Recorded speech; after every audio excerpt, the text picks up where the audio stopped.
WOR, New York, 710 on your dial. Now for a transcribed drama of Murder by Experts.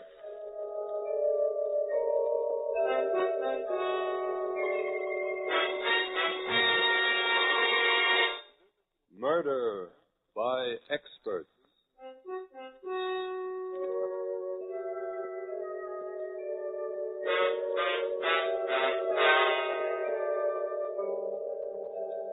The Mutual Broadcasting System presents Murder by Experts, with your host and narrator, Mr. John Dixon Carr, world-famous mystery novelist and author of the recently published bestseller, The Life of Sir Arthur Conan Doyle. This is John Dixon Carr. Each week at this time, Murder by Experts brings you a story of crime and mystery which has been chosen for your approval by one of the world's leading detective writers. Those experts who are themselves masters of the art of murder and can hold tensity at its finest. This time, our guest expert is the noted mystery novelist Lawrence Blockman. From his vast knowledge of the mystery field, Mr. Blockman has chosen a radio classic written by Joseph Roscoe. And now we present Miss Marilyn Erskine in The Creeper.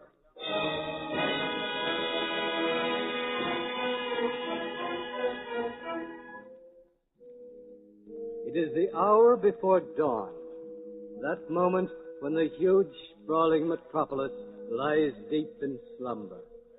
The streets are empty, save for the milkman making his rounds from one darkened apartment house to another. But look now, there on the third floor, an apartment is brightly lighted. The occupant is an attractive redhead in her early 20s. She sits curled on a couch, speaking on the telephone as the radio plays softly. So, like I'm telling you, Gladys, I'm waiting on my table, paying no attention to this guy. I can see, of course, that he's given me the eye, but good. What did he look like? Oh, he was the Gary Cooper type. Oh, lanky and sunburned, bashful, too. Anyway, he's sitting at one of my tables, trying to get up nerve enough to start a conversation. I'm polite, but nothing else. Well, it's 2 a.m., and we're getting ready to close the place when he finally speaks his piece. What did he say, Virginia? What did he say? Oh, that he was from out of town, and this was his first visit to New York. Oh. And what? And what, Ginny? Gladys, I think somebody's trying to get into my apartment. What? Yeah, the doorknob is turning. Oh, it's probably some drunk got the wrong apartment. Oh, he's putting the key in the lock right now. So what? You've got your night lock on, haven't you? No, it's broken. Gladys, I'm scared. There's nothing to worry about. He'll go away when he finds his key won't unlock the door. Gladys, the door is opening. What do you want? You got the wrong apartment. Ginny, what is it? Answer me. Get out of here. Get out of here, I'll scream. Ginny. No. No, stay away from me. Stay away from me. Ginny. Ginny, what's wrong? Speak to me. Ginny.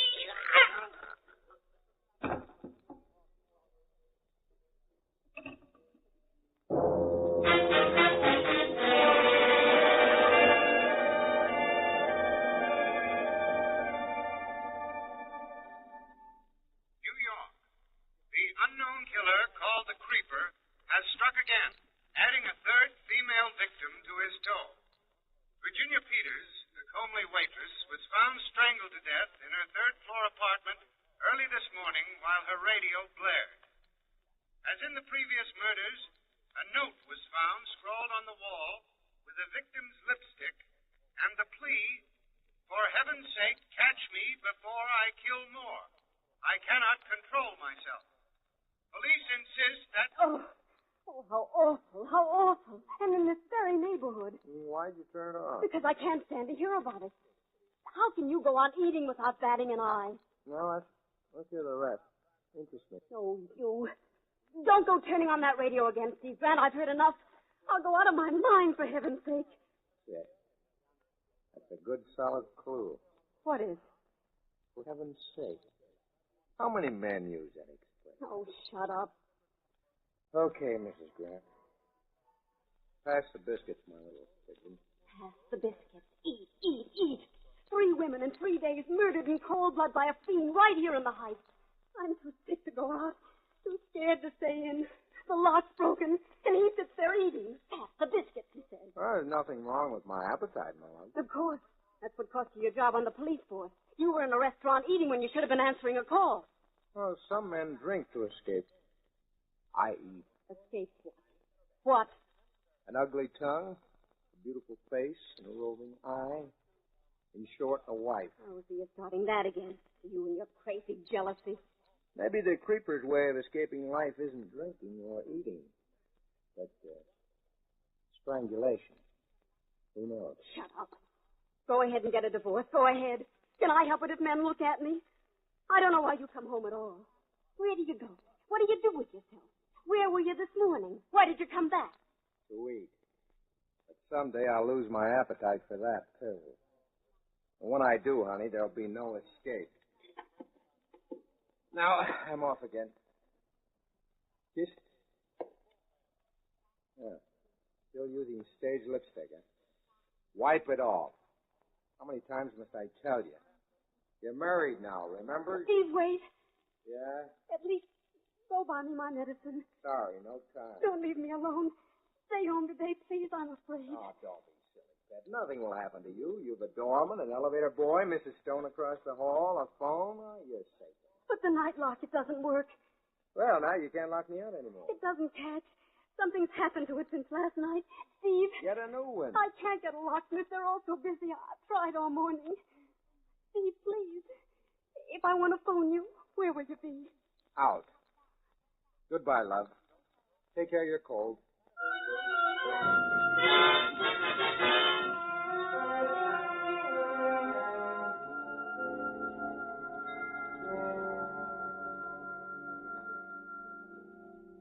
Steve Grant.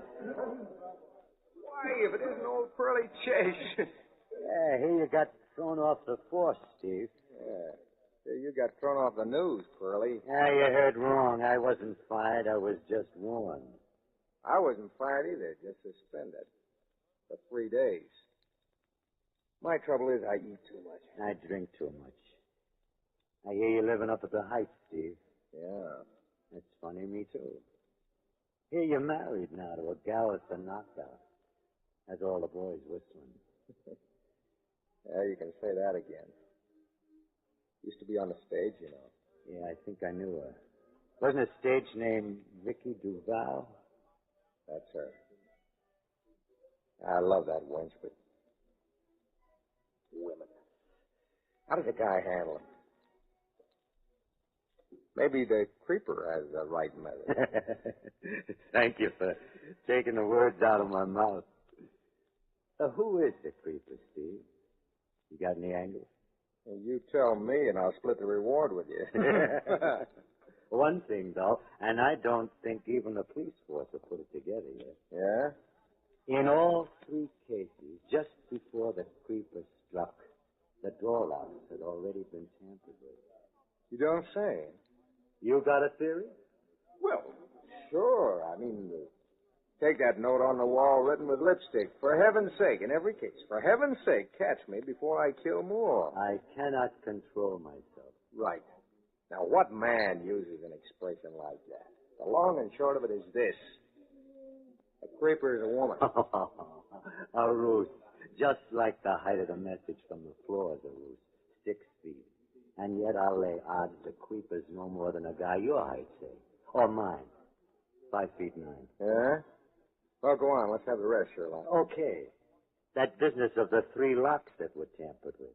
They were tampered with from the inside. I don't get it. The creeper must have gotten into each of the apartments when no one was home and broken the night locks. That made it an easy setup when he came back later to knock off his victim. Well, how could he have gotten in to begin with? Those were solid locks. A picklock would open them. You mean the creeper's a burglar? Maybe. Oh, that was... Oh, nuts, you and your theory. Yeah? How do I know where the creeper's going to strike next? You do? Certainly. The creeper's not smart. He's just crazy. You play along crazy. Think the way he does. And you're one jump ahead of him. That's the trouble with the police, no imagination. How can you expect logical clues from a madman? Play along crazy, Steve. Make out you're the creeper. What's your compulsion? Go ahead, let's see. All right. First, the victims are all redheads, every one. You noticed that, of course. 3 redheads in 3 days. Well, come to think of it, now that you mention Yeah, it. they all lived in the Heights, right? Frida Crawford, Claire Nixon, and Virginia Peters. Right. What was the number of the apartment in each case, huh? Frida lived in 1A. Claire, 2B. Virginia, 3C. Don't ask me the why or wherefore. Don't ask me the logic. Just play along crazy. You see what I mean. You'll see where he's going to strike next. I don't get what you mean. The next victim of the creeper lives in the Heights. She's a redhead. Her night lock's been tampered with. She's going to get hers today, and her apartment number's 4D. Well, why are you staring at me? You don't like my arithmetic? Why are you staring? My wife's a redhead, Frank. We live on the Heights. Our apartment number's... Ah, you're just a boozy reporter.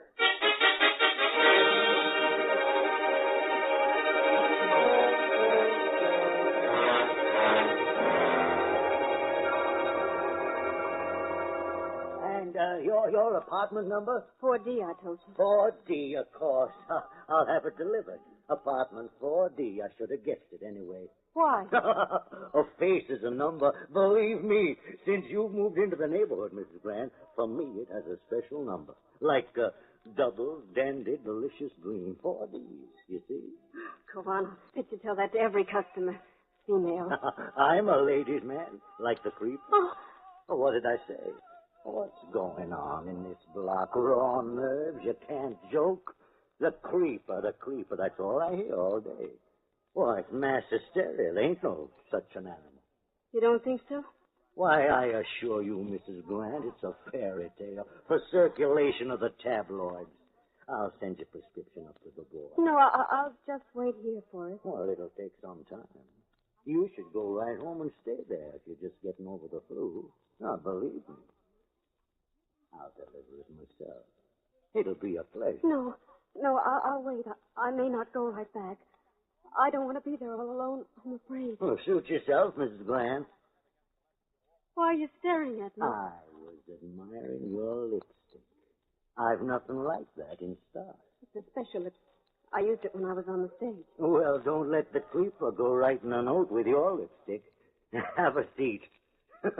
For heaven's sake, stop me before I kill more. I cannot control myself. Wait. What? That was a note I had reference to. It was a joke, that's all. Wait, Mrs. Grant, your prescription.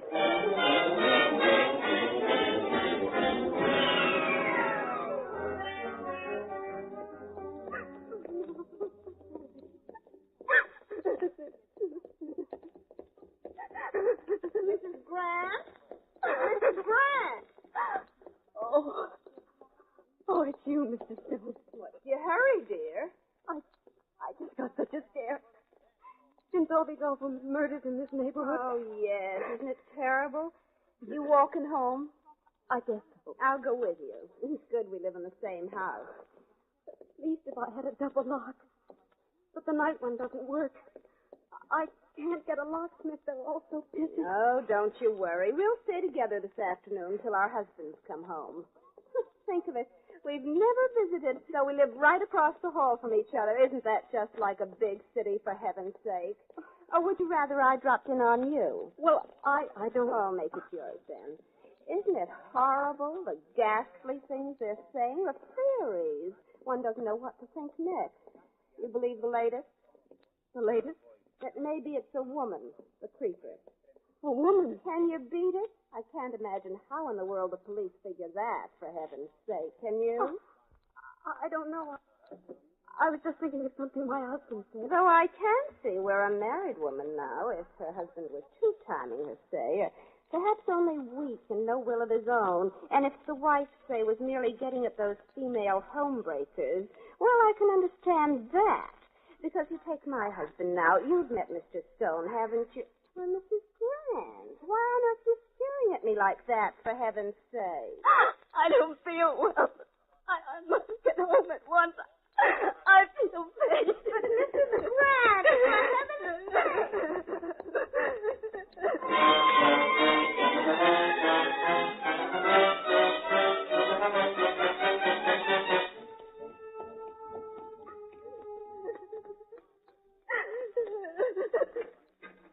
Good afternoon, ma'am. Out shopping? Oh. Are you thinking you doing that?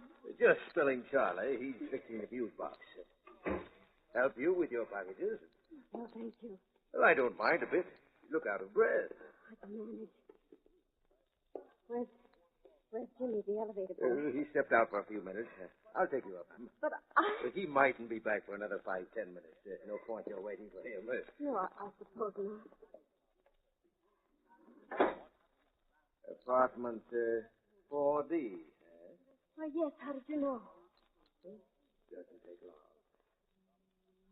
Funny that both Charlie and Jimmy should go off, leaving you to run things alone. Particularly seeing you're new. Oh, I don't mind. The last place I worked, I was the only man. Where was that? 522 Smedley Avenue. 522 Smedley Avenue. Yes. Right next door to the apartment house where the creeper strangled Frida Corcus. Suppose you read about it. Yes. What's wrong? Why'd you stop? Wait. We seem to be stuck. Stop this elevator. Stop this elevator at once. There's no need to get excited, Mrs. Grant. Take it easy. You'll live long. Can't figure what went wrong. You don't fool me, not for a minute. I'll scream if you don't. Oh, there we are. Well, Charlie must have cut off the current. Let me off. Let me off. Here we are. Want me to help you with your package? No.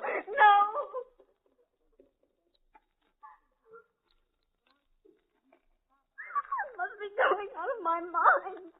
My key. Where's my key? Here it is. Oh, the darn lock. The darn lock.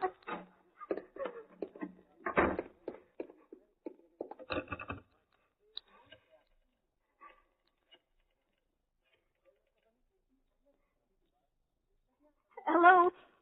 Is the locksmith in yet? I want to know how soon I can get my lock changed. Yes, of course I left my order. But he promised to fix it at once. No, I can't wait. I'm scared to death. Hello, Vicky. Don't, you little fool. It's me. You want the whole house? That's better. What are you doing here, Bernie? I'm playing along crazy. What are you talking about? How did you get in here? Alias Pearlie Valentine. Don't worry.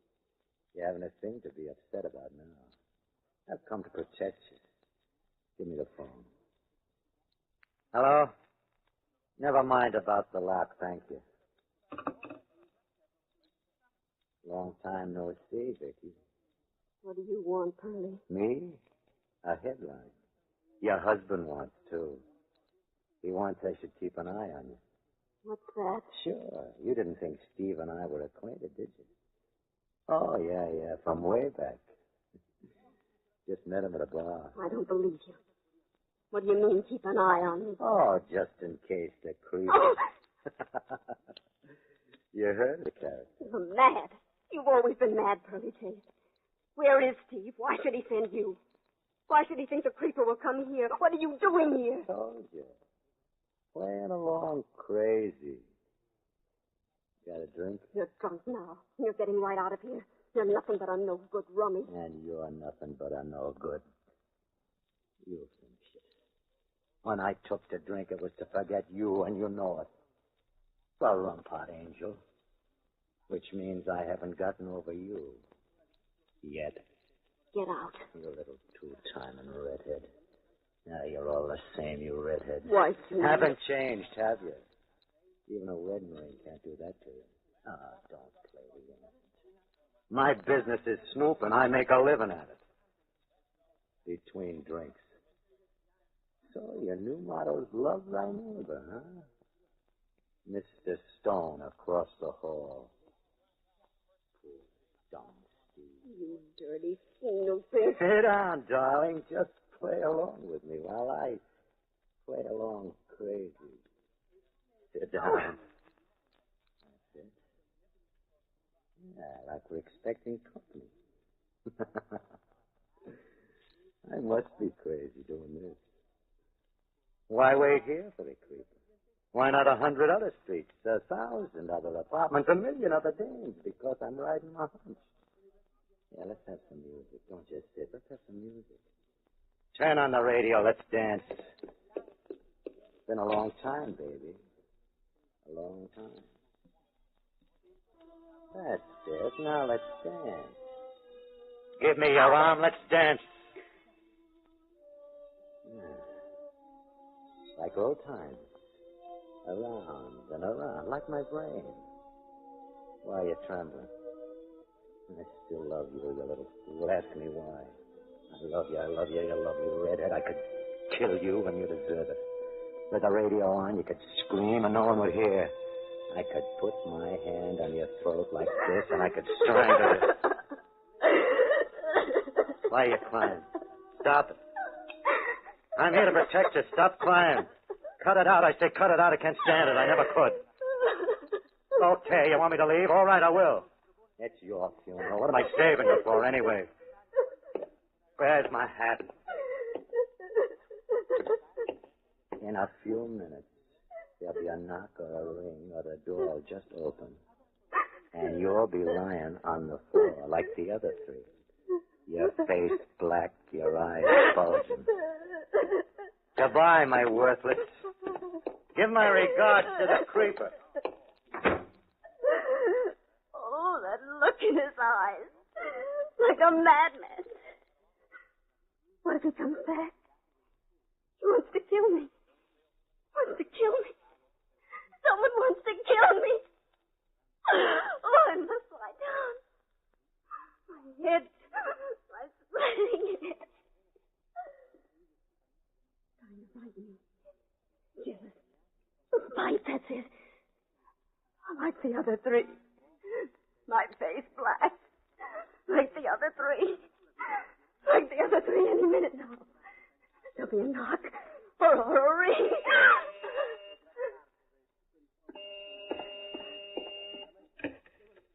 Yes? This is the doorman, Mrs. Grant. Yes? The druggist is here with the medicine. Shall I let him up? My medicine? Why, yes. No. No, don't let that man up. Want me to bring it up? No, I'm perfectly all right. I don't need it. You're here. Don't you dare come up. Don't anyone.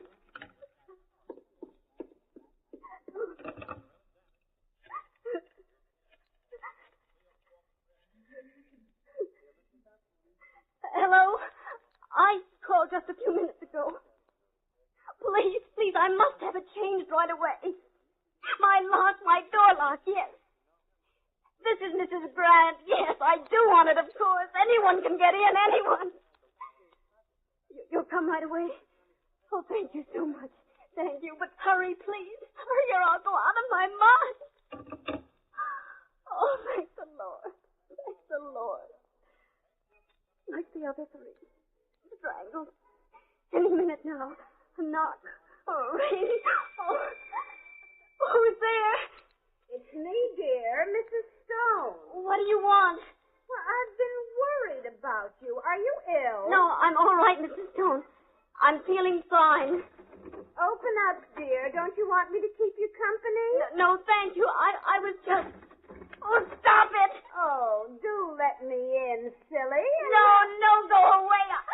I'm going to sleep. Please go away. Do you hear me? Go away. Hello. Hello, Vicky. Are you all right? Oh, Steve, I've been frantic. It's so good to hear your voice. Where are you? At headquarters. I'm coming right home. Sweetheart, is anything wrong? You sound kind of funny. No, not now. Not when I hear you, Steve. I don't know what came over me. All day I've been imagining things so silly. My nerves... Forgive me for this morning, darling. I wasn't myself. My job had me down, but now everything's Of course. okay. Forgive me, Steve. I've been bad, wicked. Oh, if you knew what I've gone through today. The most dreadful state. And then that... Steve, did you send someone here today? Early Chase? Then you did. To keep you company. Isn't he still with you? I know. I just got rid of him. Oh, I wish you hadn't. He's an all right guy, smart reporter. Lives in the neighborhood, too. Honey, it sounds cockeyed. I mean, Pearlie's theory, but I was a bit worried when I got to thinking, so... Vicky, don't let anyone in the house till I get home. I won't, Steve. Not anyone, do you hear? Not anyone. Locksmith. Oh, wait, Steve. Locksmith. Wait, dear. Oh, thank goodness at last. Now I can breathe easy. Just a minute, dear. Vicky. Hello. Hello, Vicky. You Mr. hear me? Frank? Yes, Mr. Frank. Oh, thank goodness you've come. Please step in. It's the lock on this door that I... Oh, just a moment. My husband's on the phone. Steve? Hey, what happened? There was something else I wanted to tell you. It's all right. Everything's all right now, Steve. You needn't worry. Well, didn't I just hear you talking to someone? Was that someone at the door? It was no one, Steve. Just Mr. Frank, the locksmith, here to fix the lock. Oh, what a load off. The locksmith. Listen, Vicky, that's what I was going to tell you. What is it? The police are on a new trail. They think maybe a locksmith. Vicky, you listening? Maybe the creepers. A locksmith. Get him out, quick. What nice lipstick you use, Mrs. Grant. It's a lovely shade. For heaven's sake. Vicky, answer me, Vicky. Are you all right? Vicky. Vicky. Vicky. Hurry. Catch me before I kill more. For heaven's sake.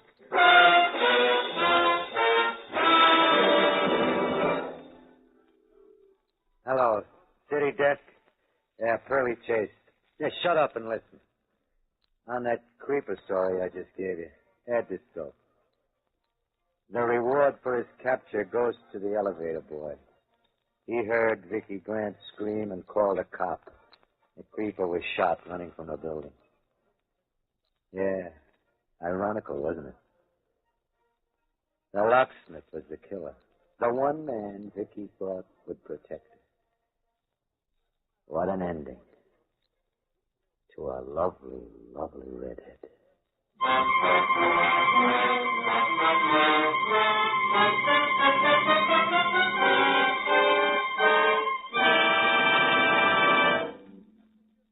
And so the curtain falls on The Creeper, which was chosen by guest expert Lawrence Blockman, whose latest thriller is Bengal Fire. Next week at this time, Murder by Experts brings you a story in which three persons make a bet with death, with $7 million as the stake. Selected for your approval by the noted mystery writer, Miss Frances Crane.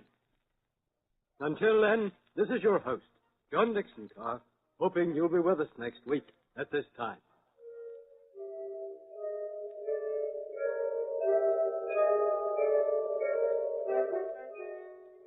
Starting a week from tomorrow, on Sunday, July 31st, Murder by Experts will be heard every Sunday night at 10 o'clock. And starting next Saturday at this time, between 2:30 and 3 in the afternoon, you'll hear a brand new show, the Damon Runyon Theater. Today's program came to you by transcription. This is the Mutual Broadcasting System. In 25 seconds, you'll hear International Airport. You're invited to drop in on Scattergood Baines and the folks in Cold River this afternoon at 5:30 on WOR when Scattergood makes his regular visit. That's 5:30 over WOR. The temperature in New York City and vicinity, 84 degrees. WOR, New York, 710 on your dial. 3 p.m. BULOVA Boulevard Watch time. Where the Boulevard Director, 3375. This is Chesterton Radio, your home for podcasts of works by G.K. Chesterton, plus drama, comedy, mystery, science fiction, big bands, and much more.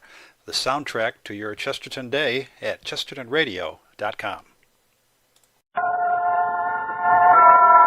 And now, tonight's presentation of radio's outstanding theater of thrills, Suspense. Fine feathers make fine birds. But, on the contrary, all is not gold that glitters. Also, hell hath no fury like a woman scorned. To the wisdom of these eternal verities, add another. Crime does not pay. Mix well with a great singer turned dramatic actress, and you have our suspense story, The Well-Dressed Corpse, starring Miss Margaret Whiting, which begins in exactly 1 minute. Let's take just about a minute to talk about three little words which mean a great deal to people all over the world. Monarchy, oligarchy, and republic. The first of these, monarchy, means rule by a single person, such as a king or queen. The second, oligarchy, refers to a form of government in which the power is in the hands of a few, such as Russia's Kremlin. But to us, here in the United States, the most important of the three little words is the third, republic. A republic is a state in which the balance of power rests with the people as a whole and is exercised by representatives elected by the people and responsible to them. A republic is a free, popular government in which there are no classes having any exclusive political privileges and in which the voters are guided by constitutional authority. The importance of a republic is recognized by the Constitution, which in Article 4 says that the United States shall guarantee to every state in this union a republican form of government and shall protect each of them against invasion and domestic violence. That's how your American Constitution works. And now, The Well-Dressed Corpse, starring Miss Margaret Whiting. A tale well calculated to keep you in suspense. She's lying on the couch in my office. I thought I'd just let her alone until you showed up, Captain. That was considerate of you, Lieutenant. Here, in here.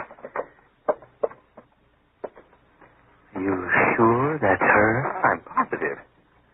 Where was she picked up? In her bedroom? Hell's Kitchen and Alley. Somebody stole her dress, and one of the boys gave her his overcoat. Yeah. What's your name? My name is Ruth Franklin. How old are you? 33. Where you live? On Park Avenue. Go to school in this city? Graduate School, Columbia University. I work for the Carrington Green Advertising Agency. My secretary's name is P.D. Wright. I'm the murderer you're looking for. Okay. I guess you're Ruth Franklin, all right. I can hardly blame you for not recognizing me. Did you know that 6 weeks ago I was voted one of the 10 best-dressed women in America? I read something about it. I always knew that someday I would be. But when it actually happened, it was just as exciting as if it had been a total surprise. The invitation to the luncheon to meet the press came on Monday. I ran right out and bought the most elegant and expensive dress I could find. When I swept into the luncheon, everyone was looking at me, including the other 9 well-dressed women. Percy Hamilton of Radcliffe Press, the little bald-headed man who moved and looked like a startled chipmunk, met me as I came in. Oh, Miss Franklin, I'm so happy to see you. Right this way, please. You're a little late, you know. Percy, baby, you've confused me perhaps with a debutante. I work for a living. I'm going to put you here at table 13 with Mr. Mason. Miss Franklin, may I present Mr. Mason? How do you do? How do you do? You two are going to be luncheon partners. Well, I'll run along. You, of course, couldn't be anyone else but the best-dressed Franklin. I'm not sure I like the way you said that, Mr. Mason. My tone was not meant to imply a personal indictment, Miss Franklin. In fact, it's a commendation. You play your part very well in this best-dressed racket. Racket? Racket? Oh, I always draw the most charming luncheon partners. It was undoubtedly something in your childhood. They must have made you wear Buster Brown collars or velveteen knickers. I wore dungarees. No, it's just that I have the best prima facie evidence anyone ever had that this best-dressed business is a travesty on good taste and artistic judgment. Before I move to another table, Mr. Mason, I might find it interesting to hear one sentence telling me why you feel this way. I'd be happy to oblige. You see, I was picked as one of the best-dressed men. Mr. Mason, I believe I'm beginning to value your opinion.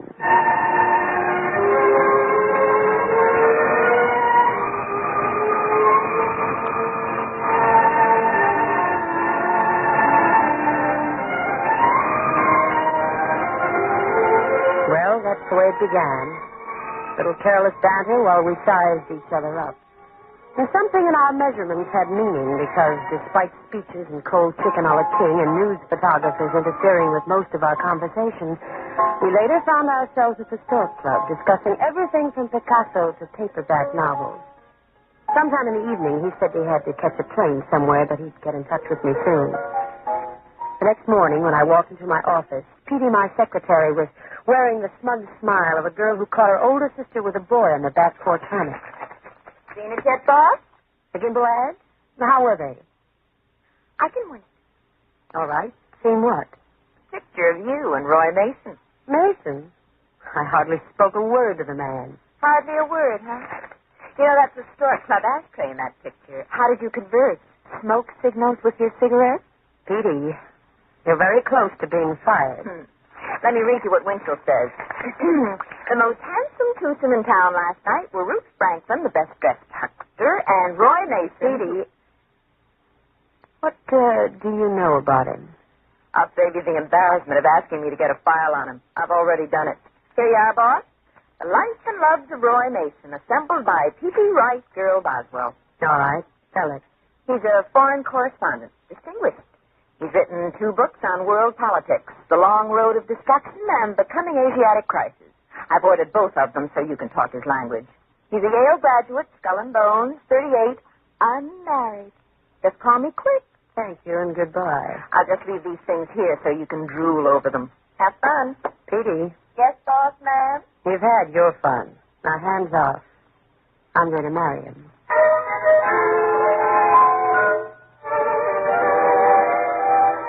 I read those clippings through from beginning to end, and when I went home that night, I took both of Roy Mason's books with me. And the following night, he called me. And then it was practically every evening, and cocktails and weekends, and intimate little dinners, fireplaces and books, and talk into the dawn. I knew, and I let the papers know, that Ruth Franklin had finally found a man who came up to her requirements. I had him hooked. Now it was time to reel him in. Waiter, 2 more of the same, please. Roy. Hmm? I have some news I know you'll be interested in. You are going to run for president. No, nothing as small as that. I'm going to get married. You're going to get what? Married. Oh? To whom? A man named Roy Mason. I see. Does he know anything about it? Well, I've kept it a secret from him until I was sure. Now my mind's made up. Just like that, huh? Uh-huh. Pleased? Well, let's say flattered and very, very sorry. Why? To have to decline the invitation. You see, Ruth, I'm already engaged. Why didn't you tell me? You didn't ask me. Who is it? Her name is Elizabeth Granger, a socialite from Long Island. You may know her. No, and I have no desire to. Ruth, what made you think we were going to be married? I guess I believe my own press notices. Every columnist in town has been ringing wedding bells for us. I never pay attention to columnists. Well, I do, and so do a lot of other people. And what a Roman holiday they're going to make out of this. Oh, boy, I can just see it. What best-dressed woman was left waiting at the church by what best-dressed man? Well, I'll phone them tomorrow and tell them to lay off. And make a bigger fool out of me? What do you think I am, a doorman, an old shoe that you Ruth, can just... please lower your voice. People are looking. Oh, let them look. A scene in a cocktail lounge makes good reading, and we always make the papers, don't we, lover? Keep your voice down. Why don't you go to Inner Mongolia or somewhere and write another book? Anywhere where I'll never have to see you again.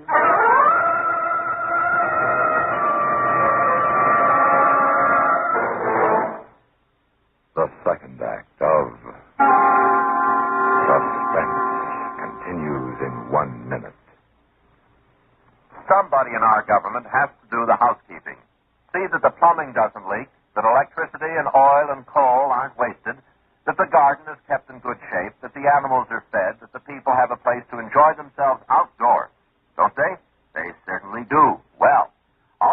the work of the Department of the Interior, which at one time was called the Home Department.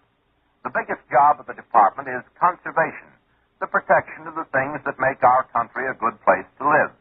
The land, water, oil, coal, forest, minerals, fish, and wildlife. These are our natural resources.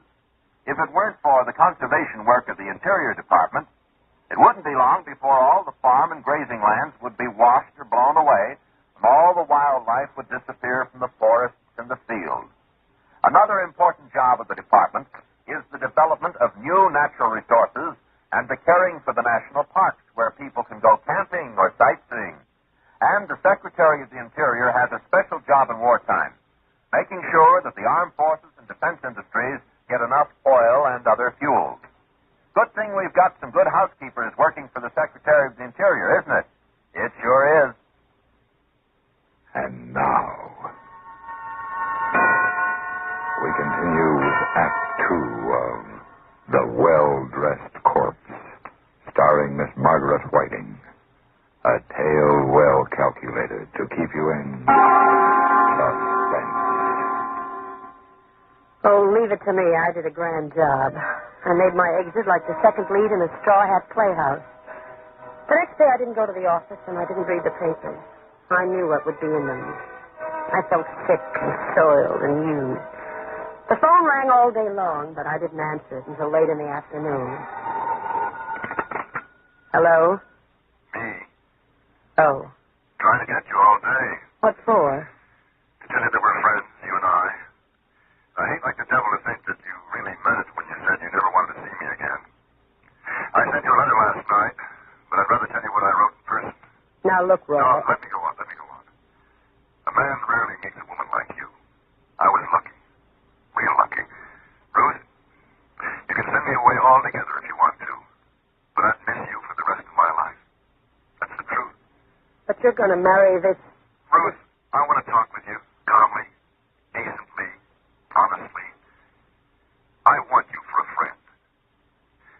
I'm mixing a couple of drinks in my apartment around 5 tonight. I hope you'll be there to share them with me.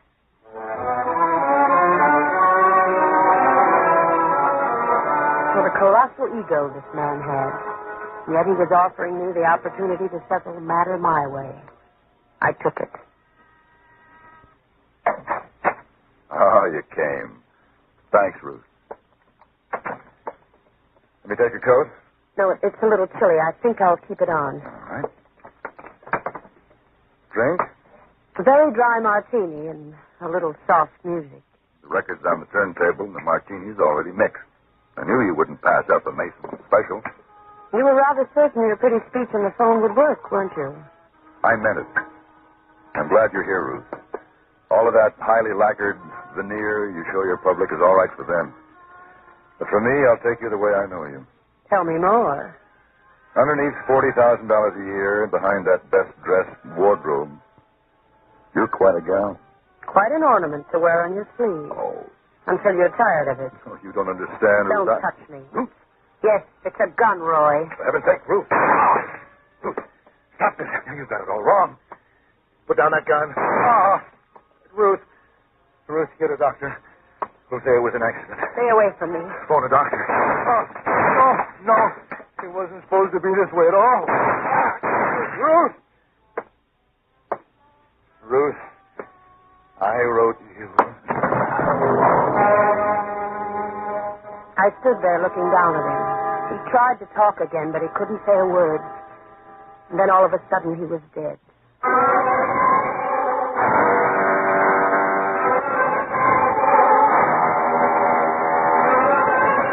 I hadn't planned what I was going to do after I killed him, so I just sat down and finished my martini and looked at him lying there on the floor, and then I was aware of someone pounding. Are you all right in there?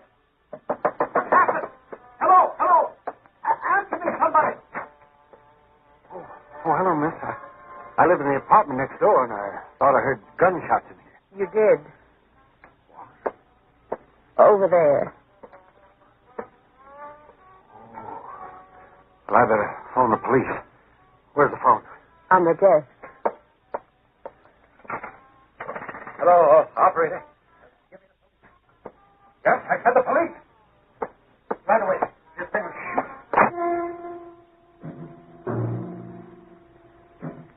just walked out. No one tried to stop me. I got a taxi back to my own apartment, changed, threw some things into a bag, gathered up my jewelry and what money I had.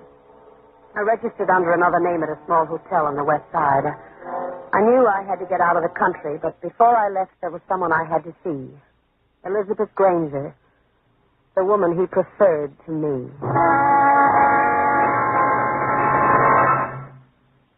Act 3 of Suspense follows in 1 minute. How would you like to be a successful farmer? Naturally, all of us would like to be successful in anything, particularly in our chosen field. But say you are a successful farmer and you have one or two successful neighbors.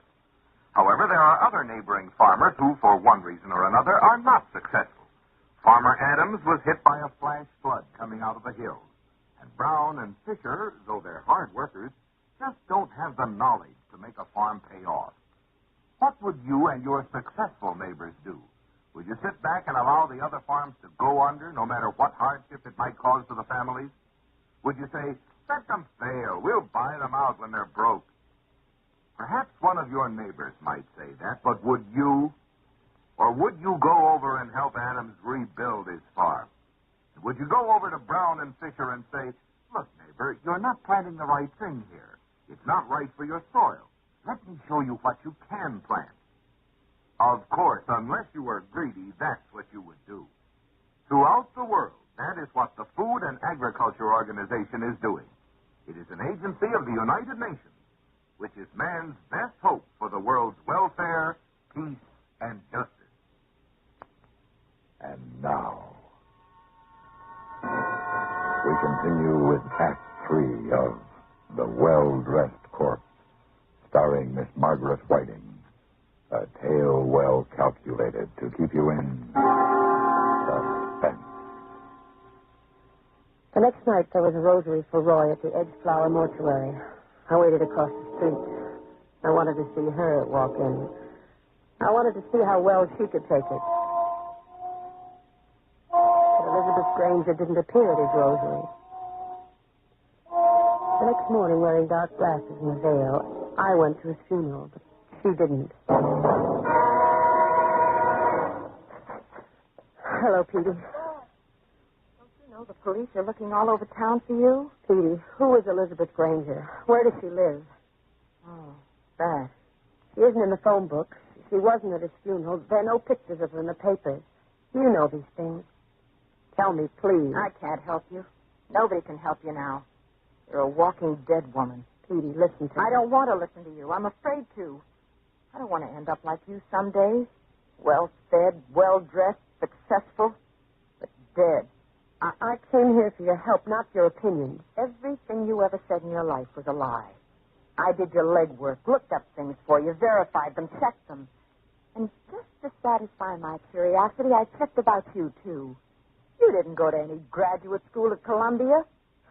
You were born and brought up in Hell's Kitchen, and you went as far as PS 432. You hated everything you had and were. You tried to wipe it out. Tell me what you know about Elizabeth Granger. I'll tell you this much. You're not going to have the pleasure of watching her suffer along with you. And I'll tell you how I know. Because Roy Mason wrote you a letter. I read it, because I never thought I'd see you again. Would you like to know what's in it? Yes. Makes you look 10 times as foolish as you do now. He said that there was no such person as Elizabeth Granger. You're lying. He just invented her. Just invented her to get away from you. You're lying. There has to be an Elizabeth Granger. Here's the letter. Look for yourself. It's true. Every word of it. There was no Elizabeth Granger. Roy just didn't want me, and he had to find some excuse. I walked to the door wondering what to do. Where to go. One more thing, boss. 10 seconds after you're out of that door, I'm going to call the police. I ran out of the office, out of the building down Madison Avenue. I wanted to lose myself, but where? How? I walked and I walked and I walked and I tried to understand. I tried to understand why I killed Roy. And everything that came into my mind revolted me. Oh, I needed a drink, a dozen drinks, 100 drinks. You sure you're in the right place, lady? Just give me a double bourbon.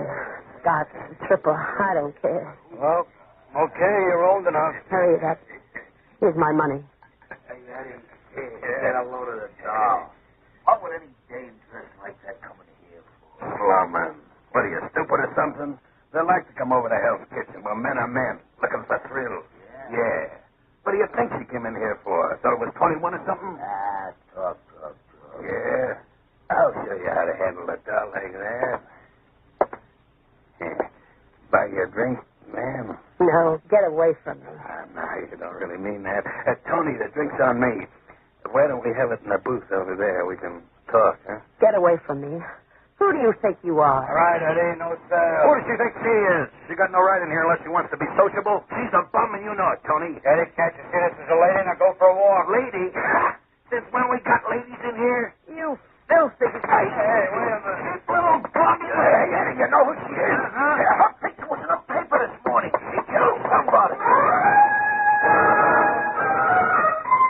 It would only be a matter of seconds until they called the police, so I ran.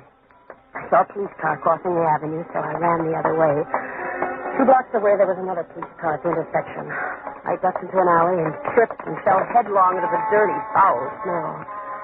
Well, I don't know how long I was out, but when I came to, somebody was pulling my new coat off. Come on, dearie. Come on. Cooperate. What are you doing? You won't need this coat where you're going. Leave my coat alone. That's all right, dearie. All right, come on. Now the dress. The dress. Ruby, help me get it off her. You can't take my dress off me. I can use a fancy dress like that, and you can't wear details. Don't, please. All right, here we are. Fabric shoes, Ruby. Let's go. My dress. They took my dress and my coat. Stay where you are, lady.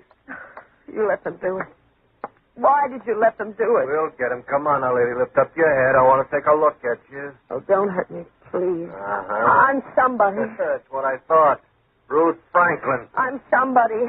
I'm somebody. I'm one of the 10 best-dressed women in the world.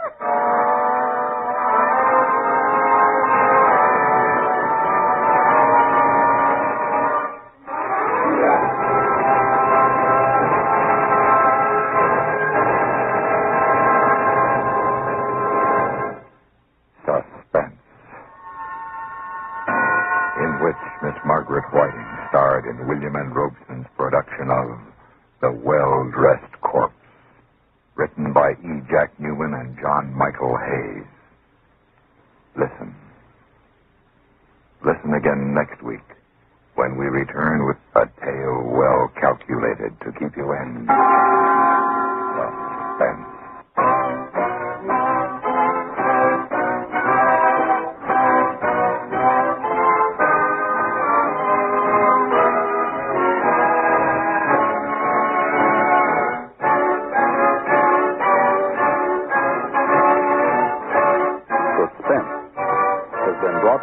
Through the worldwide facilities of the United States Armed Forces Radio and Television Service.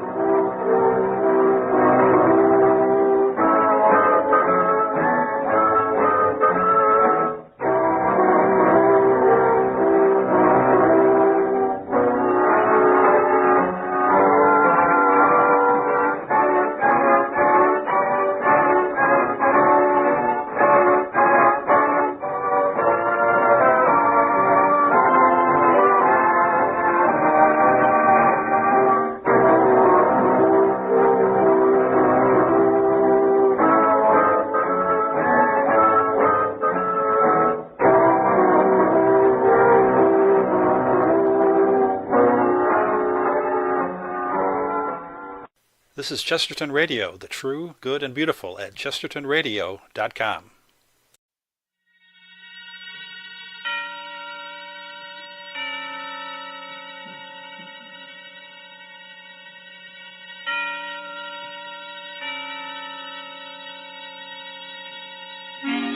Suspense.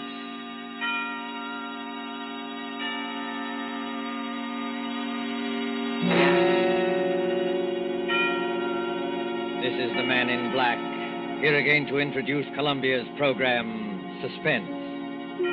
Heading our starring Hollywood cast this evening is Mr. Richard Dix, who appears as a United States naval officer who found himself in a remarkable predicament on on what should have been an uneventful flight from New York to Philadelphia.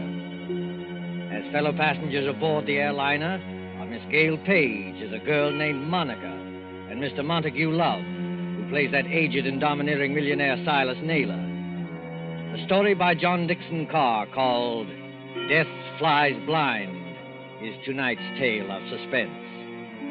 If you have been with us on these Tuesday nights, you will know that suspense is compounded of mystery and suspicion, dangerous adventure. In this series are tales calculated to intrigue you, to stir your nerves, to offer you a precarious situation, and then withhold the solution until the last possible moment. And so it is with Death Flies Blind and the performances of Richard Dix, Gail Page, Montague Love, and our other players, we again hope to keep you in suspense.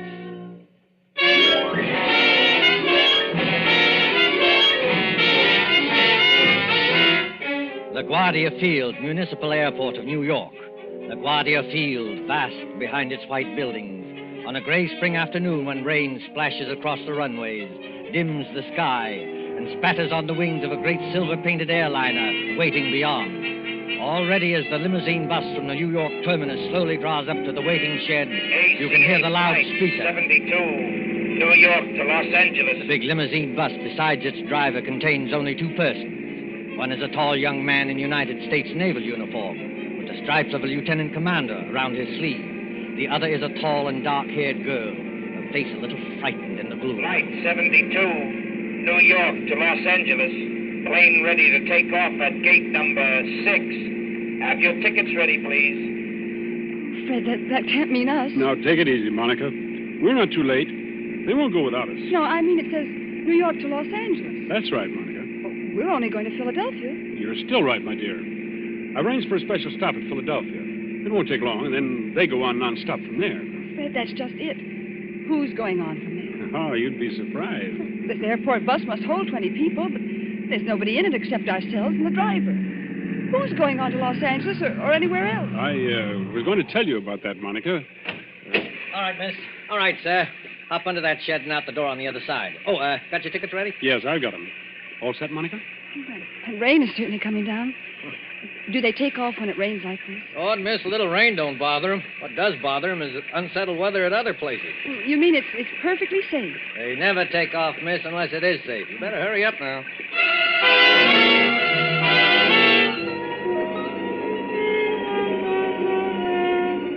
There's the plane, Monica. Shall we run for it? Fred, I'd rather not run if you don't mind. Aren't getting nervous, are you? No.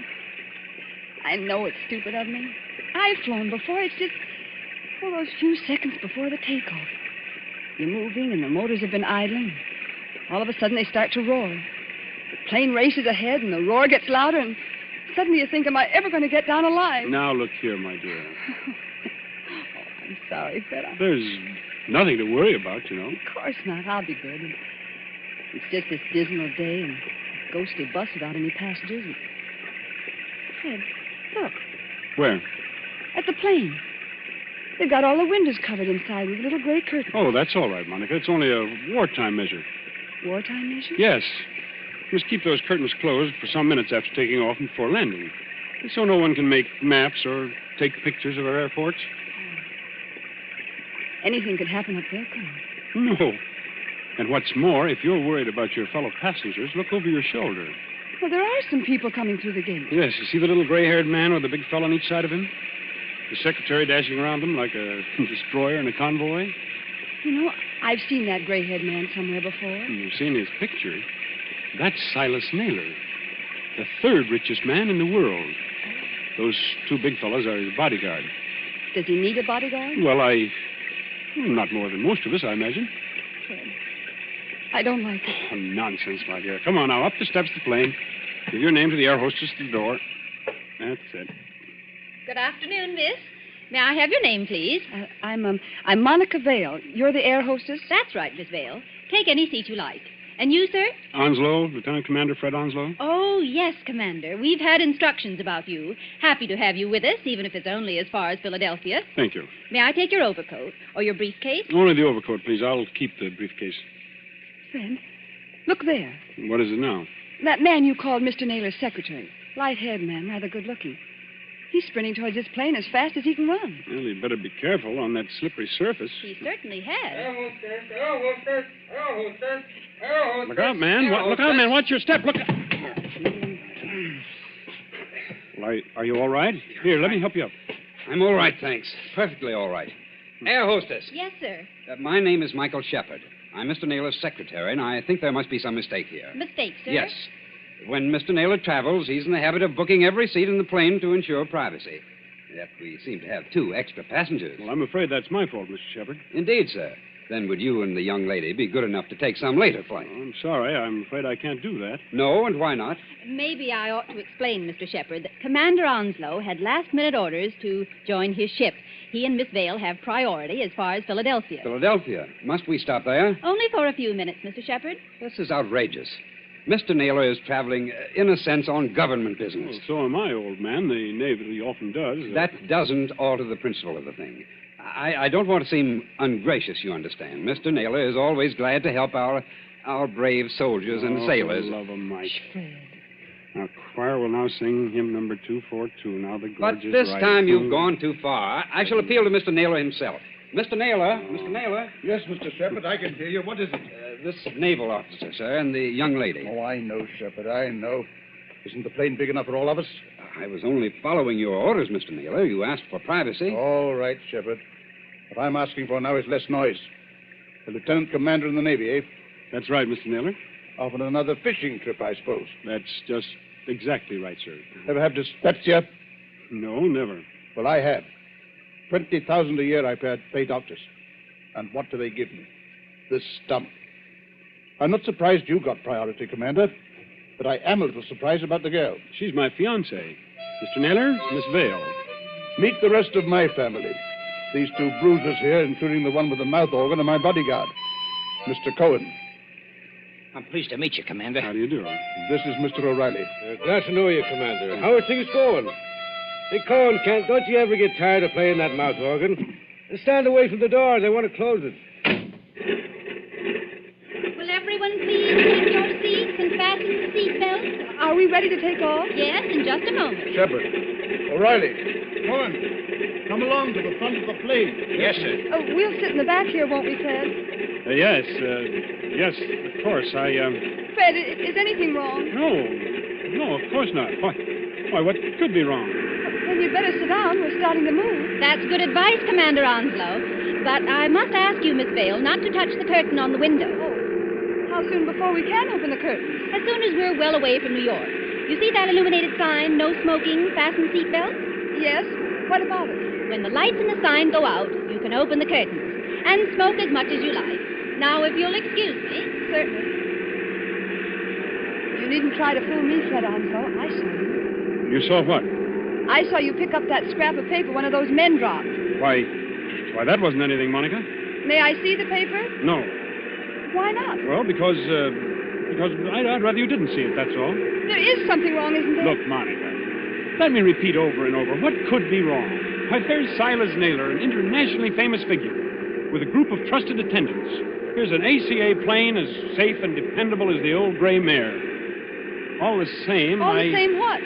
I wish I hadn't brought you along. I wish there was some kind of an emergency cord, like a train, so that you could stop this plane whenever you have to. We're on our way.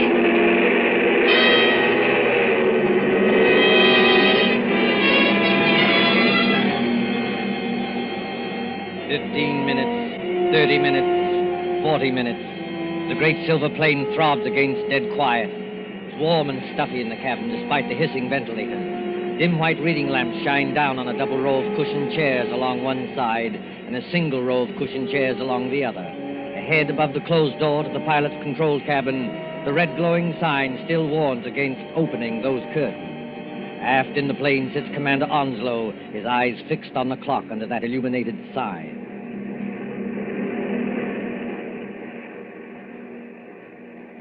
Monica. Yes? What? It's not exactly all right. Fred, why do you say that? Because we should have been in Philadelphia 5 minutes ago. At least we should have been circling over the field. And we're not? No. Well, we're still 10 or 12,000 feet up if the pressure on my eardrums count for anything. And traveling like a bat out of Hades. Weather's delaying us, I guess, huh? Maybe it is. It's awfully bumpy, isn't it? Yes, a little. Makes you gasp for breath and your stomach turns. Oh! That was a bad one. Not getting airsick, are you? I don't think so. I wish I had some of that chewing gum they give you. I'll ring for the air hostess. She'll bring you some. I did ring the bell, Fred, and there's no answer. Oh, she's busy in the pantry back there, that's all. She didn't hear you. Here, I'll get you some gum. No, wait, I'll go. Sure you're all right? I want to powder my nose anyway. Besides, you're going to have company. Our Mr. Shepherd is weaving along this aisle as though he didn't like air pockets either. Well, thank the Lord one of that party's awake up there. I thought they were all dead. Don't say that. Say what? Dead. A spooky plane with everything so quiet and dead itself.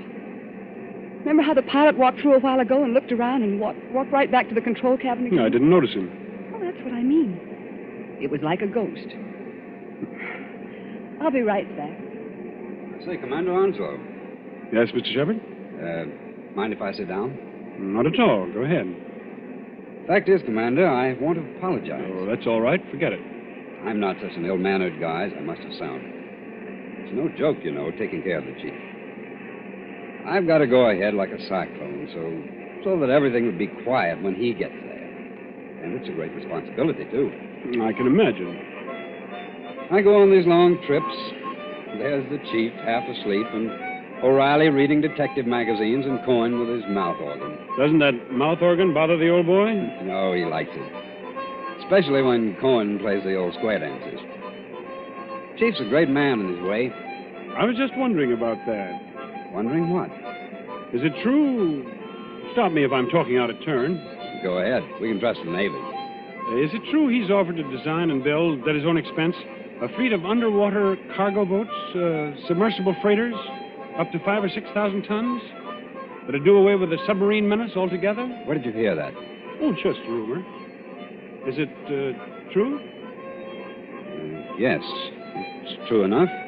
You see, Mr. Shepherd, I'm one of the few people who believe that plan is practical. But there must be a lot of people who would like to see Mr. Naylor put out of the way. There are, Commander. Only they can't get at him. You're quite sure of that? Dead sure. Hitler himself isn't better guarded. Why, you could no more shoot or stab or poison the chief than you could...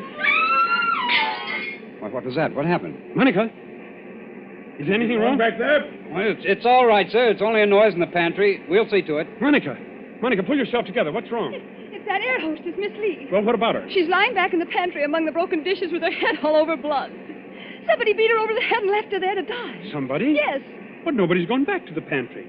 Nobody's gone past us except the pilot or co-pilot of this plane, remember? Excuse me, Mr. Shepherd. I'm going to open the curtains on that window. Do you think it's wise, Commander? We were told not to. Well, we were told a lot of things. I'll just take the responsibility of... Good Lord! There, Monica. Mr. Naylor! Yes, son? What's up? Draw the curtain on your window and take a look down.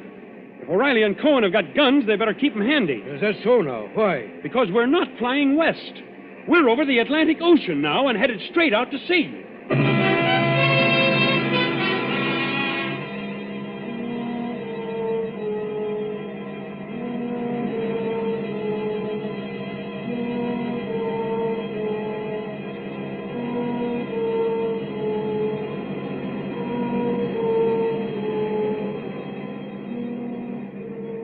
Gray water, thin cloud. We must be miles and miles away from land. We are miles away from land. Does anybody here know anything about first aid? I do, Commander. I studied medicine in the old days. Then you better go back and look after the hostess. We'll join Mr. Naylor. Steady, Mike. Well, I'm all right. Just this horrible blind feeling, that's all. Air pocket, look out. See here, Commander. We're over the ocean. What the devil's going on here, eh? You were being kidnapped, Mr. Naylor. That's my guess. Kidnapped, did you say? Ah, come off it, Commander. We ain't as dumb as that. The pilot and the co-pilot of this plane are fakes. They've replaced the real officer. On a dark day like this, with their raincoat collars turned up, they could have gotten away with it. And hijacked us straight off the airfield. Is that it? Yes, I'm afraid so. The hostess must have spotted one of them and knocked her out. Now, what about the airport? Wouldn't they know a plane was missing? Well, not until we failed to show up at Philadelphia. The pilot would report by radio telephone about, 15 minutes out of New York. But after that, silence. Excuse me, Commander. You say these two fake pilots are still aboard? In that compartment there with the closed door? Yes, that's right. Then what are we waiting for, Cohen? Till we get to work on them? You said it, Barney. Now, wait a minute, both of you. You wouldn't be trying to stop us, would you, Commander? The one thing we don't want is a gunfight 12,000 feet up. Can any of you fly a plane? No, not one of us. Well, neither can I. So if anything happens to those two pilots, how are we going to get down? I see, young fellow. Well, what are you going to do? First of all, we'll try rapping on the door. Have your gun ready. You can count on that, sir. Fred, listen to me. Be quiet, Monica. Has this anything to do with the scrap of paper you picked up off the floor? What scrap of paper, Commander? Never mind, sir. Why, this door, it's unlocked. Unlocked? Now, don't take any fool chances, young fella. The way I always did when I was your age. Stand to one side when you open that door. Let Cohen and O'Reilly take care of it. Good Lord. Well, the control cabin is empty. There's nobody at the controls. You mean we're flying without a pilot? Yes. See that stick move back and forth? As though a ghost had hold of it? Those crooks do. They set the automatic controls. It's a gyroscope attachment that keeps her steady. And then they must have bailed out. And what's going to happen to us? You see, Monica, the fact is... Go on, Fred. Tell me the truth. I'll know if you don't. Well, we'll go on until our gas runs out or until a storm hits us. Then we'll dive into the sea. It's as good a way of killing Mr. Naylor as any. I see, son. Have we got any chance at all? Frankly, I don't know. Wait till I get a look inside of that control cabin. Holy Mother, that's done.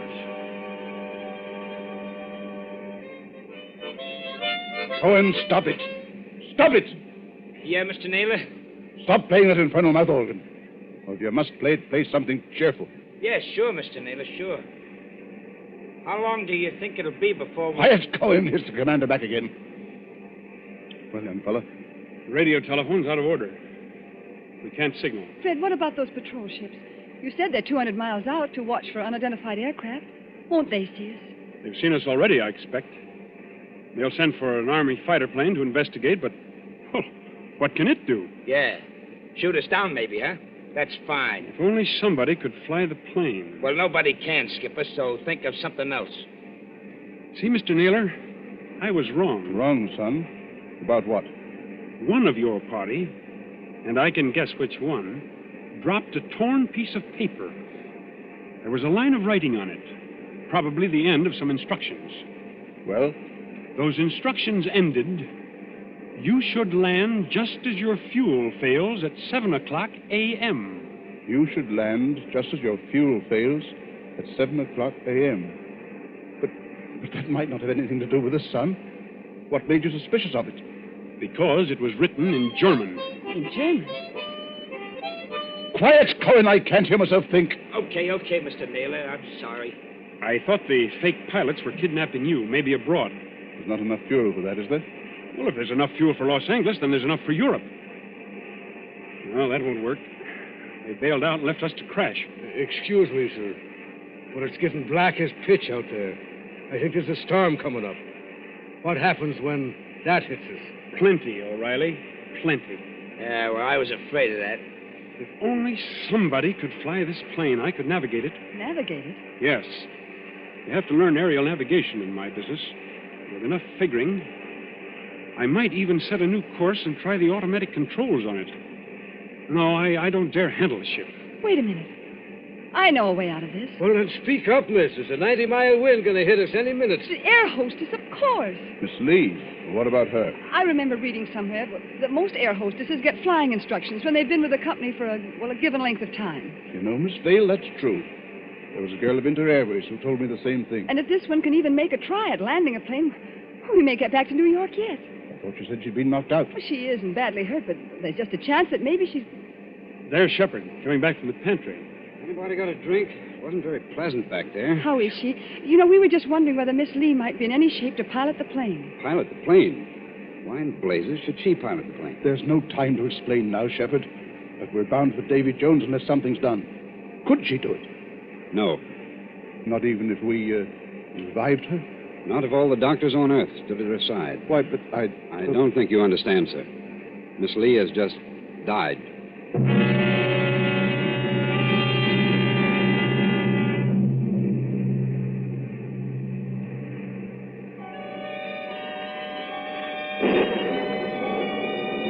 Thin singing of wind above the clouds, then storm with a white eye of lightning at the windows. Losing height, gaining it again, blown off her blind course, flung partway back again, always racing forward on a flight to nowhere. Late afternoon, evening, night, the steady throbbing of motors like a pulse beat inside the head. Towards morning, the storm dies away. In that dim cabin, there is exhaustion of nerves. The hands of the clock stand at 1:45 in the morning.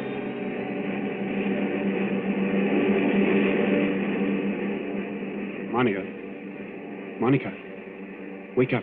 What? Shh. It's Fred. Now keep your voice down. Have I been asleep? Yes, for a couple of hours. They say condemned criminals sleep on the night before their execution.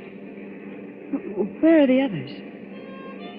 I was a boy back home in the county down. My father used to say to me, "Barney O'Reilly," says he, "did you ever see a banshee?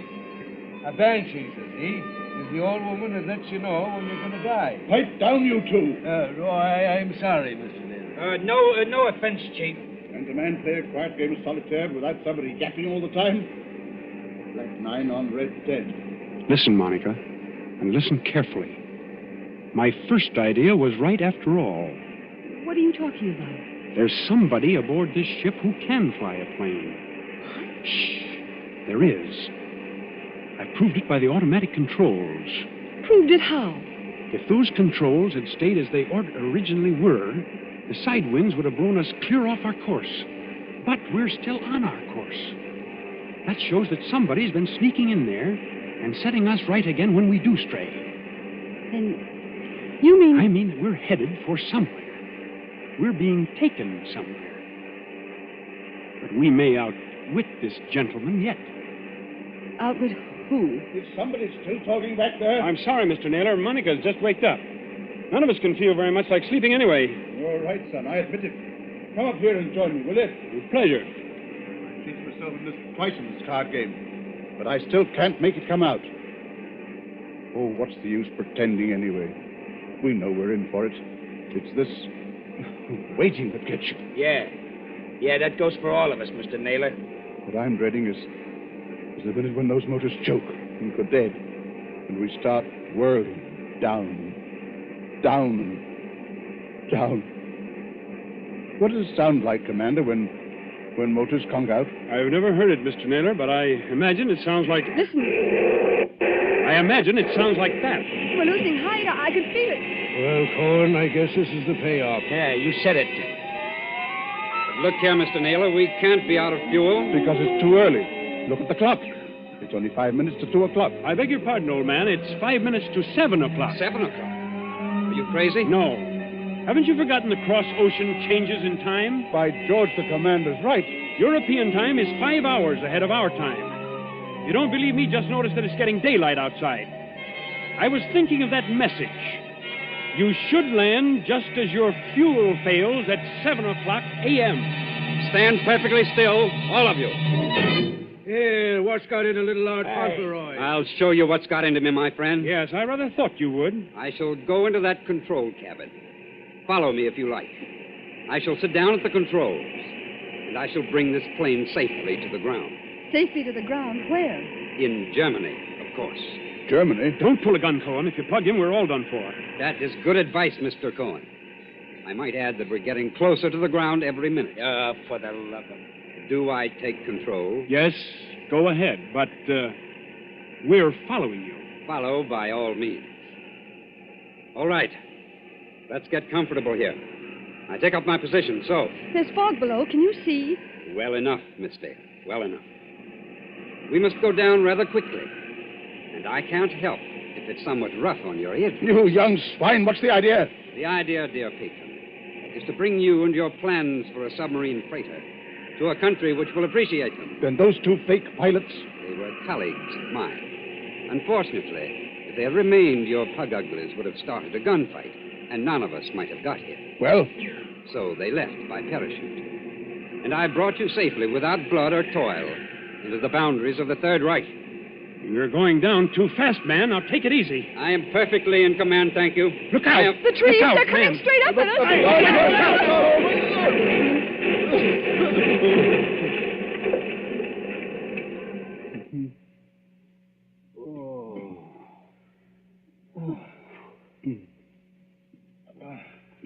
Are you all right, Monica?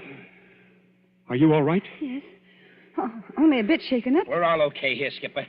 Shall I give this guy the works now before they come to get us? No, don't shoot. Let him alone. That also is good advice. And now, my friends, my mission is ended. I stand up on the pilot's chair. I throw open this glass hatch. And to all Germany, to all the world, I cry. Dies ist das gestohlene Flugzeug im Begriff zu landen auf Feld Nummer 21. Heil Hitler! Well, strike me blind if it ain't another one. Yes, first Rudolph S. and now this bloke. What do you suppose they want over here? English. Why are you speaking English? Why, Cocky? It's an heathen habit we've got in this country. This isn't England. Oh, yes, it is. Better climb out of here and with your hands up. But it can't be. I followed the course laid down on those instruments. Unfortunately, old man, I altered our course last night. Keep back, Shepard, or you may get a bullet in the head yet. Your instructions were all right, but they didn't tell you about the 5 hours difference in time. When we got to the right navigation point, I let the fuel out of the tanks and made you think we were landing in Germany. You know, there's nothing like having a good Nazi for a taxi driver, is there?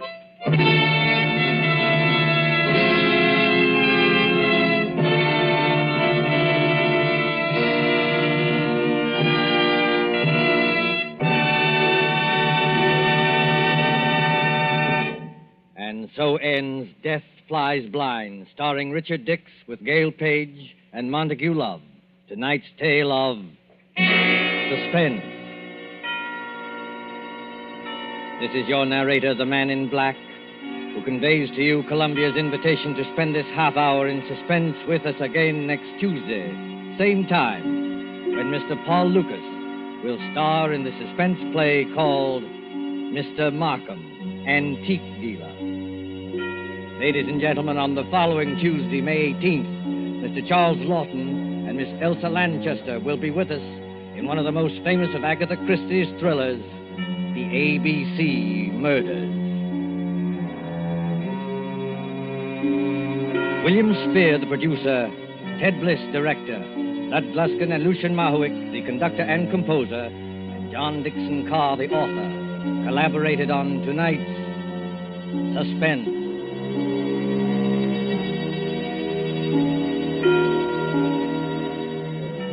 This is the Columbia Broadcasting System.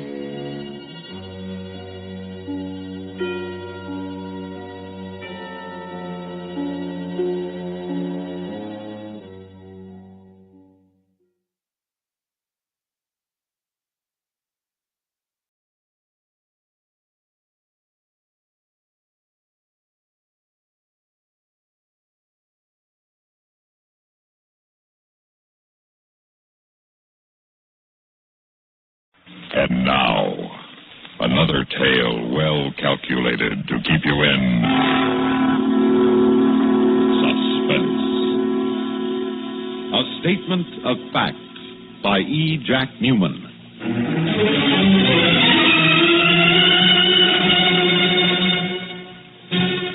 The most lurid of crimes is the crime of passion.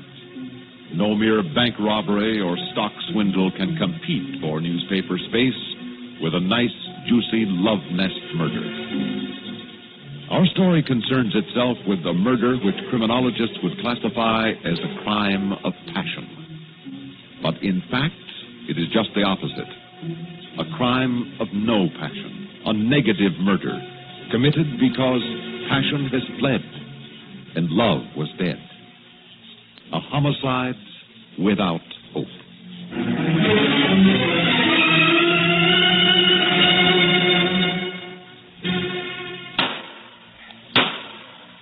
It is the findings of this coroner's jury that Robert Ames Dudley met his death at the hand of his wife, Ellen Randall Dudley.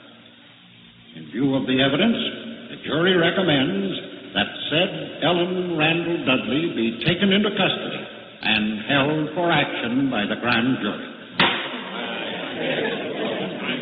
Well, Chris, just as you predicted. They couldn't have arrived at any other verdict.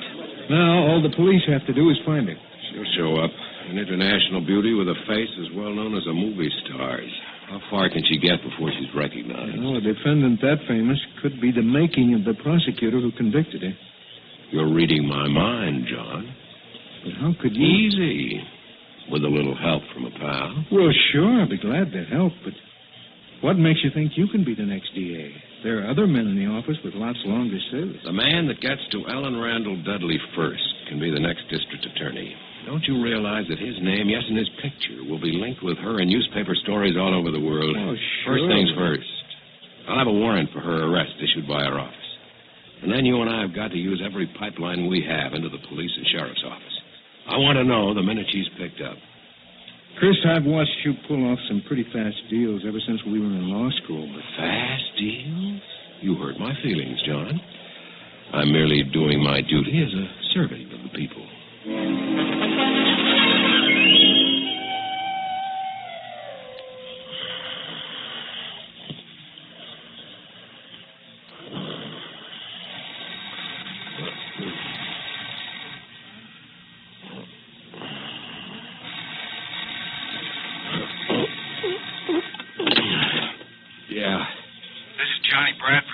Oh, yeah, Johnny. I'm sorry to wake you in the middle of the night. That's all right. What's up? I'm down at the sheriff's office.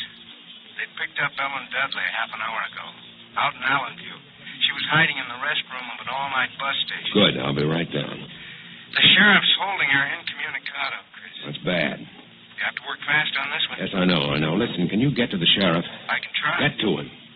And tell him the district attorney will hold him personally responsible for the conduct of his office and his officers in this situation. Remind them that the accused is the state's prisoner, not the county's. Yeah, Chris, but he can still hold her legally for 48 hours. I know. And he's coming up for re-election. I know. You just get the word to him. I'll be there in less than a half hour.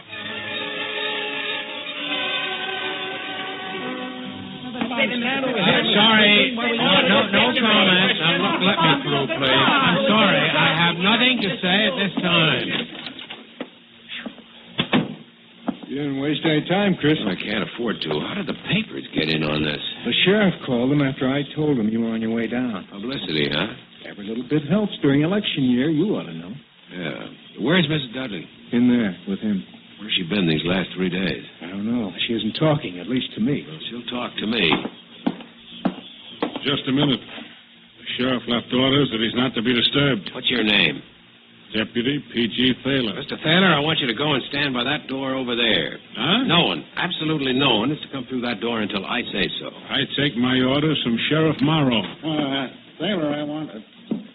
Hey, I thought I told you I didn't want anyone around here. Good morning, Sheriff. Who are you? Dale Christian, Deputy District Attorney. Oh. Yeah, Mr. Bradford here said you were on the way down. Now, we can handle this situation all right, Mr. Christian. Is Mrs. Dudley in there? Yeah. Is she guarded? No need to Get in guard there, her. John. Don't take your eyes off her. Right. Now, look here. Now, you look here, Sheriff. You're going to do as I say. Just a minute there, Bradford. He has no right to go into my office. He has every right to go in there, and I'll show you why. Here. See this? Hmm?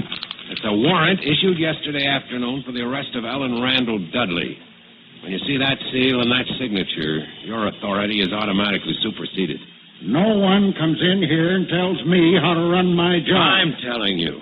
You're trying to get your name and picture in every newspaper in the country at the expense of this case, and I'll have no more of it. Now, this is no pressman's holiday. If you have any brains at all, you'll take Mr. Thaler here and go outside and get rid of those reporters as fast as you can. I'll take action against you for this, Mr. Christian. Do that, Sheriff, and see where it'll get you. Good morning, Mrs. Dudley. Yes? My name is Christian, Mrs. Dudley. I'm the Deputy District Attorney. All right, John. What are you going to do? Just take a few notes, Mrs. Dudley. What kind of notes? Mr. Bradford is also from my office. He's here to take notes on what you say to me, Mrs. Dudley. Oh. I'm obligated to warn you that whatever you say right now may be used later in the court. You don't have to talk to me unless you want to. You understand that? Yes.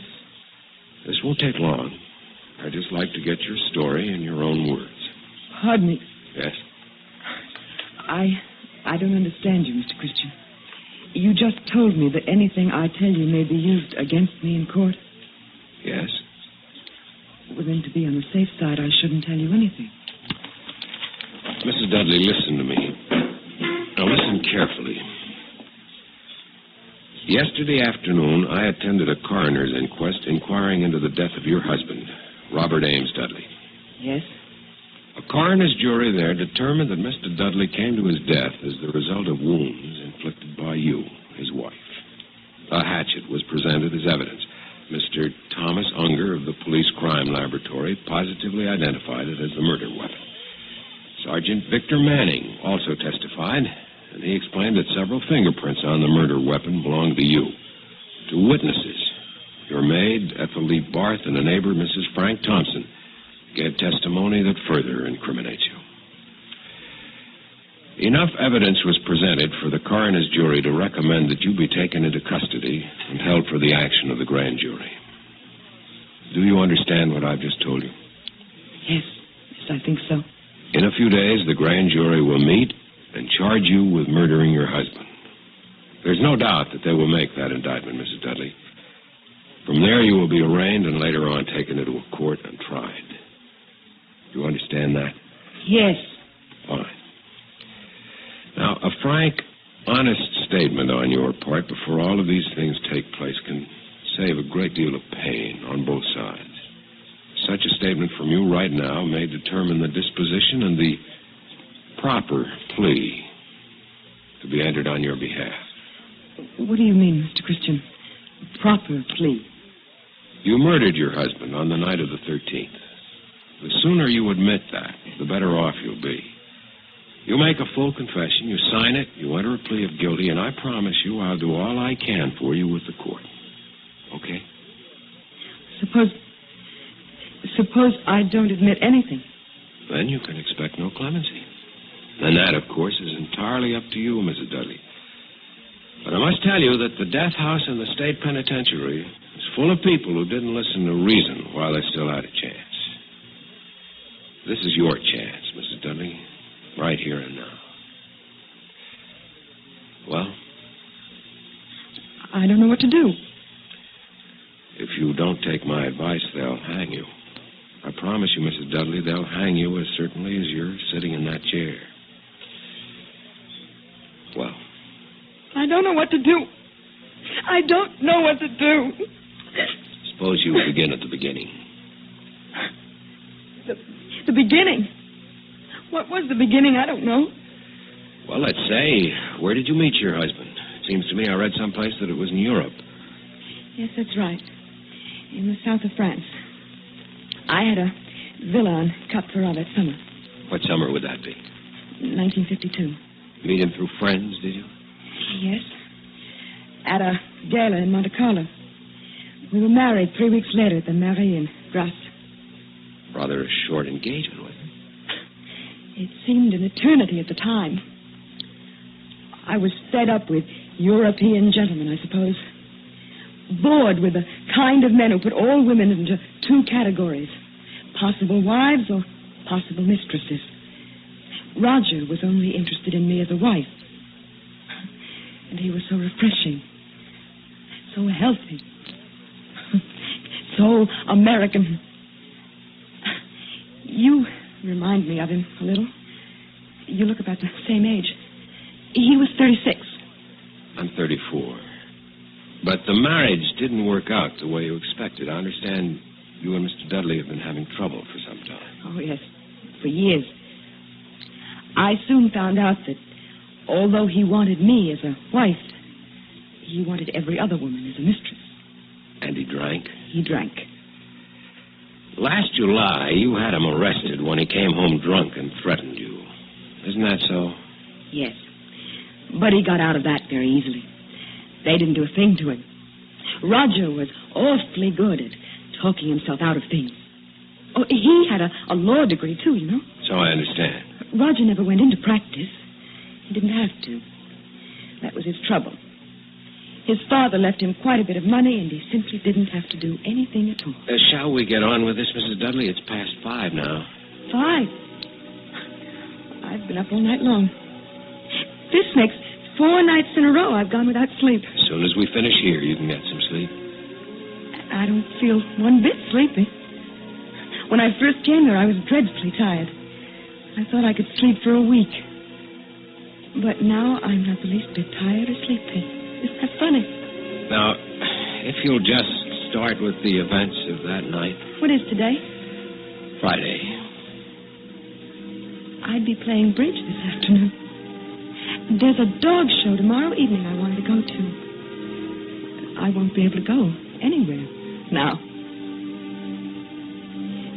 Do you feel sorry for me, Mr. Christian? I beg your pardon? Do you feel sorry for me? Makes no difference how I feel, Mrs. Dudley. You're an accused prisoner. My job is to get a statement of fact from you. That's why I'm here. Oh. I've explained this once. I'm your friend here. In a courtroom, I'll represent the prosecution, and I'll do everything I can to see to it that you hang. Unless you make a complete confession now. Is that perfectly clear to you, Mrs. Dudley? Yes. And if you have a record of always getting a conviction, that'll help you when you run for district attorney, won't it? Mrs. Dudley, my professional career has nothing to do with this. If I weren't here talking to you, someone else from my office would be here. It's a job that has to be done. But wouldn't it be better for you if you had more of an audience than Mr. Bradford over there? Wouldn't it be much better if you had me in a courtroom with reporters and photographers around? Mrs. Dudley, do you want to talk to me now? I don't mean to make you angry, Mr. Christian.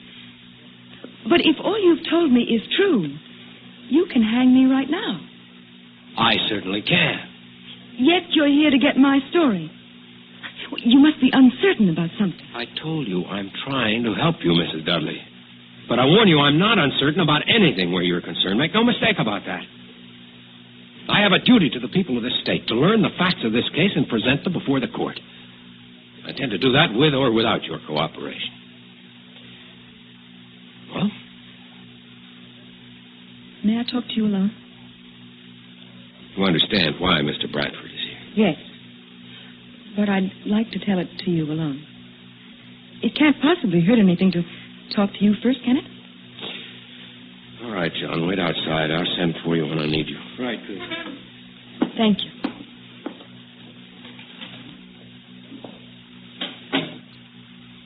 All right, Mrs. Dudley. We're quite alone. What do you want to tell me? I killed my husband. Very well. Tell me how it happened. I was having some people over for dinner that night. I was busy in the kitchen with the maid fixing dinner. When Roger came downstairs, I asked him to do a simple thing. Just a little thing. I asked him to start a fire in the fireplace. It was pretty chilly out, and the fire always made that room look so warm and nice. Have you seen my house? Yes, Mrs. Dudley. Go on, please.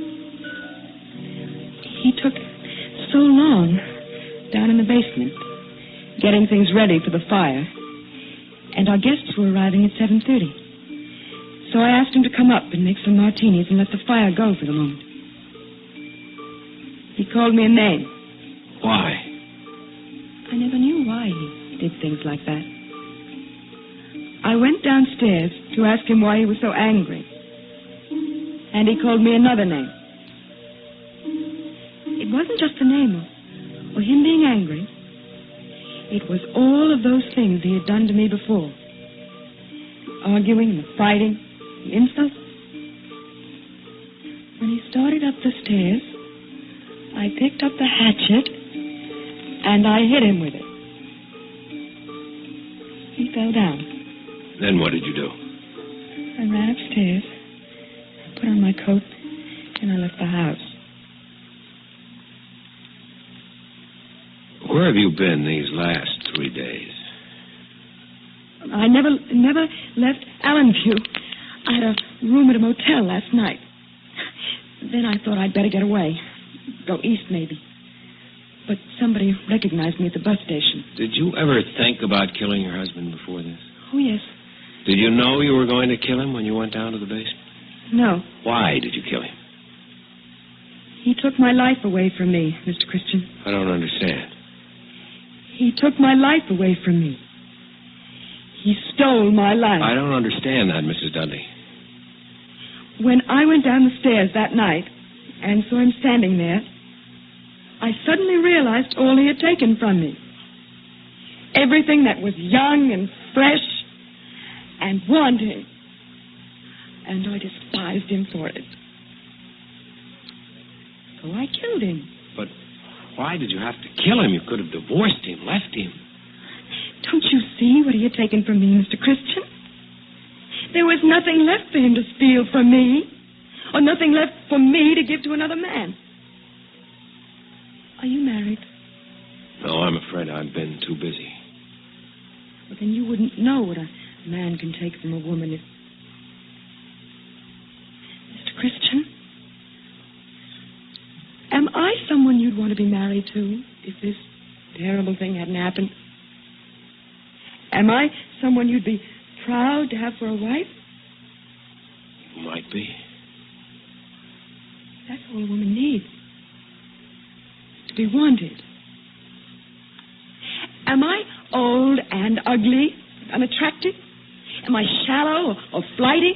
Then look at me, Mr. Christian. I am. No. So stand up, please. Look at me. Close. Yeah. Would you want to be loved by me? You're very beautiful, Mrs. Dudley. Have you any idea what it means to be a beautiful woman, Mr. Christian? To be admired by every man and envied by every woman, and never to be sure why? Oh, how many times have I heard those words, I love you. I wondered what they meant. What was loved? My face? My figure? My artificial makeup? My Balenciaga gown? Or me? Maybe you can give me the straight answer, Mr. Christian. I haven't been able to get to the hairdressers recently. I've run out of lipstick. I'm afraid that this suit needs pressing. Would you want to be loved by me, Mr. Christian? Yes. Yes, I would. Well, I was nothing to Roger Dudley, nothing. And my love was nothing to him. I was a fixture, a decoration, an animal. And he took all of it. My love and my life. And then he stood at the bottom of the stairs and called me a name. Mrs. Dudley, listen to me. Now listen to me. No one saw this happen. The maid was upstairs in the kitchen. Mrs. Thompson only heard it from next door. Now listen to me. You can claim that you did it in self-defense. What? He came at you and you picked up the hatchet and you hit him with it to protect yourself. You tell it that way when Mr. Bradford comes back in here. There are a dozen good men in the state who'd be glad to represent you in court with a story like that. I'll be opposite them. You can get off. He made you kill him. Because it was either him or you, and you ran afterwards because you were frightened. In the end, you'll be charged with second-degree murder, and at the most, you'll get a suspended sentence. Don't you understand what I'm telling you? You can be free. Yes. Yes, Mr. Christian. All right, let's have Mr. Bradford in here now, please. Right. Wait a minute. Hold it. I can never be free. What are you talking about? You haven't understood a thing I've told you, have you, Mr. Christian? He took my life away from me a long time ago. Can't you see, Mr. Christian, I don't have any life to live now? Mrs. Dudley, you have everything to live for. Look, you're young and beautiful, and you want and need all the things that life can give you. Too late, Mr. No, Christian. it's not too late. You must listen to me. You're too valuable a person, too desirable, too beautiful to die. You must live. Why? For me, for us. You need to be loved, and you need me. God help me, I need you. I need you. I need you.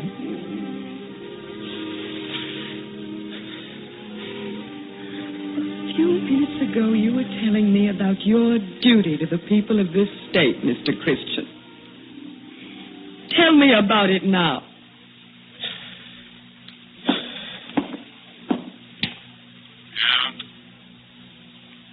right, send in Mr. Bradford. I wanted to talk to you alone like this to make sure I was right. You're no better than he was, Mr. Christian. You'd take a woman and do the same thing to her that he did to me. Until you kissed me just then, I wasn't a person to you. I was an animal. A trapped animal. And if I let you help me escape from this trap, I'd just be escaping into a moral life. A world with you. You're another Roger Dudley.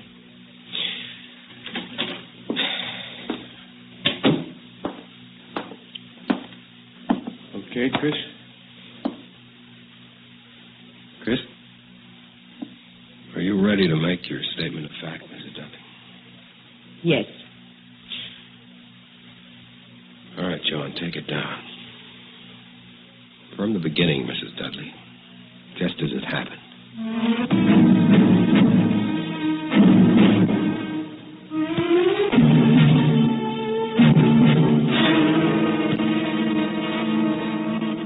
Suspense. You've been listening to a statement of fact, written for Suspense by E. Jack Newman. Heard in tonight's story were Rita Lloyd as Ellen Dudley, Mason Adams as Christian, Lawson Zerby as John, Hal Burdick as the sheriff, and Jack Arthur as Thaler. Listen again next week when we return with Time on My Hands by Walter Black, another tale well calculated to keep you in suspense.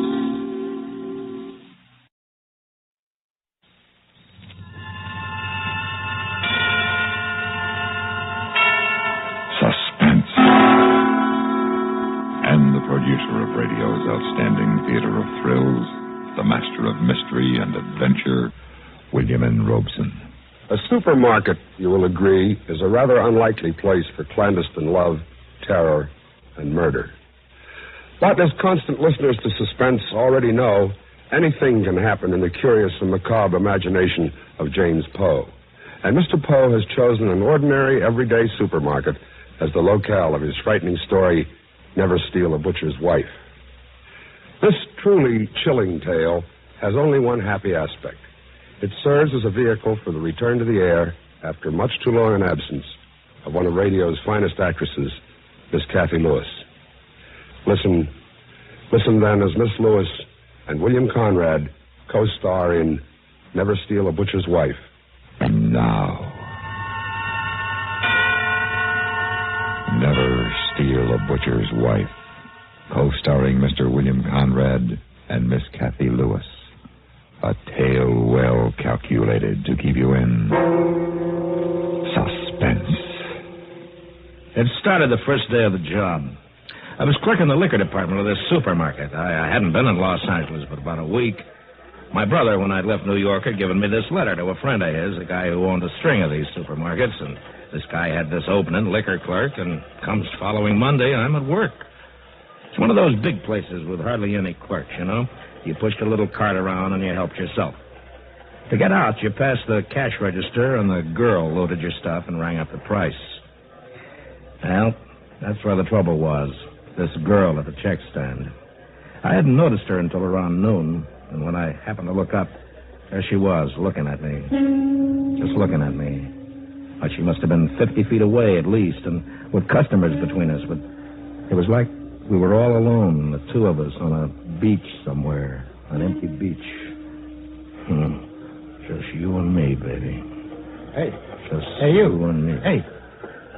What? What's the matter? Sleep on your feet? What'd you say? You're the new guy, huh? Oh, yeah, I just started this morning. I'm Nick Arnold. I work the vegetables. Oh, Harry Carr. Pleased to meet you. Yeah. You got 2 bottles of cold beer? Sure. There you are. Only, don't open them here by the counter, you know, law. I have them out back with my lunch. Nick. What? The, gal over there by the cash register. Mary? Yeah, is that her name, Mary? Yeah. What about her? Well, that's what I was wondering. What about her? Oh. No soap. She's married. Are you kidding? See that big guy over there with the knife? Krause, the butcher. Yeah? Ask him if I'm kidding. Well, who's he? Her husband. Oh. See you. I looked over at the butcher. He was a funny-looking guy, a real creep. He stood there sharpening a tremendous big cleaver, whistling to himself. He wore rimless glasses with thick lenses so that his eyes looked like baseballs. When he saw that I was looking at him, he nodded and went on whistling and stropping. I looked over at her. She was giving me the eye again. We closed at 7. The vegetable guys carted out the old stuff, and the delicatessen man put away his pickles, and I checked the register, counted my slips, made out my entries. And Krause, the butcher, was still there, packing and cleaning, putting stuff in that big refrigerator room back of the counter. But she had left. So I got into my street coat, and I walked out. Hello? She was standing looking at a shoe display a couple of doors down from the market. I said hello. Don't you say hello wherever it is you come from? Well, sure. Hello. Taking the bus? Mm-hmm. Which way do you go? Down to Western. I'm going that way. I'll drive you. Oh, no. I don't think you better. What's the matter? Well, I just wouldn't want to trouble you, that's all. No trouble. Well, Come on. I'm parked right here. Well, what about Mr. Krause? He'll be there an hour yet. He takes the bus. Oh. Come on. Don't be afraid. Oh, I'm not afraid. I just don't think... Oh, come on. Get in.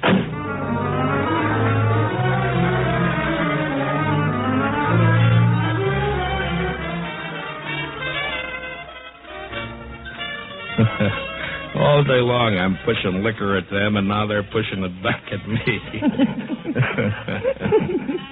You're cute, Harry. I mean it. You're cute. Yeah, well, so are you, baby. You really think so? Sure, baby. Harry, let's get out of here. Go someplace else. Hey, I gotta work in the morning. Silly. This is the morning. It is. Hey, Mac, what's the time? Almost 1:30. You really think I'm cute, Harry? Sure, baby, but it's late. It's real late. Don't worry, sugar. Come on, I'll take you home, huh? I'll take you home. Of course, I felt lousy the next morning. I'm not much of a drinker, but she looked fresh as a daisy, smiling and joking with the customers. Well, I avoided her all day. I didn't like this setup. I didn't like to think about what must have gone on between her and Krause when she got in. When I came out that night, there she was, waiting for me. I tried to get away. Harry. But she said she had something very serious to talk over, and, well, the way she said it, I got in the car again.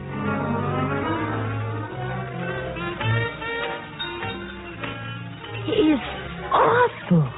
Really, you don't know? Yeah. I guess it's tough. You just wouldn't believe some of the things. Yeah. Look, Mary, He's crazy jealous. Huh? What does he know about me? What did you tell him? Well, I got in this morning, and there he was. He said, "Where have you been?" I said, "What's it to you, Andy?" I call him Andy. Drives me crazy. He said, "Don't you think you can fool me?" And then he started to cry and talk real crazy. Look, Mary, maybe we better not see each other again, huh? Don't be silly. He doesn't know who you are, who it is. Yeah, but he could find out. Not unless I told him. But you wouldn't do that. Of course not, baby. As long as you're good to me.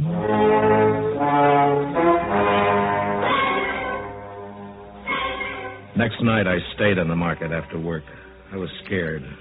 I did inventory. I counted bottles. I cleaned the refrigerator. I changed the water in the soft drinks cooler. I just kept busy.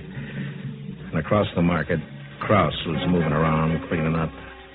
After a while, he took off his apron and he came over. But, hello, Mr. Krause. Give me a bottle of beer. Well, yeah, sure thing. All right to drink it here? Well, sure. We're closed, aren't we? Yeah. Here's an opener for you. Thanks. You're working late?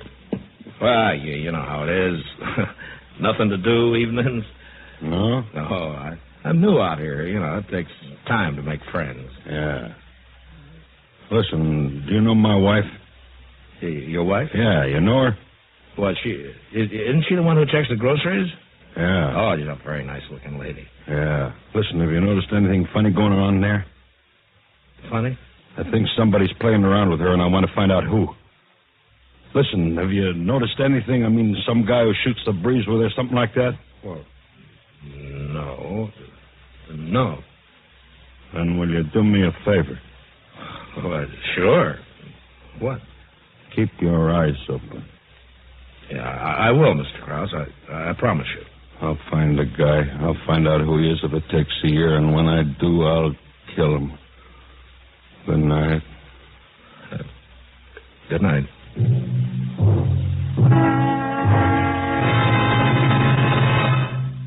And now, co-starring William Conrad and Kathy Lewis, Act 2 of Never Steal a Butcher's Wife. Well, the next day was tough, real tough. With Mary looking over at me every now and then, giving me those big eyes, and Krause looking over and raising his eyebrows. Do I know who it is yet? And me making a long face and shaking my head. And then Nick, the vegetable man, comes over. I see you didn't understand what I told you the other day, huh? What? What's that, Nick? About Mary. I told you she was a married woman. What are you talking about? I see you, the both of you, coming out of a bar the other morning. You're nuts. Don't pull the hard face with me, Harry. I ought to tip Krause off to what's going on. Look, Nick, Nick, be a good guy, will you? Be a good guy. I'm telling you, you better be a good guy and leave the butcher's wife alone if you know what's good for her. I will, Nick. I will. I got no use for her. You better not. She'll get what's coming to you. Sure, Nick. Sure thing. I meant it. I had no use for her, but this was a broad you couldn't shake. That night, she was waiting for me after work outside the market, and she wouldn't listen to reason. But, baby, you can't pull out until I'm ready to let you out. Now stop being silly and get in the car. Look, can't you understand? I don't want any trouble. There won't be any if you're smart. Oh, come on, baby. Let's go have some fun. Look, Mary, please. What is it? What? Oh, hello, Nick. I warned you. Oh, look, Nick, you got it wrong. Have I? What is all this? You shut up. Don't you talk to me like that. I'll talk to you like I please. Cheat, two-timer, tramp. Harry. Hit him, Harry. But I didn't hit him, because all of a sudden I knew what I had to do, and I knew that I had to do it fast. Harry? Where you going, baby? I didn't turn. Nick was still standing there beside the car. I went back into the market. Mr. Krause? Mr. Krause? Yeah? I found out. What? I found out who it is. Who? Nick. The vegetable man? Yeah. The vegetable man. I never did like him. I never did. I got out of there then, and I took a fifth of bourbon home with me. No dinner. I just lay there on the bed for about 3 hours talking to myself. Then finally my mind was made up, and I started to pack. I was broke, but I didn't care. I'd have to skip out on my rent, but that didn't matter. I didn't care. I just wanted out. From Krause, from Mary, and from Nick. But I couldn't walk out and leave Nick on the spot, even if he was a snooping little rat. So I wrote a note to Krause. I said, I did it, Krause. Don't blame anybody else. Then I took a note, my bag, and the key to the market, and I tiptoed out of the room and house. I caught a bus, and I went to the market. The boulevard was deserted. I looked in through the glass door. In the back of the place up high, there was a red neon beer sign that blinked on and off, on and off. I unlocked the door, and I went in. And I locked the door behind me. The place was eerie in the dark with that red light blinking on and off. I went to the butcher counter first, and I laid the note on the scale where he'd be sure to see it. Then I crossed over to the liquor department. It was dark, and I kept bumping into things. And I thought, why am I acting like a criminal? And then I turned the light on. And the whole place was suddenly dazzling, and it hurt my eyes. I looked at the cash register. I was just thinking about maybe taking a couple of bucks when the light went out. But I hadn't touched the switch. There were other switches in the place, but I didn't know where. After that brightness, the place seemed twice as dark. The red sign blinked on and off. On and off. And then I saw him. Krause. He was standing behind the meat counter at the scale. He picked up the note, and he read it. I couldn't see his eyes, just the glasses. And every time the light blinked, they shone red, bright red, like some sort of a terrible toy. And then he yanked a knife out of the rack on the chopping block and started toward me. It was like a movie that you'd see one frame at a time. Each time the light blinked on, he wasn't where he'd been before. But he was closer. Closer.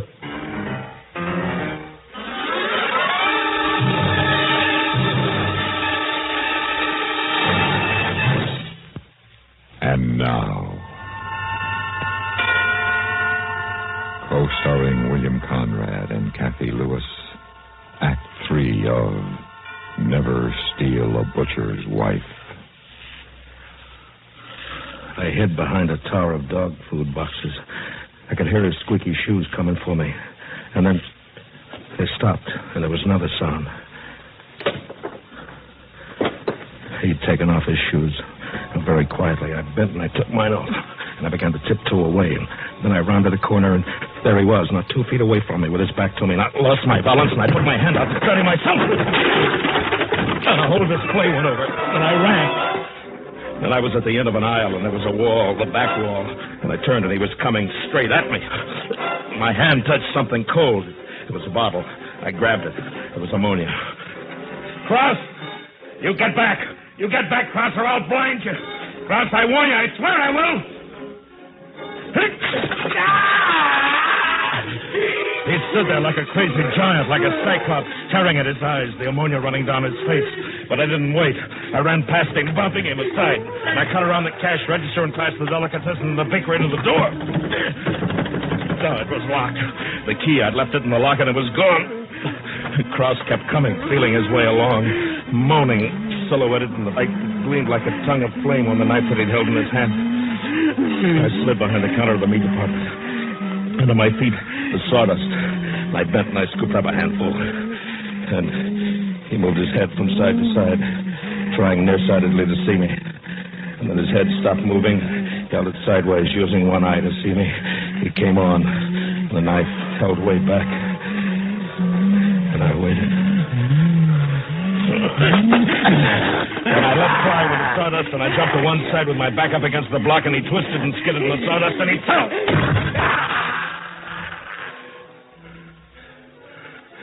And he was very still for a moment. And in the blinking light, I saw the knife.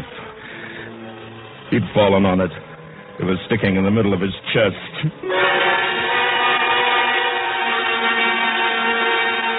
Then, very slowly, he got to his feet, one hand over the place where the knife was. And then he started toward me again. He grabbed a cleaver from the chopping block, and I backed away.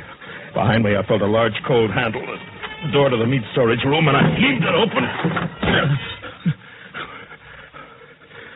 Inside, it was cold, bitter cold, and it was dark. At the center of the door was one small, thick pane of glass. It was clouded, so I wiped it clear with my hand, and I looked out. And Krause stood there, his face an inch from mine, looking in at me. And then his eyes rolled back, and his face went slack, and he fell out of sight. He was dead. I was sure of it. I felt around in the dark for the door handle, but it wouldn't move. I heaved, and I dug, but it wouldn't move. Oh, maybe another door, I thought. Maybe there's another door out of this place. And I began to search for it in the dark, feeling along the icy, damp walls. I walked into something cold that swung gently when I touched it. A side of beef. Yeah, but no door. I moved on farther. Another icy cold thing. I'm crazy. I know it. I'm crazy. This one feels as though it's wearing silk stockings.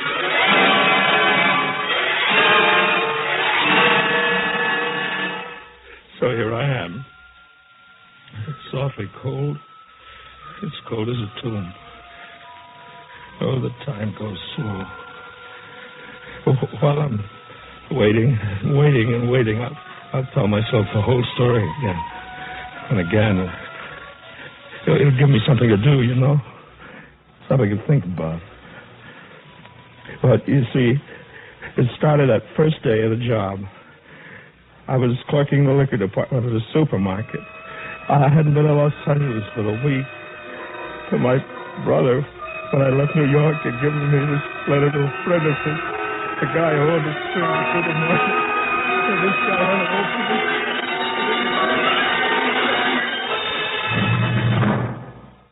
Suspense, in which William Conrad and Kathy Lewis co-starred in William N. Robeson's production of Never Steal a Butcher's Wife, written by James Poe. In a moment, the names of tonight's supporting players and the word about next week's story of Suspense. Supporting Mr. Conrad and Miss Lewis in Never Steal a Butcher's Wife were Joe DeSantis and Lou Merrill. Listen. Listen again next week when we return with another tale well calculated to keep you in suspense.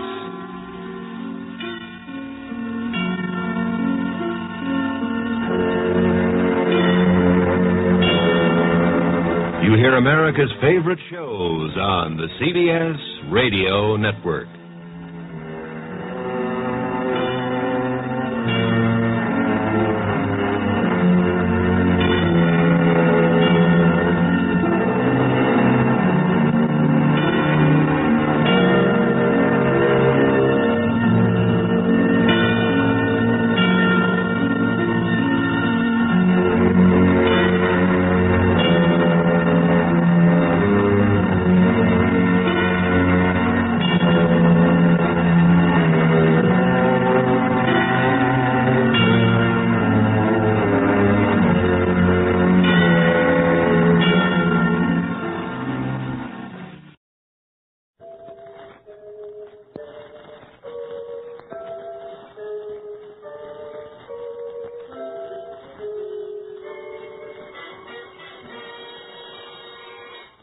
Murder by Experts.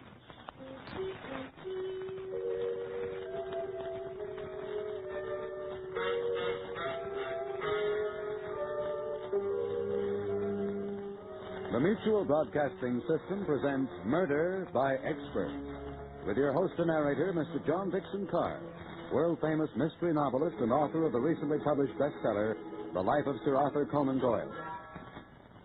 This is John Dixon Carr. Each week at this time, Murder by Experts brings you a story of crime and mystery which has been chosen for your approval by one of the world's leading detective writers.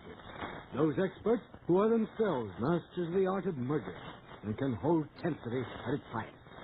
This time, our guest expert is the noted mystery writer, Mr. Bruno Fisher, who has selected a fast-moving, realistic study of a killer at large, written by Joseph Ruskell and Paul Monash. And now we present Kenneth Lynch in Prescription for Murder.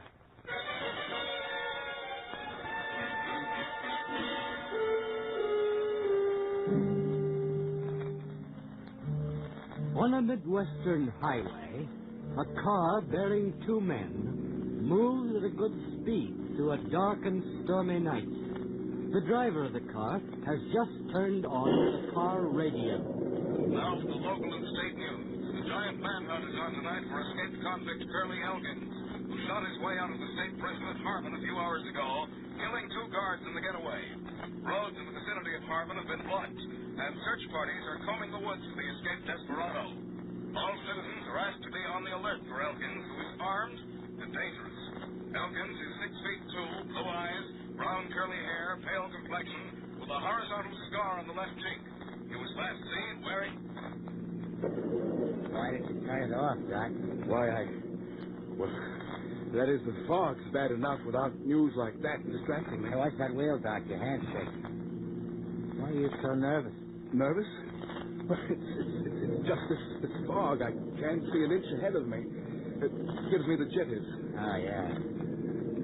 Hey, thanks for stopping to give me a lift. Oh, that's perfectly all right. Didn't think I'd ever get a lift tonight. No one likes to take on a hitchhiker. You from these parts? Away. You said you were going into town? Yeah. Which town? Oh, same one you're headed for. Somerset? Yeah, Somerset, that's it. Well, it's funny how you get chummy on the road and tell your life's history, huh? So you're Dr. Richard Bennett. You're going to Somerset to take over some ailing old MD's practice. His daughter, too, huh? What's her name again? Marcia? Yes. What town did I pick you up at, friend? Harmon. So you've never seen Marcia or her old man, huh? Why, no. No, I haven't. Just exchanged letters with her from overseas Japan. Now here you are, coming to a strange town to take over. Life history. It's funny the way guys open up on the road, ain't it? Now you take me. You know all about me, too, huh? No, I don't. You sure? You didn't say a word. You didn't open your mouth till now, just now, and... But what? When you turned the radio off and stared at me? I stared at you? Yeah. Hey, watch the road, Doc. What was so interesting? Nothing? Nothing at all. No, come on, tell me, Doc. Why did you look at me like that? Why the sudden once-over? The once-over? What gave you that idea? Never mind my ideas, Doc. I'm wondering about yours. But listen, you suddenly got a bright idea, didn't you, Doc? You saw the light, huh? Maybe you can see this, too, this gun. Now, wait a second. Okay, Doc, just pull over to the side of the road. Come on, Doc, be smart. Pull over. Oh, no. No, I'm not going to pull over. I'm going faster. It's 55 now, 60. You can't shoot me, Elkins, not now. Not while I keep it going this fast. You got this figured all wrong, Doc. I can let you have it. After all, what have I got to lose? If I get caught, it's the chair. We go off the road, so I get killed, so what? But you get killed too, Doc. And you got to lose. Now, look. I'm going to count to 5, Doc. If you don't stop by then, I'm going to give it to you. 1. Listen, Doc, stop the car now and you'll be okay. 2, maybe I'll take your car, but what have I got to gain by killing you? 3, Doc, 3. I'm not stopping. Out here in the country, you'll be stranded for the night, but I don't have to shoot you, Doc. I'll get my head start. 4. I said 4, Doc. Getting kind of close. How do I know you won't shoot me? It's your only chance. If you don't stop now, I'm surely going to let you have it. The other way, you got a chance. That's better, Doc. Now you're playing it smart. Okay, Doc, get out, but don't try anything. Now, look, Elkins. You have nothing to gain by... I know, Doc. I said that myself. Now start walking into those woods. But don't argue with me. Get going. You got a chance, Doc. Just trust your luck. It's been pretty good so far. Got you to be a sawbones. Got your girl. This will do, Doc. Stop here. Now we can't be seen from the road. Elkins, I was only trying to be a decent guy, giving you a ride. Sure, Doc. You're a good guy. You're a big guy, too. Just about my size. Take off your coat, Doc. We're going to change clothes. Sure. Come on. Your shirt, too. Here's my coat. Get a shirt. All right. Silk shirt, huh? Nice. The pants. Come on, hurry, hurry. All right. It's fine. Don't bother to put my stuff on. You won't catch cold. You don't have to be modest because...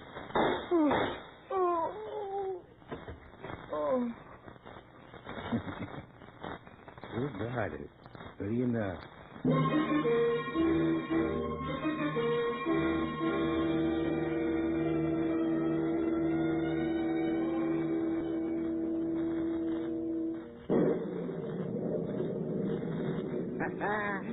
Through the clothes in the car. What a break. Now I'll get going.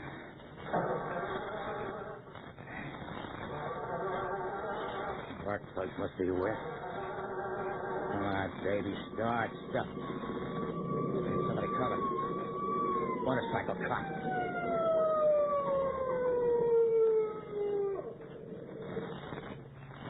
All right, you. What's the idea? Oh, what's the matter? Your tail lights out. Want somebody to come along and smash into you? Gosh, was on last time I noticed. Headlights are okay. Let me start my motor, see if that makes any difference. All right. Maybe it went on then. Just a second, I'll have a look. No, switch on your brakes. See if it works that way. Okay, just a second. Yeah, copper, just a second while I shift in the reverse like this.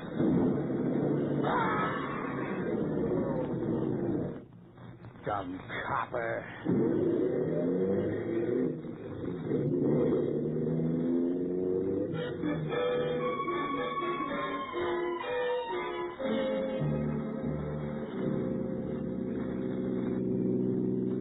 What's that? Roadblock. I'd have known they wouldn't waste any time. Hey, you want to get killed?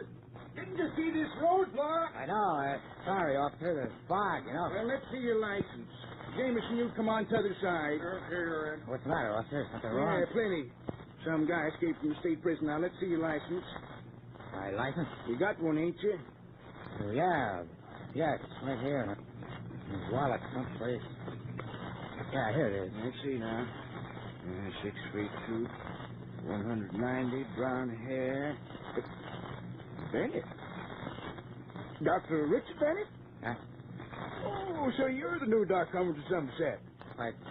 Yeah, that's right. Yeah, I heard old Doc Milburn's been expecting you. Doc Milburn's expecting. The whole town's expecting. Excuse us for stopping you like this, Doc. Yes, sir. This is a heck of a reception. Practically being me mistook for an escaped convict. Well, look, Red, I got an idea. Why don't we greet Doc Bennett here in style? You're going off duty in a few minutes anyway. Give him a motorcycle escort to Marsh's place. That's a swell Now, idea. wait a minute. Won't take no for an answer. No, sir. Boy, would I like to see Marsh's face when you pull up with that siren going. Well, now, look, fellas, I appreciate all Skip this. it, Doc. I'm already on the motorcycle.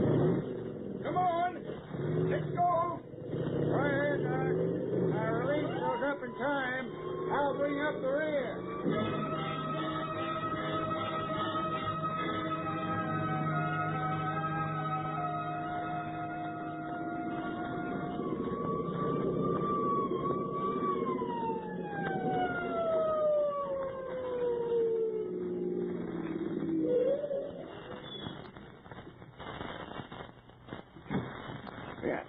Here we are, Doc. Here's the house. Well, thanks a lot, officer. I'll see you later. Sure, but let me get Marcia first. No, that's all right. You just run along. I don't mind at all. Hey, Marcia. Marcia. Hello, Red. Is something wrong? Wrong? Everything's fine. Look who I got with me. Who? Him. Don't you know him? Good, Red. I never saw that man before in my life. Hey, what goes? Look, didn't you say you was Dr. Richard Bennett? Why, yes. Dr. Richard Bennett. Oh, Dick, can you ever forgive me? Say, what is this? I thought you'd recognize me at first sight, Marcia, after all I learned. Oh, Dick, do come in, please. Don't stand out here. Now, look, Marshal. Oh, it's all right, Red, and thanks for showing him the way. You see, Red, we'd never really met. Well, anyway, it's all right. Leave it to a woman to foul things up, eh, Doc? Had me thinking you were that escaped convict or something for a minute. Oh, Red. Well, see ya. Goodbye, Red. Well, Dick, do come in, please. Oh, I'm so glad you're here. But don't stand out there. Come on. You know, we'd just about given you up. It's so late, and Dad and I thought that with the fog and all over the road, well, look, I'll call Dad. You know, I hoped you'd look like this. I never thought. But I would have known you. Oh, I think I'd have known you too, Dick, if you'd given me 1 second more. Tall, serious looking. But you didn't write me that you were wounded. Wounded? Well, that scar on your cheek. Oh, that. Well, Who's that? Just came in, Marcia. Dad, he's here. Oh. Dr. Bennett. Dr. Bennett, well, at last. Hello, Dick. Don't mind my calling you that, though we've never met. Good to see you, Dr. Milburn. You must be tired and hungry. Well, I am a little. Of course you are. I'll show you up to your room, and Marcia warm up something for Dick. All right, Dad. Hurry, or I'll tell Dick all about Scotty, the motorcycle cop you used to keep company with. Oh, Dad. Until your male romance started, of course. Well, we can all have a nice long chat. You two can talk about those soulful letters, but save me a moment with him, Marcia, to discuss his new patient. All right, Dad. And I'd like him to see some X-ray plates I've just developed right this way, Dick. Okay. Over here. Here you are, Dick. X-ray shots. Get to know your future patients inside out. Yeah. I know it's late, but here's one I'd like your diagnosis on. My diagnosis? We'll see if it checks with mine. Here, take it. Hold it up to the light. What do you make of it? What do I make of it? Well, I'd say... What? Dick. Huh? You will have your little joke, eh? What do you mean? Oh, you know well enough what I mean. You're holding that X-ray upside down.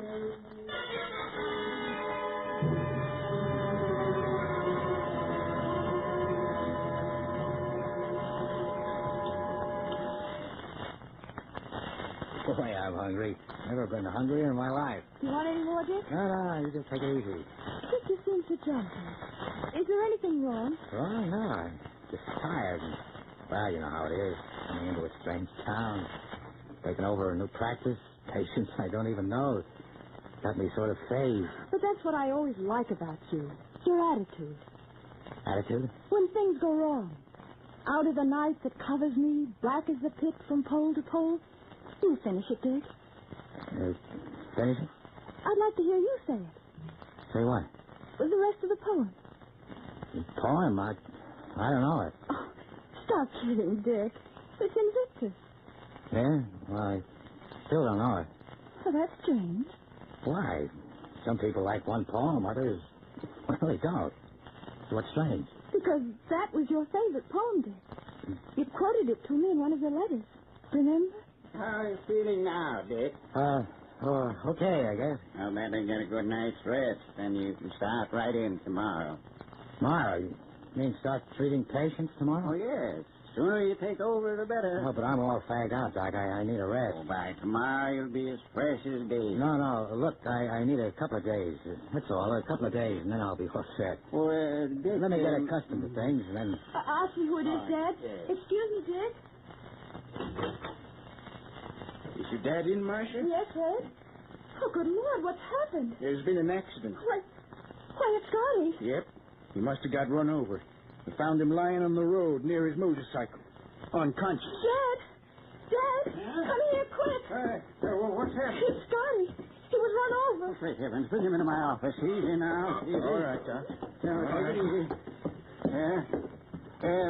Put him down there. Here? Yeah, on the couch. Okay. Scotty?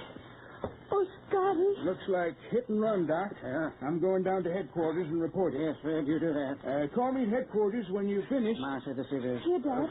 Got to cut away his uniform. Scotty, this is Marcia. Listen, Scotty. What happened? No nasal or oral hemorrhage. Good. Some guy car parked at the side of the road. Easy now. I want to listen to your heart. How is it, Father?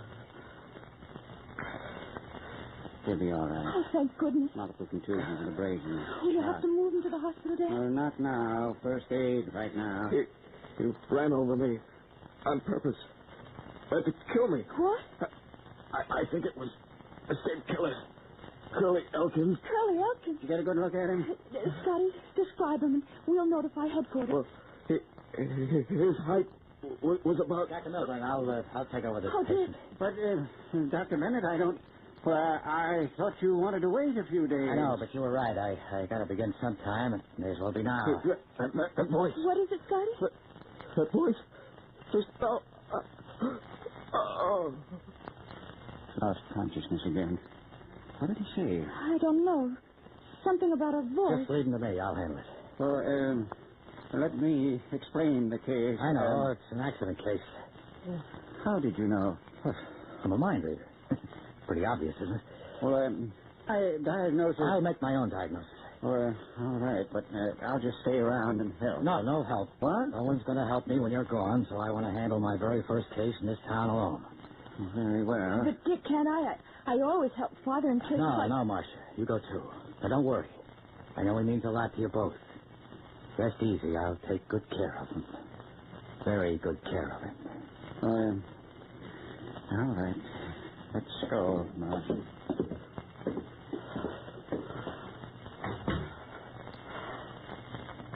How do you feel, Scotty? Who are you? That you know? Honest? How did you get run over? Did you get a good look at the driver? No. You sure? I want to see old Doc Milburn. Why? What do you want to tell him? You sure you can't identify that driver? No. I don't believe you. You're lying. You said that voice. What voice? What did you mean? I want to talk to Marcia and the doc. Let me see him. I'm taking care of you, Scotty. I'm going to fix you up good right now. The scalpel ought to do the trick. Look, take it easy, what Scotty. Lie still. Just a little insurance, see? To make sure you feel all right.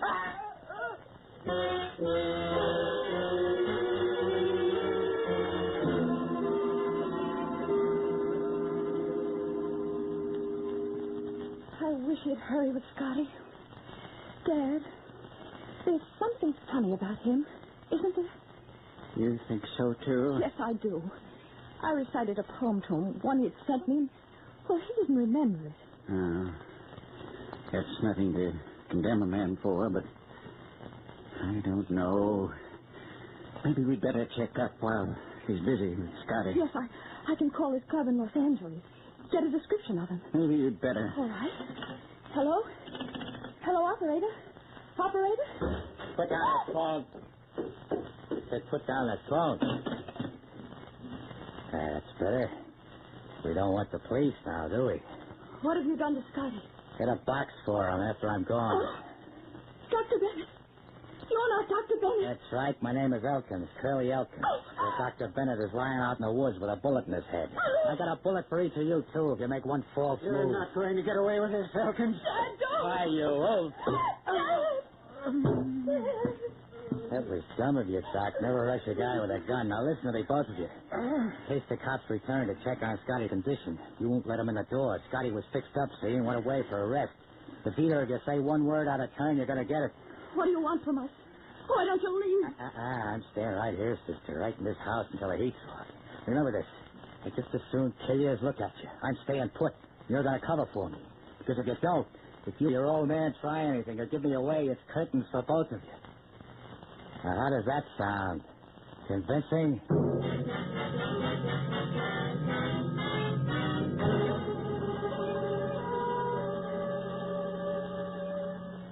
Well, that wasn't such a bad night now, was it? Cozy, just the three of us? Lot better than the 10, huh? You can't keep this up forever, Elkins. Someone's sure to find out.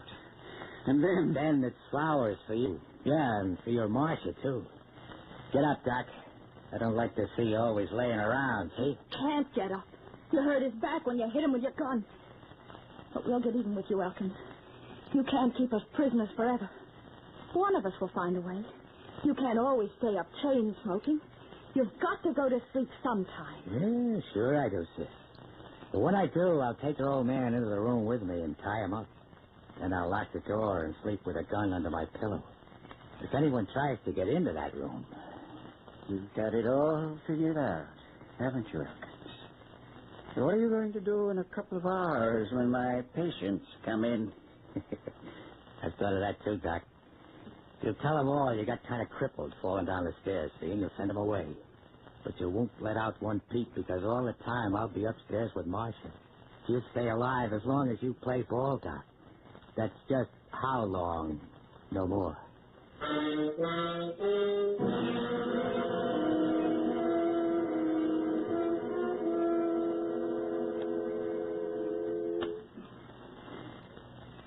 What's taking us so long? Hurry up with that coffee. It's not spoiled yet, Elkins. What's taking you so long? You growing it? Gotta have a swallow of Java, you hear? Nurse is bringing it. What's the matter? Why so jumpy? Why your eyes so bloodshot? Shut up. Look at your hands, trembling. What is it? Conscience? I doubt it. Shut up, Doc. Clam up, you hear? Nerves? What are you afraid of? You got the gun in your hand? Clam up, I say, or what? Let's see who's jumpy. As soon as I've had my coffee, just wait. It's going to be glad to get rid of me, hey, Doc? Half an hour, it'll be dark, and I'm scrambling out of here. You feel good about that, eh, Sawbones? I can't say I'll be sorry. You hear that, Marcia? He thinks I'm going off and leave you two here to blow the whistle on me. He thinks I'm fool enough to do that. What they take me for, a dope? Elkins, no. Good heavens, man, surely you won't. Elkins, do anything you want to me, but Marcia... She's deaf and dumb. She can't talk to the cops. I promise we won't breathe a word. Not a word. I beg you. Yes, me, Doc. Yes, you're right. Who knows? Come on with that Java. Coming. You like it hot, don't you? Give it here. Yeah, maybe I will, maybe I won't, Doc. Maybe I'll kiss you both goodbye. Or maybe 2 bullets will do it. You can't be sure. Gives you kind of a funny feeling, huh? Drink your coffee. Who's nervous now, huh? Don't know if you're alive or dead in a few minutes from now. Ain't that something? Drink your coffee, Elkins. Why? Why what? Why are you so anxious for me to drink this cup of coffee? You wanted it, didn't you? It's good? I hope so. You hope so, huh? You hope maybe a few drops of poison will do the trick and get rid of me, What huh? are you talking about? You wouldn't try a little thing like that now, would you, to save your own neck? Here, you drink. Me? Yeah, you drink it. Drink it, I say. Take a few swats. Very well. Why not? For the silly thing. Give it here. There.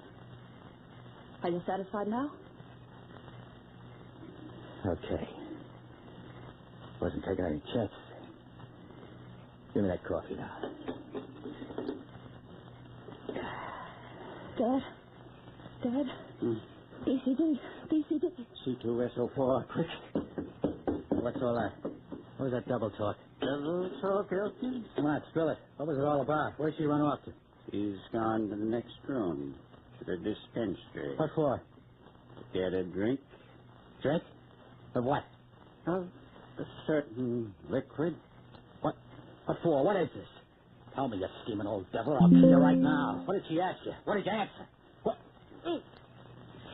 My daughter just asked me the antidote for poison. I gave it to her. Antidote? Poison?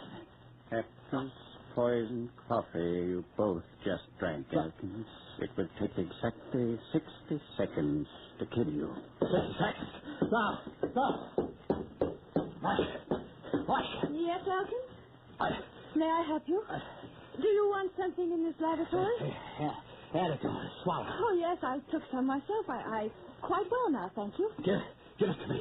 Where is it? Now, isn't it a pity? I forget. Where is it? What bottle? Holy fuck. Which one? Doc, tell me. Tell me which one. Inside's burning. Which one? C2SO4. What's that? The antidote. C what? But the full name's on the bottle. What's the name? What's the name? You're a doctor, aren't you? Doc. Surely you weren't merely posing. Give me a break. Any doctor would know, Dr. Bennett. Get it for me. It hurts. Get it. I'd be glad to, Dr. Bennett. You have crippled me, but I can't move. I must lie on this couch, perhaps for life. Or else I'd get the bottle for you and save you. I'll kill you.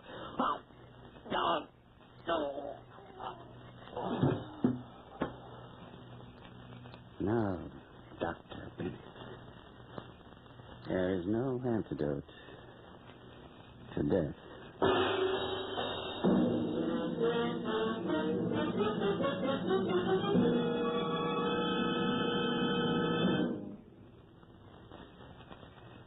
And so the curtain falls on Prescription for Murder, which was chosen by guest expert Bruno Fisher, whose latest thriller, The Restless Hands, will soon be published. Next week at this time, Murder by Experts brings you the story of an invisible menace which terrorizes a whole city. Selected for your approval by the noted mystery writer, Mr. Lawrence Blockman. Until then, this is your host, John Dixon Carr, hoping you'll be with us again next week at this time.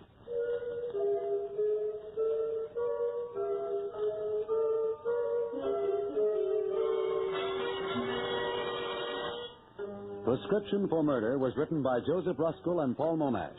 In the cast were Kenny Lynch, Kathy McGregor, Roger DeKoven, Bernie Grant, and Jack Curtis.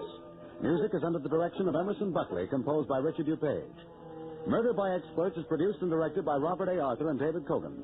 All characters in our story were fictitious. Any resemblance to the names of actual persons was purely coincidental. This is Phil Tompkins speaking.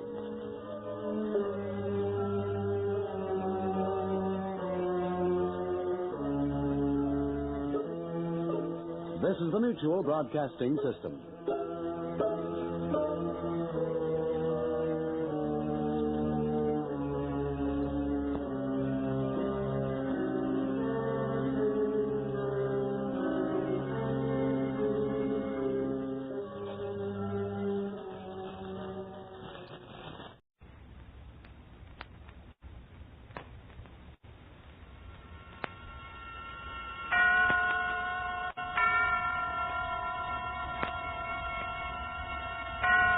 And now, Autolite and its 60,000 dealers and service stations present Suspense.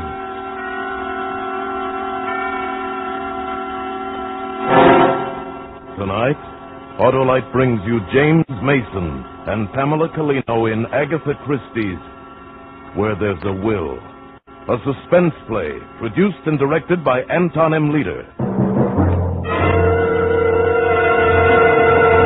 Friends, have you ever been in a dilemma? I mean, in a fix, like having to get started in a hurry and your motor won't turn over? Well, what you need is an Autolite Stay Full battery, that dandy dynamic battery you can definitely depend on. Why, by Cornelius, an Autolite Stay Full battery needs water only 3 times a year in normal car use. You can say bravura for that Aquapura. Plenty of extra liquid reserve. Yes, sirree. And it has extra plates in every cell. That means longer life and stronger life. What's more, those plates are protected against loss by fiberglass insulation. I can't say enough about Autolite Stay Full batteries, those marvelous marvels with more liquid reserve than Hollywood has stars. So get wise, get an Autolite Stay Full. Remember, you're right with Autolite. And now, Autolite presents James Mason and Pamela Collino in a tale well calculated to keep you in suspense. And now, Mr. Jepson, you really must let me make you a whiskey and soda. I have some excellent scotch. Never mind that, Ridgway. I've come to find out when you can raise 10,000 pounds. I see. Yes, I see. Well, Mr. Jepson, 10,000 pounds is a great deal of money. It's what's needed to cover your notes. Yes, that's right.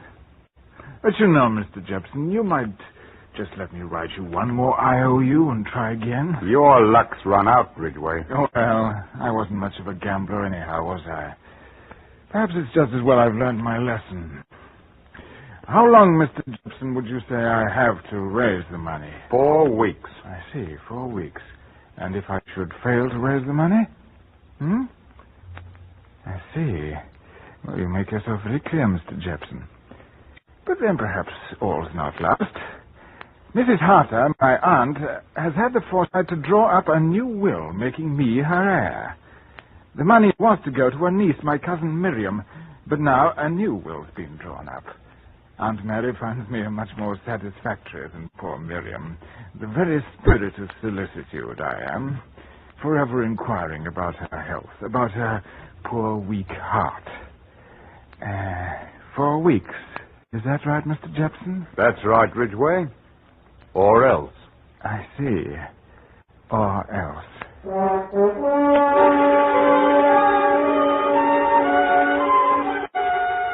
That's when it began. That last, the fortunate circumstance of the new will in my favor decided me on my plan. Now, murder wouldn't look right.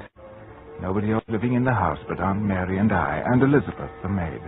And since I would benefit by £40,000, no, murder would not look right. Besides, I was fond of Aunt Mary.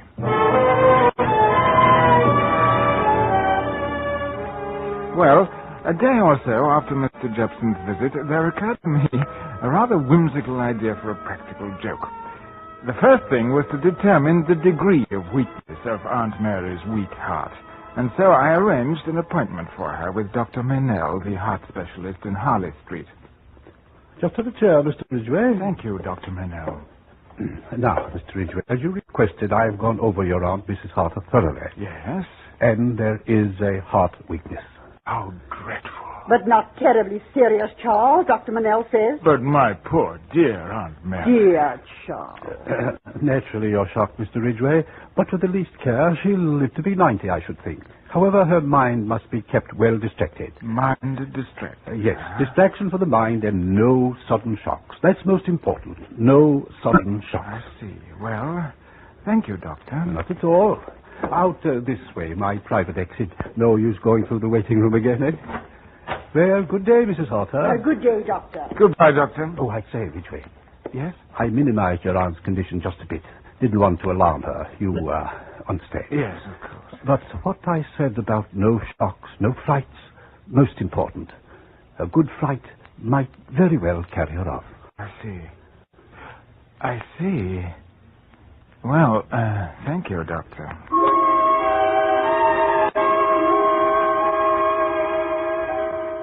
The next step was the radio.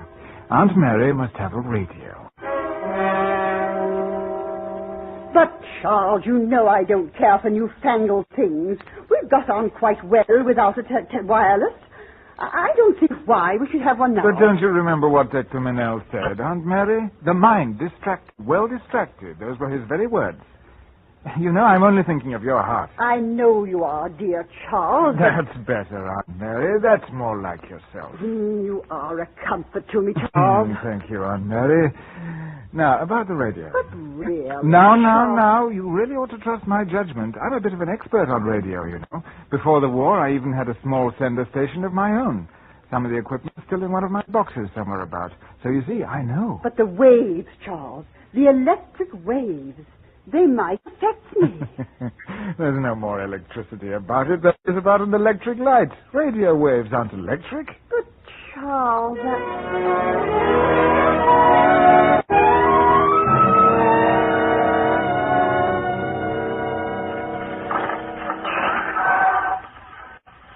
Well, I must say it makes a frightful noise. We'll have it tuned in a minute.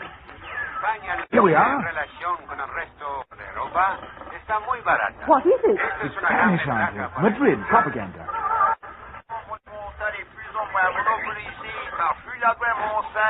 Yes. What do you think of that?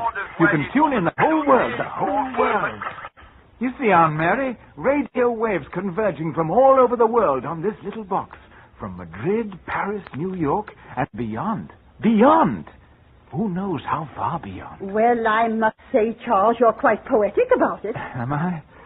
Yes, I suppose I am. That was the first inkling I had that my little practical joke was going to be fun. The acting and coaxing poor dear Aunt Mary along bit by bit. Every evening she'd sit by the radio listening to the news on the BBC Home Service and the classical music on the third program. Then, one morning, I attached a wire into the radio while she was still in bed, ran it along under the carpet into the small anteroom of the sitting room where the radio stood, took the hand microphone left over from my amateur sending days and hooked it to the other end of the wire, and everything was all ready. That evening, I backed the car out of the garage and started off for my regular Wednesday evening of bridge. But I drove only a short way, then parked behind a hedge and walked back to the house. I let myself in the side door and went into the small room off the sitting room where Aunt Mary sat alone listening to the radio. Beethoven. I opened the door the slightest crack. The moment had come, and I felt my heart beating with strange emotion. I saw in my mind's eye Aunt Mary and the dimly lit sitting room, and I almost felt the mood she must be feeling as she sat dreamily immersed in the shifting strains of music. I picked up the microphone and... Mary. Can you hear me, Mary? This is Patrick. What? This is Patrick, your husband, speaking. From the other side. I am coming for you soon. Will you be ready, Mary? Patrick. Will you be ready, Mary? Patrick!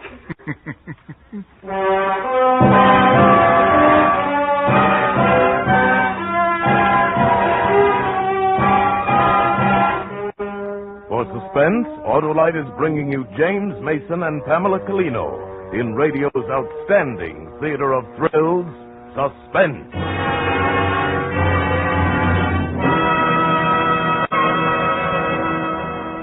Say, Hap, I spent Washington's birthday telling my young nephew the story of George Washington. What a great man he was. How he always told the truth. Well, that was nicely hollow. This younger generation should know about George Washington. Yeah, and to illustrate, I told him how I always tell the truth about Autolite Stay Full batteries. What? Those marvelous, wonderful get-up-and-get batteries with the extra reserve of water. Why, son, I told him a camel is practically dehydrated compared to an Autolite Stay Full battery. Because an Autolite Stay Full battery needs water only 3 times a year in normal car use. But, Harlow, you were telling your nephew about Always tell the truth, I told him. Like I tell people about the punchy power for peppy performance packed in an Autolite Stay Full battery because of that ample sample of H2O. Yes, by Cornelius, I told him an Autolite Stay Full battery needs water only 3 times a year in normal car use. That extra liquid reserve means longer life and stronger life. I told him about the fiberglass insulation between plates that adds months to the life of an Autolite Stay Full battery. I'm sure the kid learned a lot about George Washington. But wait, here's Suspense.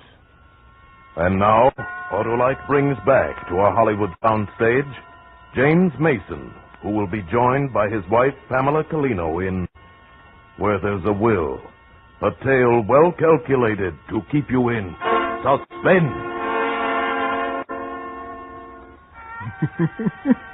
After I'd spoken with the voice of Aunt Mary's dead husband, I waited a moment. Then, very cautiously, I looked into the sitting room.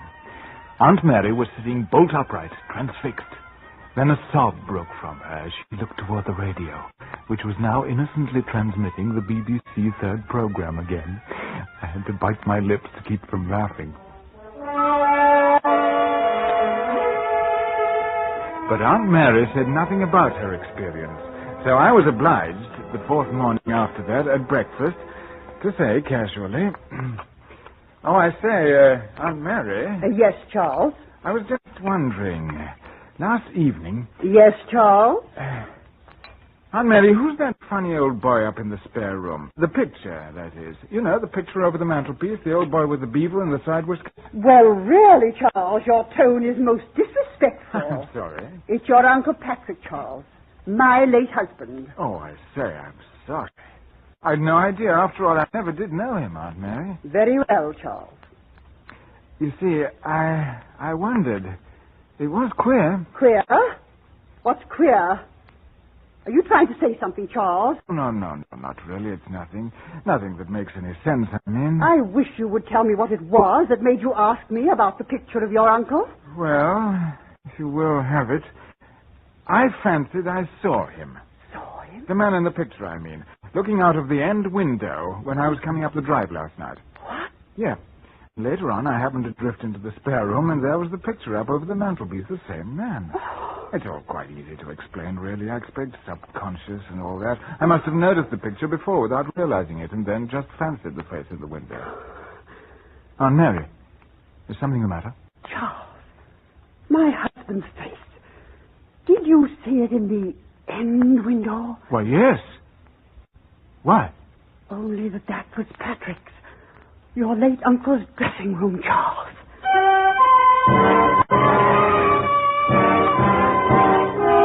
The very absurdity of the story I made poor Aunt Mary believe was fun.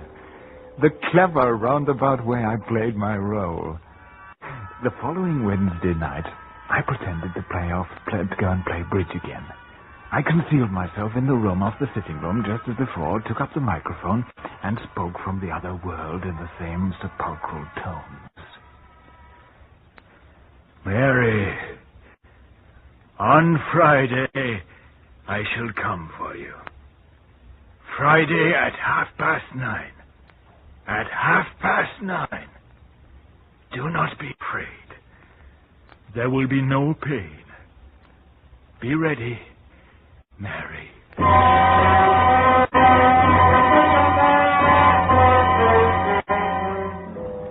When I came into her bedroom the next morning, Aunt Mary was speaking to Elizabeth in a most businesslike manner. Now, here you are, Elizabeth. I want you to take this letter I've written. Yes, ma'am. I wrote it last evening. If anything should happen, Friday evening. You understand me? Yes, ma'am. Friday evening? That's my night out. So it is, and you go right ahead. However, if anything shall have happened by the time you get back on Saturday, I want this letter delivered to Dr. Mayon. Yes, ma'am. Now, the top left-hand drawer of my bureau, it's locked. The long key with a white label. Everything in the drawer is ready.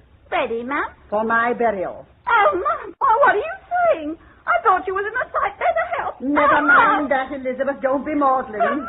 Elizabeth, did I ever tell you how much I've left you in my will? Oh, no, ma'am. Well, I can't seem to remember. It was £50 in the old will, but did I raise it to 100?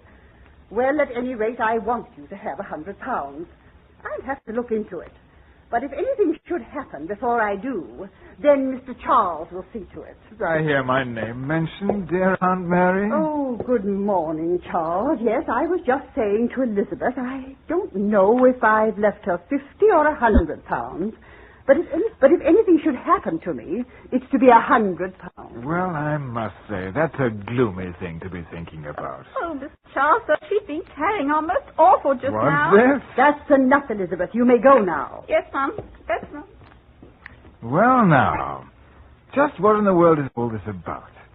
Suppose you tell me just what's going to happen to dear Aunt Mary. Charles, what do you plan to be doing Friday evening? Friday evening? Well, as a matter of fact, the Ewings asked me to go in and play bridge. But if you'd rather I stayed at home... No, Charles. Actually, I prefer to be alone. Well, just as you wish. You know, I think I'll have Mr. Hopkinson send me the will. I want to find out about the bequest to Elizabeth. It's either 50 or £100. The rest, dear Charles, of course, goes to you. Yes, dear Aunt Mary. Whatever you say.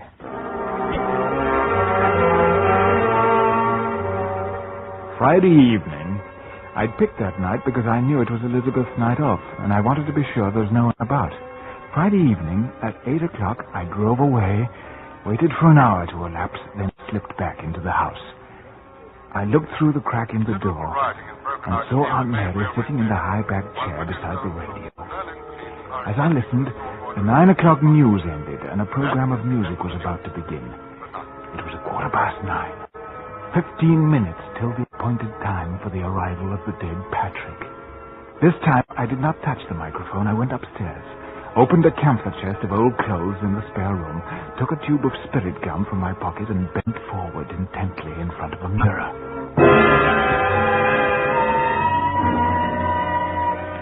Sharp on the instant of 9:30, there was a fumbling at the outer door of the house, and the front door slowly opened.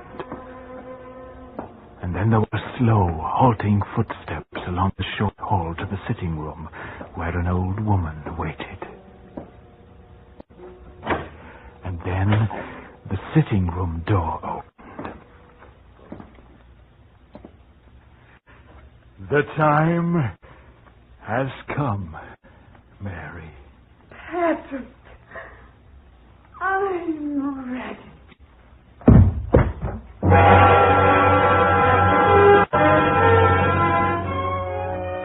My practical joke had worked to perfection. Aunt Mary's poor old heart couldn't stand the strain of seeing her dead husband, Patrick, arrive in person to carry her off into the spirit world. I stepped over the body, which had fallen dangerously near the burning fire in the grate. I took the poker and thrust some folds of paper that were lying in the ash into the fire to bring up a blaze, and in the blaze burned the false beard and side whiskers. I detached the wire fixed into the radio and took wire and microphone upstairs. I undressed and replaced Uncle Patrick's old-fashioned suit of clothes in the camphor chest in the spare room where I'd found it. Then I dressed again and went off to play bridge at the Ewings.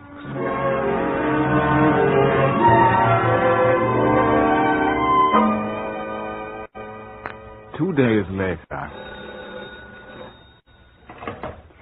This is Mrs. Harter's... this was Mrs. Harter's residence. Oh, just a moment. It's Mr. Jackson, sir. All right, I'll take it. You may go, Elizabeth. Yes, sir.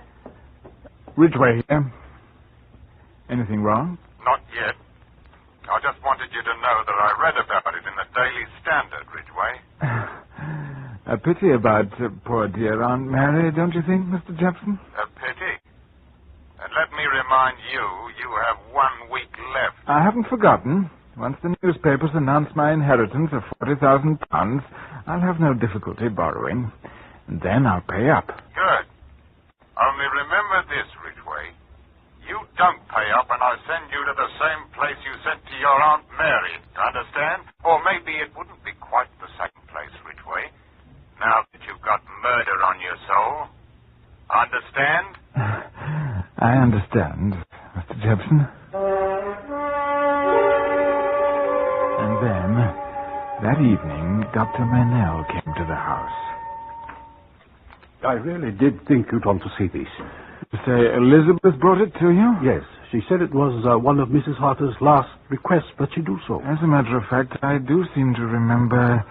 Yes, and I do recall seeing her give Elizabeth some such envelope as that. You've read the contents? That's what's queer. Here, suppose you have a look for yourself. All right. Tonight, Wednesday, at 9:15, I have distinctly heard the voice of my dead husband. He told me that he would come for me on Friday night at 9:30. If I should die on that day and at that hour, I should like the facts made known so as to prove beyond question the possibility of communicating with the spirit world. Mary Harter. What do you make of it? I hardly know. It's a coincidence, to say the least. She did die at nearly that very hour, 9:30 Friday night. But I don't understand. In the circumstances, an autopsy is desirable, you understand, purely as a matter of form. Yes. Yes, of course.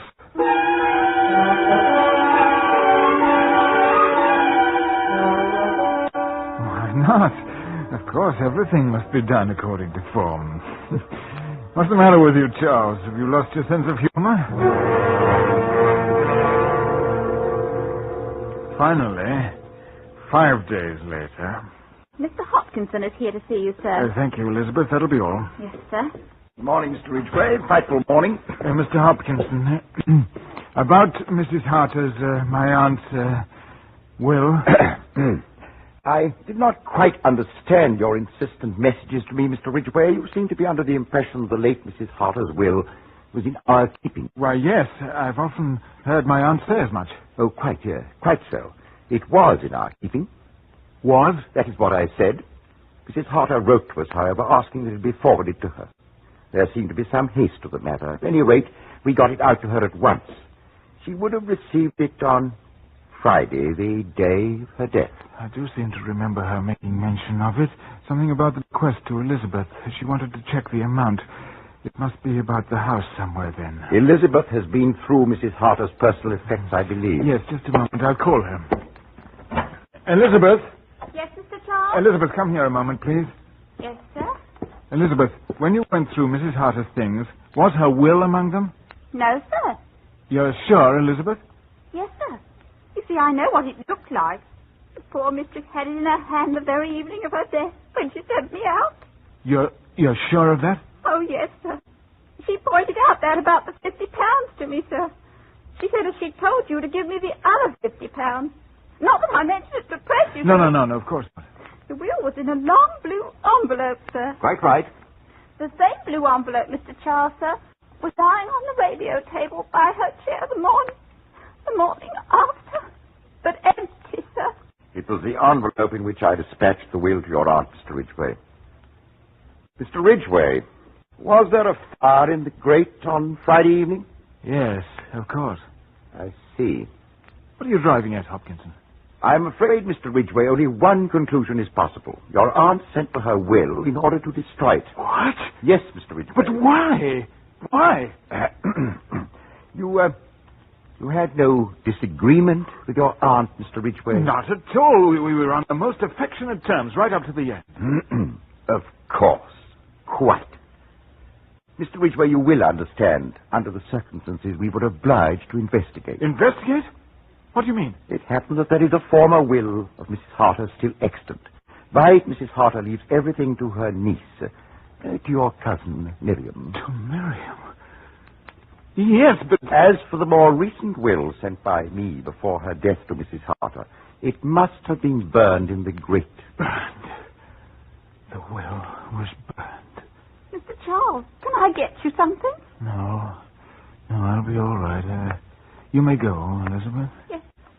I'll run along too, Mr. Ridgway, if there is nothing further. No, I'll telephone. Quite.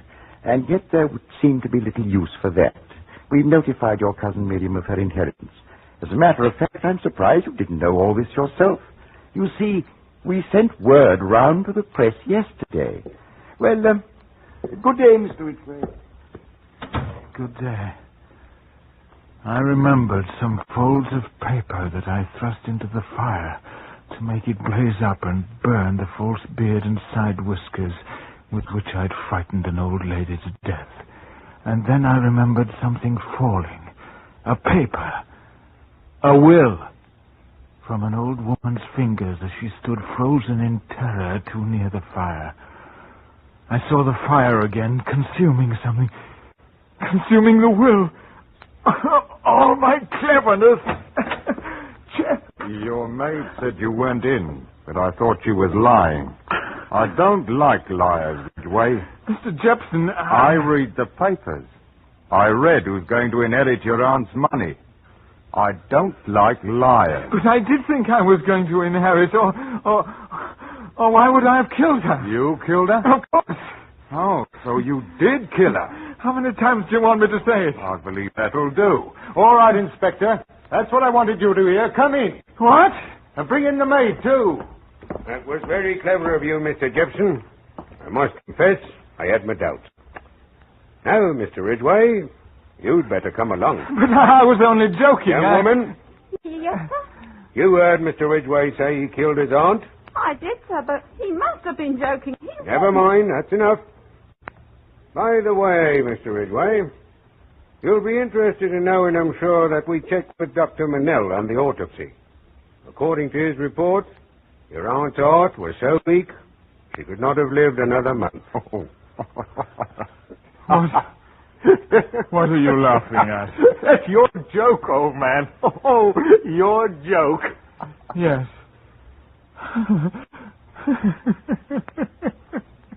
It is funny, isn't it? Very funny.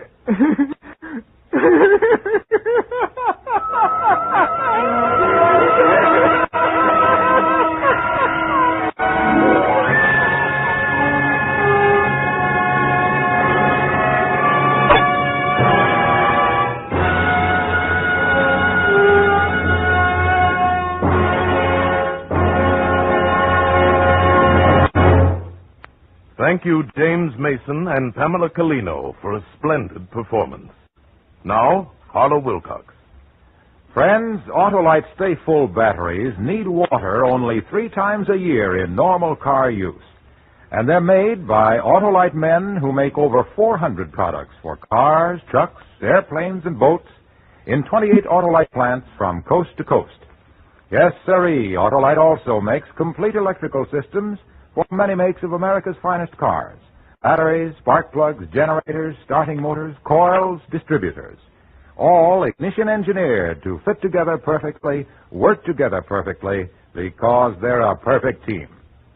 So, folks, don't accept electrical parts supposed to be as good.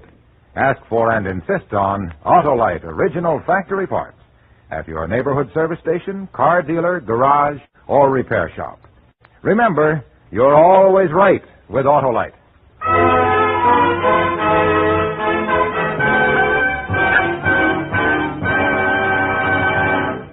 Now, here again is James Mason and wife Pamela Colino. I hope you both enjoyed being on Suspense tonight, and especially you, Mrs. Mason, even though the part of Elizabeth was small. Oh, yes, it was a lot of fun. You see, James and I learned a long time ago that it's not how large the part is, but how much fun you have playing it. Besides, next time, Tony Leader has promised to find a script for me, in which James can play a butler or a cat or something. How about that, Mr. Mason? I'm looking forward to it. And we're looking forward, too, to next week when Joan Fontaine will star in The Lovebirds, another gripping study in Suspense.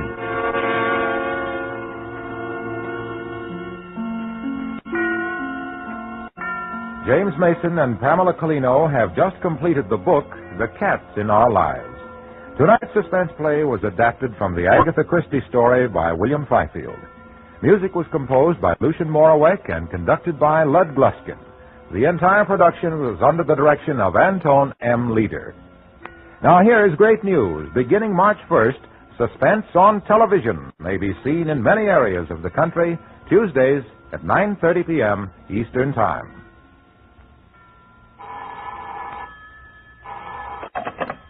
You can buy Autolite electrical parts, Autolite resistor spark plugs, Autolite stay-full batteries at your neighborhood Autolite dealer.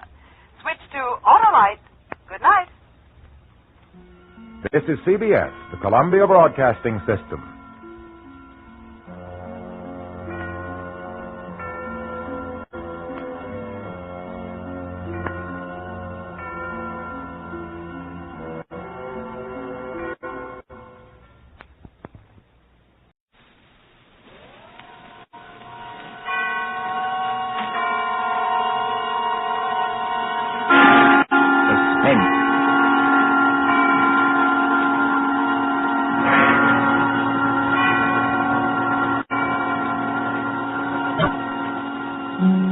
This is the Man in Black, here again to introduce Columbia's program, Suspense.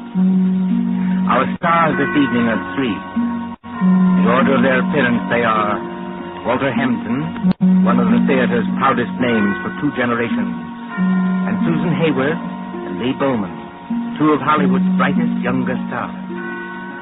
The story called The Dead Sleep Lightly by John Dixon Carr is tonight's tale of suspense.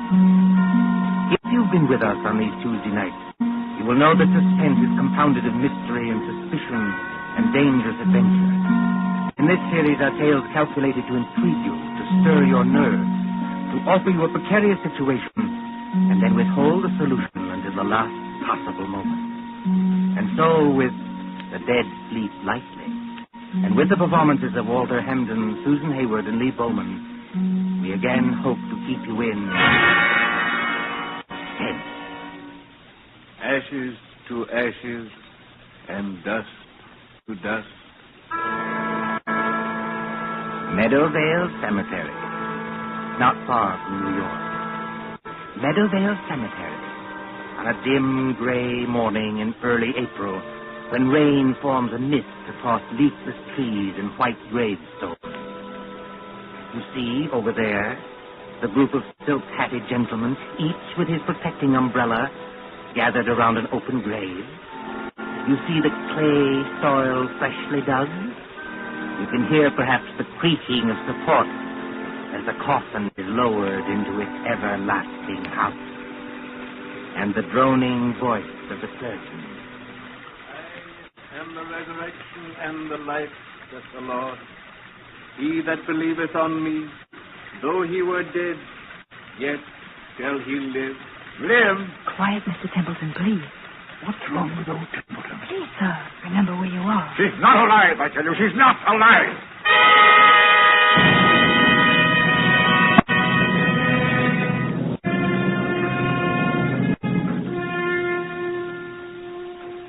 might seem a long distance, that, from the Cosmopolite Club in Gramercy Park on the following evening, when that same well-fed man, as hard and unemotional as the diamond pin in his tie, hurries up the steps into the club and... Porter. Yes, Mr. Templeton? Tell me, Mr. Wilmot in the club, do you know? Yes, sir. Don't you see him? See him? Where? In the lounge over there, sir. Sitting by the fire. Yes, of course, sir. I'm a little upset. You're a good fellow, Henry. I won't forget you. Thank you, sir. Excuse me, sir, but aren't you going to take off your hat and overcoat? Never mind my hat and coat. Just tell me one other thing. When I came into the club, was there anybody following me? Following you, Miss Templeton? Yes, a woman. A woman with a long skirt and a heavy black veil. But aren't many women who wear that kind of dress nowadays, sir? Look out into the street. Do you see anybody? No, sir. There's just, What's that? Oh, that's only the old street musician, sir. He doesn't mean any harm. I won't have that tune played, you hear? I'm used to getting my orders obeyed, and I'm going to have this one obeyed. Here's some money. Go out and tell him to go away. Yes, sir, if you insist, but, Do as you're told and don't ask questions. If anybody wants me, I shall be with Mr. Wilmot. Very good, sir.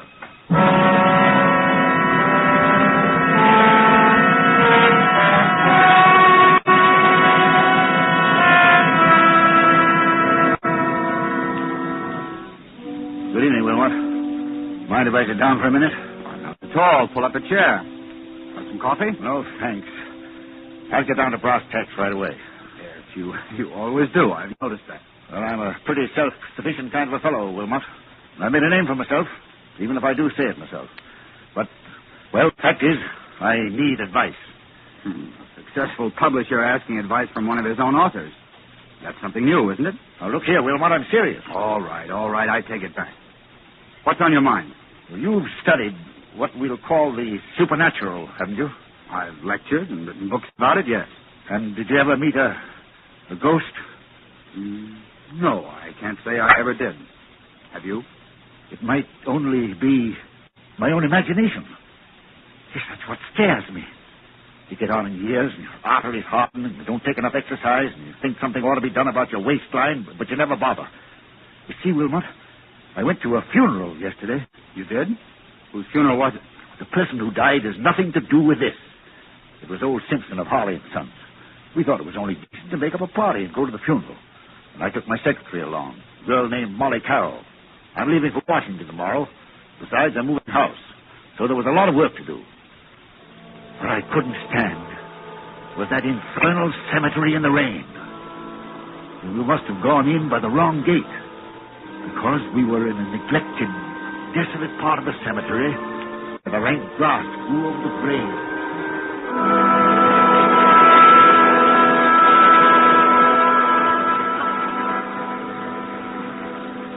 You'll oblige me, Miss Carroll, if you first find out the proper directions about places. You've come in the wrong gate to the cemetery. Well, I'm sorry, Mr. Templeton. I thought What you thought doesn't matter now. This is the wrong part of the cemetery. My shoes are absolutely ruined with wet clay. Well, it isn't doing my own shoes and stockings any good either, Mr. Templeton. If there's been any damage to them, Miss Carroll, I'll replace them. You never found me ungenerous, now have you? Well, not exactly ungenerous, no. I'll pay you the compliment, Miss Carroll, saying that you're the best secretary I ever had. Thank you. Yet you want to leave me. Yes, I want to get married. That's what Mr. Barnes is telling me. And who is this paragon of yours? What does he do? Does he make any money? Well, Frank's a radio technician.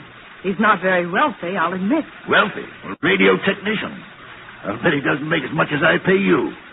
Yet you want to get married. Well, is there anything very strange about that? Yes, if it interferes with your career, if it... Good Lord. Look at that. Look at what, Mr. Templeton? Over there. I'm pointing. You mean that? It's only an old gravestone covered with weeds and brambles. I haven't seen that grave in years. It looks rather neglected. It is neglected, isn't it? Will you go closer, please, and read the inscription? Mr. Templeton... Do as I tell you, please. It says... Let's see if I can get some of these weeds aside. It says... Sacred to the memory of Mary Ellen Cleaver. Born September 5th, 1892. Departed this life March 25th, 1919. thou shouldst still be adored as this moment thou art, lest thy loveliness fade as it will. You lower that umbrella, Mr. Templeton, you'll get soaking wet. Sentimental trash. But she always liked it. She always liked it? Mary Ellen Cleaver. Did you know her? Very well indeed. She was my wife. Your wife? But I never knew you were married. Neither does anybody else. Where's my flask of brandy? What have I done with it? It's in your hip pocket, Mr. Templeton, but do you think that's very wise? You've already had more than enough. Whatever I do is wise, Miss Carroll. Well, we were married very young. She was a nice little thing. I was fond of her, yes. But she couldn't have helped me. I'm not a snob, but she wasn't in my class. No style, you know, no manners, no education. Indeed. Could I have introduced her to the friends I was making? No. Wouldn't have been kind to her. She didn't even want to go to the places where I was invited. She'd sit at home and say, "What was it like? Did you have a nice time? What was Mrs. So-and-so wearing?" And she loved me. I'll put that to her credit. But... You left her? I thought it was the kindest thing to do, yes. She went away. Then I heard she'd had... Had what? Nothing, doesn't matter. Well, there was a war on, and I attended the peace conference in Europe. Never even knew she was dead until I heard some friends had buried her. I always promised to call her up. She said she'd come back to me if I did. You couldn't call her up now, Mr. Templeton, even if you wanted to. No, I suppose not. But I was fond of her. I wish there was something I could do. Well, you could have her grave cared for. Have some flowers put on it. That's it. That's an idea. She'd have liked that. Can you take care of that for me? I'll look after it tomorrow morning, Mr. Templeton. But how will they ever be able to locate the grave? There must be thousands in this cemetery. Well, each grave has a number, you know, cut into the stone so you can identify it. This is number 1212. 1212. Sounds like a telephone number, doesn't it? Yes, doesn't it? Meadowvale 1212. Poor girl. I was fond of her. Please, Mr. Templeton, come along, and please, no more brandy. You've got a funeral to attend.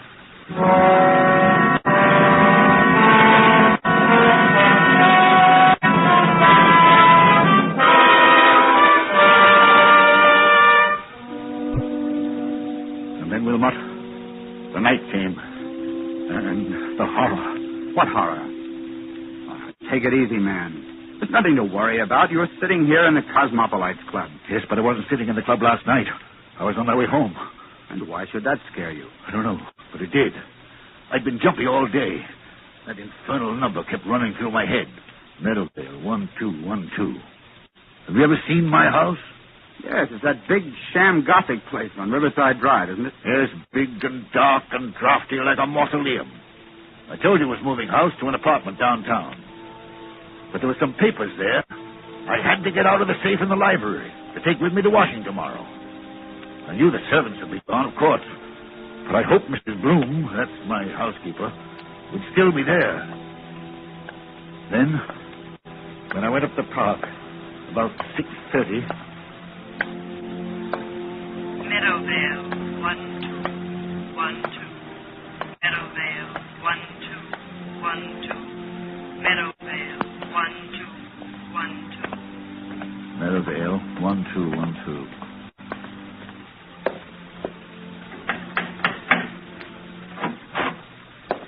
Mr. Templeton, this is a surprise. Sorry to trouble you, Mrs. Bloom. I seem to have mislaid my key. The other could have sworn I had it on my key ring this morning. It's no trouble, Mr. Templeton. Only, I hope you're not planning to spend the night here. No, I'm going to a hotel. Why do you ask? Because they've disconnected everything except the electricity and taken away most of the furniture. I haven't touched anything in the library. No, sir. I told them you said to leave that. But it does seem a pity in a way. What seems a pity? To break up a lovely home like this after all these years. Home? This big, ugly picture gallery? It's been a home to me, sir. I've treated you generously, haven't I? Yes, sir. I'm sorry. I've got several hours' work to do, Mrs. Bloom. A whole safe full of papers to sort over. I'm going to the library and... What's that you're hiding behind your back? I'm not hiding anything, sir. All the same, what is it? It's only a music box, sir. I found it in the attic when the moving men were here. If I hadn't known there were, well, no ladies in your life, I'd have said it belonged to one of them. I love to hear them, sir. May I? Mrs. Bloom. Yes, sir. If you don't want me to smash that music box, turn it off. Yes, sir, I'm sure I never... I'm going to the library. If you can find any sandwiches and coffee, bring them. Yes, sir. Excuse me.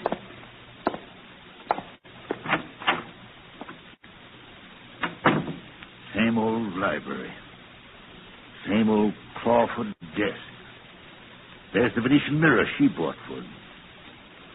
Look at yourself in the mirror, Templeton. Admit you can't face it. Admit you can't work here tonight.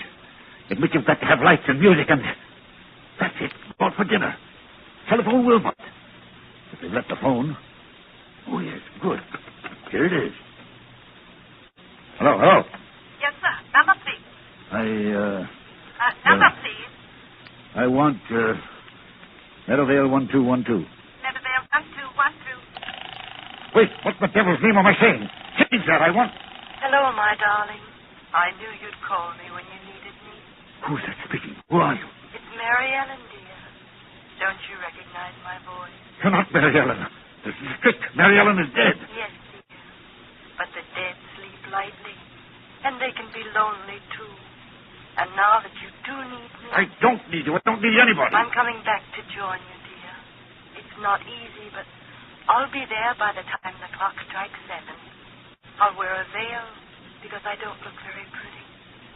I won't stand it. I won't listen to you. I won't... Bye, my dear. Remember, when the clock strikes 7... Mrs. Bloom, Mrs. Bloom!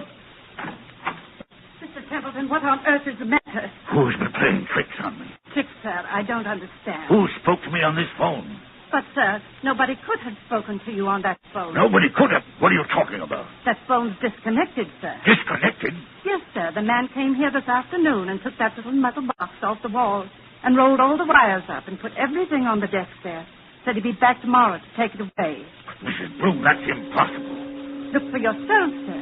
You're standing in the middle of the room holding that phone, and the wires don't lead anywhere. That's true. So you couldn't very well have talked to anybody on the phone that wasn't connected? Now, could you? I tell you, I got the operator. I heard it ring. I talked to someone else. Oh? And what did that person say? She said she'd be here to visit me when...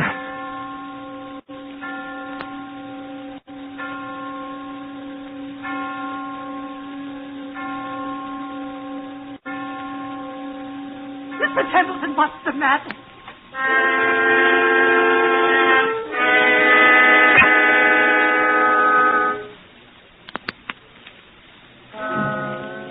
And so, Wilmot, that's what happened last night.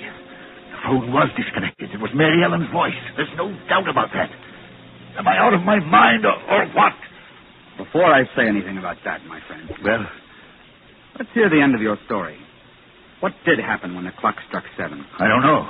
You don't know? No, I lost my head. Ran out of that house as though the devil were after me. Maybe he was. And since then? I spent the night at the hotel. Today, I've walked past that house 50 times, 100 times, trying to muster up enough nerve to go in. I couldn't do it, but I've got to go in there. Why? It's those papers I've got to take to Washington. Send somebody else to get them. I can't do that, Wilmot. It's confidential information for the government. I've thought of everything. I've even bought a revolver, see? For the love of heaven, man, put that gun away. You want the other club members to think you have gone insane? Then I thought of you. You know all the tricks of fake spiritualists. You've written about it and lectured about it. Which reminds me, by the way, that I'm lecturing before the Acropolis Club in about 20 minutes. You've got to break that engagement, Wilmot. Why? Because you're going with me to my house tonight, now. It's impossible, old man. Now sit quietly and listen to me. I'll go with you willingly, tomorrow morning. That's too late. I'm taking an early plane to Washington. Well, then wait until I can get away from the lecture. Say, around midnight. I'll tell you what I'll do. I'll take a taxi and join you as soon as I can. That won't do. I've got to know the answer now. You understand? Aren't you being a little unreasonable about this? Unreasonable or not, I usually get my own way, and I mean to have it now. Well, then I'm afraid you'll have to go to the house alone. Besides... You know, Wilmot, you worry me. You sit there puffing at that pipe and looking at me out of those queer eyes of yours like a young Satan. I've often wondered what you were really thinking about. Since you flatter my intelligence so much, I was wondering whether you'd been quite frank with me. Frank with you how? About your late wife, Mary Ellen Cleaver. What about her? Well, after she left you, something happened that, you don't like to talk about. Was there, by any chance, a child, a son, for instance? Or, did you say a son? Yes. I don't know what you're talking about. Well, then let's agree not to understand each other, shall we? Now, are you coming with me or aren't you? I tell you, man, I'll get there as soon as I can. All I can think about is the wet red clay in that cemetery, and the dismal grave in the rain, and what her face might look like if she raised the veil. And what am I going to see in that house? What am I going to see in that house?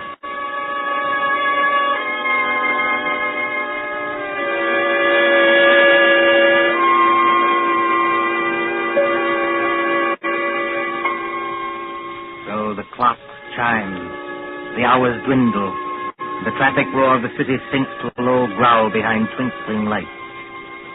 It is midnight when a taxi moves along a certain street towards a certain house out of a bygone age. Lightless, black against the stars, surrounded by iron railings and with a path bordered by fir trees leading to the front door. Look, too, with the face of Mr. Patrick Wilmot when that taxi draws near. All right, driver. This is the place. I'll be in wait for you, sir. No, you needn't wait. Keep the change. Thank you, sir. Good night.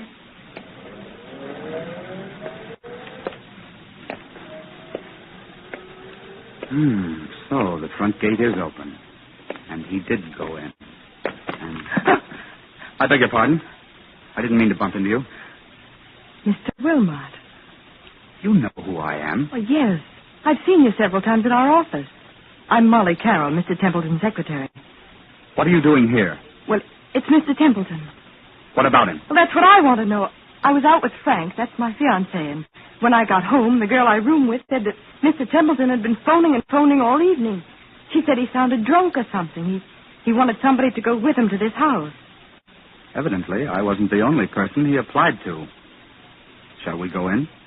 But yes, but the whole house is dark. Suppose he isn't there. He's there, all right. You don't know men like Bert Templeton. But I'll push the gate wider. Now, straight up the walk to the front door. I've got a flashlight. What are we going to find? Something rather unpleasant, I'd better warn you. How do you know? I have my ways of knowing, Miss Carroll. Oh, look. What is it? That French window to the left of the front door. Yes. It's partly open. Well, there's nothing in that, necessarily. Templeton said he'd lost his key. He might have had to open a window. That's true, but... So you see it, too, do you? See what? There's a footprint across the sill of that French window.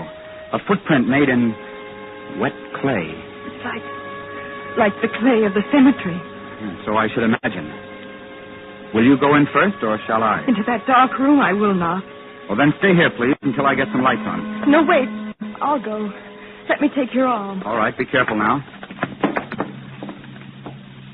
Yes, I thought so. This room is the library.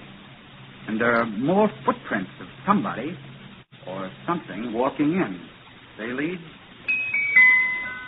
Who's there? Who's there? It's only me, sir. Mrs. Bloom, the housekeeper. Then what's the idea of standing in a dark room in the middle of the night with what sounds like... It's only a music box, sir. I left it behind along with some other things and came back to get them. I've got my own key. I thought I heard a noise in here. But why aren't there any lights? The electricity's cut off, sir. It was cut off today. I see. Templeton is here, or was here. He must have had some kind of light. If I turn this flashlight on the desk, maybe... Be quiet, Miss Carroll. What is it, sir? I'm as blind as a bat without my glasses. It's Mr. Templeton. He's lying on the floor beside the desk. Oh, he isn't... No, he isn't dead. His face is the color of putty. I think he's had some kind of stroke. We'd better not take any chances. Mrs. Bloom? Yes, sir. Get outside to the nearest telephone and call for an ambulance. Tell him it's an emergency case. You're Mr. Wilmot, aren't you? But what happened to him? Ask a dead woman. I beg your pardon. Never mind. Hurry. Of course I'll hurry, Mr. Wilmot.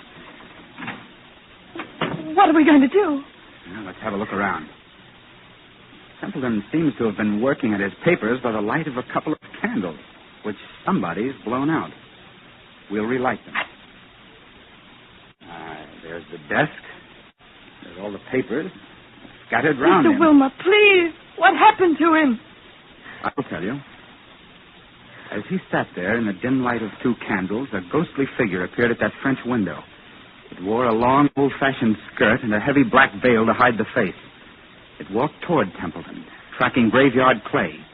It stretched its arms to him like this. Keep away from me, please! Templeton couldn't stand it. He collapsed. And now, before the old housekeeper returns, would you care to hear how the whole trick was worked? Trick? What trick? Have you heard about the ghost voice that talked on a disconnected telephone? Oh, yes. He said something about it this morning, but I thought he wasn't himself. He wasn't, but he heard it. Remember Mrs. Bloom's story about the telephone man? Yes. They don't send a man round to yank the whole apparatus off the wall, put it on the desk, and say he'll be back for it next day. This man from the telephone company was an imposter. The man from the telephone company was an imposter? Exactly. Oh, look, he's moving his hand. He's trying to open his eyes. Isn't there anything we can do for him? No, there's nothing we can do till the doctor arrives. In the meantime, listen to me. All right. What did this imposter do? He took away the real phone and substituted a spirit telephone. You don't know what a spirit telephone is? No, of course not. It's an old device used by fake mediums. You see a telephone without wires standing on a desk, like that one. You pick up the receiver and talk to the dead. Of course, you never really talk into the phone at all. But if you don't talk into the phone, then... Fixed underneath the desk is a tiny microphone with hidden wires leading to another room in the same house. That microphone picks up every word you think you are saying to the phone. Is that clear? I think so. Now, the dummy telephone is really a low-power radio receiving set. Somebody in another room can talk back to you after hearing what you say on the wired microphone. Then, Mr. Templeton... If Templeton hadn't rung Meadowvale 1212, then rest assured that same number would have rung him. Well, then the scheme couldn't fail either way. But, you see, there's one thing in this matter I haven't got quite clear even yet. And what's that? Tell me, Miss Carroll, just why did you work this whole trick? Why did you try to scare your father to death? My father? Templeton is your father, isn't he? That might be rather difficult to prove, Mr. Wilmot. By George, I admire you. Thanks very much. I'm flattered. Expressionless as ever. Eyes as hard and cold and blue and handsome as... Well, make your own comparisons. But I knew you were guilty, of course, when I heard your fiancé was a radio technician. You can leave Frank out of this. Oh, you have scruples. Have I touched you? Nothing can touch me. Not since my mother died. Your fiancé installed the ghost mechanism and took it away today. He probably thought it was only a joke. He did. I swear he did. And the rest of it was plain enough. Who led Templeton to the wrong gate in the cemetery, past that woman's grave? You did. Who was the only one who could have stolen the key to this house off that key ring he took to the office? You were. You needed that key to come and go as you liked and impersonate the two voices on the phone. Is there any need to go on with this? He killed her, you know. You mean Templeton killed your mother? Oh, not with a knife or a bullet or poison. All he did was break her heart. And that's no offense in law. Steady now. Well, I've done what I wanted to do. I've torn his whole rotten life to pieces. And there he is, gasping for breath on the floor. And I'm glad. Oh, God, forgive me. He is my father. Does he know you're his daughter? No, of course not. When I went to work for him as a secretary, he hadn't even seen me since I was a child. But I got near him. I worked for years to get near him. No, I wish I hadn't. Now, here, you've got to pull yourself together. Why? Who cares? The ambulance coming and maybe the police. What do I care? Tell the police what you like. My dear girl, you don't think I'll tell them anything. I'm merely an onlooker, an amateur Satan who doesn't believe in ghost voices. Mary Ellen. What's that? Templeton, his eyes are open. He's trying to get up. Mary Ellen. It's as though he could see something that we can't What's see. that he's got in his hand?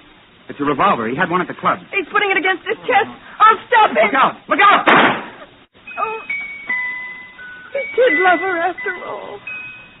And now he's tried to join her. Oh, don't let him die. He's all right, Molly. You grabbed the gun just in time. If he doesn't die, I'll make it up to him. I swear I'll make it up to him. I tell you now, he's not going to die. But... Mary Ellen. What? Mary Ellen. But what? Mary Ellen. I was just wondering. Is there a ghost in this room tonight?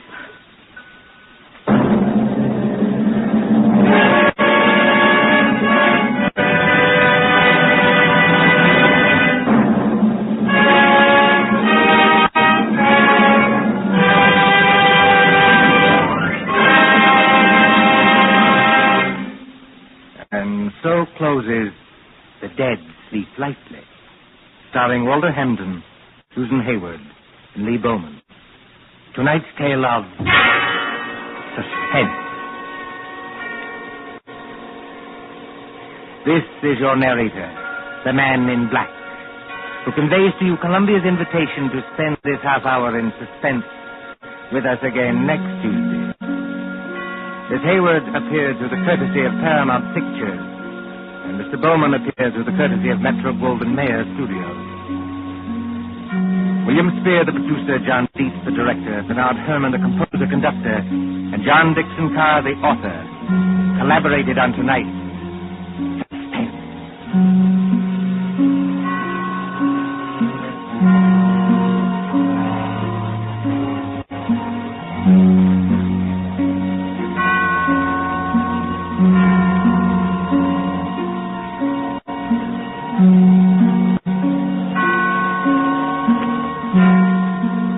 This is the Columbia Broadcasting System.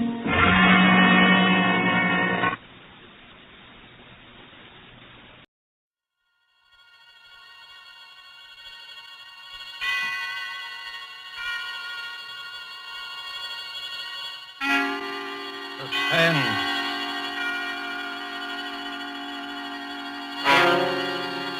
This is the Man in Black, here again to introduce Columbia's program, Suspense. In our starring Hollywood cast this evening is Mr. Peter Lorre, who appears as a mysterious gentleman called George Ravel. Miss Wendy Berry plays our worried heroine, Marjorie. Mr. George Zuko is the lawyer, Alex Stevens. The story called The Moment of Darkness is tonight's tale of suspense. If you have been with us on these Tuesday nights, you will know that suspense is compounded of mystery and suspicion and dangerous adventure. In this series are tales calculated to intrigue you, stir your nerves, to offer you a precarious situation, and then withhold a solution until the last possible moment. And so, with The Moment of Darkness, and with the performances of Peter Lorre, Wendy Berry, George Zuko, and our other players, we again hope to keep you in suspense.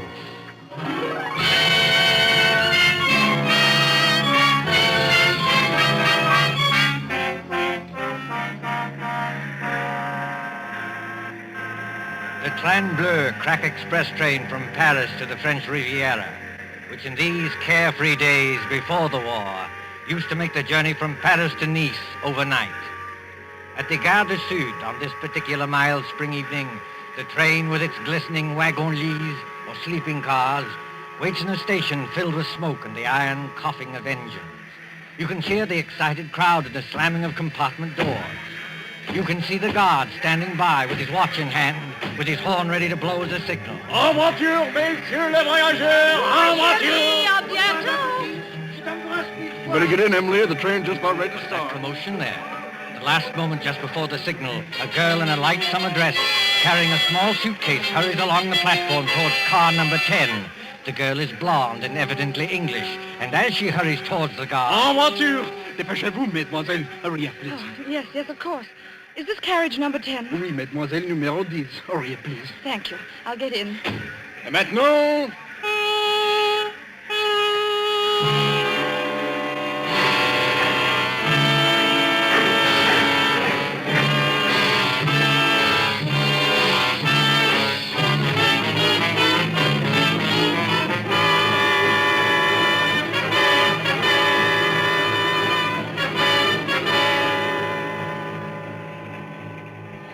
corridor must be at least a mile long.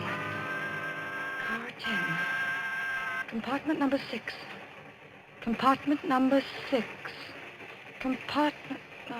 Oh, here it is. Yes, come in. Mr. Stevens, Oh, I beg your pardon. That's quite all right. Won't you come in?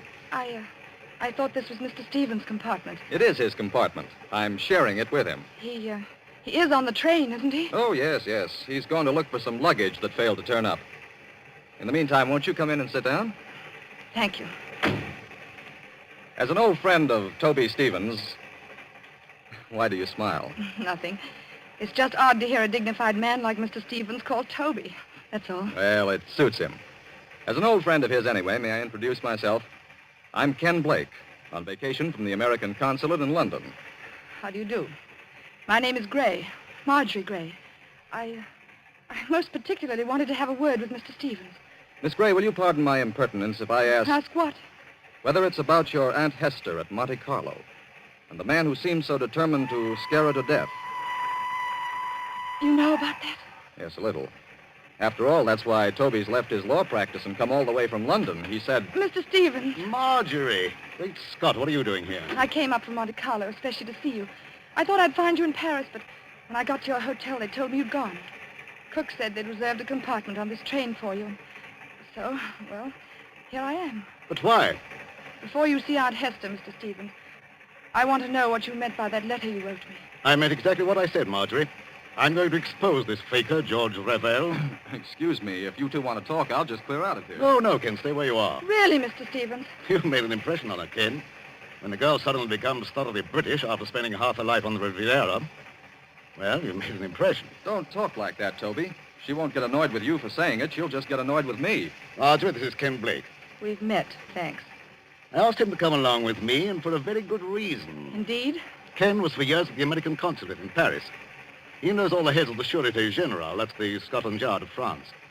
And in particular, he knows the great detective Flamand, who's the chef de Sûreté. I thought Ken might be very useful when we nab Revel. But I tell you, Revel is dangerous. Dangerous, my eye. Something's going to happen. I know something dreadful's going to happen. Now, let's face the situation, Marjorie. Your Aunt Hester is middle-aged, wealthy, and... Oh, if only Uncle Paul hadn't died.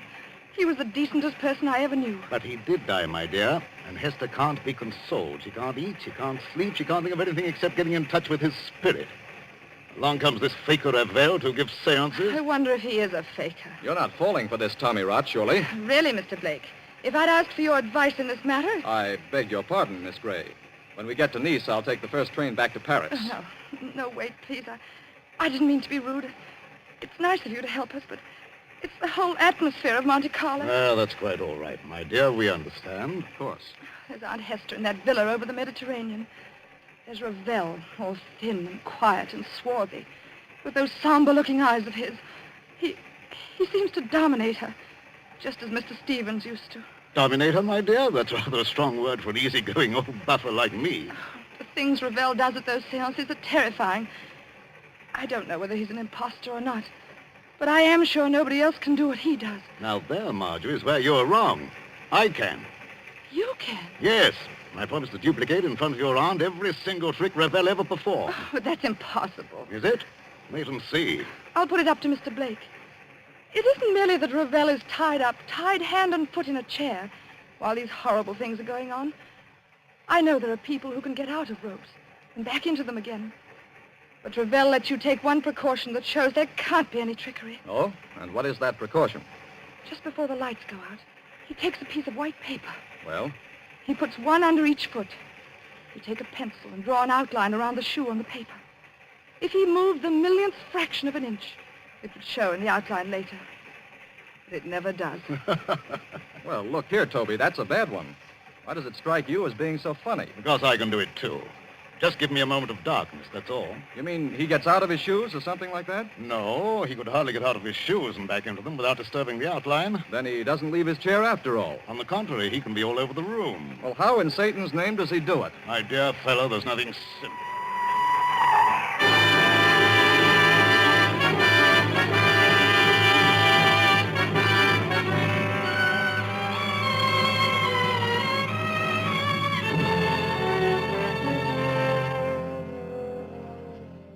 The Villa Bijou, Monte Carlo, the next evening. On the lighted terrace, that white villa, overlooking the olive groves and the sea, three people are seated at their ease, enjoying the night air. Below glitters the town, a white palm garden. but even its lamps are dimmed by the firework illuminations from the Promenade des Anglais. When the Principality of Monaco celebrates its ruler's birthday, great rockets go hissing upwards to burst and bloom in colored fires against a black sky.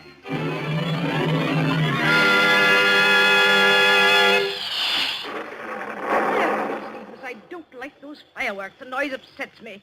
I wish they'd stop. Never mind the fireworks, Hester. You've heard my proposition. Give me an answer. Oh, what's more, you spill broth on your jacket at dinner. You're the clumsiest eater I ever saw. Here. Let me take a handkerchief to it. Please, Aunt Hester, won't you answer Mr. Stevens? Why don't you two let me alone, both of you? We're only trying to help you. Don't you believe that? Oh, yes, I believe it, but I'm happy. I talked with my husband twice last week. Now, look here, Hester. This has got to stop. Why? Ravel's a fraud, and I can prove it. If Monsieur Ravel is a fraud, what has he gained by this? Has he not asked for money? I don't know, has he? No, not a penny. You haven't changed your will by any chance. People do queer things sometimes that even their solicitors don't know about. Oh, no, dear, I haven't changed my will. When I die, Marjorie inherits everything. I am a lonely woman. I'm getting old. I haven't got much to look forward to. Now, why don't you go your way and let me go mine? Suppose Ravel is a fraud. Just suppose it. Well, all right. Have your way. You wouldn't like to think you'd been deliberately tricked and imposed on now, would you? Oh, no. Now, listen, Hester. If I prove to you these so-called miracles were really tricks that I can do myself. Oh, don't be ridiculous, Alex Stevens. I offer to prove that here and now. Would that shake your faith a little? Yes, I suppose it would. But how did you become so clever all of a sudden? How did you become so gullible all of a sudden? You used to scoff at this sort of thing. You used to be gay and lively and go to the casino. Well, that was before Paul died. You're shivering, Marjorie. If you feel cold, put on a wrap. I'm not cold. It's only... Only what? Got a kind of presentiment that there's something dreadful hanging over us. I can't tell what direction it's taking or who's in danger. But I'm sure it's going to burst. Just as sure as I... By George, look at that rocket. Yes. Red and gold stars. And a deathly white blaze like the life we're living. You can see every leaf in the garden. Every blade of grass. And we can also see, look there, Ravel and Ken Blake coming up the path. This Ken Blake, Mr. Stevens. Are you sure he's quite honest? My dear Marjorie, Ken's all right. I've known him for years. I thought he came here to help expose Ravel. But he and Ravel are as thick as thieves. What sort of game is going on here? Game, mademoiselle? You spoke of a game? Yes, Monsieur Ravel, I did. So did I, friend Ravel. Are you ready for my demonstration tonight? Demonstration? In the seance room upstairs. You claim you can bring back the dead. Pardon me, monsieur, I claim nothing. When I'm in trance, I cannot tell what happens. But I can. I'm going to make ghosts walk by perfectly natural means. You know, Monsieur Stevens, I don't understand your logic. Logic? Yes, you wish to, how do you put it? Expose me? But how will you expose me by these childish tricks? If I show you a counterfeit 10-pound note, does that prove there's no Bank of England? I'm not going to argue subtleties with you. You can always beat me there.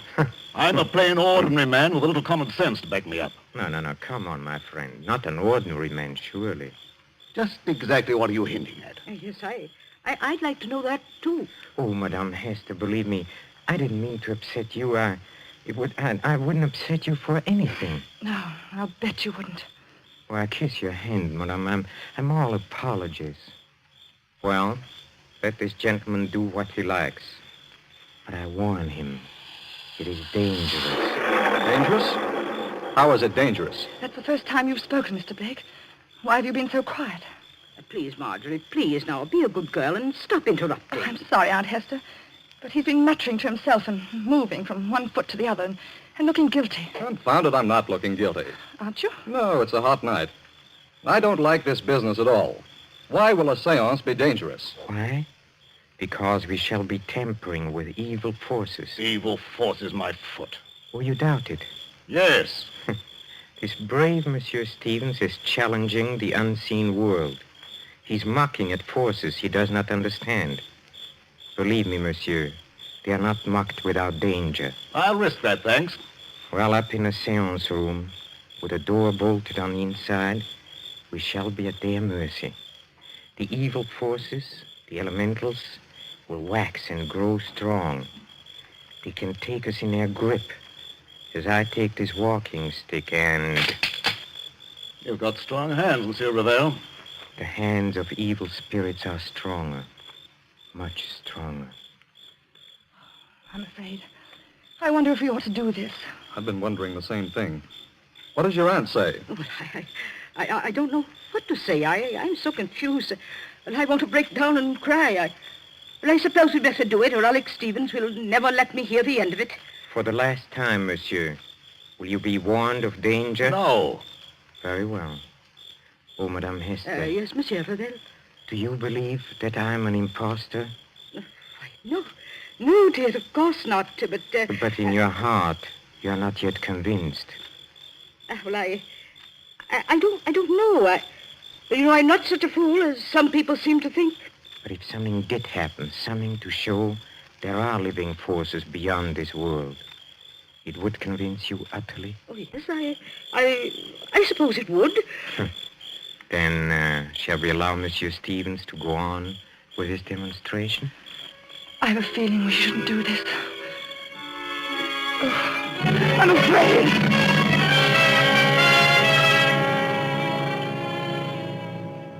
Upstairs at the Villa Bijou, there is a small, bare, deeply carpeted room. Its only furniture consists of a round table, 5 chairs, and a large cabinet phonograph. There is only one door, and there are no windows. In one chair, a little way back from the table, sits Mr. Alexander Stevens. He is tied hand and foot, the outline of his shoes drawn with pencil on pieces of paper, so that he cannot move. Now then, friend Raphael, have you quite finished tying me up? Oh, yes. Yes, and I bet you won't get out of these knots, sir. Well, we'll see about that. Are the rest of you ready? Yes, all right. Oh, dear, I wish I'd put some smelling salts in my handbag. Well, what do you want us to do now? You'll have conditions exactly as they are for Mr. Ravel. I'll sit in this chair back from the table. You 4 sit round the table, clasping hands to form a circle. All right, let's get on with it. Ken, will you start the gramophone? I believe it's customary, Mr. Ravel, to have hymns played at the beginning of a séance to establish the proper frame of mind. Yes, monsieur, that's true. You fool. What did you say? Oh, nothing, monsieur. Please continue. Start the gramophone, Ken. When you've done that, turn out the lights on that switch by the door. Then join the circle. Clasp each other's hands tightly and don't let go unless... Unless what? Well, unless something gets me. Be careful, monsieur. Go on, please. Start the gramophone. All right, here goes. Now the lights, Ken. Switch off the lights. Lights? Yes. There you are. It's pitch dark. I can't see my way back to the table. Here, Ken. Here's my hand. Thank you. Mine on the other side, Mr. Blake. Thank you. I've got my bearings now. Are all of you clasping the hands of the next person? Then quiet and wait for what's going to happen.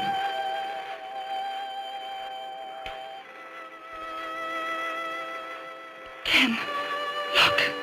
Look where? Over there, where Mr. Stevens is sitting. What about it? There's a luminous spot in the dark, about the size of a shilling. Shh. Quiet, please.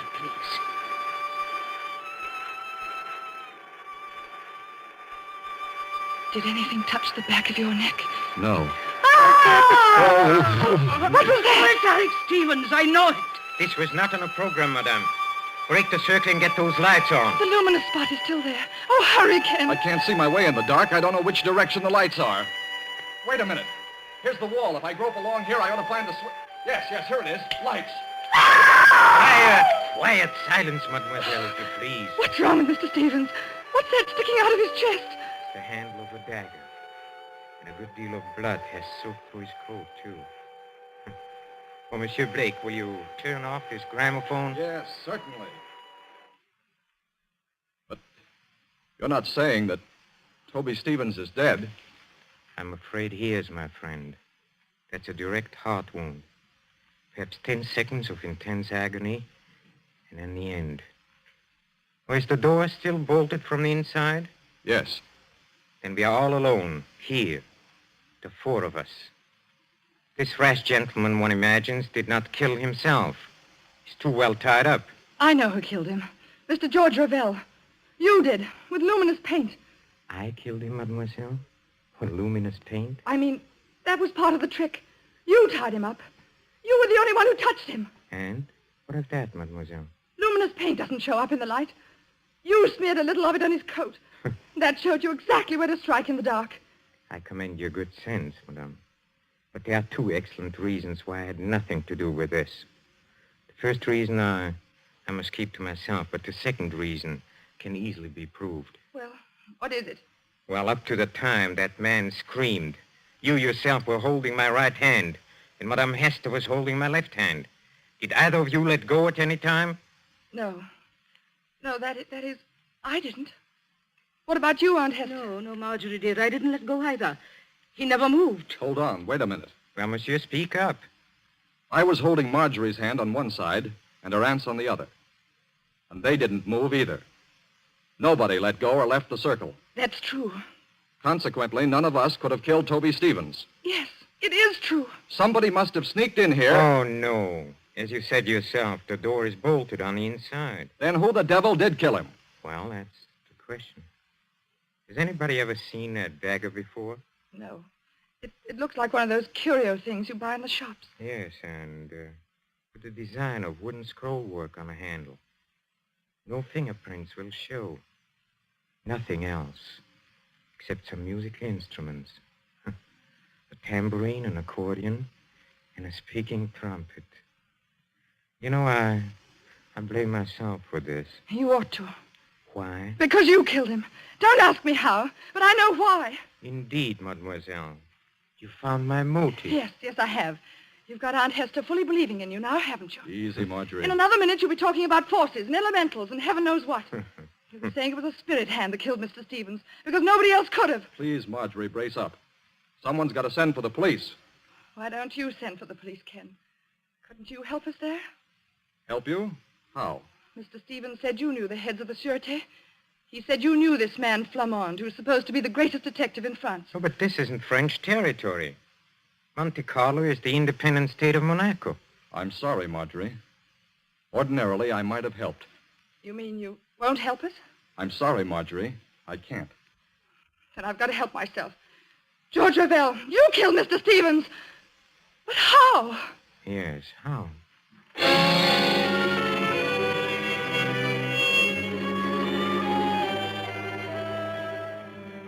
24 hours later, 24 hours of blind puzzling.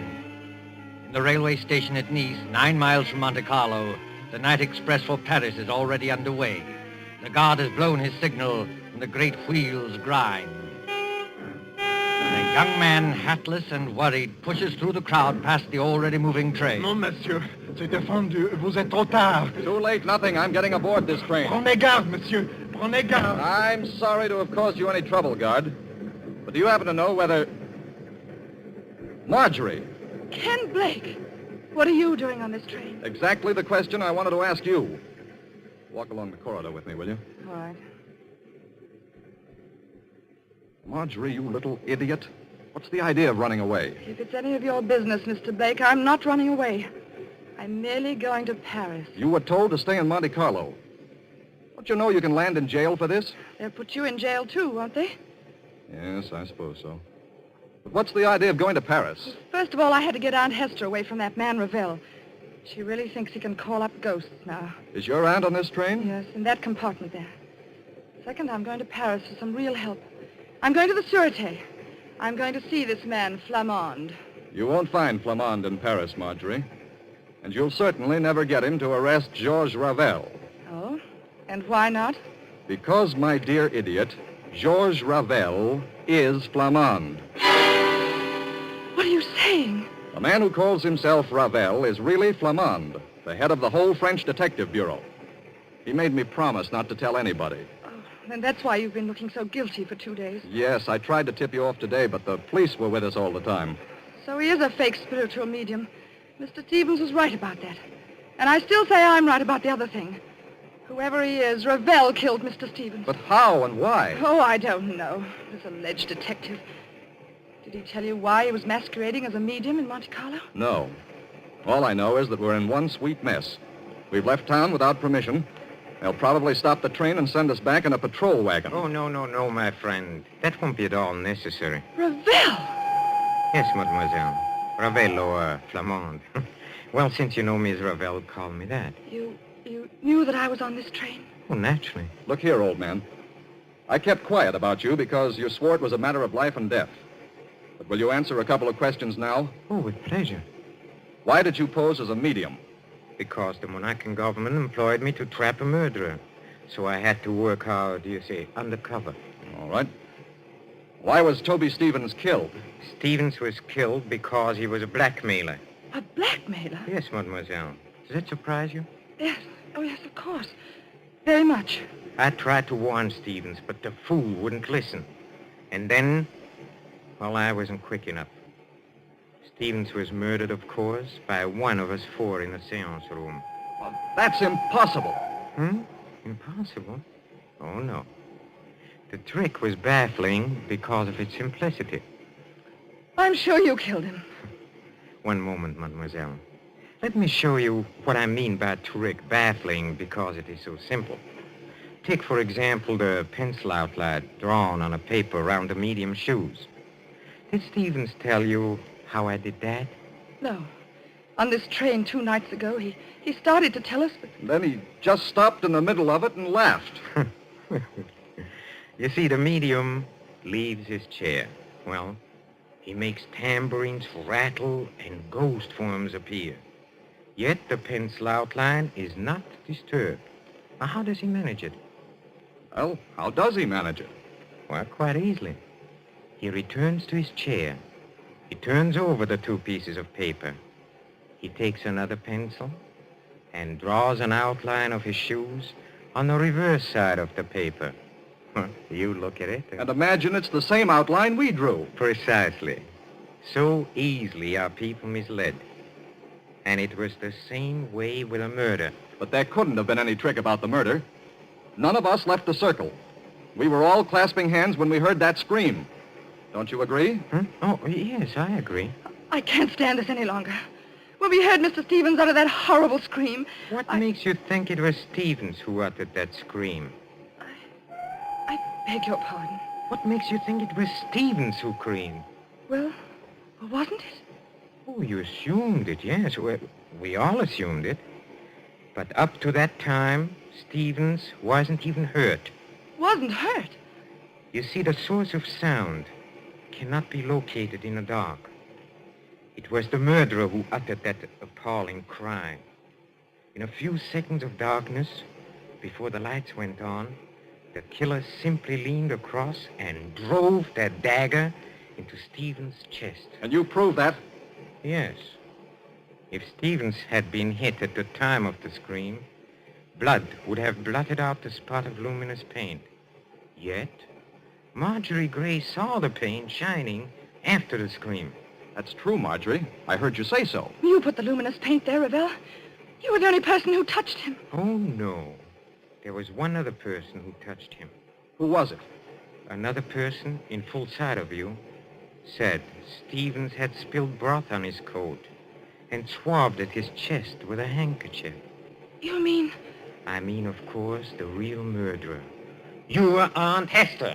Yes, Marjorie. Your Aunt Hester. Aunt Hester! Keep back, all of you. Oh, so you managed to find a revolver? Marjorie, I poisoned your Uncle Paul. I poisoned my husband. And Alex Stevens knew it. You can't get away, madame. Keep away from that door. I never believed in spiritualism. I let myself be influenced by a medium because Alex Stevens would try to stop it. He was getting money out of me. He wanted no other influence. Don't open that door, madame. But I am opening it. Oh, Aunt Hester, don't! I told you I wasn't a fool as I looked. I had the knife in my hand. Stop her, Ken! Stop her! Well, mademoiselle, she has committed many crimes, but now she has paid for them all.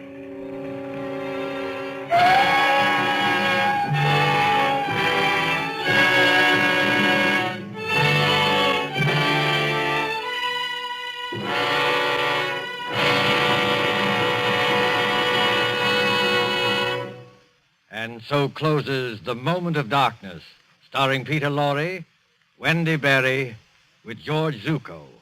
Tonight's tale of Suspense.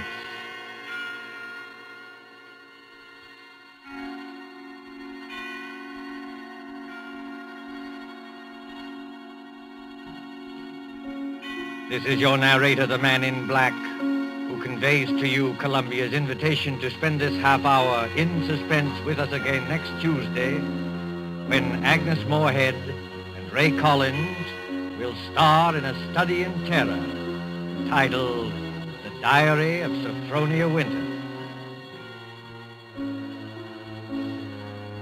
The producer of these broadcasts is William Spear, who with Ted Bliss, the director, Wilbur Hatch, and Lucian Morowick, conductor and composer, and John Dixon Carr, the author, collaborated on tonight's Suspense.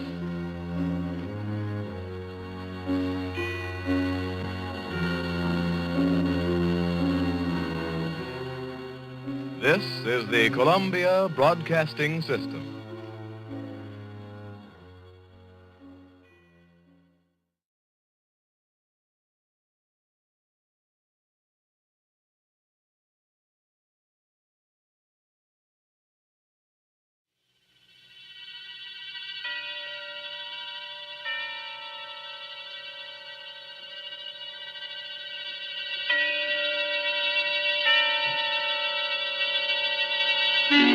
Suspense.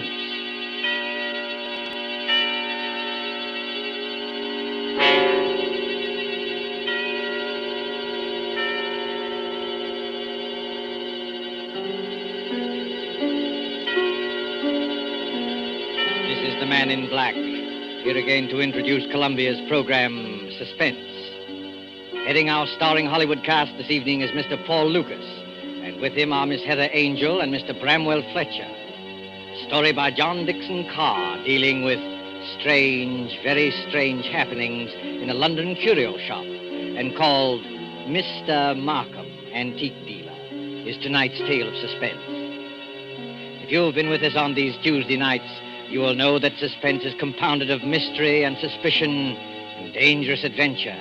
In this series are tales calculated to intrigue you, stir your nerves, to offer you a precarious situation and then withhold the solution till the last possible moment. And so, with the performances of Heather Angel, Bramwell Fletcher, of Paul Lucas as Mr. Markham, Antique Dealer, we again hope to keep you in suspense.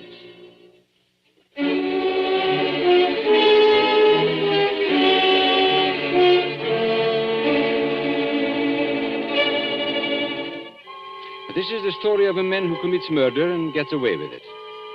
Does the idea shock you? Do you believe that justice must always be done? But let's be honest with ourselves. You and I needn't be cynics to know that justice is very seldom done. Innocence flinches. Guilt is childlike and bland. Innocence is imposed upon. Guilt can encompass all things, even a successful murder. And I know this because I was the murderer, you say? Oh, no. Inquire at Scotland Yard.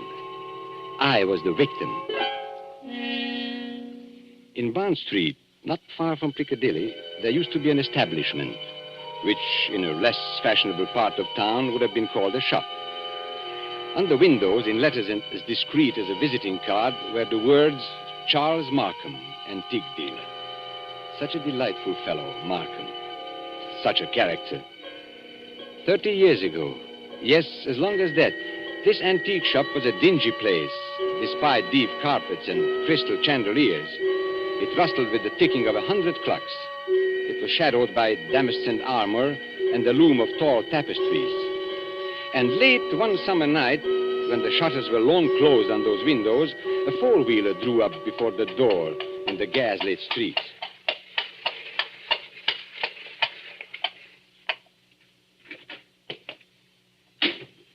That's all, cabby. You needn't wait. Very good, miss. Good night. Good night.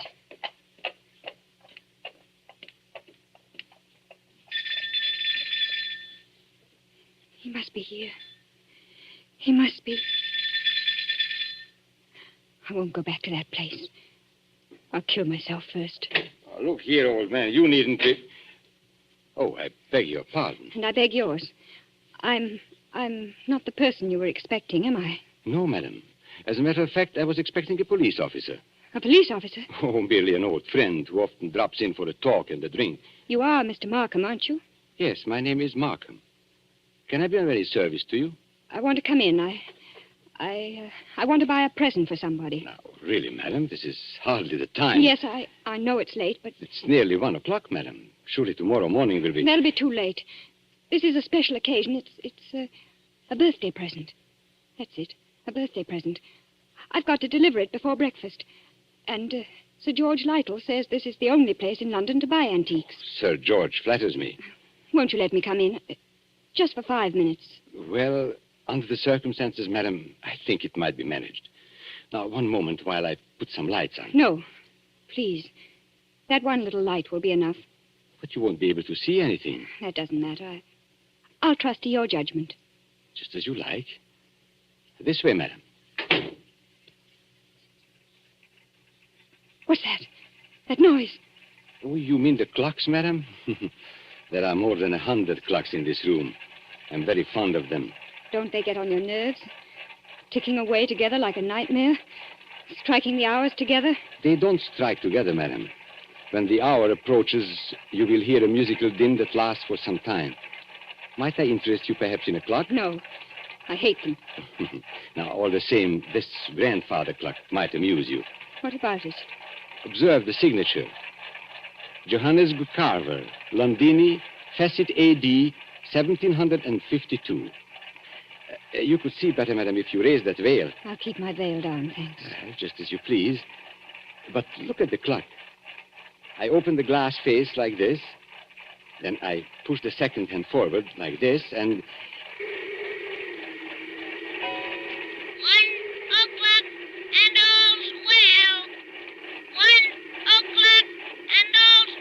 What was that voice? Only the clock, madam, nothing more. The clock spoke. Clever, isn't it? A device of old John Carver, anticipating Mr. Edison's gramophone by more than 100 years. Oh, but you don't like clocks. No. May I ask whether the present is for a lady or a gentleman? It's for a man. Oh, has he some knowledge of antiques? Yeah. I mean... furniture, perhaps. Porcelain, bronzes, tapestries, weapons. He might be very much interested in weapons. Then yes. I imagine his name is Mr. Ronald Gilbert. Now, will you tell me, Miss Ray, why you really came here tonight? So you know who I am. Naturally. You are Miss Judith Ray. And why did you come here? I wanted to see what sort of a man you actually were. Oh, and have you found out? No, but I won't go back to prison. I won't. As you will. But since it's to be a business conference, Miss Ray, and I imagine it is... Yes. Well, then suppose we go into my office, here at the back of the shop. Will you precede me? Thank you. Oh, you must excuse the dust covers I've put on the chairs here. I'm leaving for a holiday tomorrow, and the shop will be closed. When I return next week, Miss Ray, I shall expect the amount requested. In cash, of course. But I can't raise 2,000 pounds. You ought to know that. Well, your fiancé could raise the money, I imagine. Ron? Do you think I'd have Ron know where I've been? Or what I've been? It's better than having his father learn it, surely. Now, sit down, Miss Ray. I'd rather stand, thank you. Now, that's a very foolish gesture. But the ladies will do it. They think it gives them dignity and shows the disdain of the poor blackmailer. You see, I make no bones about it. I am a blackmailer. You seem rather proud of yourself. Why not? I am the one person in England, perhaps in the world, who has made it a large-scale business. Congratulations. And what is all lifeblood but blackmail? The child says, if you don't give me that, I'll scream. The grown woman says, if you go on behaving like this, I will leave you. Your sex, Miss Ray, are blackmailers from the cradle. You know, Charles Markham, I wonder... Yes? I wonder if anybody's ever hurt you very much. Hurt me?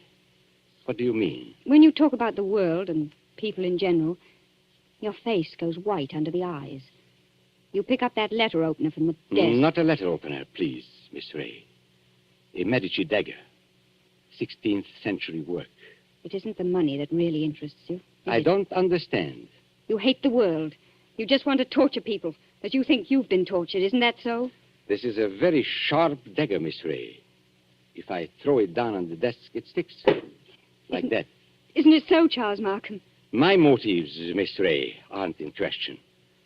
I wonder. Whereas your motives are. Now, let me see. 10 years ago, in 1903, a certain girl called Letty Wilson, your real name, I believe, fell in love with a rather contemptible underworld character named Arthur Akers. Please. No humiliation was too great for her. She worked for him, lied for him, stole for him. I was only 18. I didn't know what I was Now, doing. this girl, for a very shabby theft, was sentenced to 3 years hard labor at Holloway Prison. 5 months later, she escapes from prison and disappears. All these years afterwards, she appears in the West End as Miss Judith Ray, fashionable milliner. Haven't I made up for it? Haven't I? No. For one mistake. After 10 years. It's the way of the world, my dear. I didn't create it. And I'm forgetting the best part of the comedy. This paragon of virtue next falls in love with Mr. Ronald Gilbert, son of Major General Sir Edmund Gilbert. Such a respectable family, too. Stop it, please. Then, shall we say, 2,000 pounds? Suppose I did raise the money. I don't know how, but suppose I did raise it. Well, What guarantee would I have that you wouldn't ask for still more money? I probably shall ask for more money, Miss Ray. But that's my privilege as a blackmailer. Then I'm never going to be free of you. Is that it? Well, frankly, that's it. Unless I kill you, of course. What if I did kill you? People have threatened it before, but they haven't meant it. Maybe I mean it. Well, we can easily test you out. There's a sharp knife stuck in the desk in front of you. I'm going to get up and deliberately turn my back on you. Like this. Be careful, Charles Markham. As a student of human nature, I'm curious. How much will you risk to keep this secret? Have you the courage to kill and risk hanging? Yes, I think I have. What was that? Now, aren't you glad you held back at the last moment, Miss Ray? I said, what was that? That, my dear, was the front doorbell. Probably my friend, Inspector Ross, from Wigmore Street Police Station. Come in, old man. Come on in. Make yourself comfortable. I'll be with you in a moment. You wanted me to attack you, didn't you? No, I was merely curious. And in any case, Miss Ray, it would be useless to kill me. Useless? Why? Because I shouldn't die. Don't talk rot. Oh, it's quite true. A man in my position must take certain precautions. If you killed me, I should be back to haunt you within half an hour. And I don't happen to be joking. Come in. Now, look here, Markham. Good Lord, Judy. Ron! Mr. Ronald Gilbert, as I live. Ron, what are you doing here? He hasn't got anything against you, has he? Speak up, Mr. Gilbert. Have I? The fact is, Judith, I... Look at him, Miss Ray. See how he changes color and twists his mustache and altogether resembles a boy caught in his mother's gem cupboard. Perfect picture of a gentleman being a gentleman. Look here, Markham. I'm not very clever. You can always make a fool of me when you start talking, so let's stop talking. I brought the money. What money? Oh, merely my fee for keeping quiet about you. So you went to Ron, too. You told him about it. Naturally. If possible, always sell your wares in 2 markets. How much money? Never mind, Judith. I hoped I could do this without your knowing. How much money? 3,000. It's all I could raise. Has he told you who I am and what I've been? Look here, Judith. Who the devil cares who you are or what you've been? I happen to be in love with you. Never mind. Let's get out of here. Ron, it's no good. He'll only come back for more money. I know that, but what else can we do? Nothing, I'm afraid. Well, what's that knife doing there, stuck in the desk? Nothing dangerous, I assure you. No? Merely a curio. I pick it up like this, I flip it down like this, and pick it up again. Miss Ray was very much interested in the dagger. Now, may I have that envelope with the money, please? There you are. Take it. Thank you. As I explained to Miss Ray, I'm leaving tomorrow for a holiday, hence the general disarray and the dust covers on the chairs. But before my departure, I'm glad we could settle this affair, as you would say, like gentlemen. Before we clear out of here, Markham, there's just one favor I'd like to ask. Well, of course, old man, ask away. This is your job, I suppose. You can't help being what you are, but never again, as long as you live... Well? Never even say the word gentleman. Be careful, Ron. Look at his face. Tell me, Mr. Gilbert, How much money is in this envelope? You heard what I said, 3,000 pounds. Then take it back, my friend. I find we can't strike a bargain after all. What do you mean? Just what I say. Here is your money. You will now oblige me, both you and Miss Ray, by leaving my shop. What are you going to do? Tomorrow morning, perhaps even tonight, I'm going to get in touch with the police, and I shall tell them where they can find Letty Wilson, alias Judith Ray. You can't do that, Markham. Oh, yes, he can. You hit him where it hurts. 3,000 pounds, my friend, is not enough compensation for the way you talk. There is a way through the shop. Shall I escort you to the front door? No. Oh, so you prefer to stay here and make a fool of yourself? You're not going to tell the police, Markham. I promise you that. And how are you going to stop me? With this. Run! Put that gun away. It's a funny thing, Judith. I felt a bit of a fool, bringing this revolver along. But now I've got a use for it. Oh, yes, I've got a use for it. Oh. Maybe the best thing would be to go into the street now and call a policeman. You'll never get into the street, Markham. Are you following me into the shop? Yes. So both of you, it appears, came here under false pretenses. You said you wanted to pay me some money. The money's still here, but you've lost your chance to get it. And our dear Judith said she wanted to buy a present for you. I showed her this grandfather clock here, this talking clock. Don't go a step beyond that clock, Markham. I warn you. Nonsense, old man. You wouldn't dare shoot. Wouldn't I? No, and I'll call your bluff. 1 step. 2 steps. I know your whole silly tribe, my friend. You wouldn't risk it. No, you wouldn't. What's happening to me? Don't try and grab onto the clock, Markham. It won't save you. You wouldn't risk your life. You wouldn't risk your family position. You wouldn't. 1:15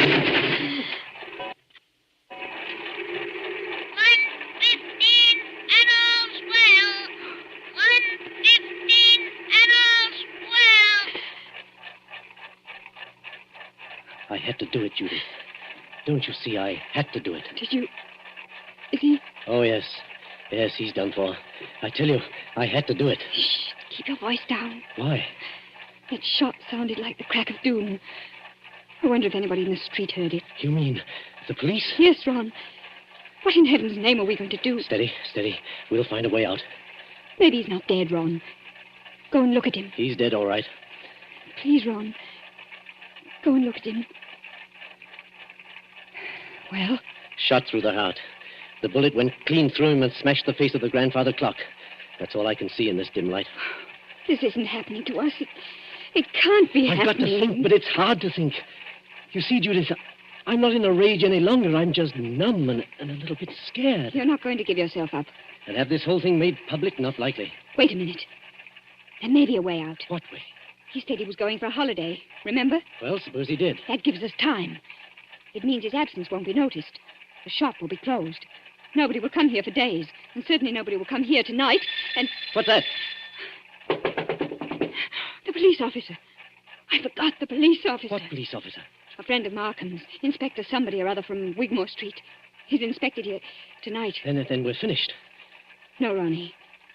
We're not finished. He can't see anything out there. The shutters are down and the door's covered. Could you pick Markham up and carry him? Yes, I could. Why? There must be a back way out of the shop, probably in the office. Hurry, Ron. I don't like to touch him. Hurry, Ron, please. He's as heavy as a sack of meal. He seems to be looking straight at me. I know. Everything here seems to have eyes and move a little in the shadow. Didn't you see the expression in Markham's eyes just before you... No, I didn't. He seemed to be looking behind us, or beyond us. I don't know how to describe it. And he said something, too, that scared me. He said he couldn't die. He said... Close the door, quick. This police officer, Judith, he can't get into the shop, can he? Of course he can. The front door isn't locked. That's true. What's wrong with me, Judith? I came in there that way myself. And there's no time to lock the front door now. Our only hope is through the back way. I thought I'd seen a back door and... Ah, there it is. Just a minute. I've killed a man. That means I'm a murderer. A fraction of a second, one tick of a clock in there, and you change from an ordinary happy person into what I... Well, Judith, well? I'm sorry, Ron. The door's locked. Isn't there a key? No. Maybe in his pockets on a key ring. There isn't time, Ron. I think I heard the front door open. Our visitor's coming in. I've got it. The dust covers. What?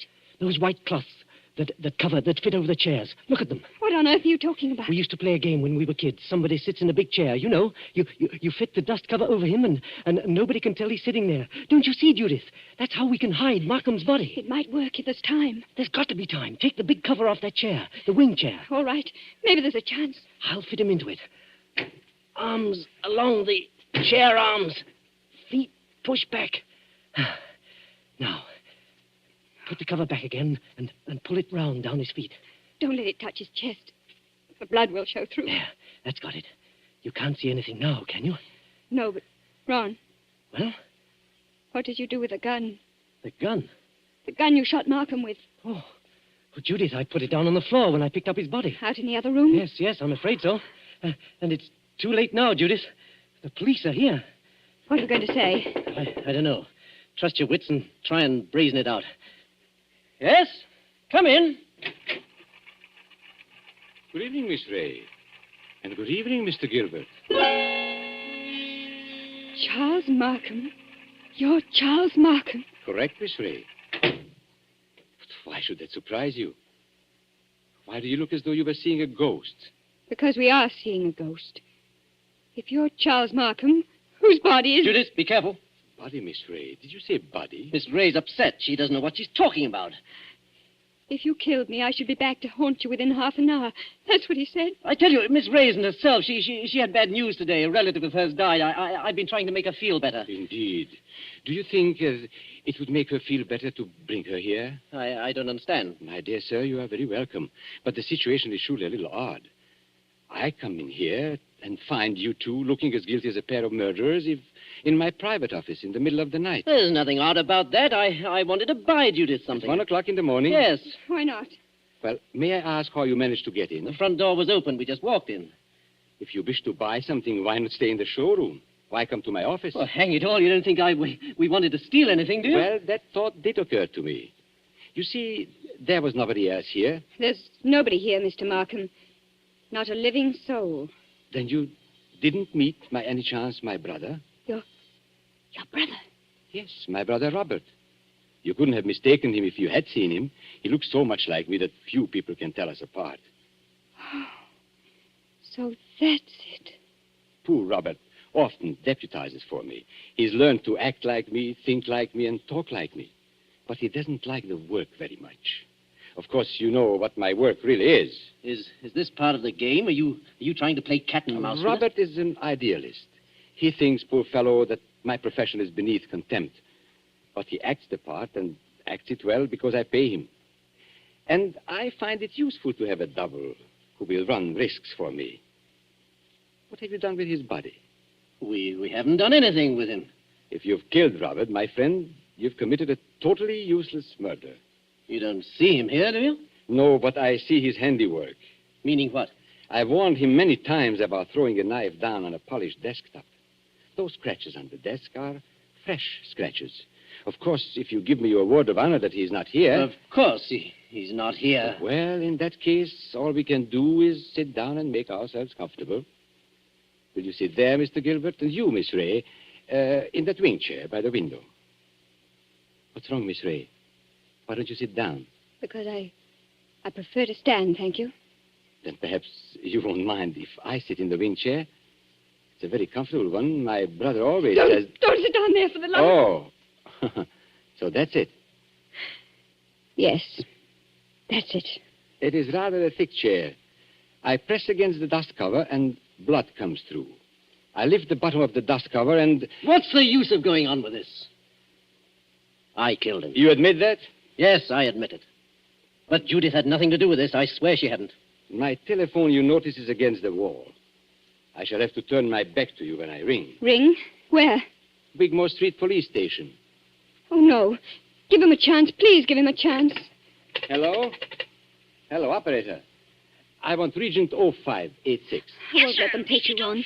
I won't. It's no good, Judith. I killed a man. I meant to kill him. That's all there is to it. A very sensible attitude, my friend. And if the lady has any idea of flying at me with that knife, just notice what I've got here. A .32 revolver, one chamber fired, picked up off the floor in that room where... Hello? Hello, Wickmore Street Police Station. For the last time, Hello? Mr. Markham, won't you give him a chance? Be quiet, Miss Ray. May I speak to Inspector Ross, please? Inspector Ross speaking. Oh, isn't that Mr. Markham? Got it in one, Inspector. Charles Markham here. I understand you were going to drop in and see me tonight. Well, I intended to, Mr. Markham, but I'm afraid I can't make it now. Oh, why not? Anything wrong? Only a robbery in Davies Street, but it's likely to be a long job. Sorry I can't get there. Well, that's perfectly all right, Inspector, because actually I rang up to make sure you wouldn't come here tonight. You see, I've got a lot of work to do, and I'm leaving for Eastbourne early tomorrow morning. Let's make it some other time, shall we? Oh, glad to, Mr. Markham. No crimes being committed up your way, I suppose? No, Inspector. It's as quiet as the grave. I've never known a more peaceful night. Goodbye. Why did you do that? Now, please, don't excite yourself, Miss Ray. Didn't you hear what I told the Inspector? Yes, but is this some more trickery? Trickery? How can it be? I don't know. That's what I'm asking you. I should call it generous when I let my poor brother's death go unavenged. You're not doing this without a reason. Naturally not. But has it occurred to you, either of you, that I might not want my business dealings revealed in court? What are you driving at? And has it also occurred to you that a man's double, who looks exactly like him and shares all his secrets, may become a danger rather than an asset? He knows too much, he wants too much, and so... I think I understand. You're glad he's dead. Not glad, my dear. You shocked my brotherly feelings, but definitely relieved. Look here, you can't get away with this. Get away with it, sir? Aren't you forgetting that you are the murderer? Then what are you going to do? No, it is very simple. We three, in an unholy partnership, will dispose of Robert's body. Or would you rather hang? He's got us, Ron. There's no other way. But how can we dispose of the body? This seems worse than killing him. It's filthy, cold-blooded... Practical necessity. And as for disposing of the body, nothing is easier. We shall simply gather and...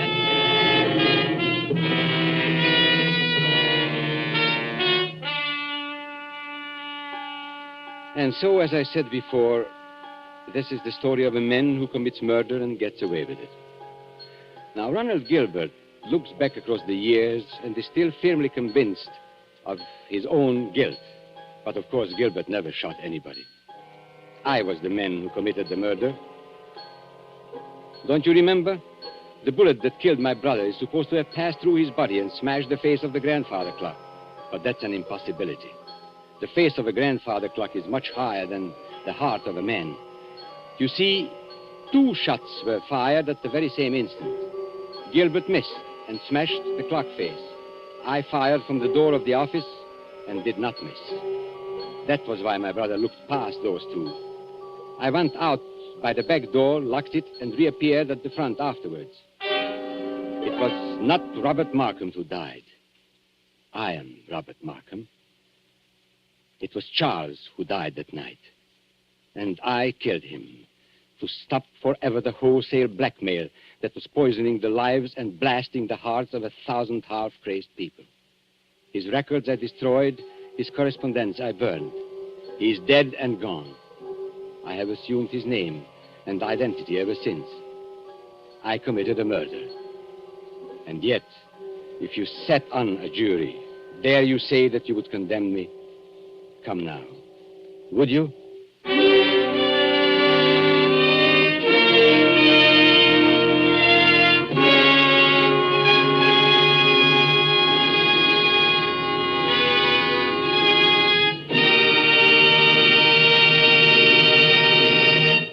And so closes Mr. Markham, Antique Dealer, starring Paul Lucas with Heather Angel and Bramwell Fletcher. Tonight's tale of Suspense. This is your narrator, the man in black, who conveys to you Columbia's invitation to spend this half hour in suspense with us again next Tuesday, when we will have the pleasure of bringing you Mr. Charles Lawton and Miss Elsa Lanchester, who will star in one of the most famous and suspenseful of Agatha Christie's thrillers, The ABC Murders. The producer of these broadcasts is William Spear, with Ted Bliss, the director, Lud Gluskin and Lucian Morowick, conductor and composer, and John Dixon Carr, the author, collaborated on tonight's Suspense. This is the Columbia Broadcasting System.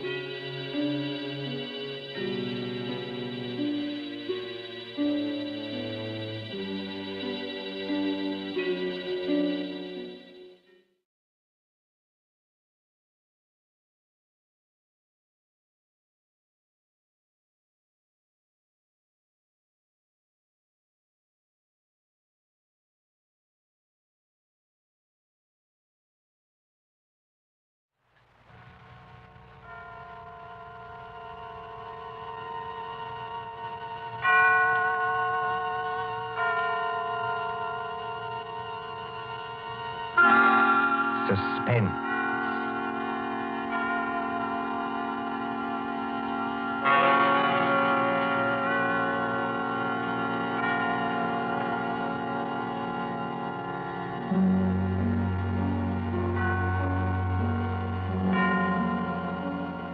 This is the Man in Black, here again to introduce Columbia's program, Suspense. Our star tonight is Peter Lorre, playing the part of the Hungarian Count Stefan Kahare, a gentleman of sinister aspect. The story is by John Dixon Carr, who calls it The Devil's Saint. If you have been with us on these Tuesday nights, you will know that suspense is compounded of mystery and suspicion and dangerous adventure. In this series are tales calculated to intrigue you, to stir your nerves, to offer you a precarious situation, and then withhold the solution till the last possible moment. And so, it is with The Devil's Saint and Mr. Peter Lorre's performance we again hope to keep you in suspense. The Devil's Saint. Paris, 15 years ago. Paris as it used to be, when lights twinkled from the old Trocadero to the hill of Sacré-Cœur, when taxicabs honked and the beat of tangos swayed, and Chinese lanterns gleamed above the lake in the Bois, when, in short, you and I were young. Come then to the President's Ball at the Opera, St. Catherine's Day, 1927. A fancy dress ball at the Opera, filling these marble halls with a multitude of masks and a multitude of dreams. The mosaic decorations are no less bright than the colors that weave here. Harlequins and Columbine, Cleopatra and Musketeers. In the great marble foyer, remember it? They have set out little tables and lines of palms behind which you may sit screened. Look at one such table. A young man wearing the scarlet and gold uniform of an English Guards officer in Wellington's day. A dark-haired young girl in the costume of a bacchante. And as we approach... Ned, don't, please. You mustn't. Well, why not? You really don't mind, do you? No, of course I don't mind, only you mustn't. Oh, Ned. Look here, Alona. We've got to settle this thing. You have enjoyed being here tonight, haven't you? Ned, I've loved it. After being cooped up at my uncle's place in the country, it's like heaven. All right. When I take you back to the hotel, I'm going to face this uncle of yours tonight. No. No, please don't. I'm going to say that you and I intend to get married, and that's that. I can't marry you, Ned. I've told you that. But why not? Just give me one good reason. Because I can't. My uncle, he would never allow it. Never. And that seems to you a good reason enough? Yes, Ned. This uncle of yours, what's his name? Count Stefan Kahare. He's a Hungarian, I think you said. Yes, so am I. My mother was an American. What's he like, actually? Oh, he's a little eccentric. Oh, please don't misunderstand. He's a great scholar and a historian, only he's a little strange. Ned. What is it? There he is now. Your uncle? Yes, that elegant man in plain evening clothes, with the Order of the Golden Fleece across his chest. Oh, I see him. Oh, he looks as black as a thundercloud. He's throwing those two dressed as devils aside as though they didn't exist. Give me my mask quick before he sees us. No, Alona. Why not? We'd better face this out now. Sit still. Good evening, Ilona. Good evening, Uncle Stefan. Uncle, may I present Edward Whiteford? How do you do, sir? How do you do? Ilona, do you think that costume is quite the thing to wear in public?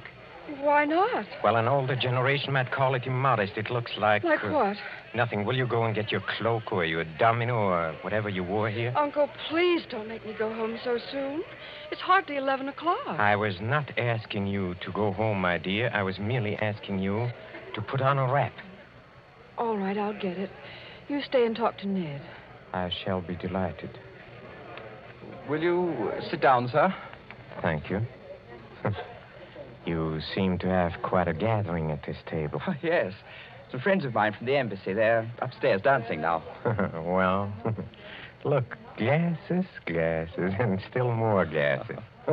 You know, I was quite an adept once at musical gases. Have you ever tried it, young man? Well, it's very easy. You take a spoon like this, you see, and... Like it? Well, forgive me, sir, but there's something I'd like to ask you. Yes? I don't know exactly how to say this, so I'd better say it in the shortest way. I want to marry your niece. Well, look out, sir. You smashed one of the glasses. A few francs will pay for that. But there are other things of higher value. At least to me. Well, maybe I ought to mention first that my full name is Lord Edward Whiteford. My father's the Earl of Grey. Indeed. Well, I only mention that to show we're, well, respectable enough. Well, the British ambassador will vouch for me, sir, if you'd like to ring him up. And perhaps I ought to mention that I've always kept Ilona carefully guarded from the world. Almost too carefully guarded, don't you think? That, Lord Edward, depends on my reasons. Sorry, sir. You have known Ilona about how long? 4 days. 4 days. You wouldn't even choose a business partner in 4 days. Yet to want to marry my Ilona after 4 days. But we know our own minds, sir. You do, huh? Then you know more than the wisest man in this world. However, as one whose dearest wish is Ilona's happiness, I hope it is, Count Kohari. Do you doubt what I say? Oh, no, sir. Well, I will make you a proposition. I own an estate in Touraine, not far from Paris. A little chateau, a few hundred acres, fishing, very good stable of horses. I know. Ilona told me. Oh, she did? Well, then here is my suggestion. Why not come down and visit us for a week or two? Why, that's very decent of you, sir. Oh, not at all, not at all. And if at the end of that time you're not cured of this infatuation... Oh, it's not an infatuation. I swear it's not. No? Well, if at the end of that time you're not cured permanently of this feeling, you may take Ilona. And with my blessing. That's fair, isn't it? Oh, it's more than fair, Count Kohari. I don't know how to thank you. Oh, well, please, don't even try. And at least I can promise you a very interesting experience.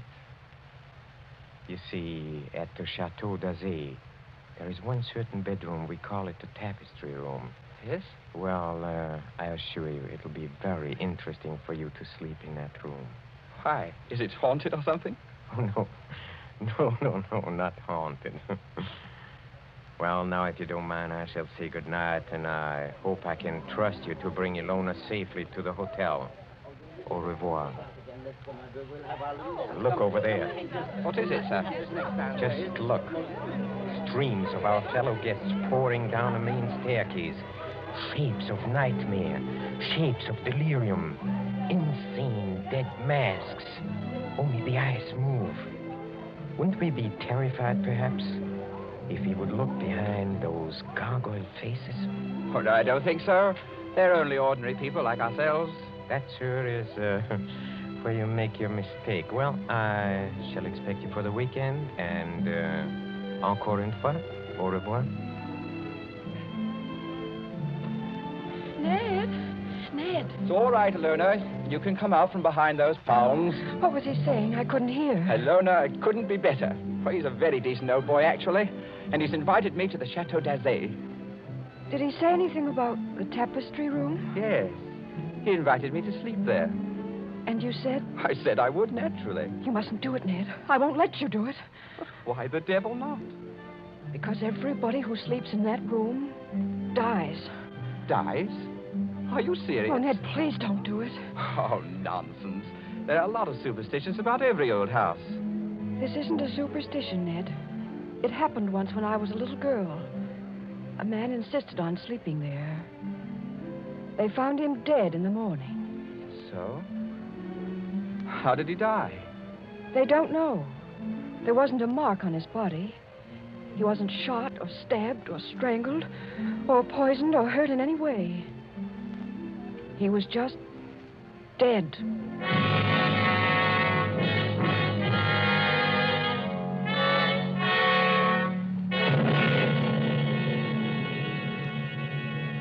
Two nights later, in the province of France now known as Indre-et-Loire, but once called Touraine, the ancient land beloved of Rabelais and Balzac.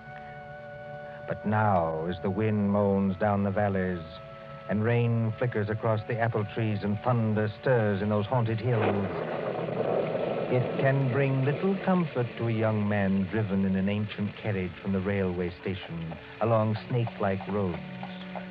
To what destination?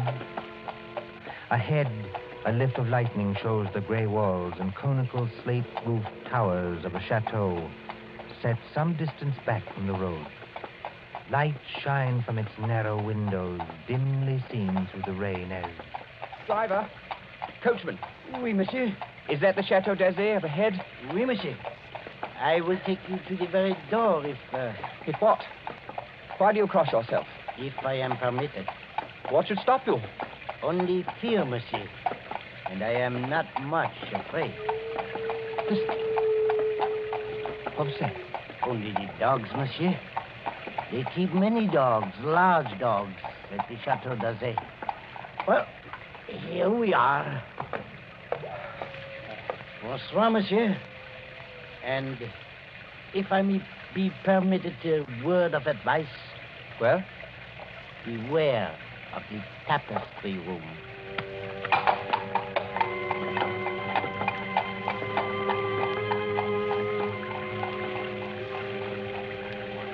There isn't a bell on this door. There might at least be a knocker. Ah, got it.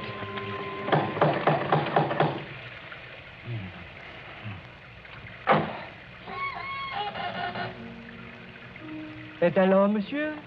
Vous cherchez? Je cherche le Château d'Azay et perhaps it would be better if monsieur spoke English, yes? You are Lord Edward Whiteford. Yes. Monsieur is expected. Please to enter.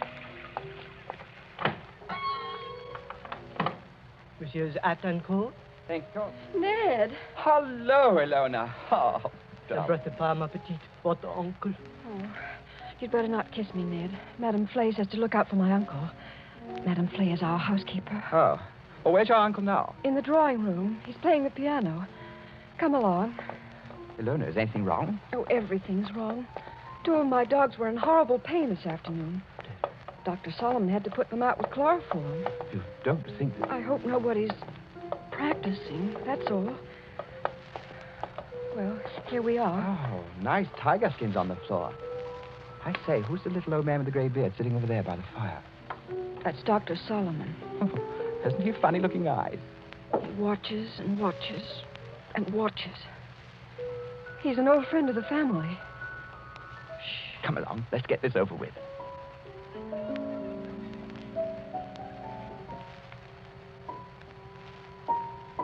Ah, Lord Edward.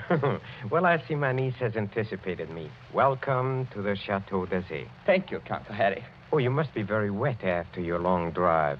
Go up to the fire and warm yourself. Madame Flay. Yes, monsieur? Please tell Antoine to take our guest's luggage up to the tapestry room. The tapestry room, monsieur? That is what I said, Madame Flay. Yes, monsieur.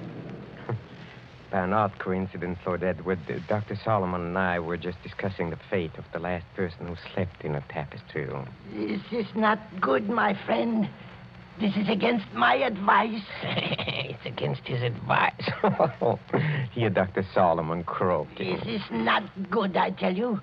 It is the wrong season of the moon. The wrong moon. But there is no moon tonight. It's raining cats and dogs. Don't talk about dogs. Nevertheless, it is the wrong season of the moon. I say no more. Cheerful blunder, that doctor. Don't do it, Ned. I won't be responsible if they make you do it. But look here, Count Harry. What did happen to the last bloke who slept in the tapestry room? You mustn't call him a bloke, sir. He was a very saintly gentleman. The Bishop of Tours. That was some time ago when Ilona was only 15 years old, but surely she must remember it. I remember it. The church, said our bishop, has no use for superstitions. Well, he insisted on sleeping there. I made it as comfortable for him as possible, but he was found dead next morning with a crucifix still in his hand. Was it poison? There was no poison, monsieur. No. Here, Dr. Solomon. It's true, Ned. Well, there were just two very curious things. You see, in connection with that death, on a mantelpiece there was found burning a stick of incense. Just ordinary incense, nothing wrong with it. Yes, sir? And under the dressing table, the police found it was an empty jar of ointment. Now, use your wits. A dead man, some burning incense, and an empty jar of ointment.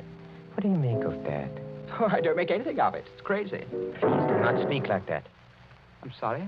It is still the wrong season of the moon. Well, what I really meant, sir, was this. Is there any reason for this story of death? Reason? Any legend attached to the room or anything like that? Yes, there is. Well, sir? Well, we are a very old family, Lord Edward. Old and perhaps accursed. When my ancestors moved from Hungary to France in the 17th century, they brought certain beliefs with them. The old religion. The old religion? Yes, the cult of Diana, the cult of Janus, the cult of freedom and fertility. The witch cult, if you prefer. Oh, now look here, sir. Must we talk about this? Well, you smile, but when I say the word witch, you think of some humorous picture on a Halloween's card. It was very different in the Middle Ages, believe me. Then, my friend, there existed an organized religion which rivaled the church. There were many to worship unashamed at the grand Sabbath. Many to receive all favors from Saturn, their master, and to dance forever, joyously in the red, flaming quadrants of hell. Some 200 years ago, an ancestress of mine, Katerina Kohari, was tortured to death in a tapestry room for professing the old religion. Many persons have not thought it safe to sleep there since. Are you answered? Oh, come, sir. This is some kind of elaborate joke. Joke? The Bishop of Tours did not find it a joke. Not a mark on his body. I assure you as a physician, not a mark on his body. No, not a mark on his body. Here, Dr. Solomon. Yes, I hear him. Well, understand me, Lord Edward, there's no compulsion in this. If you do wish to sleep in that room, all right. If you don't ridiculous. wish... I'm not afraid to sleep there, sir. Well, I thought perhaps you wanted to change your mind. Oh, never. Would you like me to make a wager on that? What sort of wager? Well, if I spend the night in this famous room and come out of it alive... Yes? Will you give your consent to the marriage immediately? Tomorrow morning? Tomorrow morning? Why? Because I don't think the atmosphere of this house is good for Ilona. What do you say? Will you do it?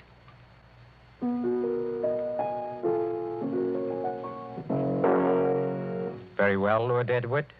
I accept the terms of your wager. Don't do it, Ned. For the love of heaven, don't do it.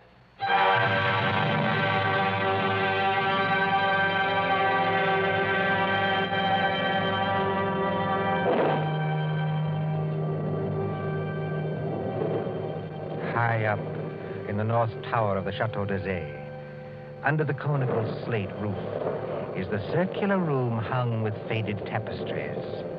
These tapestries move slightly with uneasy, mimic life to the clamor of the storm outside.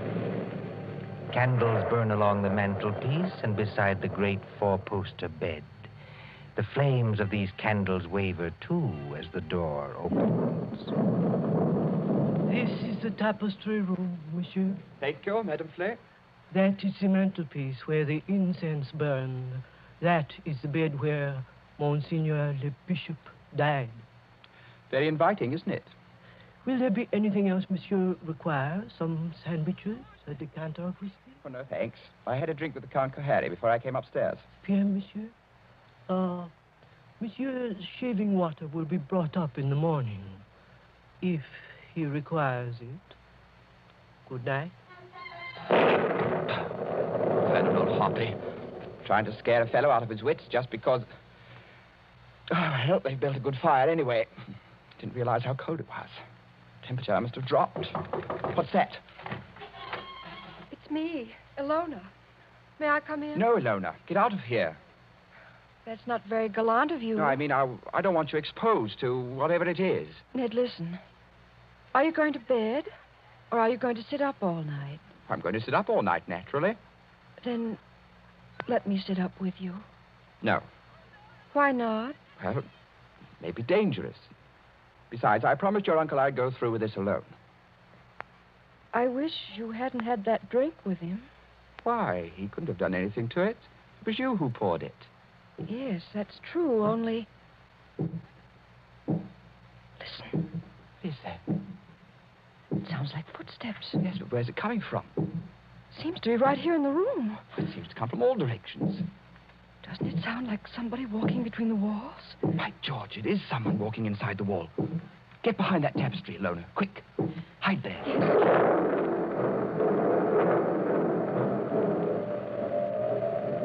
Count Kohari. Where did you come from? Oh, forgive me, Lord Edward, for seeming to appear out of the wall and between the tapestries. Like Mephisto appearing too fast, huh? And this red dressing gown perhaps adds to the effect, too. How'd you get here? A passage between the walls? Yes, exactly. Little device my ancestors for visiting this room. You know, they invented that when its occupant was so unmannerly as to bolt the door. Door's not bolted. You could have walked straight in. But I couldn't have done it unobserved. No. Maybe not. Have you had any other visitors, Lord Edward? No. Are you quite sure of that? Quite sure. Well, then, since nobody saw me come here, I'll just sit down by the fire. Please sit opposite me. Is this the showdown, sir? I don't understand. Well, there's got to be a showdown between us. Is that why you're here? Oh, I'm here, young man, to explain certain things to you. Will you have a cigarette? Thank you. Oh, they're perfectly all right. If that is what you're afraid of. I'll have one, yes. A light? Thank you. Well, when I was discussing the witch cult a while ago, you didn't appear to think I meant what I said. Do you want a perfectly frank answer to that? Yes. I think you're mad enough to mean anything. What you say, in a sense, is quite true. See, in an old and inbred family like ours, the mind can crack and the fantasies of witchcraft become as real, well, more real than the living world. Let me give you an example. Go on. The saucer on a table beside you is Ming porcelain. It was once owned by Katerina Kohari, a martyr of the old religion. Yet you are using it as an ashtray. Oh, I beg the witch lady's pardon. I'll blow off the ash. Well, that's a very dangerous remark, sir. Don't you understand that the worship of evil can be as strong and compelling as the worship of good? That the devil can have his saints, too? That to a sick brain which knows but can't help itself, you have profaned this room merely by entering it. And therefore, you deserve to die. Like the Bishop of Tours? Exactly. You're not going to tell me the devil killed him? The devil's agent may be flesh and blood. Then it was murder. Oh, of course it was murder. Murder so cunningly contrived that no one ever saw through it. Go on. I asked you before to use your wits on this problem. Well, look, incense was burned in this room. You know why?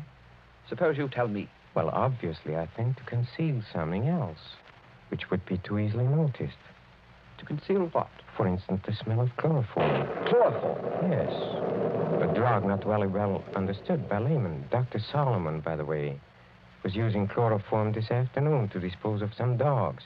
So I've heard. Well, Dr. Solomon is old and very forgetful.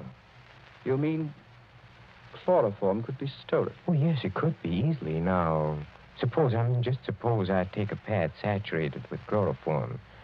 I place it over the mouth and nostrils of a man already sleeping or drugged so that he gets no air. Wait a minute. That won't do. Why not? Chloroform burns and blisters when it touches the skin. You'd leave marks. Oh, not at all, my friend. Not at all. If I first covered the mouth and nostrils with some substance like... Ointment. Yes. Now you're waking up. Hi. Now observe what follows. In a few seconds, unconsciousness. In 2 minutes or 3 minutes, death. Certain death, yes. Oh, but chloroform, you see.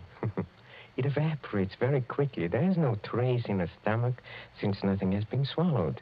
Well, delay your post-mortem for 24 hours. Very easy matter in these country districts, and no trace remains in the blood. Murder without a mark, Lord Edward. Murder without a mark. You can't do it, Count Kohani. There's one thing you're forgetting. What is that? I'm not sleeping and I'm not drugged. Oh, yes, you are. How? When? In the cigarette? No. In a drink you had with me. What was it? Morphine. And you've had enough to put 3 men to sleep. See, that's it. Well, try to get up. I'll do it. I'll do it. You see? You've knocked over the fire irons. You'd have been in the fire yourself if I hadn't caught you. Take your hands off me. Just as you please. If I could reach that bell pull. Well, but you can't. Well, better sit down again. You murdering lunatic. So that's how you killed the Bishop of Tours. And that's how you're going to kill me. Who, I? Well, you don't think I killed the Bishop of Tours. Didn't you? You fool. I'm not trying to kill you. I'm trying to save you. Dr. Solomon. Yes, monsieur. Well, come out. Come in the room. Come out and be my witness. Yes, monsieur. I shall always guard the family honor, even when I guess how men die. This young man evidently thinks I've been talking about myself. Am I, in a popular parlance, insane? Oh, monsieur. Heaven forbid. I have never known a saner man. Have you any notion, Lord Edward, why I brought you to this house? You would never have believed me if I had merely told you. So I had to bring you here to show you. Show me what? What? Look at the tapestries. Come out of there! Behind them. Come out of there! Hey, come out! Ilona! Yes, Ilona. Why do you think I've kept Ilona so well guarded from the world? Why, at a fancy dress ball, for instance, did I object to the costume of a medieval witch? Whose dogs were poisoned so that chloroform should be brought? Who poured the drink drugged with morphine? In the devil's name, what are you trying to tell me? It was Ilona. She's been helplessly, hopelessly insane for more than 10 years.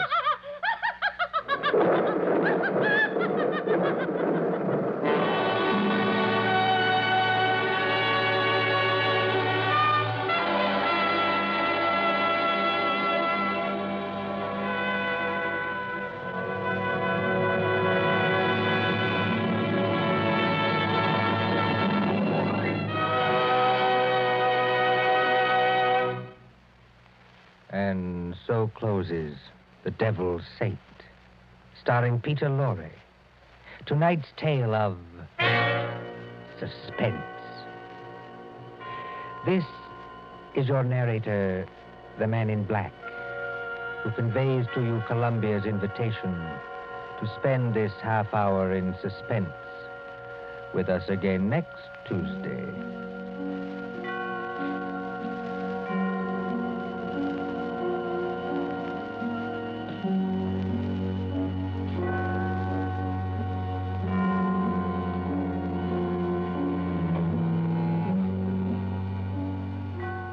William Spear, the producer, John Dietz, the director, Bernard Herrmann, the composer-conductor, and John Dixon Carr, the author, are collaborators on Suspense.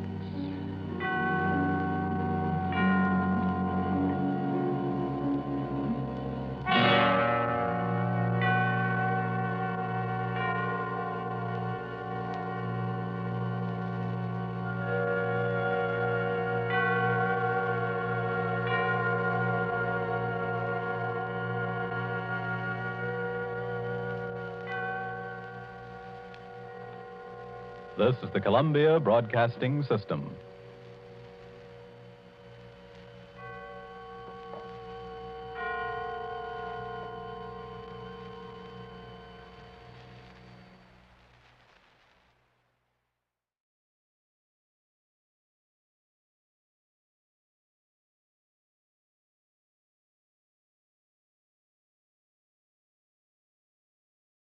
At the crossroads of the Empire State, this is WROW Music, row 59 on your Albany dial.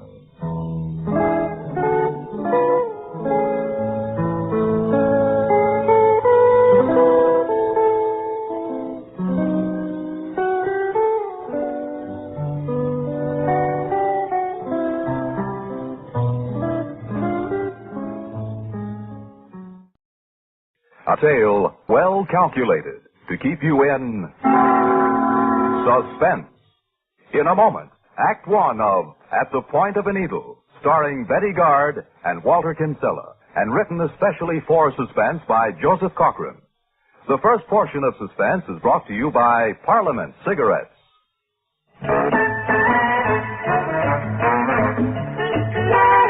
Listen, more and more people are smoking to this tune every day.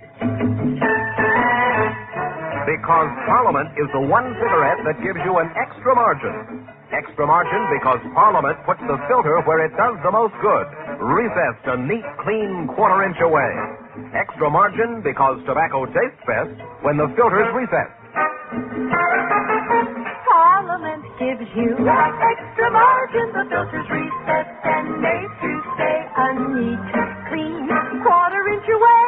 Parliament gives you extra margin. Parliament gives you extra margin. You're smoking neat, you're smoking clean with Parliament today. Join those who have found that tobacco tastes best when the filter's recessed. Smoke the cigarette with an extra margin. Parliament.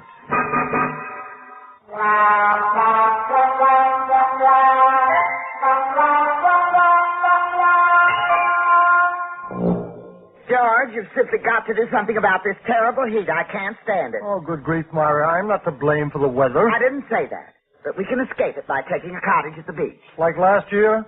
When we got there, all you did was complain about the same heat. The flies, the hot sand, the freezing water. And the people. You just couldn't stand these awful people who cluttered up the beach. Oh, you're just making up excuses. I certainly prefer a cool beach to this stifling house. I've never known such heat. This is the hottest summer I've ever known. Don't you think so, George? Well, isn't it? George, you're not answering me. Isn't this the hottest summer? No. Last summer was just as hot. Hotter even. Oh, don't be silly. Couldn't have been. We've never known heat like this. Well, it's right here in the paper. The average temperature as of today is just 2 degrees less than last summer. This day last year was 1.8 hotter. The newspapers. A lot they know. The man sits on top of a nice, cool building where there's a breeze and charts the temperature. He's not sweltering in that kitchen, George. I just can't do a thing. Just the thought of preparing a meal sickens me. Don't you feel the heat? Of course I feel it, Myra, but what's the use of griping about it? Well, then why don't you want to get out of it? Good heavens, who said I didn't? Don't you think I have the same heat at the office? So I come home every night wringing wet? Well, then why don't you want to take a cottage at the beach? Money, Myra. Ever hear of it? Just a little matter of money. Oh, I wish to goodness you'd stop griping about the heat long enough to sit down and discuss my income, my expenses, how much money I've left at the end of the month. Oh, that's just another excuse. Whenever I want to do something, you change the subject to money. Certainly if the Bennetts can afford the beach, we can. Oh, I know. I know that one by heart. I make just as much money as Dave Bennett. But I've told you 100 times the Bennetts cut down on other things so they can go to the beach. Oh, so now you're accusing me of being extravagant. Oh. But look at me. Just look at me. I dress in rags. I slave all year in this house. And what does it get me? Other people go to the beach for months at a time, but if I want to get away from the heat for a few days, you start finding excuses for not going. Oh, George, I don't want to complain, but I think I do deserve a little consideration. Don't start that again, Myra. We'll go to the beach. Oh, so money was just an excuse all along, huh? You didn't want to get me out of the hot kitchen, huh? We're going to the beach, Myra. Isn't that what you want? I'll arrange for the money somehow. But why didn't you agree to the beach in the first place and save all this fuss? just upset me terribly, George. Look, it's for your good, too. You know that. You look awful tired. And the beach will be just the place for you to relax.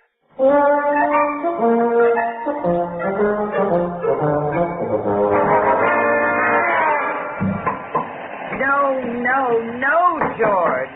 A little more to the left. I want that sign right in the middle. Myra, I don't see any point in it, putting up the signs. They say plainly no trespassing, don't they? So what? I'll nail them to the retaining wall. No one's going to climb over the wall to get on your property. People come here to sit on the sand. George, the idea of the signs is to keep people off the sand in front of our cottage. What? Oh, now look, Myra, you're going to start last summer all over again. We rented this cottage, and I think we should be able to enjoy the sand in front of it without having it messed up by those awful people who come for the day. This is our home, and we have some right to privacy. Oh, for the love of Mike, everyone's house has people in front on the sand. No one else has signs up. Well, we're going to have it. You may not object to a swarm of noisy people in front of our cottage, but I do. Myra, please be reasonable. George, if you don't want to put up the signs, give me the hammer and I'll do it. Never mind. I can see right now if I don't put them up, I'll hear about it all summer. Where do you want the other one? On the other side of the steps. Oh, and be sure it's exactly the same height and evenly spaced with this one. And don't try to get sand all over my blanket as you walk by, will you? Yes, Myra. And when you get the sign up, I want you to bring down the umbrella. I can't hear you. Well, if you'd stop that hammering for a minute and pay some attention, you would. I said, when you get through, I want you to bring down the beach chairs and the umbrella and some blankets. We'll spread them out in front of the cottage so those awful people will know this space is taken. Beach cottage. What a place to get a rest. Like trying to relax in a swarm of bees. George, did you say something? No, Myra, not a thing. Well, it certainly sounded like it. Nothing at all. Well, will you please stop hammering when you talk to me?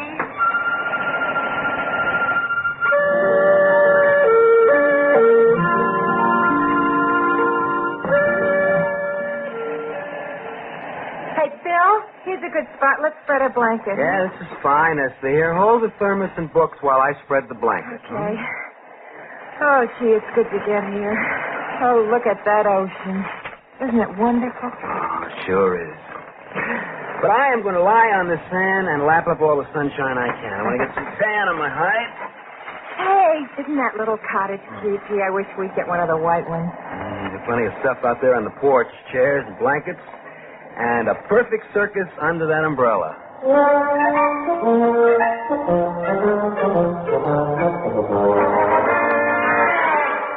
Well, of all the nerve. Come here, George. Look out there. Do you see what I see? What did you expect? Well, if you'd put those chairs and blankets out like I told you, this wouldn't have happened. But no. Leave them on the porch. I was nailing up those no trespassing signs, which are supposed to make people run away from the spot.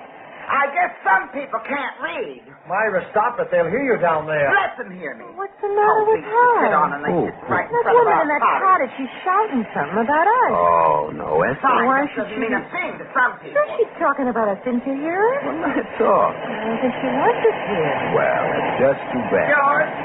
This is a public beach. Now, you ignore her. How about pouring me some coffee? Look at them. Yeah, they think they are. What? Nothing.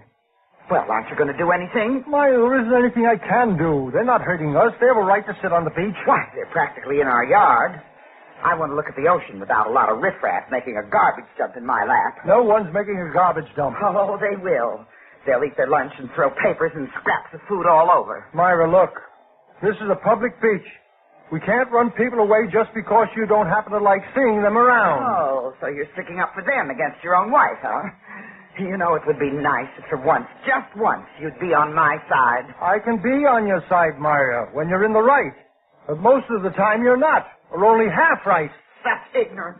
Phil, Look you at them hear down that? there. We're ignorant. Oh, let her You rave. won't have to sit and listen to that. It's a free country. Let her It's talk. not going to be very pleasant if she keeps it up. Boy.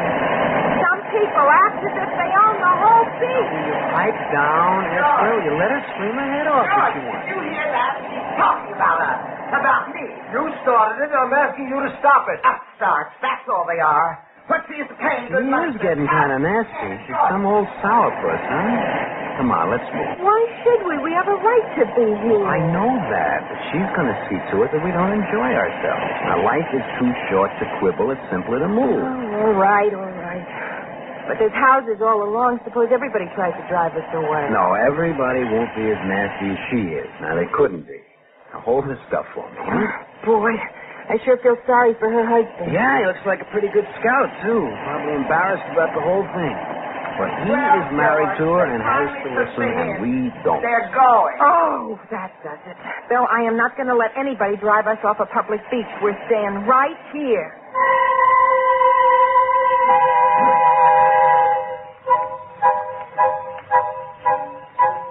They're still out there. 3 hours. Oh, for the love of heaven, Myra, sit down and eat your lunch. How can you expect me to enjoy my lunch or anything else as long as that disgusting girl and that awful man are lying right in front of our doorstep? Will you please stop then and let me eat? Look at them, staring at our windows.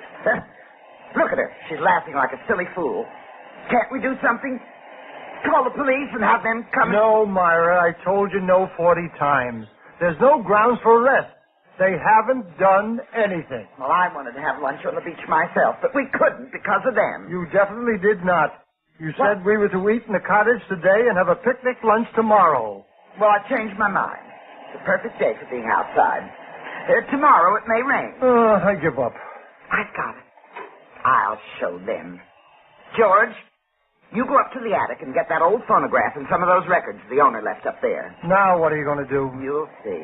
We'll see whether they can camp in front of our cottage and expect to enjoy themselves. I wish to goodness you'd forget those two people out there and try to get some pleasure out of this vacation. Are you going to do as I ask? Or do you want me to lug that heavy phonograph down all by myself? All right, Myra. You win. As always.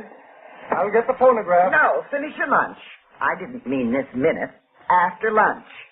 George, come back and eat your lunch. I'm not hungry anymore. Well, you don't have to make so much noise.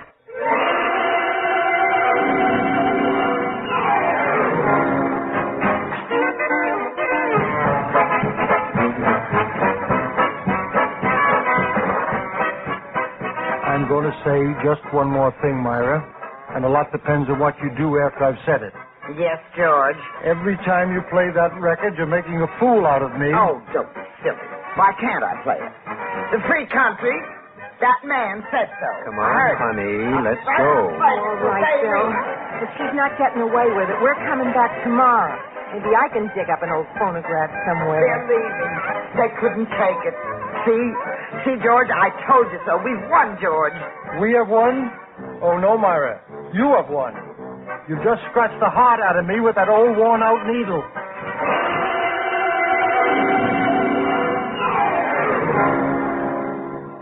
George, when you get the dishes done, get those chairs and blankets in front of the cottage. Oh, the chairs. What's the matter? I forgot to bring them in last night. Oh, how could you? I told you to bring them in. I distinctly remember telling you. Oh, you told me all right. I forgot. After yesterday, I didn't care much. Well, it's a wonder you wouldn't remember when I ask you to do things. They'll be all damp, soaking wet from the fog, if they're still out there, if they haven't been stolen. Oh, don't get excited. I can see them from the window. Well, it's a miracle they haven't been stolen. Anybody could have... George! Now what? Come here this instant. Look out there. They've come back, that fellow and girl. They're putting their stuff right where they were yesterday. Myra, will you please cut it out? They'll get the same thing they got yesterday, all right. Get that phonograph. Be reasonable. For the love of heaven, be reasonable. Why don't you ask them to be reasonable? Why don't you go down and shout at them to be reasonable? Oh, no, you won't do that. You put the blame on me. I'm the unreasonable one. You won't lift a finger to keep them away, and when I want to do something, I'm unreasonable. Look, George. They've got a phonograph. They're playing it on our beach. Myra. George, make them stop. George, stop them. George, Myra, you're making a fool of yourself. Make them stop, I say. Stop them, George.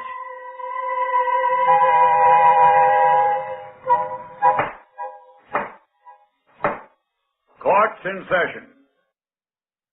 Now I have this to say to both parties in this dispute.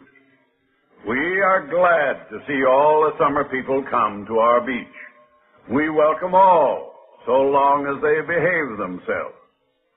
But I want it understood that the beach is a public one, not a private one. Mr. and Mrs. Pettit, the line of the property you rented for the summer is the retaining wall that ends where the beach sand begins.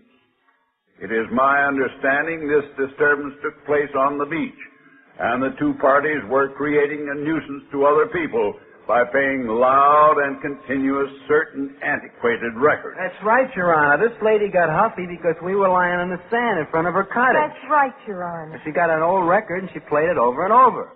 The next day we came back with a machine of our own. Your Honor, I happen to like that song, and I was trying to study the singer's voice. Myra. Now, that's the truth. Quiet. You are directed to study voice in the privacy of your home, not on a public beach. Furthermore, to observe the rules of conduct which any person of common sense knows. Now, it's too nice a day to be arguing in a stuffy courtroom. You are fined $10, but I suspend sentence.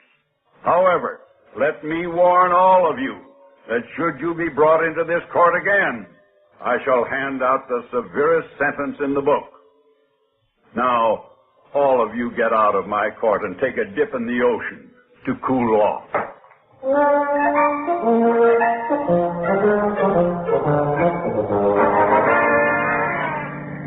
Justice. Is that what they call justice? Isn't there such a thing as a right to privacy in this country anymore? We might as well be living in Russia. And that judge. Did you see that judge, George? Wasn't he awful looking? Like a gangster. I'll bet he never saw the inside of a law school. I bet he never went through the 3rd grade in school. How can they put people like that on the bench, George? How can they? Oh, I don't know. There ought to be something we could do about him. Myra, we got off easy. Now let's forget it. Forget it? Yes. What are you talking about? Do you expect me to forget a humiliation like that? Why, he acted as if we were criminals, like we were the trespassers. We did lose, you know. We were fined and the sentence was suspended. I can't believe it. About 10 with a hayseed like that on the bench, I can believe anything. Where did he learn the law? I'd certainly like to see his diploma. If I knew where he went to college, I'd write them a letter and tell them what kind of lawyers they graduate. His degree was framed and hanging on the wall. He went to Harvard. Don't be silly. He couldn't have. Will you stop telling me not to be silly? Silly means weak-minded. An idiot. Of course it doesn't. Now, look, I don't think you're weak-minded, but I do think you could be more forceful and aggressive. The trouble with you, George, is that you let people run all over you. If you had done what I asked and told those people to move on, this never would have happened. You're driving too fast. How many times have I told you not to drive so fast? At least 1,000 times. Well, don't drive so fast. You know it upsets me. Now, as I was saying, your trouble is that you take whatever people hand out to you. You never raise a fuss or tell people to get out of your way. Oh, no. That's one reason why you don't get anywhere. Please, I'm tired. But I don't want criticism. But I'm not criticizing, George. I'm just telling you for your own good. That judge ought to be disbarred. He's a disgrace to the legal profession. Maybe we ought to write to the Bar Association. I'll bet they'd do something. We came to the beach to enjoy ourselves, not spend our time reforming the judicial system. Well, at least we can appeal the case.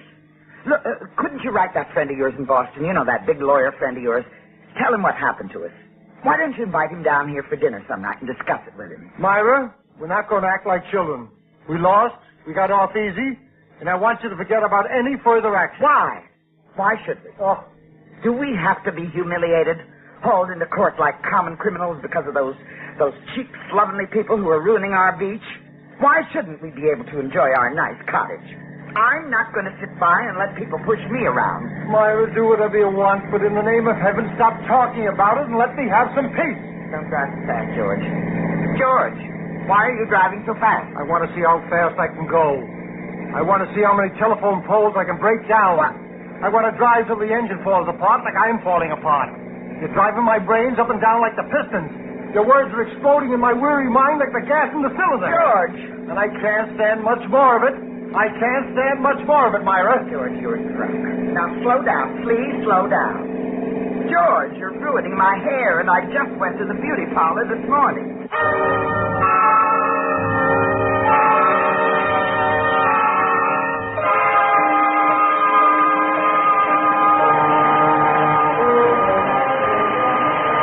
George. George, wake up. Huh? George! What's the matter? George, wake up. Will you get up and see? What? On the beach out front. They're back. So that what? Awful couple. No phonograph, but fact bold as brass and big as life. Now, I asked you last night to get up early this morning and put the chairs and blankets out. Now it's too late. Oh, I fell asleep. You did it purposely. You didn't want to put those things out. You wanted those people to come and annoy me. Oh, what's the use, Myra? You've got to do something.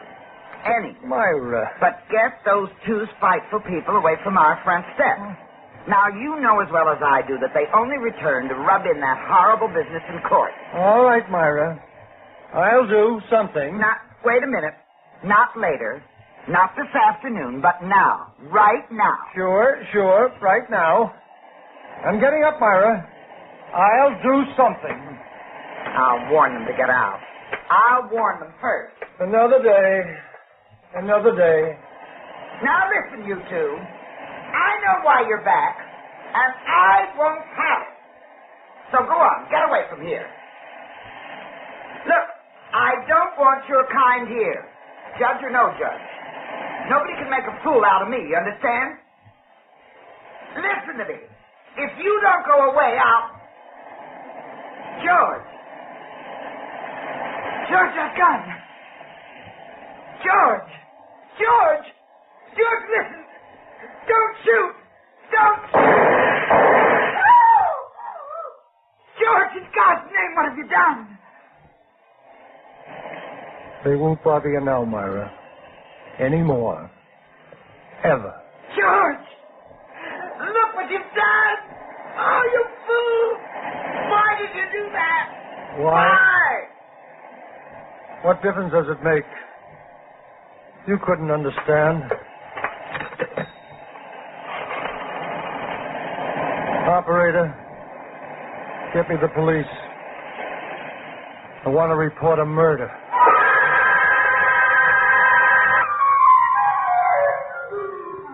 I'll never understand what came over George that morning. He must have gone mad. Stark raving mad. The lawyer, his friend from Boston, well, he said insanity was the only kind of defense to offer. But George?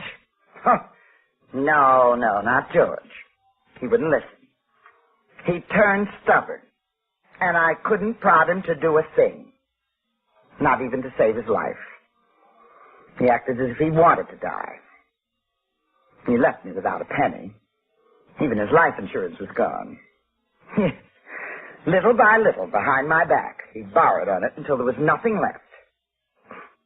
What a thing to do to me, after I'd been such a kind and loving wife. Why, I didn't even have enough money to buy a decent morning outfit.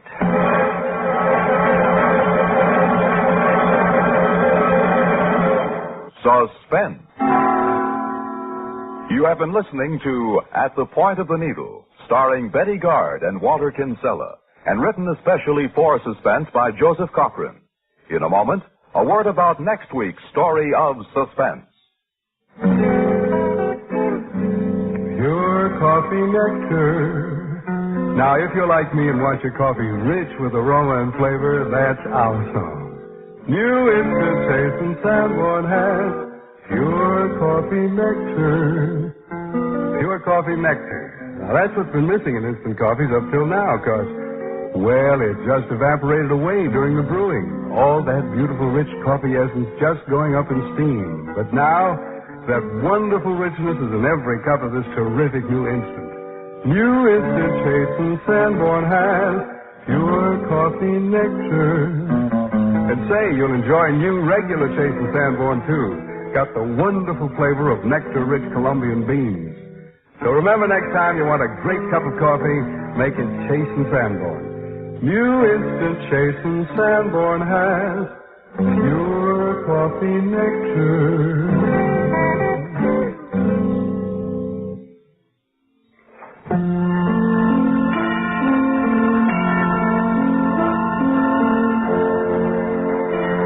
Suspense is produced and directed by Fred Hendrickson. Edited by Norman Ober. Music supervision by Ethel Huber. Also heard in tonight's story were Bob Reddick, Terry Keane, and Bill Adams. Sound patterns by Walter Otto. Technical direction by James Berry. Listen again next week when we return with Devil's Stone, written by Jonathan Bundy. Another tale well calculated to keep you in suspense. This is Warren Moran speaking.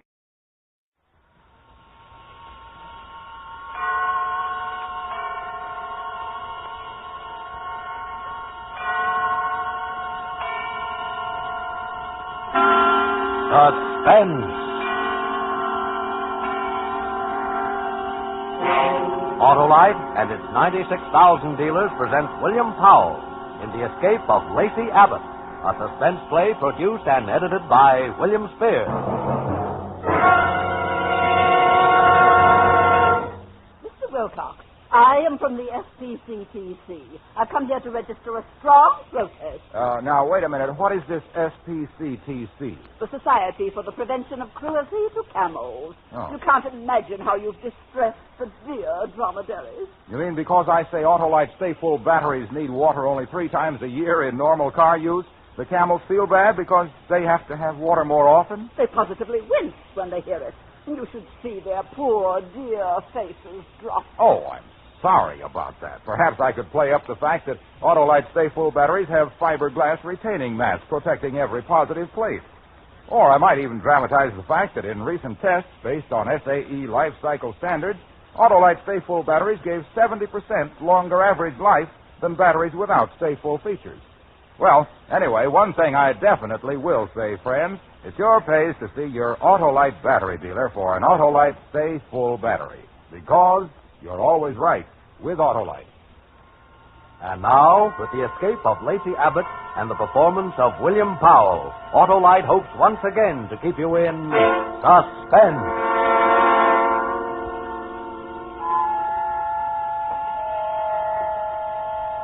Hey, you.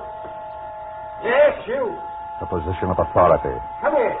You can always tell by their voices. Why now? Commanding. The smaller the authority, the more commanding the voice. You hear me? Yes, sir. Sign out, you said. Here? Right below where you signed when you came in. Of course. A perfect forgery. I beg your pardon? Well, I mean, your signature is almost an exact copy. You object? Oh, no, sir. Do you think you're talking to one of your lunatics upstairs? No. Sir. Always call me sir. Good day. Good day, Mr. Weston. Sir? Outside now, on the steps. There's the street, the traffic. Walk slowly. No need to hurry, no need at all. That's right. Light a cigarette. Must have some in the pockets. Yeah. What brand did the late Mr. Westland smoke? Excellent. Light it. Might have carried a lighter. No need to run. There won't be an alarm for at least 20 minutes. One look back over the shoulder. Casually. It's pleasant to be at the outside looking in after 2 years in the psychopathic war in Bellevue.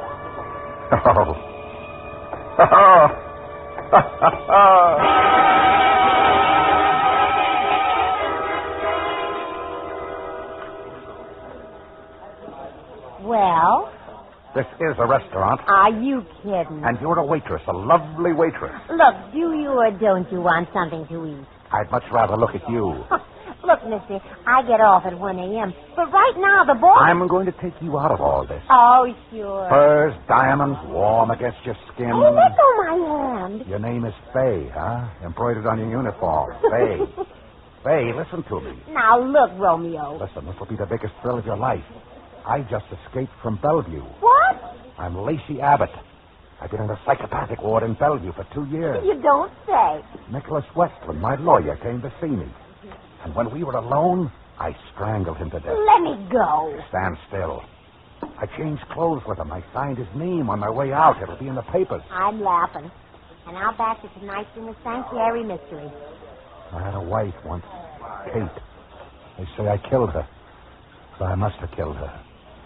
Sure. You killed her. No, I didn't. Martin Avery killed her. Sure. Martin Avery killed her.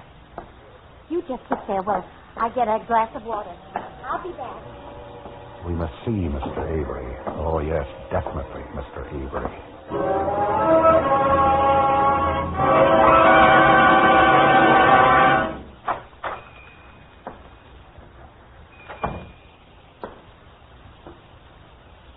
Anyone home? All right. Hello, Pop. Now, what do you want? Got something you want to hawk? Don't bother me with it. Everybody's selling, nobody's buying. You got me wrong, Pop. I'm a buyer. I want to buy a .45 automatic. Got a permit? No? You from the police? Nah, Pop. Let's see your wallet. All right. Lawyer, huh? That's right. Okay. $15. Thanks, Pop. I won't forget this. And neither will a friend of mine.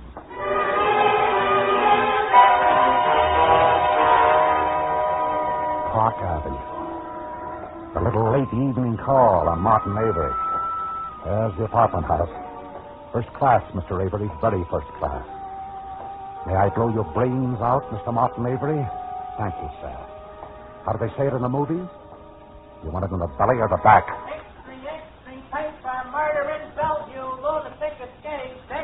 Boy? Paper? Yes. This out? Yeah. Extra. Keep the change. Thanks. Aren't you scared with a lunatic running loose? In New York? Murder in Bellevue.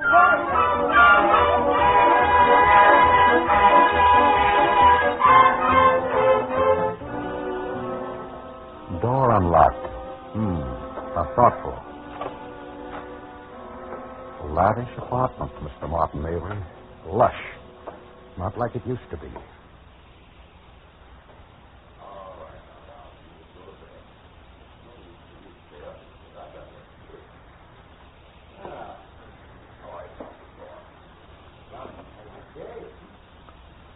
So you're not alone. This must be the study, yes. Come right in, Mr. Avery. Please do. Or will I have to come out and get you?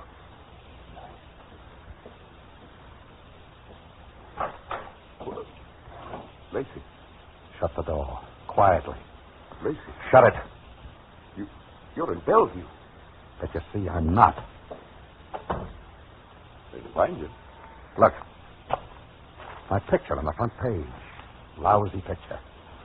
I could go to work in a delicatessen on the east side, live in a hole, never leave Manhattan. Who'd find me? They'd find you. They'll find you first. I don't expect anything from you, Lacey. You're a sick man. I feel sorry for you, but I have my wife and child, my son here in the apartment now. I don't want... This gun? It's just to keep your voice down. It's a toy. It can't hurt. It kills. Pull the drapes over the window. What? Cover the windows. Will there be any dawn? That's the question. If there is, you'll see it come up the way I had to see it for 2 years on thick, soft, blind walls. All right, now what do you want? I waited a long time for this, a long time. Put down the gun. Oh, wouldn't you like that? Wouldn't you just? All right.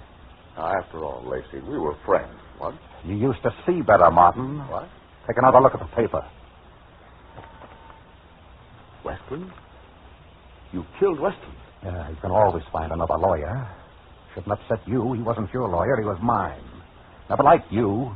Always liked me. He was trying to help you. He did. What do you want with me? Company. Company? That's what I miss most of all, Martin. Can you believe that? Company. 2 years. No one to talk to. Oh, the doctor, sure, but not really anyone. 2 years, Martin. I'm sorry, Lacey. How is everything? It's going very well. I have to admire you, Martin, standing there looking at this 45. You're not even blinking. Takes nerve to face a madman. See, in the paper, that's what they call me, a madman. With a gun in his hand. You never know what a madman will do, Martin. It takes nerve to stand there looking at me like that. No expression. Cold. They could put a drink in your hand and photograph you. Oh, yes, we could read the magazines in Bellevue. Those that wouldn't excite us, with the staples removed. But, Martin, You're not listening to me. You're watching the door. Relax, Martin. It's going to be a long night. Maybe you won't see the end of it. It depends. Depends on whether you say the things I want to hear. Whether you do things I like. It's up to me. Yes. I've waited a long time. And now, it's up to me.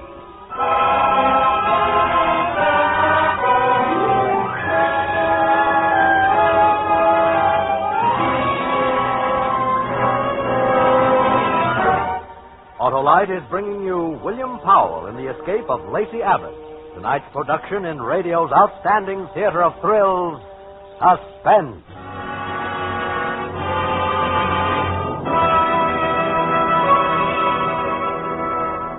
Well, Mr. Wilcox, have you made up your mind? About camels, you mean? You bet I have. And? You can tell your camel friends that Harlow Wilcox will never again shame them with Autolite Stay Full batteries, the batteries that need water only 3 times a year in normal car use. Oh, they'll be overjoyed. You can undroop the dreary dromedaries by reporting that Wilcox will no longer imply that Autolite Stay Full batteries are ruining camels' go-without-water reputation. How elated they'll be. From now on, I'll merely mention that Autolite Stay Full batteries have fiberglass retaining mats at every positive plate for longer battery life. Recent tests, in fact, based on SAE life cycle standards, show that Autolite Stay Full batteries give 70% longer average life than batteries without Stay Full features. So get an Autolite Stay Full battery, friends, at your Autolite battery dealers. Remember, you're always right with Autolite. And now, Autolite brings back to our Hollywood soundstage our star, William Powell, with John McIntyre in The Escape of Lacey Abbott, a tale well calculated to keep you in suspense.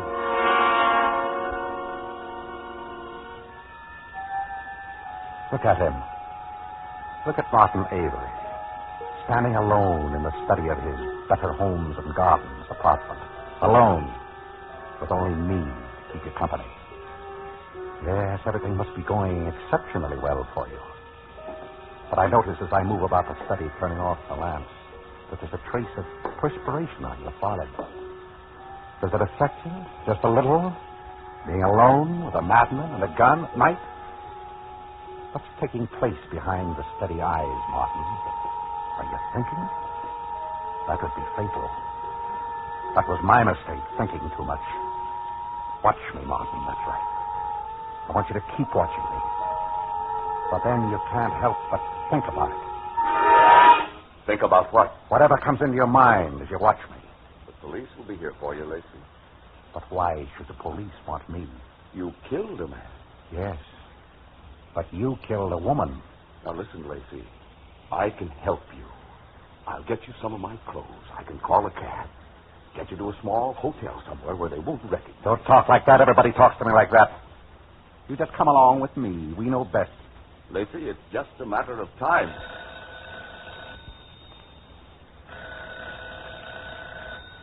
Answer it. Go on. But watch what you say. And hold it out here so I can hear it, too. Hello? Mr. Martin Avery? Yes, speaking. I'm Mrs. Nicholas Westland. I don't know if you've heard. Lacey Abbott escaped. My husband... Yes, I saw the papers. I'm sorry. Well, I didn't know. I thought I'd better warn you. This Nicholas told me how much the man saved you. Thank you for calling, Miss Westland. I hope I...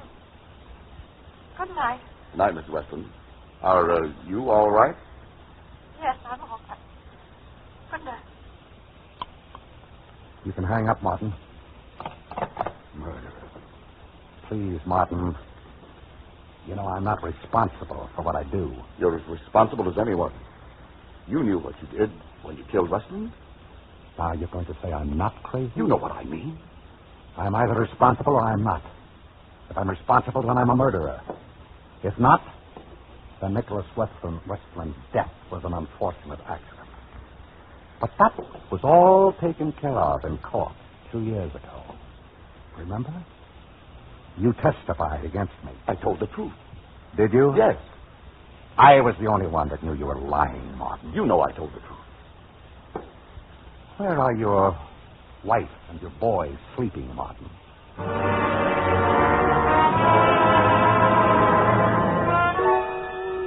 Oh, you're interested now. For the first time, there's something behind those cool eyes that I can see. Get at. What time is it? 11? 11 o'clock. 6 hours until dawn. We should find out quite a lot before then. Quite a lot.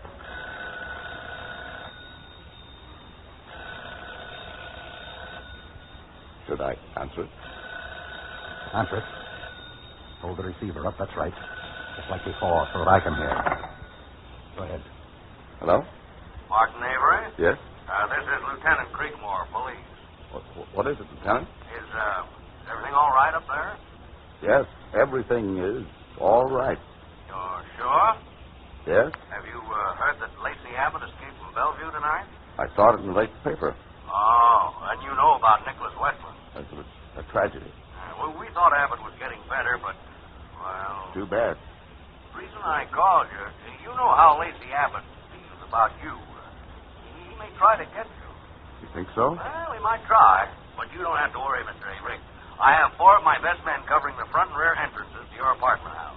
If he shows, we'll get him. Good night. Solicitors. We're fortunate in having such a solicitous police force. Now, listen, Lacey, I played your game. Now, let me get you out of here. You go down to the second floor landing.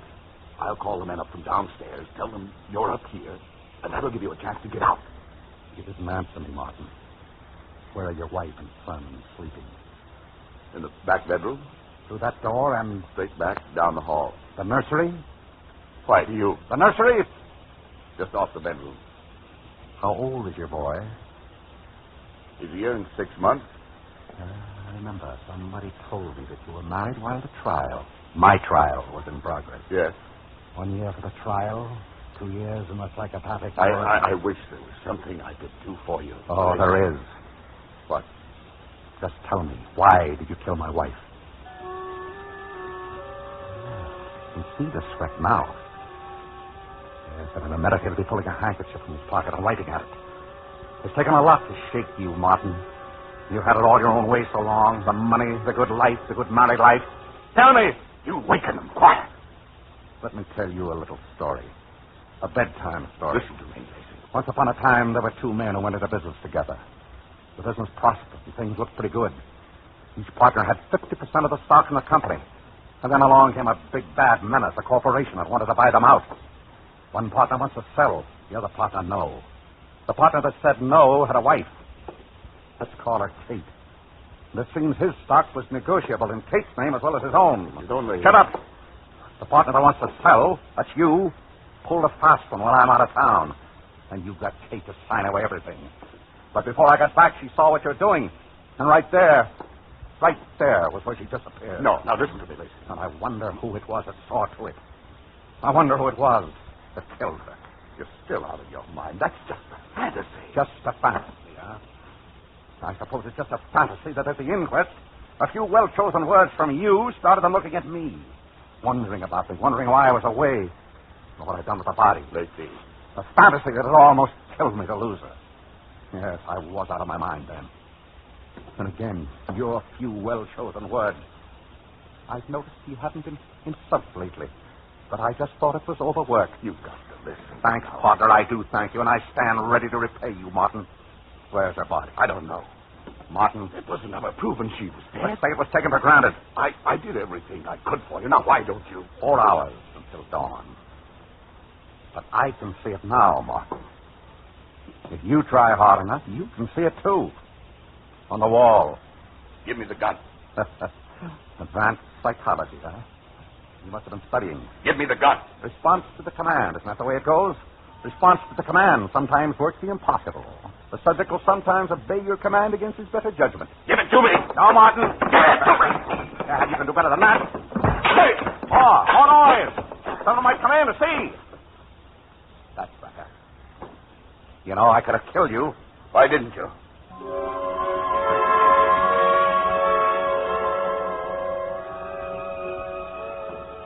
Brave man, Martin Avery. You can't take that away from him.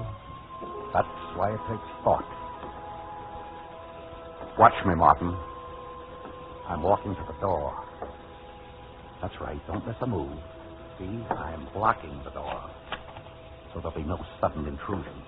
What would you do if I walked over to that door, unlocked it, walked out? First, I'd shoot you in the shoulder. Or the leg. And then maybe the other shoulder. I don't want you dead. Not right away. I'd never find out what I want to know. Lacey, can't you understand what you're doing? I never harmed you. I swear it. I swear it. No. Martin, do you hear me? Answer.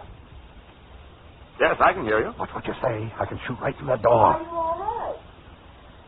Martin? Yes. Please, honey, I'm finishing something important. Come there.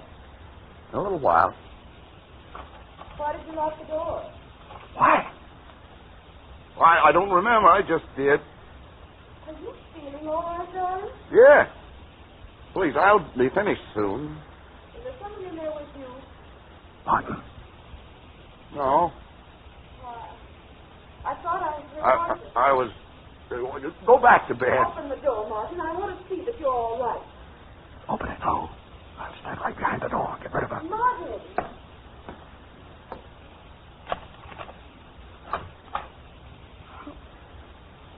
Is anything wrong? No, darling. Please go back to bed like a good girl. I'll be alone. Well, all right. Better duck. It's 3 o'clock. Sit at the desk, Martin. Let me see the light in your face. Are you happy with her? Yes, I see you are. How is she like Kate? Is she like Kate at all? Oh, but she's your wife, and she's Kate to you. Does the light trouble your eyes? It glares? Just a little light? But it glares white in the dark as you stare at it. Beyond that pool of light, everything is black, Martin. Black as it is in me. Black. Stare into the black. Now, what do you see? What do you see? I see her, too. Everywhere I look. Everywhere. The worldly hope men set their hearts upon turns ashes. Lord, it prospers. From anon like snow upon the desert dusty face, lighting a little hour or two, is gone. Almost I am, Martin. Ah, she's beautiful, Martin, your wife, beautiful. Leave the wise to talk. One thing is certain, that the life flies. One thing is certain, and the rest is lies. The flower that once has blown forever dies. Dies. Dies!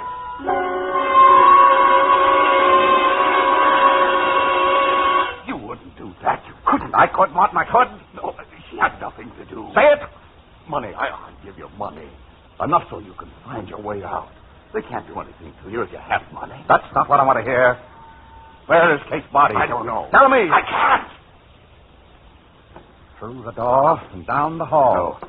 Just off the bedroom. Not the boy. You can't, Lacey. Tell me. I can't.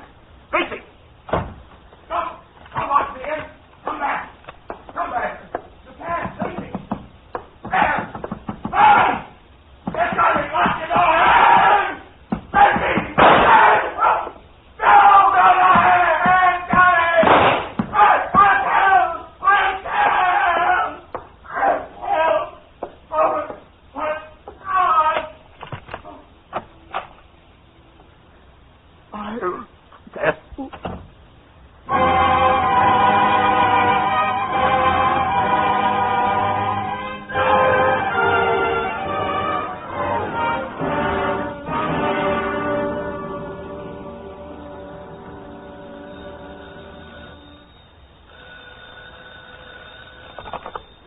Nicholas Westland speaking. Yes. I know, Commissioner. And I'm glad you had the faith to play along with it. I know, yes. It was pretty extreme. Here, I'll let you talk to Lieutenant Creekmore. Oh, thank you. Hello, Commissioner. Avery's wife and child? Oh, they're okay. I got a little scared when Abbott fired those 2 shots in the ceiling. Yeah, I know. But that's what got the confession out of Avery. I know he shouldn't have brought the gun. We didn't bargain on that. Oh, yeah, we got it. It's all on tape. Listen. All right, play it back, boys. I'm just playing the good part. Doesn't matter now. Nothing matters now. You were wrong, Lacey. It was Kate that came to me. She wanted to leave you. She thought she wanted me. It was her idea to sign the stock over to me. Everything. I kidded her along, but she found out about Anne. Anne. It doesn't matter now. I tried to talk to Kate. Argument. We had a fight. I didn't mean to. It was an accident. I killed her. I fixed it so they'd suspect you. It wasn't hard. It was better than I thought. You seem to be out of your mind. Where did you put a body? I've kept it. All right, boys, that's enough. Did you get that? Yeah. Well, we'd never have cracked Martin Avery any other way. They wanted to release Lacey Abbott 6 months ago. Why, they said he was as sane as I am. But I'm glad we waited till he had this worked out in his head. You'll have my full report tomorrow. Good night. And thanks, Commissioner, for letting us try it. Well, what's the matter, Mr. Abbott? Well, you should be feeling pretty good about all this. Your plan worked out great. Well, you're clear. What difference does that make? He said Kate came to him. Kate came to him.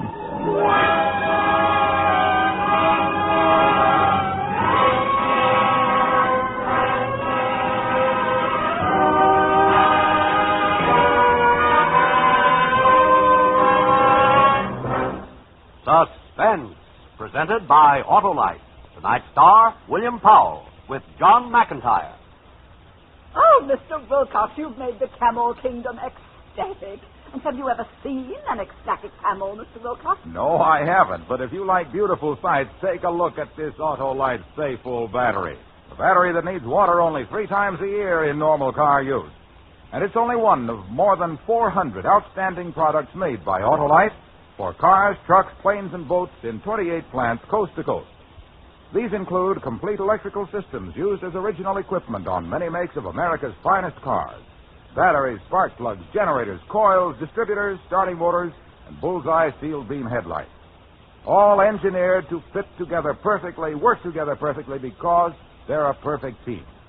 So don't accept electrical parts supposed to be as good. Ask for and insist on Autolite, original factory parts at your neighborhood service station, car dealer, garage, or repair shop. Remember, you're always right with Autolite.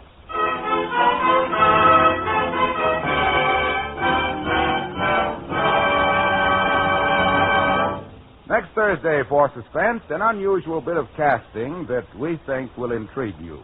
Our stars will be radio's usually happy couple, Ozzie and Harriet. The play is called Mr. Diogenes, and it is, as we say, a tale well calculated to keep you in suspense.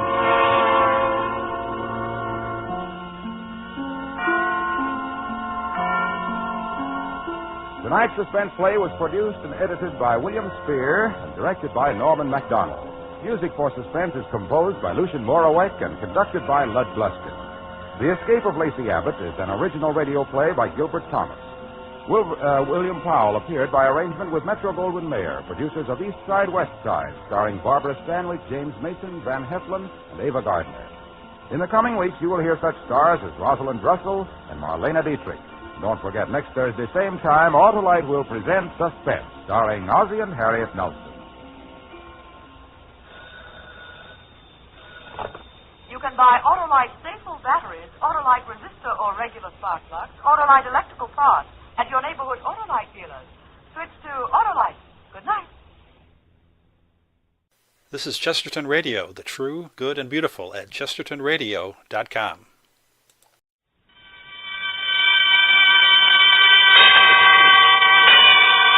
And now, tonight's presentation of radio's outstanding theater of thrills, Suspense.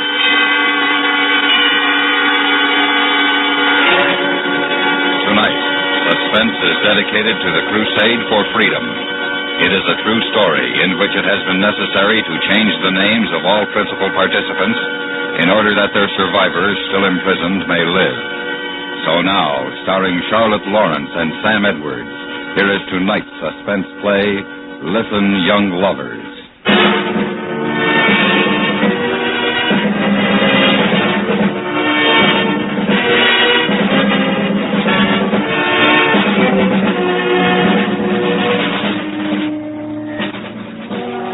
It was in Czechoslovakia a year ago.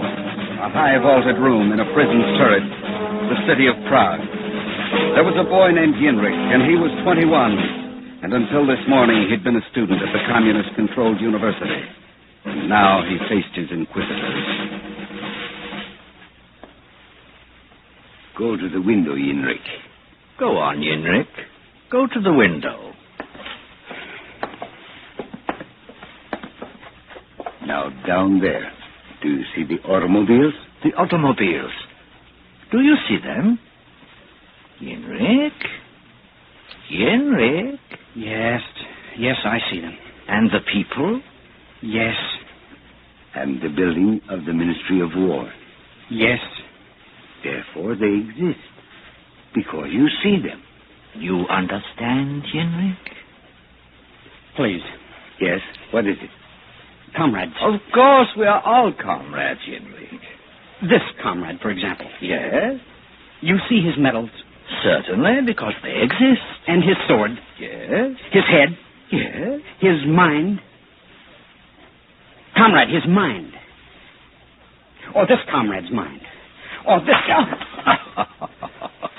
Oh, you should not have hit Yenrik, comrade. Comrade Stefan. Yes? And why does he look out the window now? What is he searching for? Shall we have you shot, Yenrik? Or is expulsion enough? What do you think, comrades? Shoot him. What was the book you were caught with, Yenrik? Varieties of Religious Experiences by Henry James. Western philosophy? Have him shot. Shoot him, have him shot. Blood and blood and blood. Yenrik. Yes? To kill you would be to fail. You are clever. You think. Therefore, if you are clever for us, thought for us, we could win. Therefore, did either of you comrades have a thing to say? Good. Therefore, Yenrik, for us to win you, the West will have lost you. Therefore, a victory for us, for communism. So go home. Go home and purge your mind. In about a day, I think, come to me and say to me, I am ready. Teach me to think. Teach me what you want me to know. Go home, Yenrik.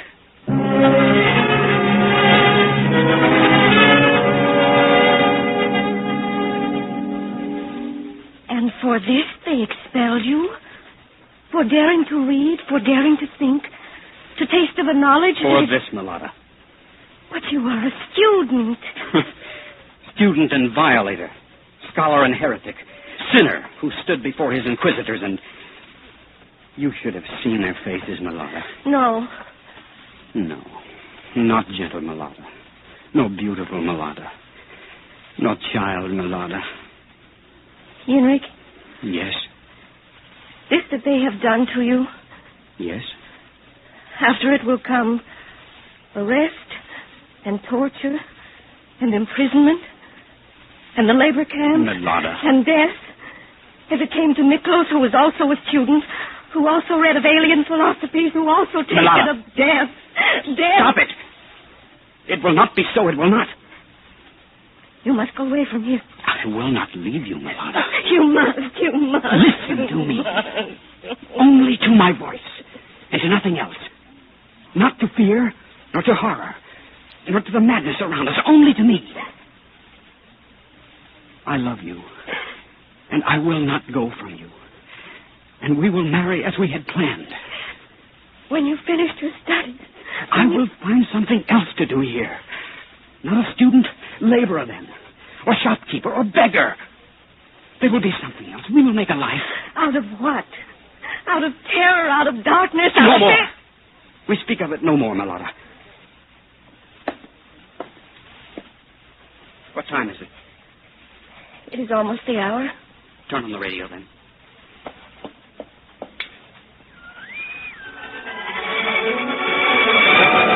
Lower. Turn it lower.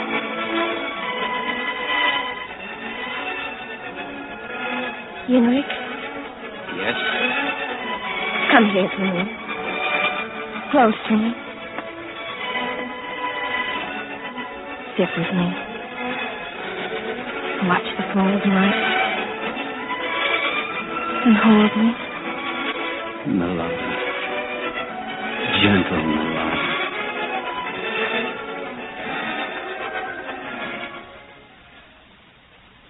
This is the voice of Free Czechoslovakia and the voice of Radio Free Europe, bringing you the news of the free world, bringing you the knowledge that you are not forgotten and the hope of your future liberation.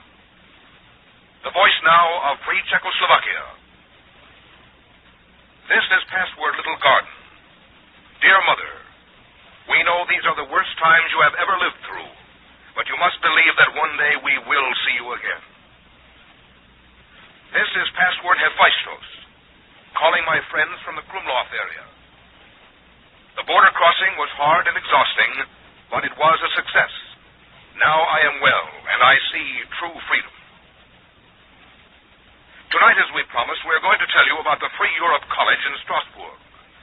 Like Radio Free Europe, the college is maintained by the voluntary contributions of the American people. It is for students who have escaped from the Soviet orbit, from Soviet tyranny, from Soviet terror. You hear, Henrik? For students who have fled across the border and come to Germany. Yes. Where they have found a climate of freedom and of learning. Henrik, why have you turned it off? Why? I thought I heard a step on the stairs in the hall. Yes, I did hear. Turn on the light, Melora, quickly. Well, perhaps it is only the man who lives up...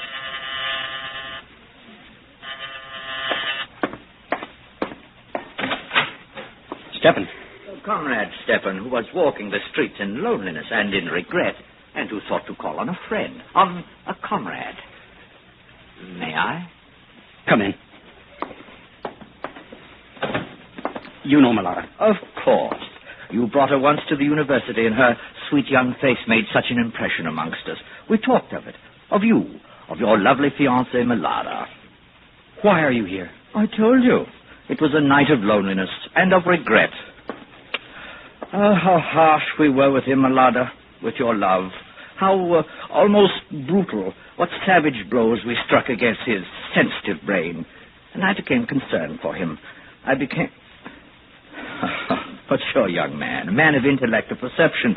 And see him, see his face. How he knows I lie. How he knows I have no concern for him, nor pity, nor rage.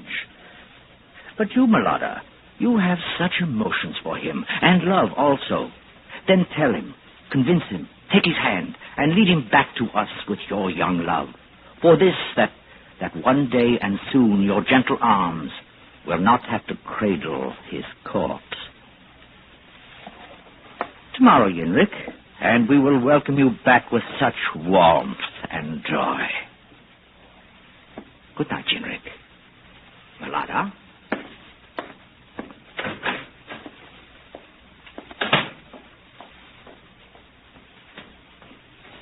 Henrik.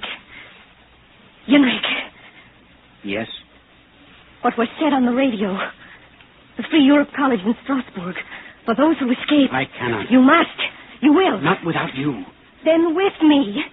If not alone, with me. It is 300 miles. 300 miles of guards and border patrols, informers and dogs. Wilderness, hunger, hiding. With me. With me. Henrik. Yes. Yes, but it must be now, immediately now. Get your coat, a scarf for your hair. If you have candy bars. Yes. Quickly, Melora, quick. Yes, yes. My scarf, my coat, candy bars, and this. Take it, Henrik. What is it? The same that I have for myself. A small bottle of liquid. A poison that is kept here for insects and vermin. Laura. If we are caught, we will drink it. Together we will drink it. And this way they will never separate us. This way we need never leave each other. Yes.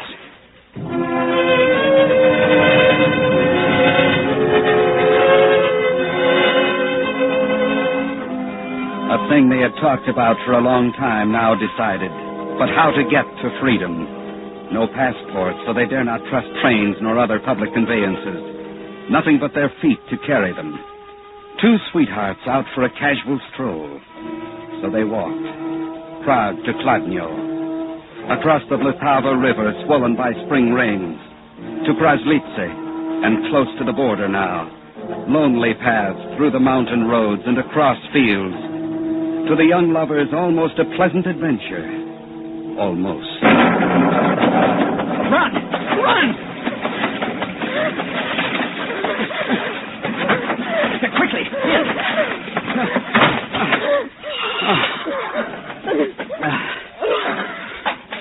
I'm so tired. I'm so tired. Don't talk. See, there near the wall. The straw. We will rest. Now go home. Back to the house, son. When the colt will be born, I will call you and you will name it. You move.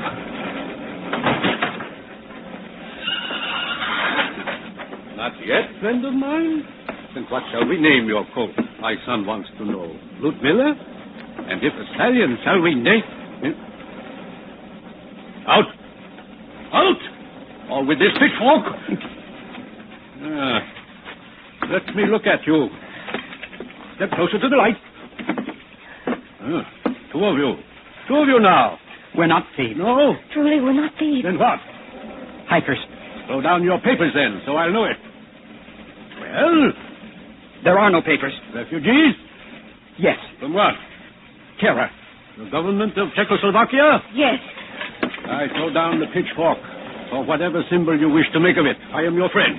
Oh, great. Hush, hush. Now, listen to me. Yes? Sleep. And at dawn I'll wake you with directions to the border which is nearby. And there is a guard I know who is there. And I will send you to him, and he is a friend. And he will show you how to get into Germany. I envy your courage.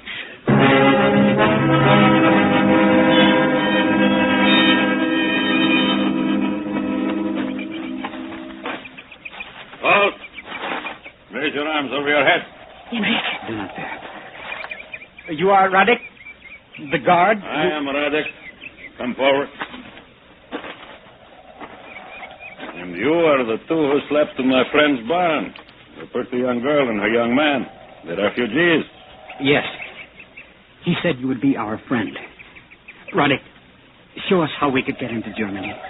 And for this we are... You are what? Grateful. Because he was kind. As you are kind. And the final act of kindness. You are under arrest. No. Yes, I say it. You are under arrest.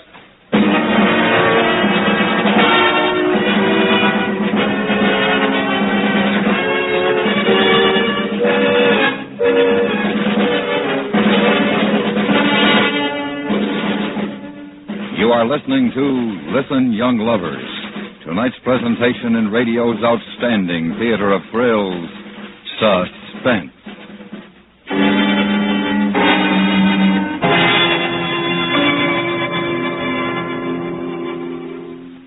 For 70 million captive people in Soviet satellite Europe, the only source of truth is news from the outside world.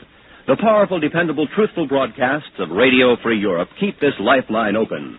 Sponsor a minute of truth behind the Iron Curtain.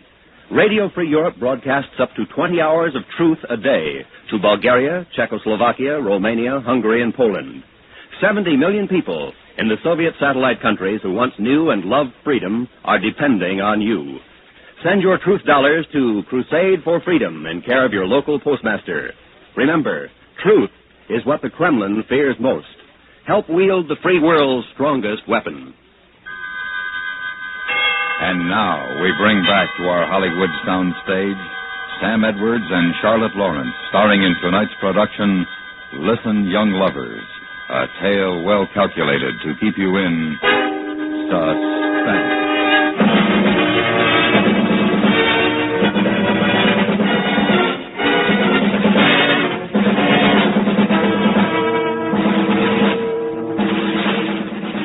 Betrayal. Escape to freedom, which was a thing of loneliness and of sobbing and of scorn, halted now and betrayed, made futile by a man who had given them a night's sleep in his barn, and spoke gently of refugees and of courage and of help to be had from his friend the guard. And while they slept, informed to the man of the automatic rifle who stood guard on the Czech-German border, who was communist, who was called Radic. Lambs, lost little lambs, to have huddled in his barn from the storm, to have believed in such as him, to come so innocent to the slaughter, to Radic. And you would kill? You, if you try something. Her with a pretty young face. Not her, perhaps, if a tear fell on such soft cheek. Come, move.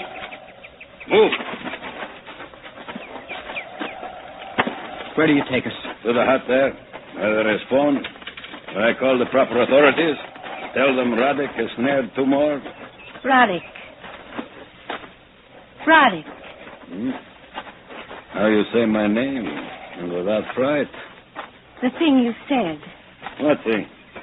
That you would kill him. If he wants it, if he must pretend to you he is a hero. He is no hero. Good. Not a hero. Something else. Milana. Something else you are. Coward and traitor. Student who is superior to all around him. And arrogant. And looks down upon those around him. Upon you, little one. Upon such prettiness as you. Pretty one. Henrik. Run, Milana, run!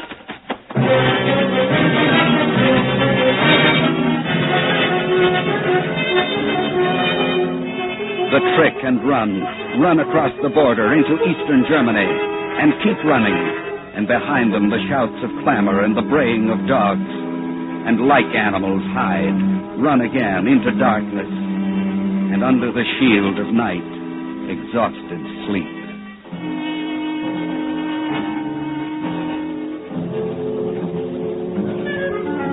Dawn then, and the highlands of eastern Germany to walk, and the forests of Bomerwald. Dangerous to walk the roads because they spoke no German, therefore easily recognized as foreigners, easily arrested. And not dare ask for food, but walk where wilderness is, wander the bogs of Thuringerwald, and dig for food. Henrik, I have found another. Good. We will have a feast. Here, Milana, under the tree. Shelter, warmth, food, and with my love. What more to ask? Freedom. Eat. I do not want to eat. You must. These berries, and garnished with roots. And after, we will hunt for... Quite close to the ground. Very close, and do not utter a sound. Breathe into the earth. Kaninchen. Kleine, wilde Kaninchen aus dem Wald. Und ich bin der Jäger und ich habe euch gefunden und gefangen. Steht auf. Auf! Und ich töte euch. We are refugees. We are not dangerous. Das Sprechen. Der wilde Kaninchen. He doesn't understand his mother. Der wilde Kaninchen. As if you were mad. But his pistol, he holds it so close to your face, he will kill you. He will. Ich habe euch vom Wald aus beobachtet. What? I do not... gerade essen. So. Hungrig. Oh, he is hungry. The signs he makes. Give them to him. Give him the roots and the berries. Take them. Nein. Please, take Nein. them. Oh, you are hungry. Take them. We will find others. Oh. Danke. Danke.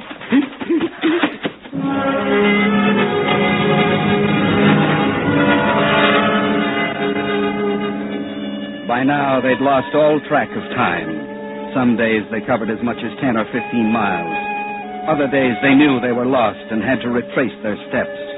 And always there was the hunger, and always the feeling somehow that the trip would never end. I can't go on. I can't. Milada. I can't. You go. You can make it. No. No, listen. What? Listen. Can you hear it? A car. We must be near a highway. We'll ask someone for a ride. Yes. No. But we... No. Suppose it is communist who stops for us. Immediately there will be questions. And there are always the bottles, Milada. The bottles of poison. We'll die together, and that will be our victory. Yes. Then come.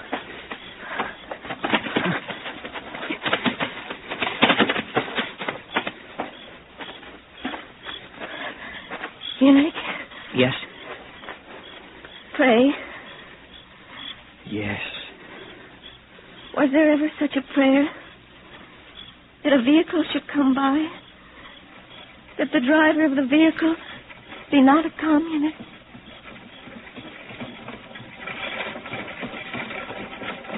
That the driver be not a communist? Please, will you give us a ride? Oh, Sie sprechen nicht Deutsch? Nein. We don't speak German. We're Czech. The children. Get into the wagon. Quickly. The car is coming. Get down on the floor. The car approaching has a spotlight. It's a patrol car. Quickly, quickly.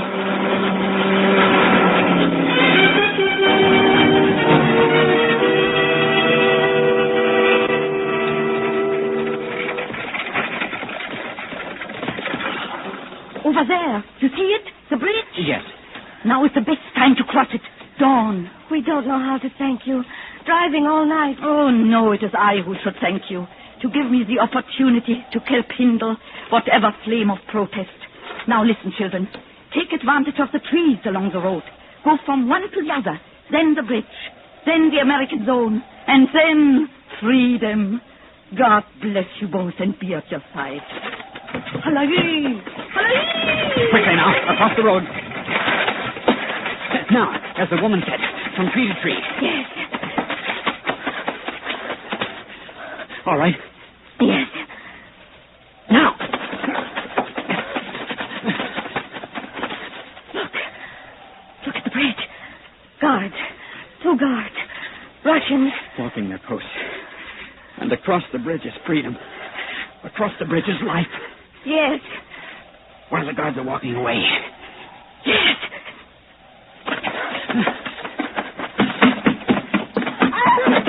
Milana, get up quickly before the guards see you. My ankle. I tried. I'll help you. Arm around my shoulder. I can't. I must have broken it. The Russian guards. They've seen us. Henrik. Run, beloved, run. Not without you. Leave me. The bottle. Leave me. I will drink of mine. Oh, beloved. No separation. No torture. Yes. And I will drink of mine. Я Арестование. Пойдемте со мной. Hey, what's happened here? What's the matter? 2 young people. Too much whiskey. What do you think, Sarge? They're on our side of the bridge. Please? We'll take care of them. But they are old people. Our side of the bridge, Commissar. See the marker? Our side. But they You have help the girl, Nolan. I'll take care of the guy. But Knock it off, Jack. Our side of the bridge. They belong to us. What's the matter, sis? Too much of the booze? Poison. What? Poison. Yeah. Poison, she said. Yeah. The guy, too. Come on, let's get a move on.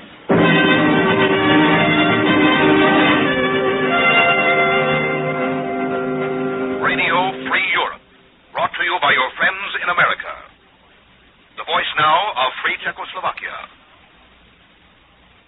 This is Password Greenbauer, calling our friends in the area of Prague. My friend and I have married. We attend now the Free Europe College in Strasbourg. Students who escaped the Russian orbit are welcome here. We wait for you with open arms. There is freedom here, and the teaching of ideas. free ideas for which millions have been and are still ready to die. I hold out my hand to all of you. And this is Password Traviata, calling Yilava region. Greetings and remembrances to all our dear friends. We wait for you. We greet you from a free world.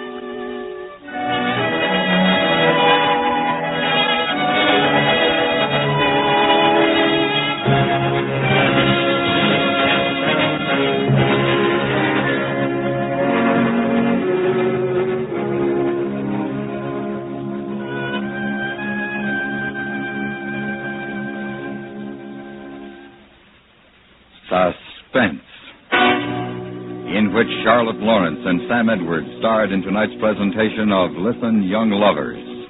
Next week, a story of a ghost town and a practical joke that wasn't. We call it Hollywood Hostages. That's next week on Suspense.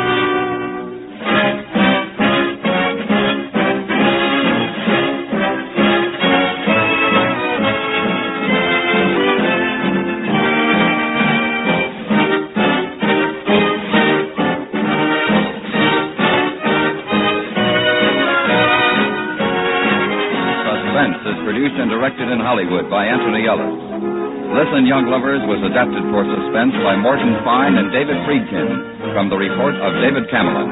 The music was composed by Lucien Morawek and Rene Garrigan and conducted by Wilbur Hatch. Featured in the cast were Edith Ann Gold, Victor Perrin, Frank Goss, Joseph Kearns, Jim Nusser, Herb Butterfield, Lou Merrill, Jack Crucian, Leonard Weinrib, and Joe Cranston. You can find in your favorite newspaper full factual accounts of happenings from all over the world. But no such service waits for the 70 million captive people behind the Iron Curtain. Their papers, like their rulers, are puppets, top-heavy with red propaganda and distortions. To learn the truth, these people look to Free Europe Press, coming in by balloon from the outside world. You can help spread this truth and help these captive millions who once knew freedom. Send your truth dollars for Free Europe Press to Crusade for Freedom in care of your local postmaster. Stay tuned for 5 minutes of CBS News to be followed on most of these same stations by The Jack Carson Show.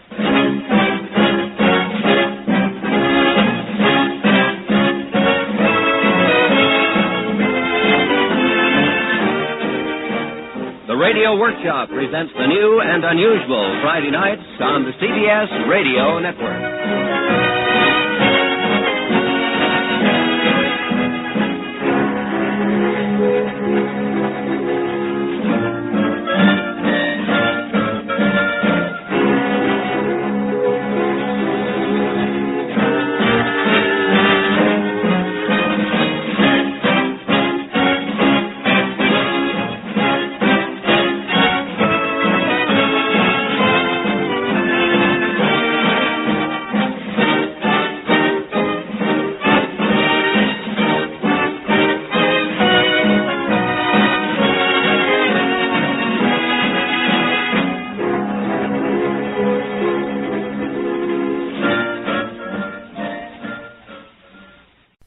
This is ChestertonRadio.com. This is Chesterton Radio, your home for podcasts of works by G.K. Chesterton, plus drama, comedy, mystery, science fiction, big bands, and much more. The soundtrack to your Chesterton day at ChestertonRadio.com.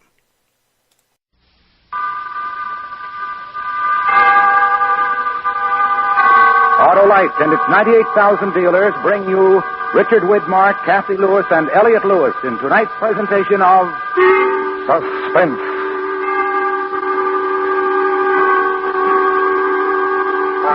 Tonight, Autolite proudly presents Part 1 of the first radio dramatization of William Shakespeare's tragic history of love and death, Othello. Our stars, Richard Widmark, Kathy Lewis, and Elliot Lewis.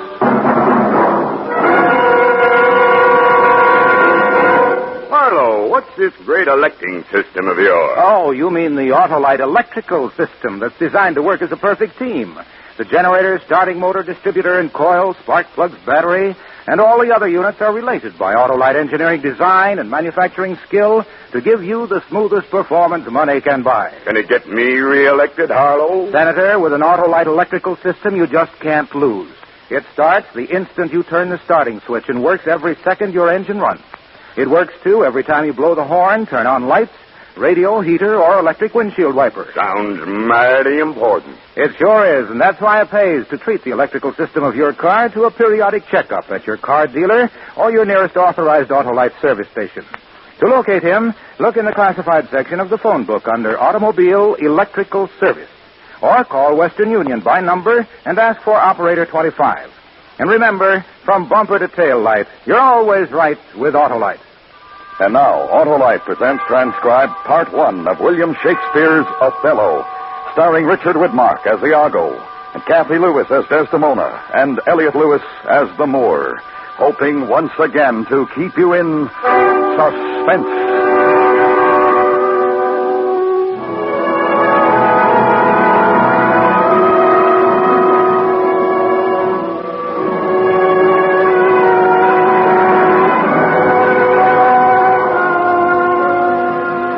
Act 1, Scene 1, Venice, a street. Enter Roderigo and Iago. You told me you hated the Moor. Despise me if I do not. I know my price, Roderigo. I am worth no worse a place. But, says he, I have already chosen my officer. And what was he? Forsooth, one Michael Cassio of Florentine. He in good time must his lieutenant be, and I, God bless the mark, his worship's ensign. I would not follow him then, good Iago. Oh, sir, content you. I follow him to serve my turn upon him. We cannot all be masters, nor all masters cannot be truly followed. In following him, I follow but myself. Call up her father. Rouse him. Make after him. Poison his delight. What ho, Babencio! Signor Babencio, ho! Look to your house, your daughter, and your bags. Thieves! Thieves!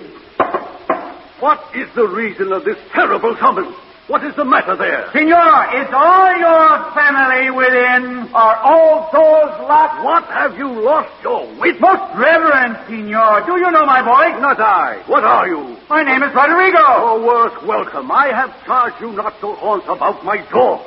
In honest plainness, you heard me say my daughter is not for you. Sir, I beseech you that your fair daughter, Desdemona, to the gross class of a lascivious Moor has said, straight satisfy yourself. If she be in her chamber or your house, let loose on me the justice of the state for this delusion. Strike on the tinder hole. Give me a taper. Call up all my people. Light, I say, light! Farewell, Roderigo, for I must leave you.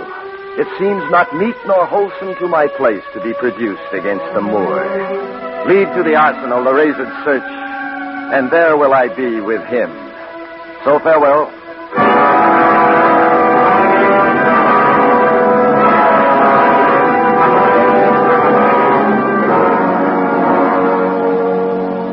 Scene 2, outside the arsenal, a few moments later, enter Othello, Iago, and attendants with torches. 'Tis better as it is. But I pray, sir, are you fast married? For be sure of this, that Signor Babancio is much beloved, and hath in his effect a voice potential as double as the Duke's. He will divorce you. Let him do his spite. My loyal services shall outtongue his complaints. For no Iago, but that I love the gentle Desdemona. But look, what lights come yonder? These are the razed father and his friends. You had best go in. Not I must be found. Is it they? By Janus, I think no. The servants of the Duke and my Lieutenant Cassio. The goodness of the night upon you, friends. What is the news, Cassio? The Duke does greet you, General, and he requires your post-haste appearance even on the instant. What's the matter, think you? Something from Cyprus, as I may divine. You've been hotly called for. 'Tis well I'm found by you. Come, Captain, will you go? Have with you. Here comes another troop to seek for you. It is Babancio, General. Be advised, he comes to bad intent. Hold on. Stand there. Signor, it is the Moor. Stand down with him. Thief! Keep up your bright sword for the jewel Rustum. Foul thief. Where hast thou stole my daughter? I'll have disputed on. Where will you that I go to answer this your charge? To prison. What if I do obey? How may the Duke be therewith satisfied, whose messengers are here about my side, upon some present business of the state to bear me to him? The Duke in council, and this time of the night, bring him away. Mine's not an idle cause. The Duke himself cannot but feel this wrong as for his own.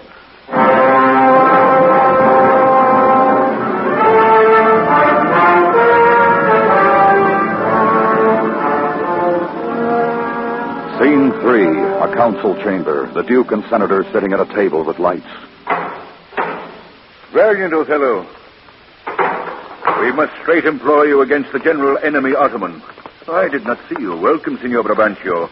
We lacked your counsel and your help tonight. So did I yours. Good your grace, pardon me. Neither my place nor aught I heard of business has raised me from my bed, for my particular grief is of so floodgate and all-bearing nature that it engluts and swallows other sorrows. Why, what's the matter? My daughter. Oh, my daughter. Dead? Aye, to me. She is abused, stolen from me, and corrupted by spells and medicines bought of mountebanks. Here is the man, this Moor, whom now it seems your special mandate for the state affairs has hither brought. Othello, what in your own part can you say to this? I do beseech you, send for the lady, and let her speak of me before her father. If you do find me foul in her report, let your sentence even fall upon my life. Fetch Desdemona hither. Iago, conduct them. You best know the place. And till she come, as truly as to heaven, I'll present how I did thrive in this fair lady's love, and she in mine. Say it, Othello. Her father loved me, oft invited me, still questioned me the story of my life from year to year. I ran it through. I spoke of most disastrous chances, of moving accidents by flood and field, of being taken by the insolent foe and sold to slavery, and my redemption thence. This to hear would Desdemona seriously incline, and with a greedy ear devour up my discourse. When I did speak of some distressful stroke that my youth suffered, my story being done, she gave me for my pains a world of sighs. She swore in faith 'twas strange, 'twas passing strange. 'Twas pitiful, 'twas wondrous pitiful. She wished she had not heard it, yet she wished that heaven had made her such a man. She thanked me, and bade me, if I had a friend that loved her, I should but teach him how to tell my story, and that would woo her. Upon this hint I spoke. She loved me for the dangers I had passed, and I loved her that she did pity them. This only is the witchcraft I have used. Here comes the lady. Let her witness it. Come hither, gentle mistress. Do you perceive in all this noble company where most you owe obedience?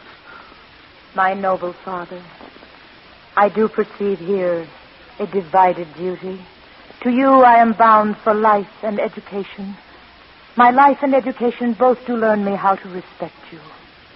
But here's my husband. And so much duty as my mother showed to you, preferring you before her father, so much I challenge that I may profess due to the Moor, my lord. Come hither, Moor. I here do give you that with all my heart I would keep from you. For your sake, Jewel, I am glad at soul. I have no other child. I have done, my lord. Beseech you now to live here to state. The Turk, with most mighty preparation, makes for Cyprus. Othello, the fortitude of the place is best known to you, and though we have there Montano, a substitute of most allowed sufficiency, yet opinion, a sovereign mistress of effects, throws a more safer voice on you. I do undertake these present wars against the Ottomans. At 10 in the morning here we'll meet again. Othello, leave some officer behind, and he shall our commission bring to you. Please, your grace, my ensign Iago, a man he is of honesty and trust. To his conveyance I assign my wife, with what else needful your good grace shall think to be sent after me. Let it be so. Good night to everyone. Adieu, brave Moor. Use Desdemona well. Look to her, Moor. Have a quick eye to see. She has deceived her father. May to thee. My life upon her faith. Come, Desdemona. I have but an hour of love, of worldly matters and direction to spend with thee. We must obey the time. What sayest thou, Rodrigo? What will I do? Why, go to bed and sleep. I will incontinently drown myself. If you do, I shall never love thee after. Why, thou silly gentleman? What should I do? I confess it is my shame to be so fond of her, but it is not in my virtue to amend it. Virtue a fig. 'Tis in ourselves that we are thus or thus. Our bodies are gardens, to the which our wills are gardeners. Come, be a man. Drown thyself. Drown cats and blind puppies. put money in thy purse. It cannot be that Desdemona should long continue her love unto the Moor. Put money in thy purse, nor he to her. It was a violent commencement, and you shall see an answerable sequestration. Put but money in thy purse. These Moors are changeable in their wills. She must change for youth. She will find the error of her choice. She must have change. She must. If you must damn yourself, do it a more delicate way than drowning. Make all the money you can. You shall enjoy her. Will you be fast to my hopes? You are sure of me. Go, make money. I have told thee often, and I tell thee again and again. I hate the Moor. Adieu. I'll be with thee betimes.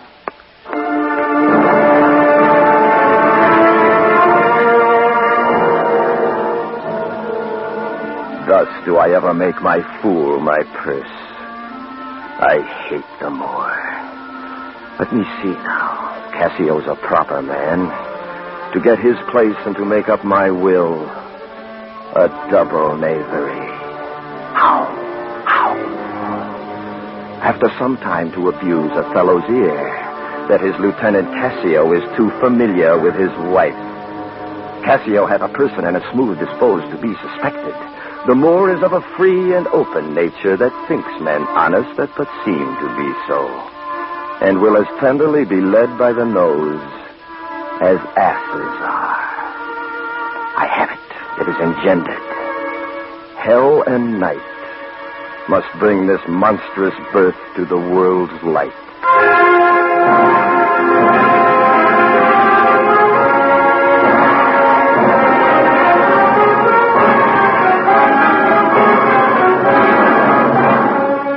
Autolite is bringing you Richard Widmark, Kathy Lewis, and Elliot Lewis in Part 1 of William Shakespeare's Othello.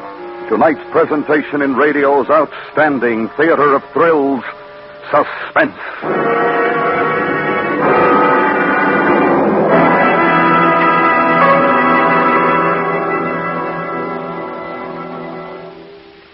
Say, Harlow, how long has Autolite been making electrical systems? Ever since 1911, Senator, when Autolite developed the first 2-unit, 6-volt automotive electrical system ever used as original equipment. That was the granddaddy of today's complete and precision-made system, which includes generator, starting motor, distributor and coil, spark plugs, battery, voltage regulator, and their thousands of component parts. All working together perfectly, eh, Harlow? Right, and you get the wonderful and economical operation you expect because it's an Autolite electrical system.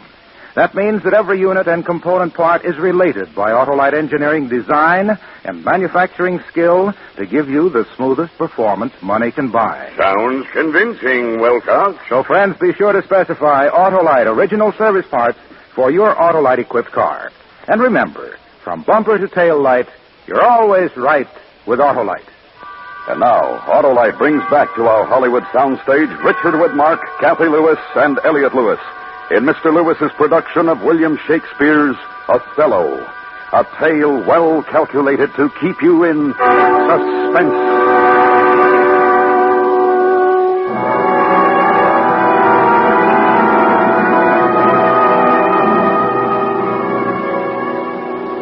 Act 2, Scene 1. A month later, a seaport in Cyprus. The wars are over. Othello's sail has been sighted. Enter Cassio, Iago, Roderigo, and Desdemona. The Moor's lieutenant pays innocent compliment to Desdemona as Iago and the jealous Roderigo stand apart.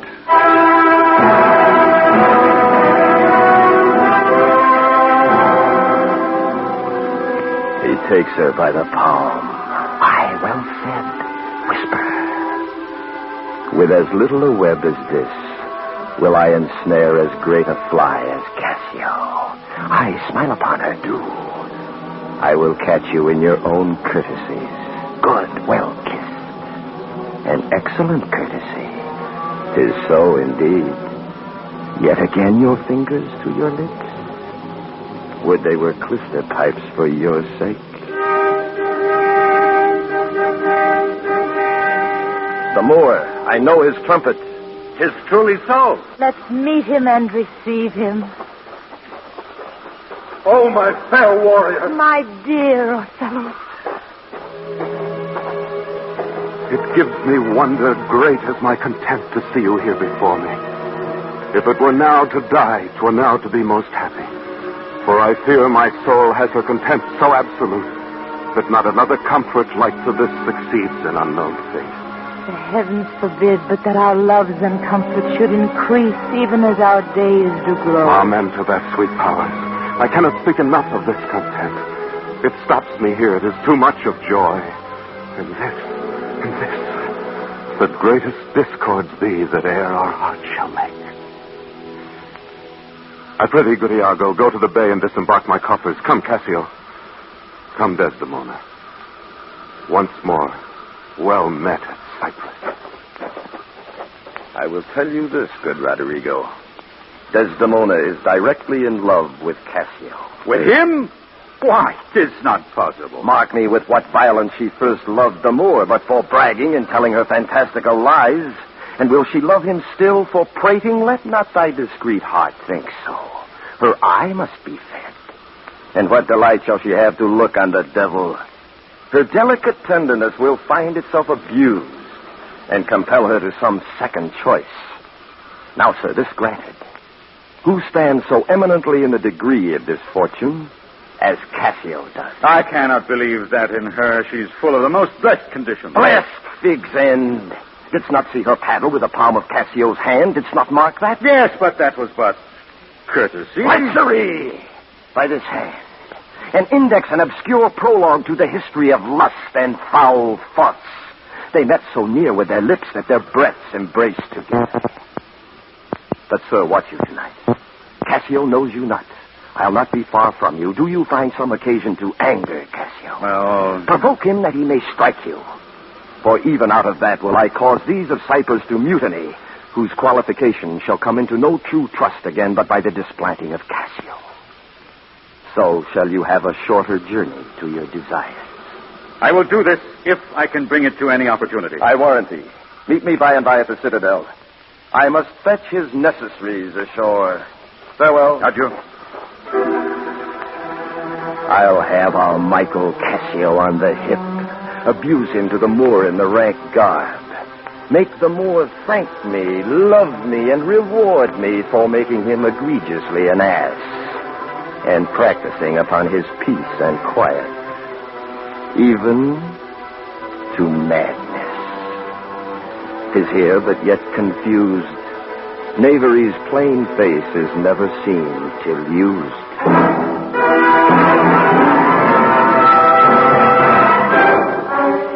Scene, a hall in the castle. The time, early night. Enter Iago and Cassio. We must to the watch, Iago. Not this hour, Lieutenant. 'Tis not yet 10 o'clock. Our general cast us thus early for the love of his Desdemona, who let us not therefore blame. She is a most exquisite lady. Indeed, she is a most fresh and delicate creature. What an eye she has. Methinks it sounds a parley of provocation. An inviting eye, and yet methinks right modest. And when she speaks, is it not an alarm to love? It is indeed perfection. Well, happiness to them. Come, Lieutenant, I have a stoup of wine. And here without are a brace of Cyprus gallants that would fain have a measure to the health of a fellow. Not tonight, good Iago. I have very poor and unhappy brains for drinking. But 1 cup, I'll drink for you. I have drunk but 1 cup tonight. I am unfortunate in the infirmity and dare not task my weakness with any more. What, man? 'Tis a night of revels. The gallants desire it. Where are they? Here at the door. I pray you, call them in. I'll do it, but it dislikes...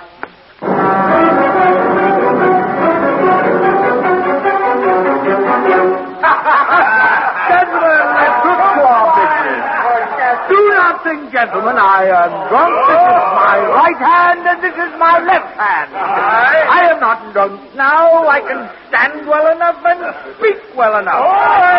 Very well, then. You must not think that I am drunk. To the master's platform. Come, let's set the watch. Good Montano. You see this fellow that has gone before. He is a soldier fit to stand by Caesar. Yet I fear the trust a fellow put him in on some odd time of his infirmity will shake this island. Oh, but is he often thus? 'Tis evermore the prologue to his sleep. It were well the general were put in mind of it. Help! But hark, what noise? Down, you rogue, you rascal! What's the matter, Lieutenant? I'll beat the knave into a liquor bottle. Beat me? Do you break rum? Good, Lieutenant. Right, sir. Hold your hat. Let me go, sir. I'll knock you on the mazzard. Come, you're drunk. Rodrigo, away. Go out and cry a mutiny. Me, good Lieutenant, sir. Montano, help me first. Who's that rings the bell? The town will rise. What is the matter here? Hold me alive. Lieutenant, sir. Montano. Gentlemen, have you forgot all sense of place and duty? Hold! The General speaks to you. Silence that dreadful bell. It strikes the isle from her propriety.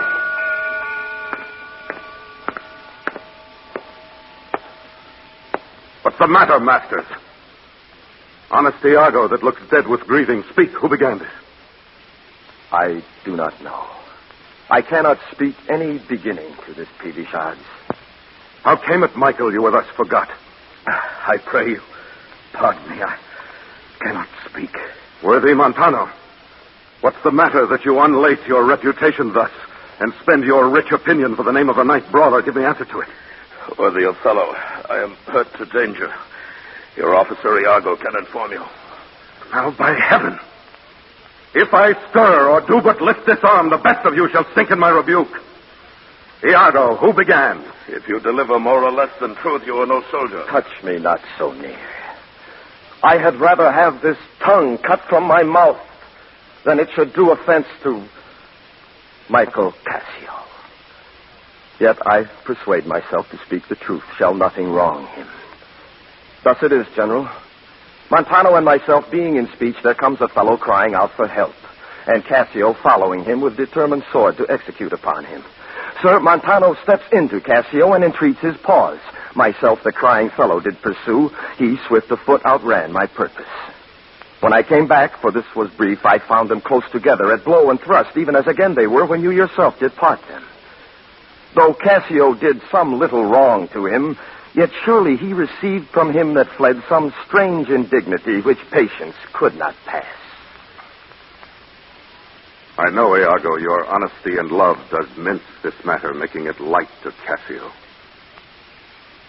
Cassio, I love thee, but never more be officer of mine. Montano, for your hurts, myself will be your surgeon. Lead him off. Iago, look with care about the town and silence those whom this vile brawl distracted. Good night. Tell me, Cassio, what was he that you followed with your sword? What had he done to you? I remember a mass of things, but nothing distinctly. Quarrel, but nothing wherefore. But you are now well enough. How came you thus recovered? It has pleased the devil drunkenness to give place to the devil wrath. One unperfectness shows me another, to make me frankly despise myself. Come, you are too severe morally. I will ask him for my place again. He shall tell me I am a drunkard. Come. You or any man living may be drunk at some time. I'll tell you what you shall do. Our general's wife is now the general. Confess yourself freely to her. Importune her help to put you in your place again. She is of so free, so kind, so apt, so blessed a disposition. She holds it a vice in her goodness not to do more than she is requested. This broken joint between you and her husband, entreat her to splinter. You advise me well. I protest. In the sincerity of love and honest kindness. In the morning will I beseech the virtuous Desdemona to undertake for me. I am desperate of my fortunes if they check me here. You are in the right. Good night, Lieutenant. I must to the watch. Good night, honest Iago. And what is he, then, that says I play the villain? When this advice is free, I give, and honest. Probable to thinking, and indeed the course to win the Moor again. For while this honest fool plies Desdemona to repair his fortunes, and she for him pleads strongly to the Moor, I'll pour this pestilence into his ear, that she repels him for her lust, and by how much she strives to do him good, she shall undo her credit with the Moor. So will I turn her virtue into pitch, and out of her own goodness make the net that shall enmesh them all.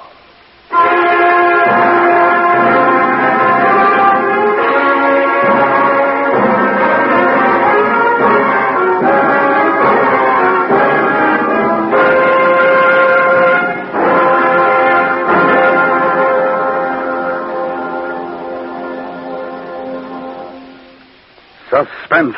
Part 1 of Othello by William Shakespeare. Tonight stars Richard Widmark, Kathy Lewis, and Elliot Lewis. Suspense. The abridged Othello was adapted for Suspense by Anthony Ellis and Elliot Lewis. The program was transcribed and directed by Mr. Lewis, with music arranged by Lucian Malwick, from themes by Giuseppe Verdi. The orchestra was conducted by Lud Gluskin. Featured in tonight's cast were Joseph Kearns as Cassio, William Conrad as Montano, and Irene Tedrow as Amelia. Your narrator is Larry Thor.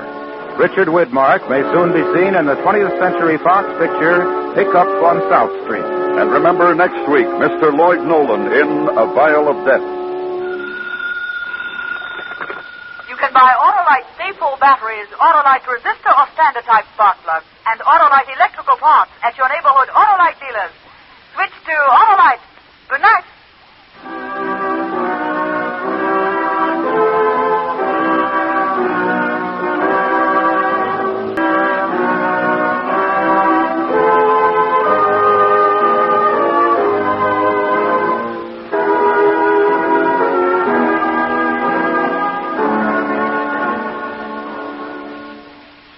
This is Chesterton Radio, the true, good, and beautiful at chestertonradio.com.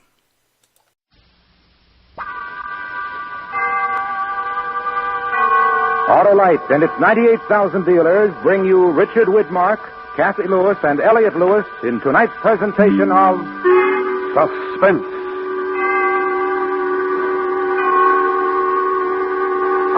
Tonight, Autolite presents Part 2 of the first radio dramatization of William Shakespeare's tragic history of love and death, Othello. Our stars, Richard Widmark, Kathy Lewis, and Elliot Lewis.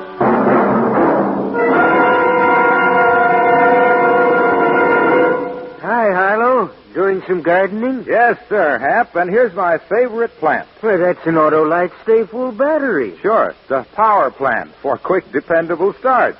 And unlike other plants, this one needs water only 3 times a year in normal car use. Oh, it's a daisy, Harlow. And fern away the best battery blooming. It never gets bushed, eh, Harlow? Right. The Autolite Stay-Full is tougher than a cactus. Fiberglass retaining mats protect every positive plate to reduce shedding and flaking and give that famous battery longer life, as proved by tests conducted according to accepted life cycle standards. So, visit your Autolite battery dealer, the expert who services all makes of batteries.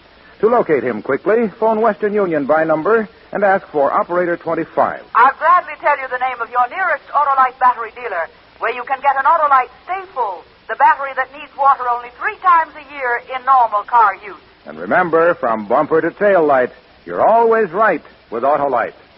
And now, Autolite presents transcribed Part 2 of William Shakespeare's Othello, starring Richard Widmark as Iago, Kathy Lewis as Desdemona, and Elliot Lewis as the Moor, hoping once again to keep you in suspense.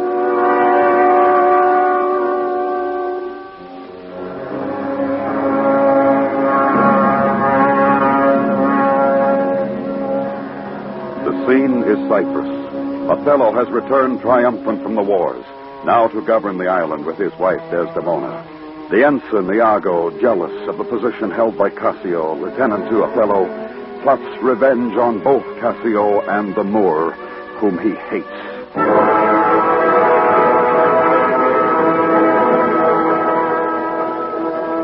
Two things are to be done. My wife Amelia must move for Cassio to her mistress Desdemona. I'll set her on. Myself a while to draw the Moor apart and bring him jump when he may Cassio find soliciting his wife. Aye, that's the way. dull not device by coldness and delay. In happy time, Iago. You have not been abed then, Cassio? Why, no, the day it broke before we parted. I've made bold, Iago, to send in to your wife. My suit to her is that she will to virtuous Desdemona procure me some access. And I'll devise a mean to draw the Moor out of the way, that your converse and business may be more free. I humbly thank you for it. I never knew a Florentine more kind and honest. Good morrow, good lieutenant. I'm sorry for your displeasure, but all will sure be well. Pray you come in. I will bestow you where you shall have time to speak your bosom freely. I am much bound to you.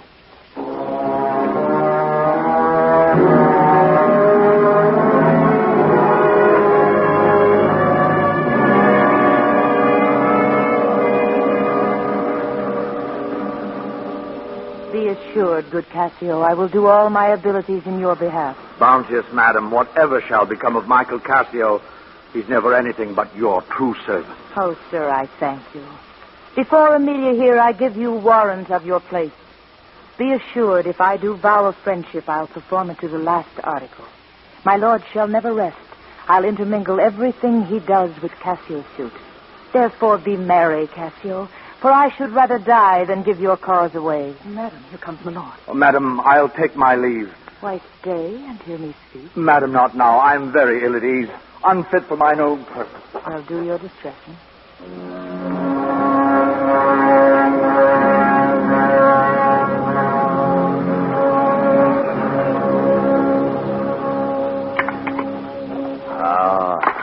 I like not that. What do you say? Nothing, my lord. Or if... I know not what. Was not that Cassio parted from my wife? Cassio, my lord? No, sure, I cannot think it that he would sneak away so guilty-like seeing you coming. I do believe 'twas he. How now, my lord? I have been talking with a suitor here, a man that languishes in your displeasure. Who is it you mean? Why, your Lieutenant Cassio. Good, my lord, if I have any grace or power to move you, I pray you call him back. Went he hence now? Yes, face so humble that he has left part of his griefs with me. I suffer with him. Good love, call him back. Not now, sweet Desdemona. Some other time. But shall be shortly. The sooner, sweet, for you. Shall be tonight for supper. No, not tonight. Tomorrow dinner, then. I shall not dine at home. I meet the captains at the Citadel. Why, then, tomorrow night or Tuesday morn, on Tuesday morn, night or Wednesday morn. Name the time, but let it not exceed 3 days. In faith, he's penitent. When shall he come? Tell me, Othello. No more. Let him come when he will. I will deny you nothing. Whereon I do beseech you grant me this, to leave me but a little to myself. Shall I deny you? No. Farewell, my lord. Farewell, my Desdemona. I'll come to thee straight. Amelia, come. Perdition catch my soul, but I do love thee. And when I love thee not, chaos is come again. My noble lord. What do you say, Iago? Did Michael Cassio, when you wooed my lady, know of your love? He did from first to last. Why do you ask? But for a satisfaction of my thoughts, no further harm. Why of your thought, Iago? I did not think he had been acquainted with her. Oh, yes, and went between us very often. Indeed? Indeed. Aye, indeed. Do you discern aught in that? Is he not honest? Honest, my lord? Honest, aye, honest. My lord, for aught I know. What do you think? Think, my lord? Think, my lord. By heaven, he echoes me. As if there was some monster in his thought too hideous to be shown. You meant something, I heard you say, but now you liked not that when Cassio left my wife. What did you not like? If you do love me, show me thy thought. My lord, you know I love you. I think you do. And for I know you are full of love and honesty and weigh your words before you give them breath. Therefore, these stops of yours frighten me the more. For Michael Cassio, I dare be sworn I think that he is honest. I think so, too. Men should be what they seem. Certain men should be what they seem. Why, then I think Cassio's an honest man. Nay, yet there's more in this. I prithee speak to me as to thy thinking. Good, my lord, pardon me. Though I am bound to every act of duty, I am not bound to that all slaves are free to. Utter my thoughts, Why, you say they are vile and false. You conspire against your friend, Iago, if you but think him wrong and make his ear a stranger to your thoughts. It were not for your quiet nor your good, nor for my manhood, honesty, or wisdom to let you know my thoughts. By heaven, I'll know your thought. Oh, beware, my lord, of jealousy. It is the green-eyed monster which doth mock that meat it feeds on. Why? Why is this? Do you think I'd make a life of jealousy? No, Iago. I see before I doubt. When I doubt, prove, and on the proof, there is no more but this, away at once with love or jealousy. I am glad of it. For now I shall have reason to show the love and duty that I bear you with franker spirit. Therefore, as I am bound, receive it from me. Look to your wife. Observe her well with Cassio. Wear your eye thus, not jealous nor secure. I would not have your free and noble nature out of self-bounty be abused. Look to it. Do you say so? She did deceive her father, marrying you, and when she seemed to shake and fear your looks, she loved them most. And so she did. I see this hath a little dashed your spirits. Not a jot. Not a jot. In faith, I fear it has. I hope you will consider what is spoke comes from my love. But I do see you're moved. I pray you not to strain my speech to grosser issues, nor to larger reach than to suspicion. I will not. Should you do so, my lord, my speech should fall into such vile success as my thoughts aim not at. Cassio is my worthy friend. My lord, I see you are moved. No, not much moved. I do not think but Desdemona is honest. Long live she so. And long live you to think so. Farewell. If you do perceive more, let me know more. Set your wife Amelia to observe. Leave me, Iago. My lord, I take my leave. If she be false, oh, then heaven mocks itself. I'll not believe it. Oh, now, my dear Othello, your dinner and the generous islanders by you invited to attend your presence. I am to blame. Why is your speech so faint? Are you not? I have a pain upon my forehead. Face best this watching twill away again. Let me but bind your head. Within this hour it will be well again. Your handkerchief is too little.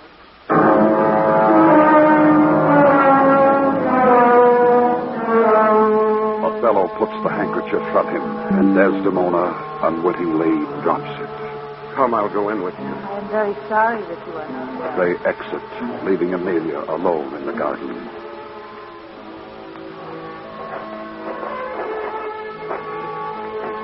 I'm glad I have found this handkerchief. This was her first remembrance from the moor.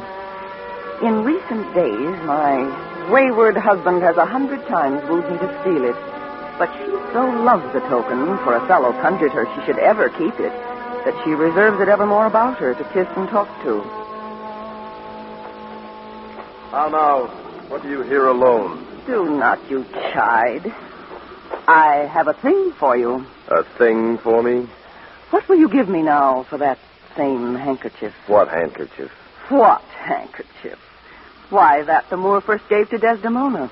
That which so often you did bid me steal? Hast stolen it from her? No, faith. She let it drop by negligence, and to the advantage I being here took it up. Look, here it is. A good wench. Give it me. What will you do with it that you have been so earnest to have me filch it? Why, what's that to you? If it be not for some purpose of import, give it me again. Poor lady, she'll run mad when she shall lack it. I have use for it. Go, leave me.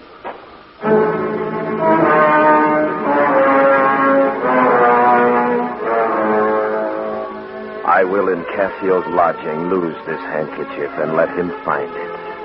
Trifles light as air are to the jealous confirmation strong as proofs of holy writ. This may do something. The Moor already changes with my poison. I did say so. Look where he comes. False to me? To me? Why, how now, General? No more of that. Begone, you've set me on the rack. I swear it is better to be much abused than but to know a little. I am sorry to hear this. Villain! Be sure thou prove my love a strumpet. Be sure of it. Give me the ocular proof. Oh, by the worth of man's eternal soul, you'd better have been born a dog than answer my weight in wrath. It's come to this. Make me to see it. I'll have some proof. I'll not endure it. I see, sir, you are eaten up with passion. I do repent me that I put it to you. You would be satisfied? Would, nay, I will. Give me a living reason she's disloyal. I do not like the office. But since I am entered into this cause so far, pricked to it by foolish honesty and love, I will go on. I lay with Cassio lately, and being troubled with a raging tooth, I could not sleep. There are a kind of men so loose of soul that in their sleep will mutter their affairs. One of this kind is Cassio.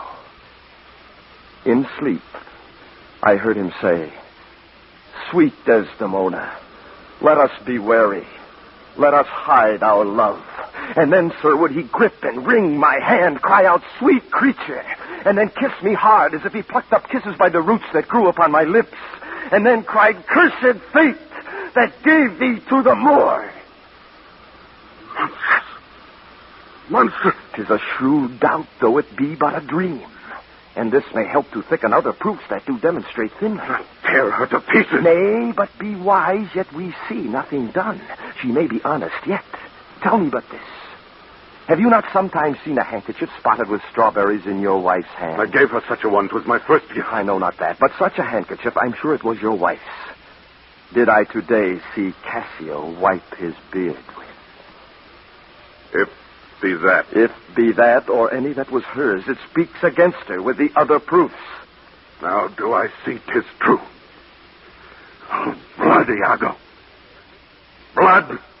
Then witness that here Iago does give up the execution of his wit, hands, heart, to wrong the fellow's service. Let him command, and to obey shall be in me remorse what bloody business ever. I will upon the instant put you to it. Within these 3 days, let me hear you say that Cassio's not alive. My friend is dead. 'Tis done at your request. But let her live. Damn her! Lewd minx, damn her! Come, go with me apart. I will withdraw to furnish me with some swift means of death for the fair devil. Now art thou my lieutenant. I am your own. Forever.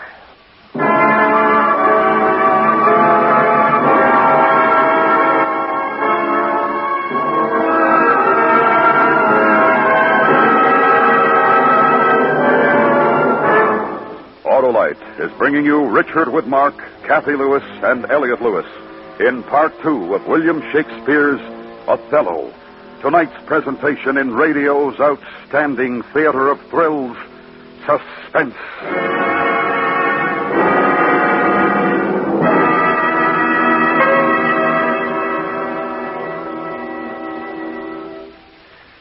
May time's the time, eh, Harlow? Yeah, the time to get an Autolite Stay Full battery, the perfectly performing, peerless producer of prompt propulsions that needs water only 3 times a year in normal car use. A pretty particular package, Harlow. Yes, Hap, and that personable power-packed Paragon is persistently prepared to give quick starting power every time.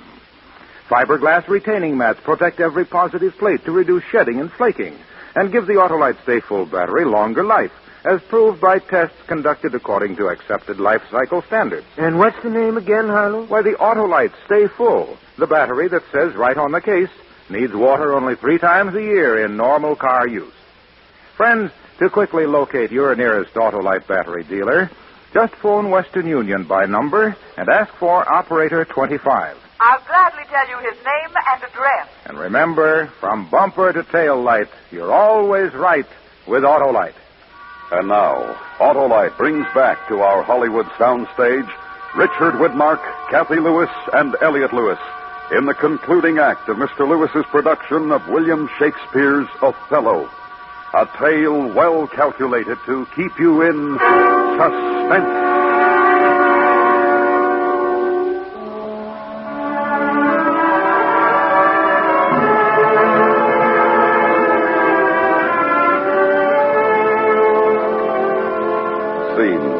Desdemona's bedchamber, early evening. Well, my good lady, how do you, Desdemona? Well, my good lord. Give me your hand. This hand is moist, my lady.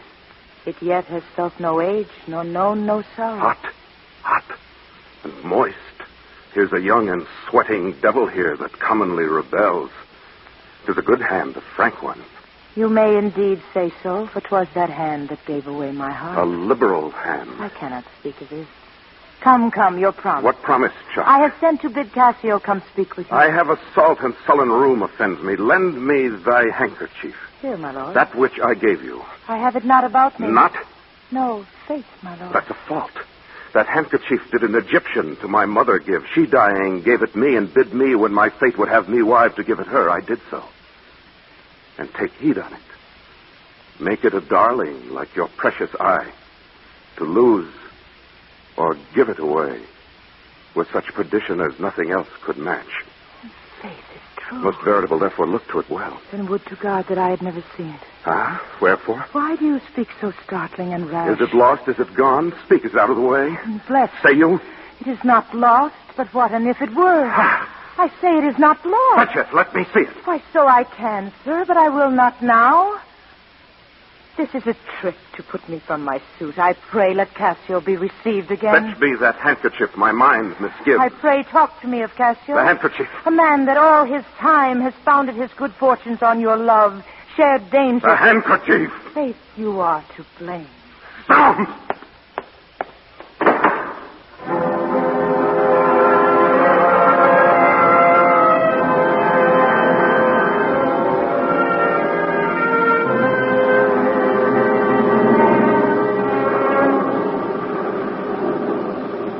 They that mean virtuously and yet do so, the devil their virtue tempts, and they tempt heaven. So they do nothing. 'Tis a venial slip.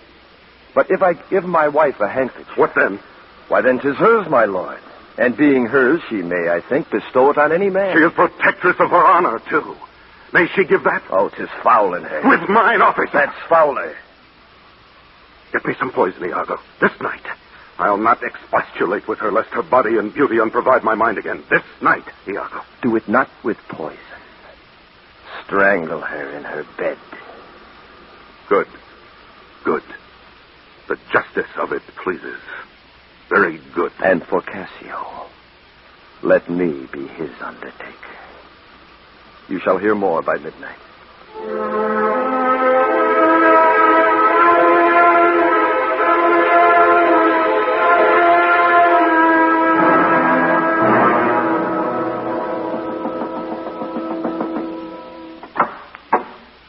Who's there?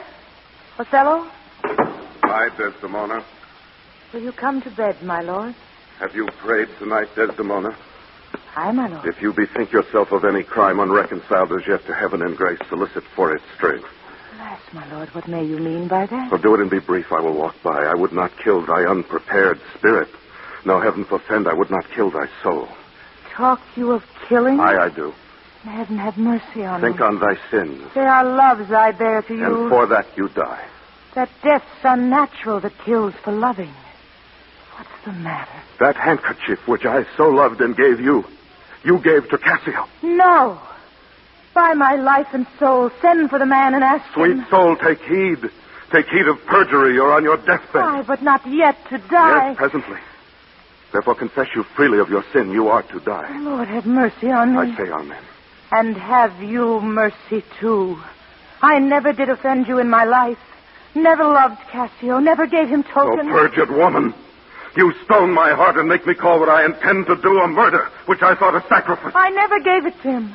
Send for him hither. Let him confess the truth. He has confessed. What, my lord? That he has used thee. How? Unlawfully? Aye. He will not say so. No, his mouth is stopped. Honest Iago has taken order for him. I fear interprets then. What? Is he dead? Had all his hairs been lives, my great revenge had stomach for 'em all. Alas, he is betrayed and I undone. Oh, strumpet! Weep you for him to my face! Banish me, my lord, but kill me not. Kill me tomorrow. Let me live tonight. Nay, it is too late. Oh, Lord. Lord. Oh. My Lord. What ho? My Lord.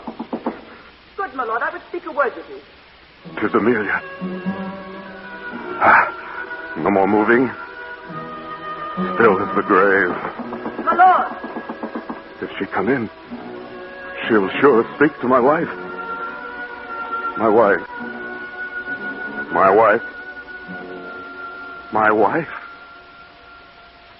I have no wife. I do beseech you that I may speak with you, good my Lord. Soft by. Let me the curtains draw.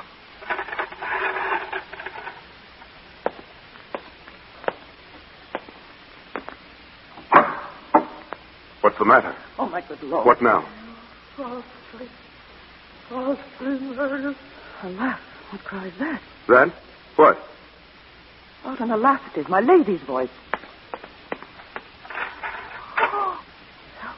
Help. Oh, lady, speak again. Sweet Desdemona. Oh, sweet mistress, speak. Guiltless death. I die.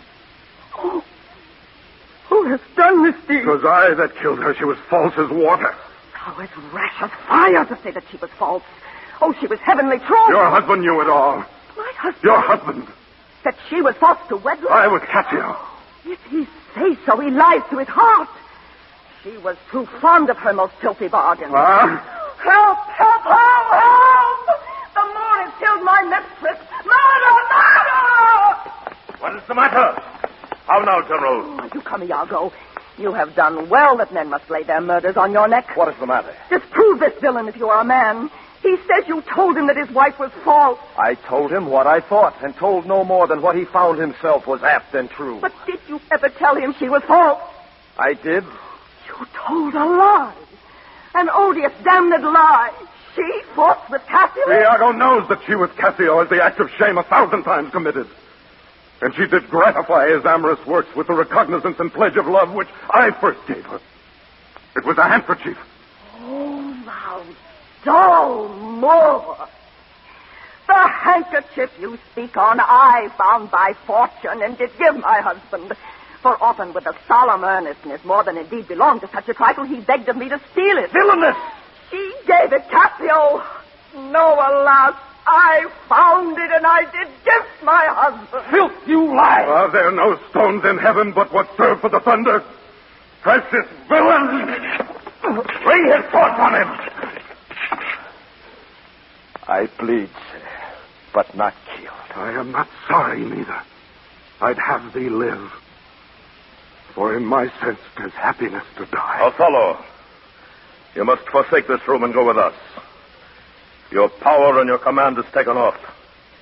You shall close prison arrest till that the nature of your fault be known to the Venetian state. Come, bring him away. Soft you. A word or two. I have done the state some service, and they know it. No more of that. I pray you, in your letters, when you shall these unlucky deeds relate, speak of them as they are. Nothing extenuate, nor set down aught in malice. Then must you speak of one that loved not wisely, but too well. Of one not easily jealous, but being wrought, perplexed to the extreme. Of one whose hand, like the base Indian, threw a pearl away, richer than all his tribe. I kissed thee ere I killed thee. No way but this, killing myself to die upon a kiss.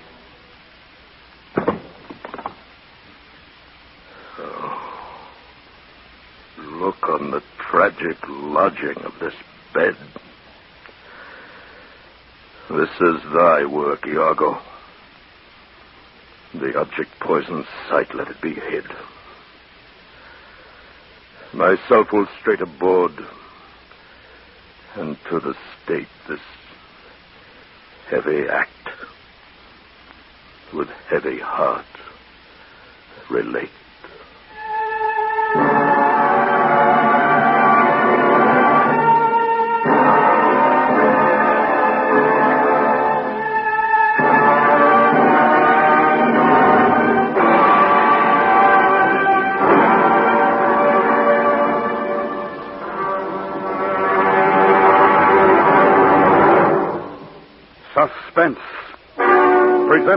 Autolite. Tonight stars Richard Widmark, Kathy Lewis, and Elliot Lewis. This is Harlow Wilcox speaking for Autolite, world's largest independent manufacturer of automotive electrical equipment. Autolite is proud to serve the greatest names in the industry. They are members of the Autolite family, as well as other 98,000 Autolite distributors and dealers in the United States and thousands more in Canada and throughout the world. Our family also includes the nearly 30,000 men and women in 28 great Autolite plants from coast to coast and Autolite plants in many foreign countries, as well as the 18,000 people who have invested a portion of their savings in Autolite. Every Autolite product is backed by constant research and precision built to the highest standards of quality and performance. So remember, from bumper to tail light, you're always right with Autolite.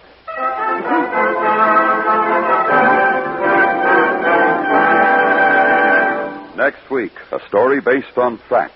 The true report of a man who lost a jar which contained the destruction of a city. It is called A Vial of Death, and it will star Mr. Lloyd Nolan. That's next week on Suspense. The abridged Othello was adapted for Suspense by Anthony Ellis and Elliot Lewis. The program was transcribed and directed by Mr. Lewis, with music arranged by Lucian Malwick, from themes by Giuseppe Verdi. The orchestra was conducted by Lud Gluskin. Featured in tonight's cast were Joseph Kearns as Cassio, William Conrad as Montano, and Irene Tedrow as Amelia. Your narrator is Larry Thor. Richard Widmark may soon be seen in the 20th Century Fox picture, Pickup on South Street. And remember next week, Mr. Lloyd Nolan in A Vial of Death. You can buy Autolite Stay-Full batteries, Autolite resistor or standard type spark plugs, and Autolite electrical parts at your neighborhood Autolite dealers. Switch to Autolite. Good night.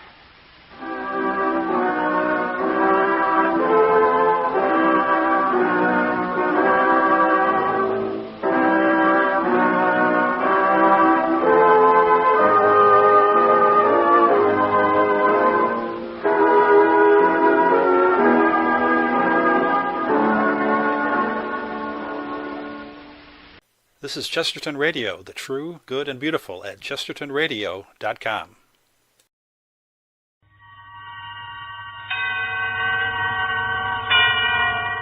Suspense. And the producer of radio's outstanding theater of thrills, the master of mystery and adventure, William N. Robeson.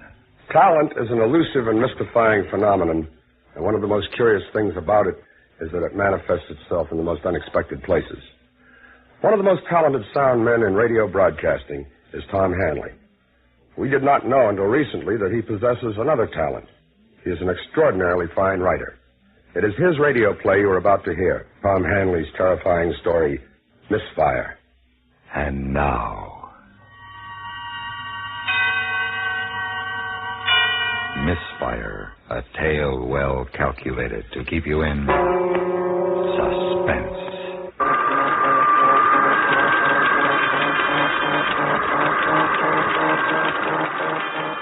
Ground Zero, somewhere on the desert. We are inside the cab where the bomb, this one called Jackhammer, awaits the impulse from control point some 14 miles to the south. Electronic gossips hum and throb their chatter about the health of the patient, suspended 500 feet above the desert floor. But the unfeeling machines neglect to mention a human factor this morning. An imprint of carelessness. A small metal wrench jammed in the track of the electronically controlled door. A shift of sand occurs against one of the great steel legs gripping the desert, and a brown-backed desert tortoise trundles out for a look at his world. A world of sage and sand and space stretching endlessly off into the darkness. No man is in sight. That is good. There have been days of hiding from men, but now they've gone. And the tortoise tries his morning legs and plans his new day. H -1.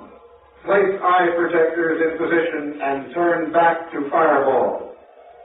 55, 54, 53, 52, 51. From 100 speakers 50, miles removed 49, from ground zero, the tape-recorded voice begins its countdown.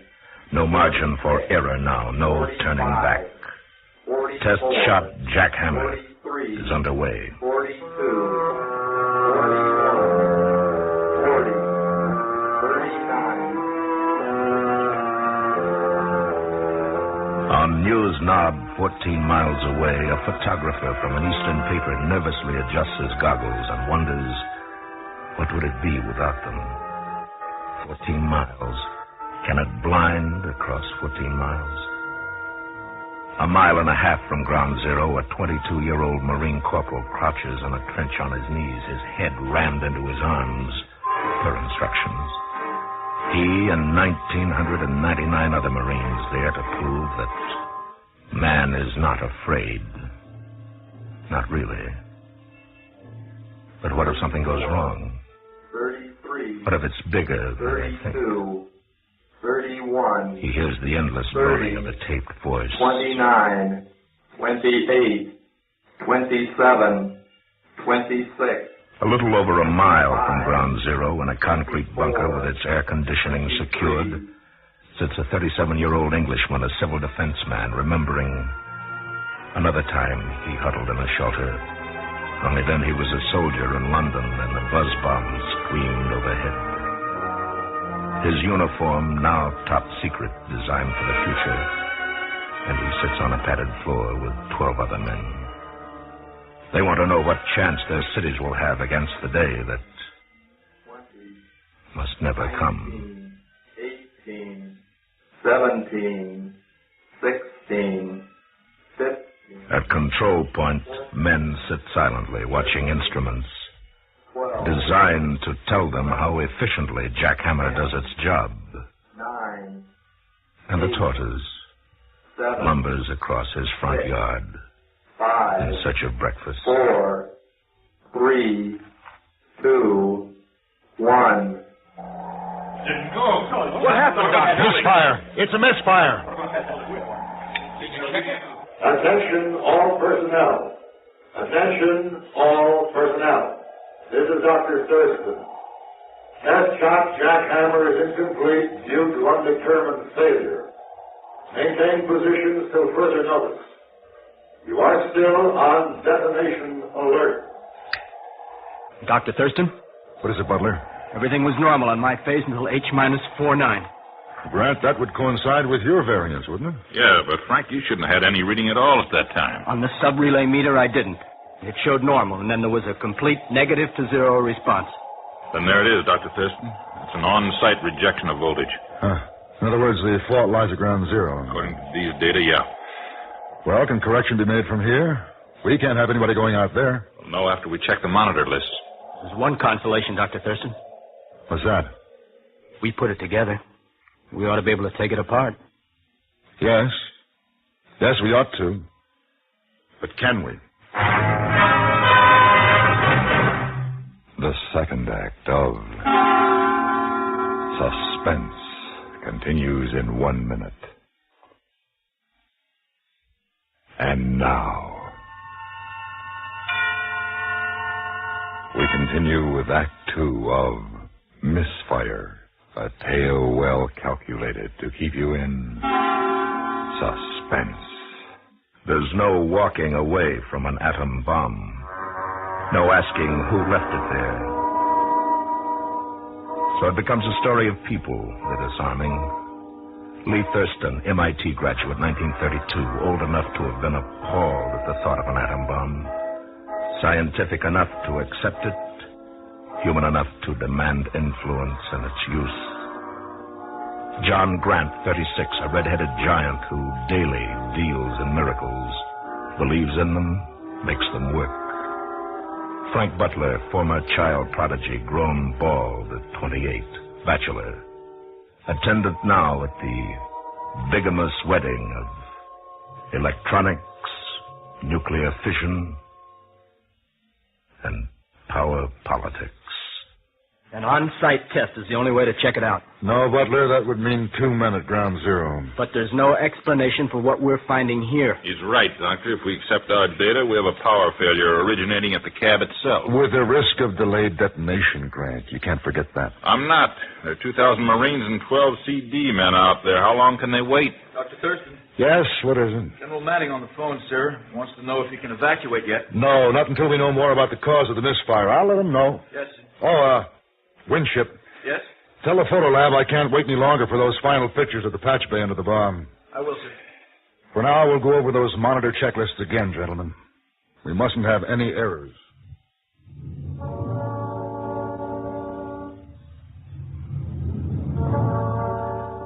News Knob has a mathematics of its own. The bomb plus the names of the men in the control point plus a little background data equals a story. Mention that these men were in high school when the first atomic pile was activated. Mention that it would have taken that first pile 150,000 years to make enough plutonium to satisfy the bomb. Point out how the Cold War overcame all that. But tell mostly of the struggle to stop Jackhammer this morning. Hello, New York. Give me Barney, will you, honey? Tell him it's Pierce. Yeah, well, then call him at home. It's important. Hey, where'd you get the coffee? I need some. I'm freezing over here. Here you go. Hey, thanks a lot. Hello, Barney.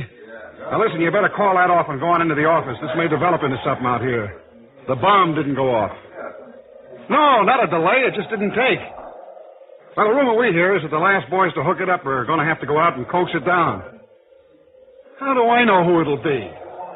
Yeah, I know that's what I'm here for. I know. Yeah, and Barney, don't call me. I'll call you.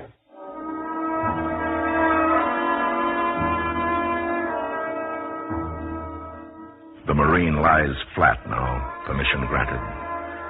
He hears wasted advice from his nearest neighbor on how to run an atom bomb test, but he thinks about Vegas.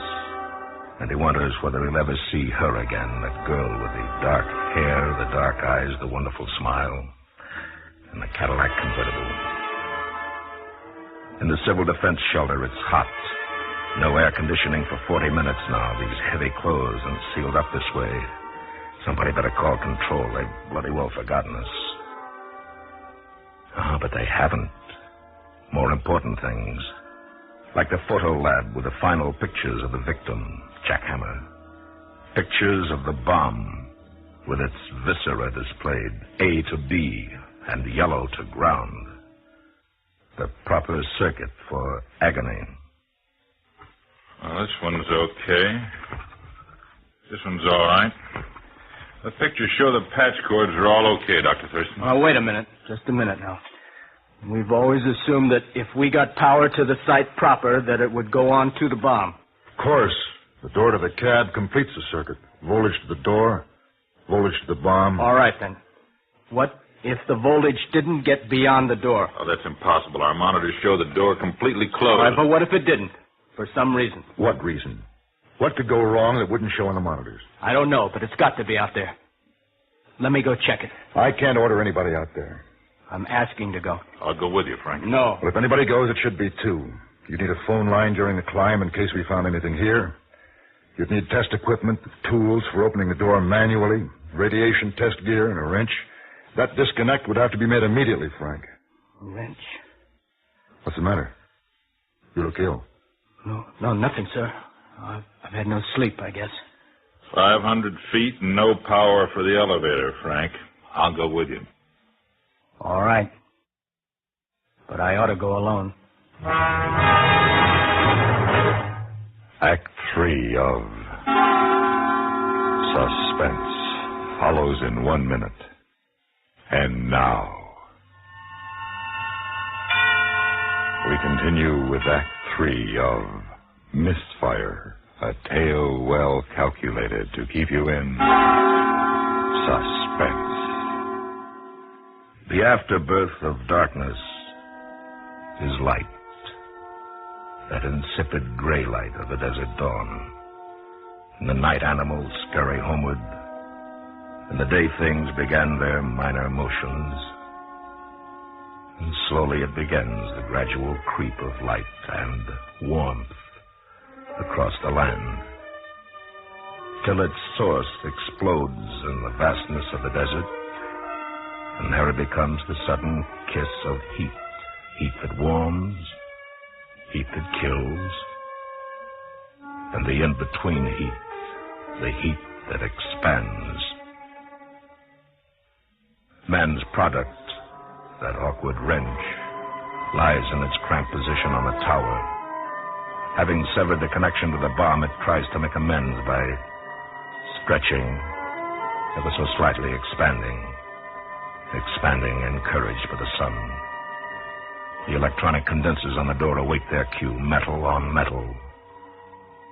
And that blinding concussion that has no beginning nor any end. And the tortoise, unaware, accepts his gift from the land and goes in search of his image. I better go up first, John. No, you got to man the phone. I'll start first, open the door manually, and check for radiation. Then you shoot in and disconnect the thing. All right. Hey, John? Yeah. You think we'll ever get off the tower? We may never get on it if we sit here and talk. Let's go.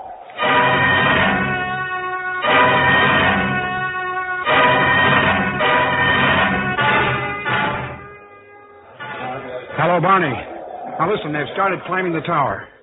That's right, 500 feet. I don't know how many stories that is. The Washington Monument is 550, I think, but... Now, look, get this, Barney. Play this one straight, will you?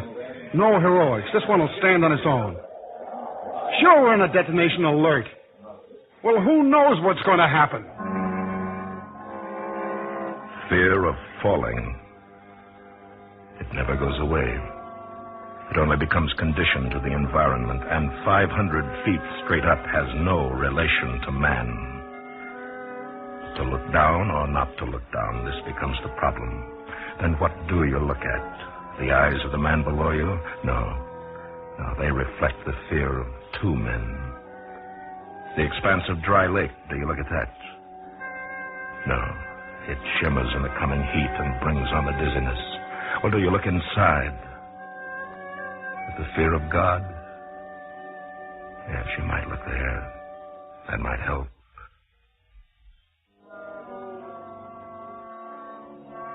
But for the most part, you climb. You lift each aching limb after the other. The next platform is the last. Well, the Irish do it in their land. The traveler never has more than a mile to go. Never. Just beyond that rise, sir. And then it becomes easier. The next platform. And then the next. And the next. Rest a second, Frank. How you doing?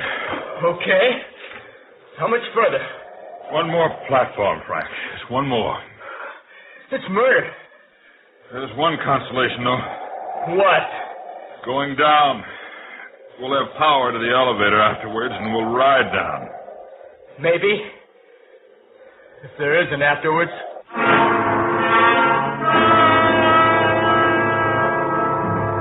Get on the phone and tell Dr. Thurston we're here.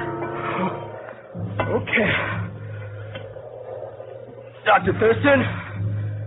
Dr. Thurston? Yes. We're at the top. Good. Have you found anything? Grant is at the door now. We'll make a manual entry as soon as we can. Good. Frank, tell him to read the voltage sheet on this door. I don't think it's completely closed. Check the voltage sheet on the door, Doctor. Hey, Frank, come here. What is it? Yes. Hello. Were you talking to me? Hold it, Doctor. Can you see it? There. Look, from here. There's a small wrench. Oh, no. It's wedged in the door there. You see it? John, it's mine. It's my wrench. I must have dropped it when we were up here arming the bomb. It can happen. Look, through the glass. It severed the detonation circuit. That's what happened. But it completed the door contact. Sure, that's why the monitors didn't show it. Good Lord, Frank, look how close it is to making contact. John, that's going to go any second. Take it easy now. Move and shade that thing. Heat expansion will set it off. How's this? Give me the phone. Dr. Thurston. Dr. Thurston, can you hear me? Grant, is that you? Now listen carefully. We've found a problem. A small hand wrench has been accidentally dropped into the door track. Good Lord. Now, apparently it severed the detonation circuit, but it's so close to making the contact now that we've got to have power to the door. Not while you're there. Come off the tower. We'll open it. No, you don't understand. The door condensers are already loaded with enough power to detonate the bomb. Well, is the wrench above the contact? Yes. Then opening the door, we'll drop the wrench and set it off. Look, you got to give me power, just enough to make the door jump. I'm putting a pair of pliers on the wrench. I'll yank it out as soon as you loosen the door. What if you miss? I'll never know about it. John, you gotta do something fast. The sun is Thurston, moving. you've got to. You can't leave us like this. I can't risk it. Try to get back. No chance. Now, if you could only see it. All right. I'll do it. Winship, give me ground zero power on my count. Just do it. I can't explain now. Grant? Yes. Are you ready? Yes. Grant, I'll give you a 10-second count. Make it 5. All right, 5. Now get a good hold on that wrench.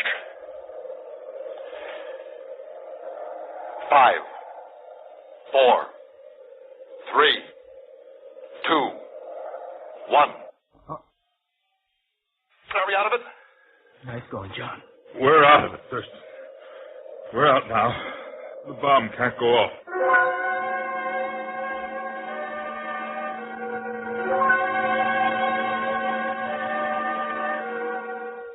The desert sun works its subtle magic on the wrench, expanding ineffectually on the platform floor. The Marine stands up in the trench. The CD man sheds his top-secret uniform, strips to the cuff unashamed. The newsmen converge on ground zero. The redhead and the young, bald man hop from the welcome elevator to see a tortoise scurrying ponderously toward his burrow. And they pick him up. But he pretends not to be there at all. But he is. And they know it. So they take him back to control point to live for another day.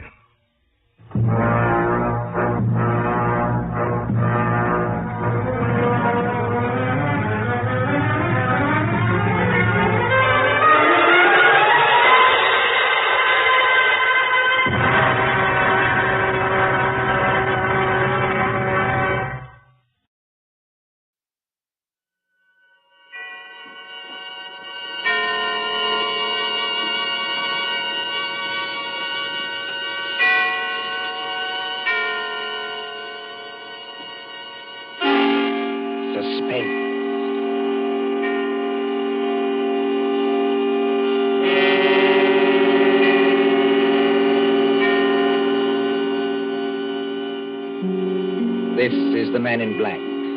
Here again to introduce Columbia's program, Suspense. Our distinguished star this evening is the stage and screen favorite, Mr. Paul Lucas, whose performances in The Lady Vanishes and in the stage production The Watch on the Rhine you will recall with pleasure. Tonight's tale of suspense is a story by John Dixon Carr, Fire, Burn, and Cauldron Bubble. If you've been with us on these Tuesday nights, you will know that suspense is compounded of mystery and suspicion and dangerous adventure. In this series are tales calculated to intrigue you, to stir your nerves, to offer you a precarious situation and then withhold the solution until the last possible moment. And so with Fire, Burn, and Cauldron Bubble and the performance of Paul Lucas and the other members of our company, we again hope to keep you in... Drury Lane Theater presents the distinguished American actor, Myron Willard, in Shakespeare's Macbeth, with magic effects especially designed by Ludwig von Arnheim.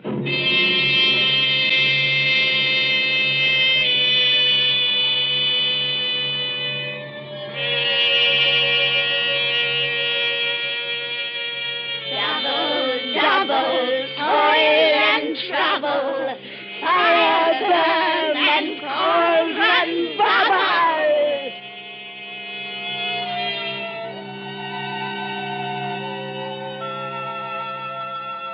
historic Drury Lane Theatre, a relic of old London.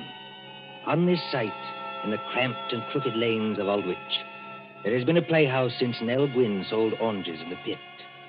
The present theatre, though modernized, is heavy and darkened with time.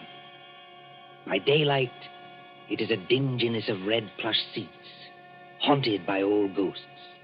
But at night, when the lights bloom for some new production, when the murmur of a crowd fills the carpeted aisles and the orchestra begins to tune up, it is kindled with that strange magic before the rise of the curtain. Right this way, sir. E12 and 13. Program. Chocolate. Thank you. No, madam. This is row E. Your seats are G4. And backstage, where nerves crawl and there is a tendency to scream, the three witches of the play are huddled around the peephole in the curtain, looking out into the audience. They are hideous-looking creatures, these witches, in gray rags like cobwebs. But as they speak... Dear, I am scared. Don't let it bother you, darling. You can't even see the audience when the floats are on. There's nothing to worry about. Nothing except the size of the take at the box office. You won't even have to worry about that tonight. Look out there. You two are shaking as much as I am. Now, don't pretend. All right, all right. Everybody's jumpy on first nights. What I can't understand is why they want to use young girls as witches and then make us talk in cracked voices as though we were 80. Double, double, toil and trouble, fire, burn, and cauldron bubble. What's that? Daisy, darling, it's only one of the ghost effects. You've been hearing it for weeks at rehearsals. I will say this for Myron Willard, as an actor and a manager, too. He's the first one who's ever had a real professional magician to do the ghost effects for this ham show. Oh, Ivy, Celia, look there. Where? Out in the audience in the second upper box on the left-hand side. Oh. Don't you see the woman who's just coming in? Yes, I can see her. Not a bad-looking bit of goods for her age. What about her?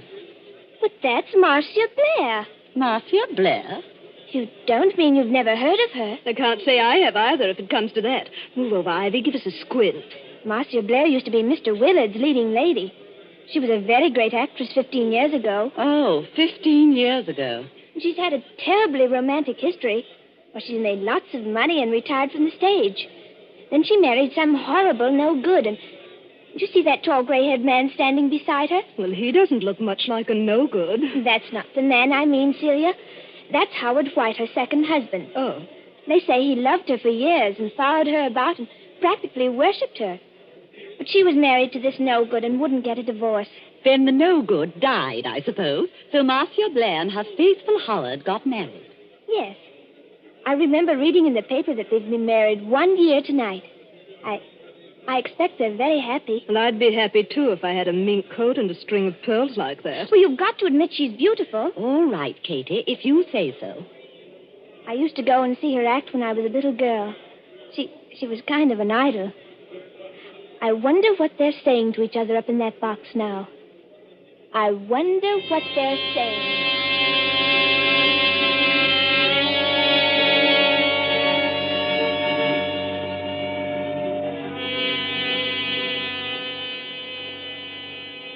Marcia, dear, I wish you wouldn't be so uneasy.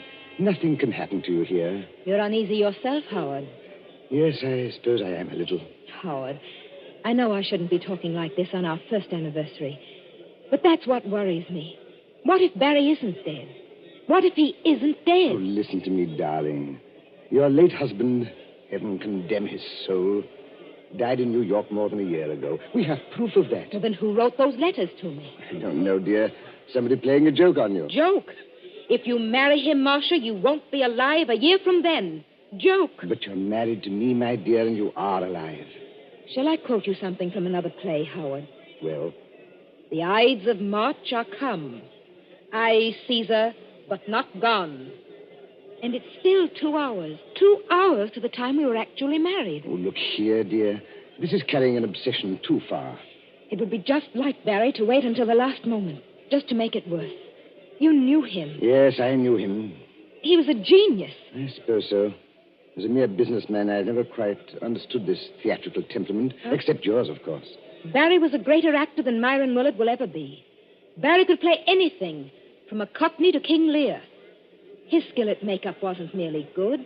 It was terrifying. Oh, Howard, I am frightened. Suppose he's managed to get close to us tonight, and yet we can't see him.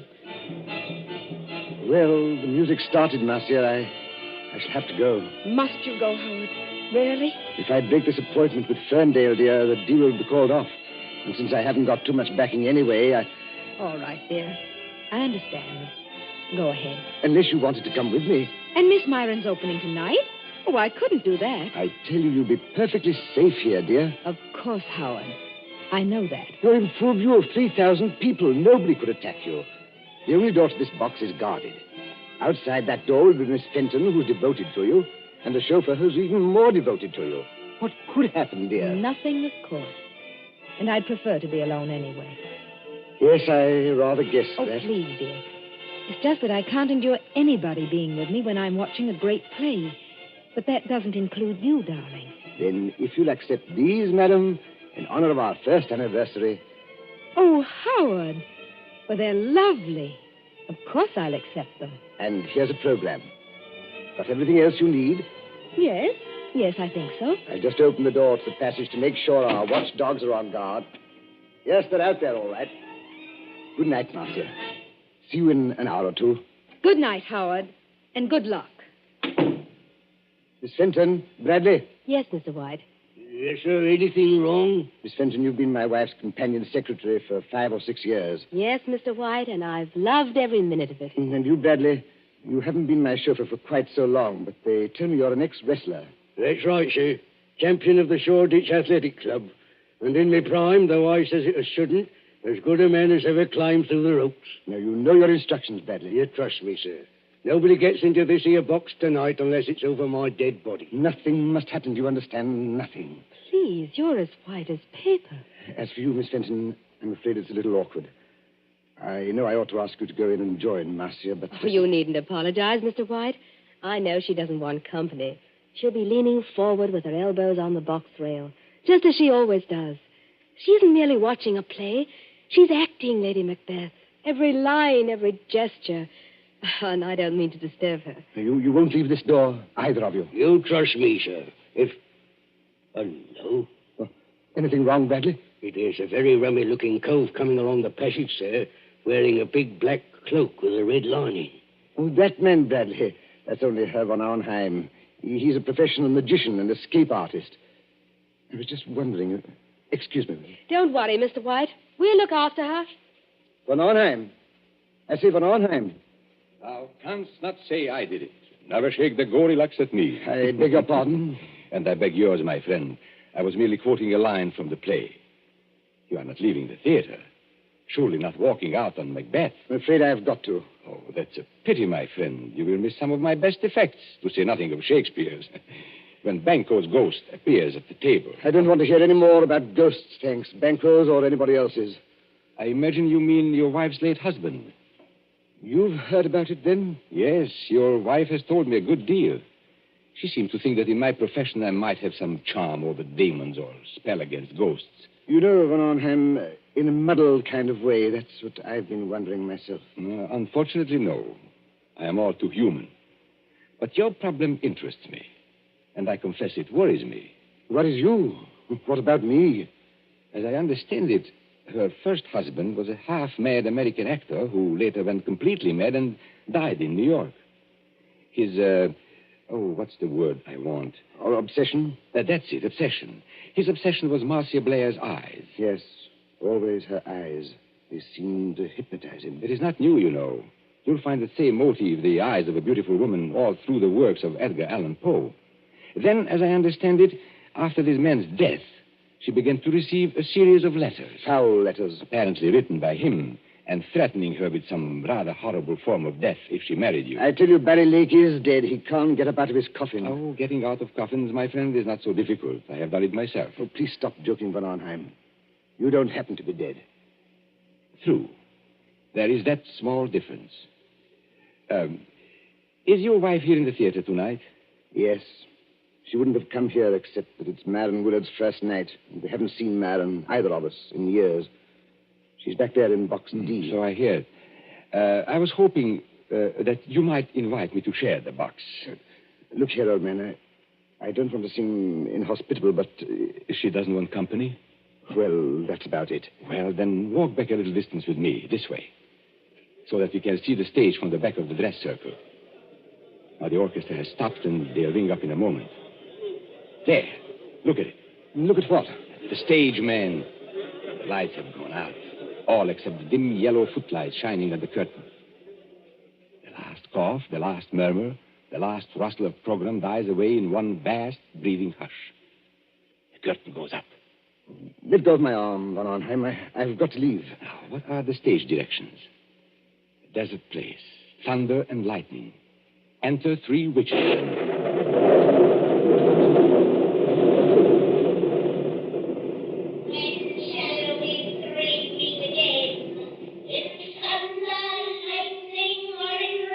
When, indeed, I wonder. I beg your pardon, Von Arnheim. Do you speak? No, it was nothing.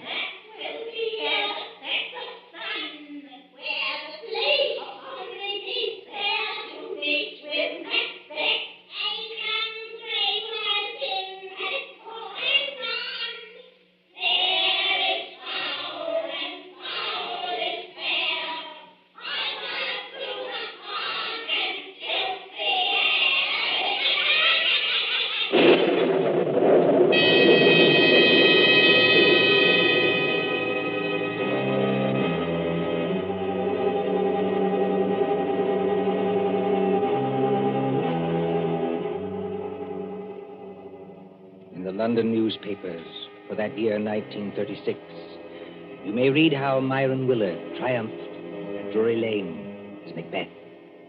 But tonight, as the clock ticks on, there is another drama in the dimly lighted corridor outside Box D. There sits Miss Louise Fenton, Marcia Blair's companion secretary. Beside her, burly and broken-nosed, is big Jim Bradley, the ex-wrestler. And when more than half an hour has passed... There's the applause, Jim. That must be the end of the first act. Yes, I hear it. Nothing's happened. But take my word for it, nothing's going to happen. Oh, she's such a likable person, Jim. And I think one of our greatest Shakespearean actresses. Well, I don't much care for this Shakespeare business, miss. You give me a good movie with gangsters in it. That's my style. Oh, you don't understand, Jim. I've seen her as Juliet, as Rosalind, as Portia, in our own drawing room without any props. I've heard her as Lady Macbeth, too. You should see her eyes. Her eyes, miss? Yes, you should see her eyes when she delivers that speech. The raven himself is hoarse that croaks the fatal entrance. Hey, miss, look there. What is it? That foreign-looking cove in the black cape coming along the passage now. Easy. I beg your pardon. You are Miss Louise Fenton, aren't you? Yes, my name is Fenton. What is it? I am Ludwig von Arnheim, a friend of Mr. White's. And I must see Marcia Blair at once. No, you don't, Governor. You're not going in there. Why not? Because nobody goes in there. Not if it was the king himself. That's orders. Now listen to me, both of you. When the lights went on, I happened to be looking at Box D from the other side of the theater. And I think there is something wrong. But there can't be anything wrong. Jim Bradley and I have been sitting here the whole time. Except, of course... Except when? Well, except when I went in there for a few seconds. You went in there, Miss Fenton? May I ask when that was? Well, it was after Mr. White had gone and just before the play started. I went in to ask if she wanted anything. She said she didn't, so I came out again. And Bradley's been with me all the time, except when he went to get a drink of water up the corridor. That's as true as gospel, Governor. One moment and listen to me. Marcia Blair is leaning forward across the railing of the box. Oh, but that's nothing, Herr von Arnheim. That's the way she always is. Does she always fall forward with her arms held straight out and her head down on her arms? You better be careful, miss. It's a trick. Trick? Why not open the door and see for yourselves? Would that do any harm? No, I suppose it wouldn't, but... Oh, there must be some mistake. We haven't heard a sound from in there. There couldn't be anything wrong. You open the door, Miss Fenton. I'm going to hold tight to this gentleman, just in case. Quiet, please. Quiet. What is it, miss? Oh. Walk in there with me, both of you. Please go casually, as though nothing were wrong. We don't want to attract attention. Now. Oh, Herr von Arnheim. There's blood all over her face. Yes.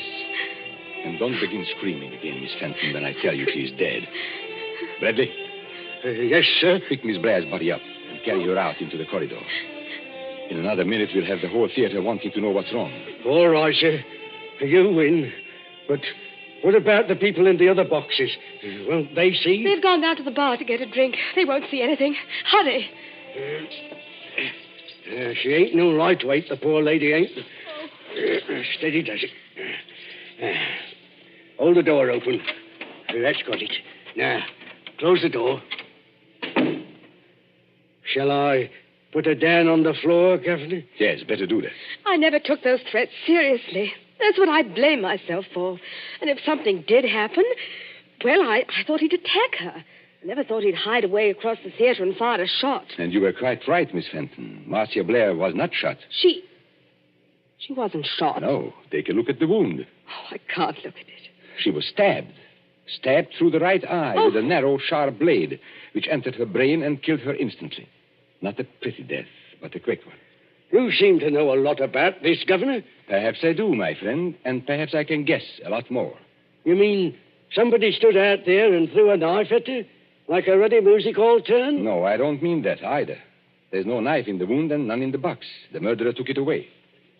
Took it away? Exactly. Herr von Arnheim, please wait. You're not saying someone climbed up from outside, 20 or 30 feet from the floor, and stabbed poor Marcia in full sight of 3,000 people? That, Miss Fenton, is what the evidence seems to indicate. But it's impossible. Yet it happened. There is Marcia Blair's body. What's that? Oh, it's the warning bell for the second act. People will be coming back here any minute. What are we going to do?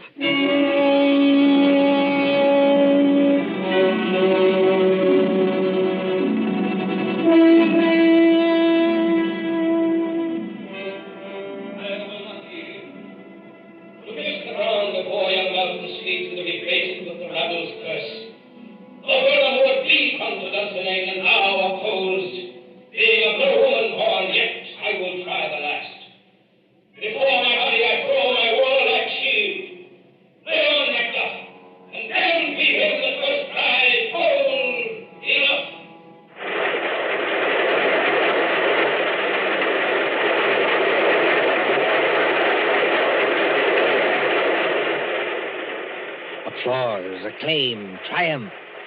Myron Willard as Macbeth. Helen Gale as Lady Macbeth. Magical effects by Ludwig van Arnheim. Very few persons knew that there is a dead woman in the theater. But at the end of the play, it is a different story.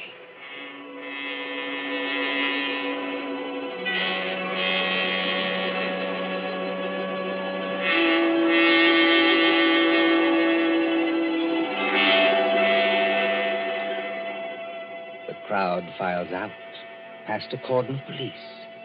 The lights are extinguished.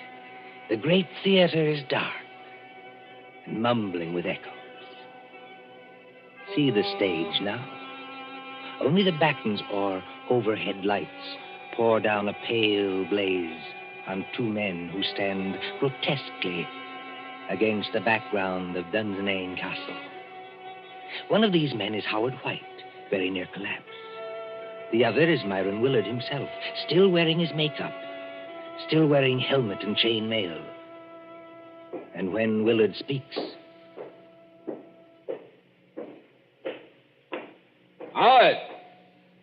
Howard White! Confounded man, can't you hear what I'm saying? Excuse me, madam. This is almost finished. Oh, not that I'm blaming you, old man. Thank you, madam. It's traditional, you know, that Macbeth's an unlucky play. But up to the very end, I thought I'd never done better. 11 curtain calls. No, 12. How did you like my tomorrow and tomorrow speech? I'm sorry, madam. I'm afraid I didn't hear it. Yes, poor old Marcia. She'd have hated to die like that. Marcia was proud of her eyes. Always nearsighted as an owl, but too vain to wear glasses. There's Van Arnheim looking at us from under the castle archway. Van Arnheim!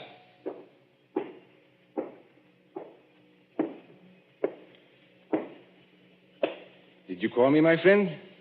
You're rather difficult to recognize under all that Macbeth makeup. Yes, I was just thinking the same thing. Never mind that. Where are the police now? At the moment, Mr. Willard, the police are in your dressing room. They are using it for questioning. No reception tonight, of course. No, but I thought you might be interested in 2 items of information that police have just discovered. Well, go on. We had a fairly full house tonight, I believe. Fairly full. Every seat was reserved. Reserved, yes, but not occupied. I don't follow you. 1 box on the ground floor, box E to be exact, was empty. Reserved and paid for, but empty. And box E, oddly enough, was just underneath the one occupied by Marcia Blair. Well, all the same, I still don't see quite what you're... Now, our next item of information comes from an usher. An outside eye seat in the stores, very close to that empty box, was occupied by a very curious stranger who arrived late in the dark and slipped out again by a nearby exit a few minutes afterwards. Just one moment, Van Arnheim. Are you saying the stranger climbed up and attacked Marcia in full view of the audience? No, my friend. The murderer did not approach from that direction. Then he must have reached Marcia through the door, guarded by Bradley and Miss Fenton? No, not from that direction either. Confound it, man. It must have been one way or the other. Not necessarily. Tell me how. Don't you think I've got enough troubles already without this nightmare on top of it? Herr von Arnheim. Herr von Arnheim. You must take it easy, Miss Fenton. You must not excite yourself. Have the police Yes. been... Look, you've got to help me. They won't believe me. They won't believe the young lady, sir, and that's a fact. I've tried to help her all I can, but there's things I can swear to and things I can't. You see, I did go into that box. Oh, just for a couple of seconds, I admit it. But no other person went in or could have got in. So they say, or at least they're hinting that I killed her. But I swear I never touched her. Who was questioning you, Miss Fenton? Inspector Grimes or Sergeant Blake? I'm not sure. The sergeant, I think. Then I shouldn't worry if I were you. Inspector Grimes knows better. He's guessed, in fact, exactly what I have guessed. You seem on rather familiar terms with the police, my friend. I am, Mr. Willard. I am. Anyone who practices escapes from handcuffs, sacks, chests... And stage boxes, perhaps. Stage boxes, if you insist. Excuse me. Isn't that Inspector Grimes in the wings now? Yes, and he's nodding his head. Then I can tell you, I think, what you want to know. Well, if you do happen to know anything, it's your duty to speak up. Poor Marcia seems to have had some ridiculous idea that her former husband, Barry Lake, was still alive. Her fears weren't justified, of course, and she wasn't killed by any dead husband. I beg your pardon. Her fears were justified, though not quite in the way she believed. And she was killed by her husband. Then Barry Lake is still alive. No, Barry Lake is dead. Well, you don't mean Marcia was really killed by a ghost? No. I mean she was killed by her devoted second husband, Mr. Howard White. Here, stop it. You hear what they say? That's not true. It's a slanderous statement. I'll have you in court for it. Everybody knows how devoted I was to Marcia. Your devotion, my friend, was devotion to her money. And your business affairs have been shaky for a long time. That's not true, and you can't prove it. Marcia Blair was inclined to be, shall we say, a little close-fisted with money. That's true anyway. It's a lie. Willing to marry him, but Mr. Howard White knew he'd never touch a penny unless he killed her. He wrote the letters himself. Herr von Arnheim, he can't be guilty. She was alive after he left the box.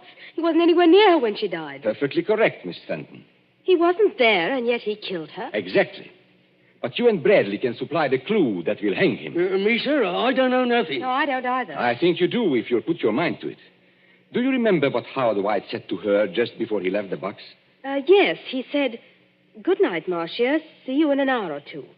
And she answered, "Good night and good luck." No, I mean just before that. There wasn't anything. You see? It's a slanderous statement without any proof. It's an insult to my position on the stock exchange. Wait. I do remember something rather queer. Think, Miss Fenton, think. He said to Marcia jokingly, "If you'll accept these, madam, in honor of our first anniversary." And Marcia said, "Howard, they're lovely. Of course I'll accept them." That's right, sir. He did say it. And what do you think he was referring to, Miss Fenton? What was he asking her to accept? Well, I imagined it was flowers, a corsage or something like that. Did you see any flowers in the box or pinned to Marcia Blair's gown? No. Now, come to think of it, I didn't. Then what did he give her? Don't look at me, sir. Now, here is a woman who is very nearsighted, yet refuses to wear glasses. But she can accept a pair of... Opera glasses. It's a lie. You can't prove it. Hold on, sir. Let it go. You better stay here, Governor. Thank you, Bradley, but the place is surrounded with police. But I still don't understand. Now, what happens when you lift opera glasses to your eyes and they are not in focus? You turn the little wheel in the middle to bring them into focus. For Marcia Blair, it was deadly. You mean that The glasses had... Yes, they were specially constructed glasses, Miss Fenton. They were invented by a French criminal years ago. That little wheel is a little trigger. It releases the spring of a sharp, thin blade which strikes through the eyes into the brain. Oh, don't, please. You can't prove it. Marcia Blair died instantly. The glasses torn from her eye by their own weight dropped over the box rail to the carpeted aisle below. The only witnesses who might have noticed would have been the people in the box just underneath. And that box was empty. By arrangement, yes. Even if anybody did see them fall, Howard White was prepared to remove the evidence instantly. You haven't forgotten the curious stranger. Curious stranger? I mean the man who slipped in after it was dark, took an aisle seat just under the box, and slipped out again a few minutes later. It's a pack of lies from start to finish. You can't prove a word of it. I beg your pardon, my friend. Didn't you see Inspector Grimes not to me a moment ago? Well... You are going to hang, my friend, for one of the neatest and cruelest crimes in my experience. The police have just found those opera glasses with a neat set of fingerprints in the side pocket of your motor car.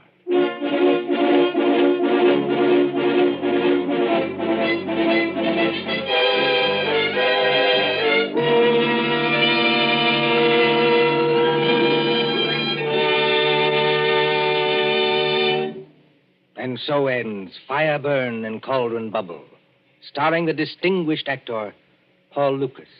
Tonight's tale of suspense. This is your narrator, Ted Osborne, the man in black, who conveys to you Columbia's invitation to spend this half hour in suspense with us again next Tuesday, same time, when Nancy Coleman stars in Fear Paints a Picture. William Spear, the producer, John Dietz, the director, Bernard Herrmann, the composer-conductor, Robert Salmon, studio technician, and John Dixon Carr, the author, collaborated on tonight's Suspense.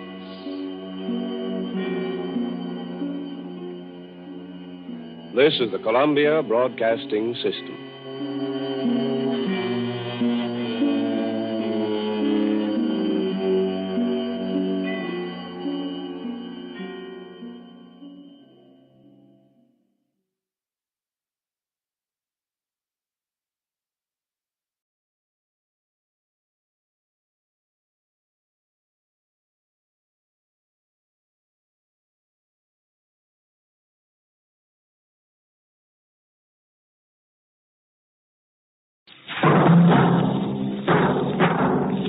Suspense. Ben, the producer of radio's outstanding theater of thrills, the master of mystery and adventure, William N. Robeson. The story you're about to hear is a true story, a war story. It happened only 14 years ago, but already it seems a little dated, almost quaint, in these days of an ever bigger and bigger bomb. But it wasn't quaint to the men who lived through it or died during it. For no matter how huge and lethal our weapons become, our real strength lies in men. The men of Bataan and Normandy, of the Argonne and Seoul. The men who today stand constant guard upon our far-flung ramparts. The men of the armed forces of the United States of America. To them, this historical footnote is dedicated. Terrell was tough. Starring Mr. John Lund. Now, John Lund stars in Tarawa Was Tough, a tale well calculated to keep you in suspense. This is the way it was when they went island hopping. This is the way it was at Tarawa. But you can call it Kwajalein or Macon or Namur or Los Negros. This is how they fought a war where it's tomorrow, tonight.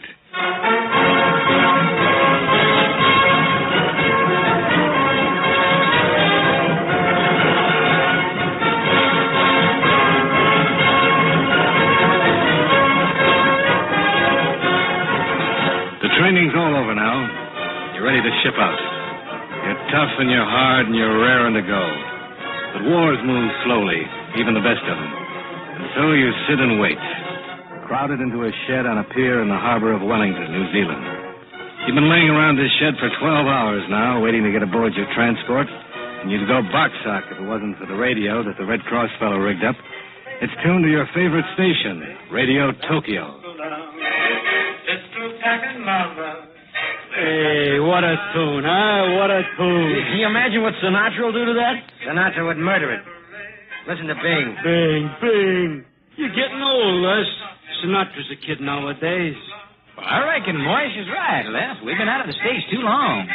There's a whole new generation grew up since Pearl Harbor, like these two boots. Can I help it if I was born later than you? Or something, I wished I was born even later. Shorty, what did I ever do down in the canal to get a boot like Odie assigned to my squad? You shouldn't have let your squad get cut up so bad at the tenor room. Hey, look out what you're saying, Shorty. Les is the best sergeant in the whole Marine. Now, Odie, just keep your coveralls on. I was at the tenor room myself. I know all about how Les got those ribbons. Yeah? You get a Guadalcanal patch on your sleeve, you get too big for your britches. Well, listen to what's talking. The commando of Camp Lejeune. I wish I was listening to that record at Eddie's dog cart back in Allentown. Homesick? Kid? No. I was just thinking. Hey, Les. Hey, how'd they get them new platters like that in Tokyo? By a midget submarine direct from Catalina Island. Oh, come on now. No kidding. How do they? What do you think Argentina stayed neutral for? Huh? Just so they could send the latest American jive to Japan so Tokyo Rose can play them for us? Gee. You know, I never was able to understand that international politics. Well, boys, how did you like that one? Pistol Packin' Mama, sung by Bing Crosby and the Andrews Sisters. And this is your chin-up girl in Tokyo. Get her. Yeah, I wonder who writes her material. Chin-up girl. That's kind of cute, huh? Pistol Packin' Mama. Your mama in Tokyo's packing no pistols tonight. She's packing a heart full of pity for you kids. They're selling you down the river back home. 4 more strikes were called today. Doesn't look like you boys are going to get those planes and ships they promised you. Oh, what a line. She goes on like that all the time. You get used to it. Too bad, you boys. All of you couldn't be back home tonight where you really needed, protecting those near and dear to you. And now I have a special word for the brave Marines down in New Zealand. Hey, that's us. You boys are waiting now for transports. You don't know yet where you're going, but I do. You will sail in the morning to attack the Gilbert Islands in the Central Pacific. But you'll never get there. We're waiting for you with hundreds of submarines. I'm sorry for you boys. None of you will ever see land again. And now a recording which seems appropriate to the occasion. Asleep in the Deep. Well, how do you like that? Hey, how's she know where we're going? Ah, Moish, you remind me of that tired old gag about the guy who reads a sign on the door that says, "Keep out, this means you." Then he asked, "How did they know I was coming?" Oh, very funny. Sure, that's just a lucky guess. Nobody's won that. In case you boys waiting on the piers in Wellington think I was kidding. Huh? She means us. In case you think I don't know what I'm talking about, the time is now 5 minutes after 8. If you'll look out the window at the clock in the Customs House Tower down there in Wellington, New Zealand, you'll discover that it stopped 20 minutes ago. Exactly 7:45. What? Moish, Huh? take a gander out of that window, will you? Yeah. Hey, yeah, she's right. Hey, the hands are put in 7:45. My watch says 8:05. There you see, boys. Don't ever doubt your Tokyo chin-up girl again. Chins up, and bon voyage.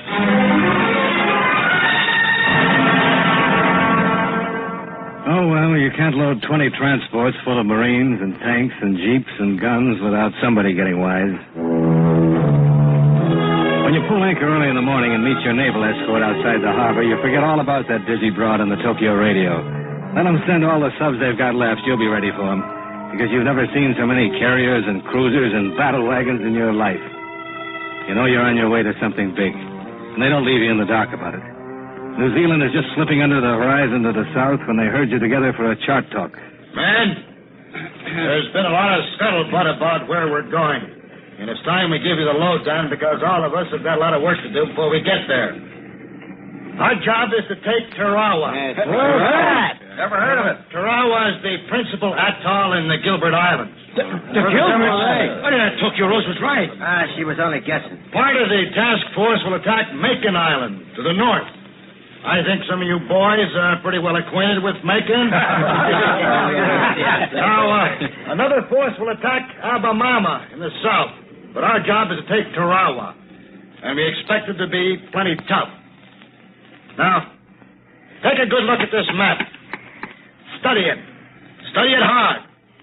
By the time we go over the side, I want you to know it as well as you know the drill ground at North Island. Now, the island of Badio. Here on the extreme southeastern tip of the atoll, is where the Nips have their strongest fortifications. Now, you men who are at Guadalcanal will find this a much different operation. There's no jungle on Tarawa. That's a break. You mean we'll be able to see the little... before we shoot them? I won't guarantee that. Air reconnaissance shows that they're strongly entrenched. The airstrip is surrounded with pillboxes and echelons. That'll take flamethrowers. You'll be supported by flamethrowers, light and heavy tanks. Brother, this is going to be easier than the dry run at Paris Island. Don't be too sure about that. You'll have the strongest support any Marine force has ever had. The island will be softened up for us by naval and air bombardment and all that, but remember, you're going to have to take the island yourselves. On foot. With the weapons you can carry. That's okay with me. Now, the beaches will be designated red, yellow, and blue. You men are assigned to beach red.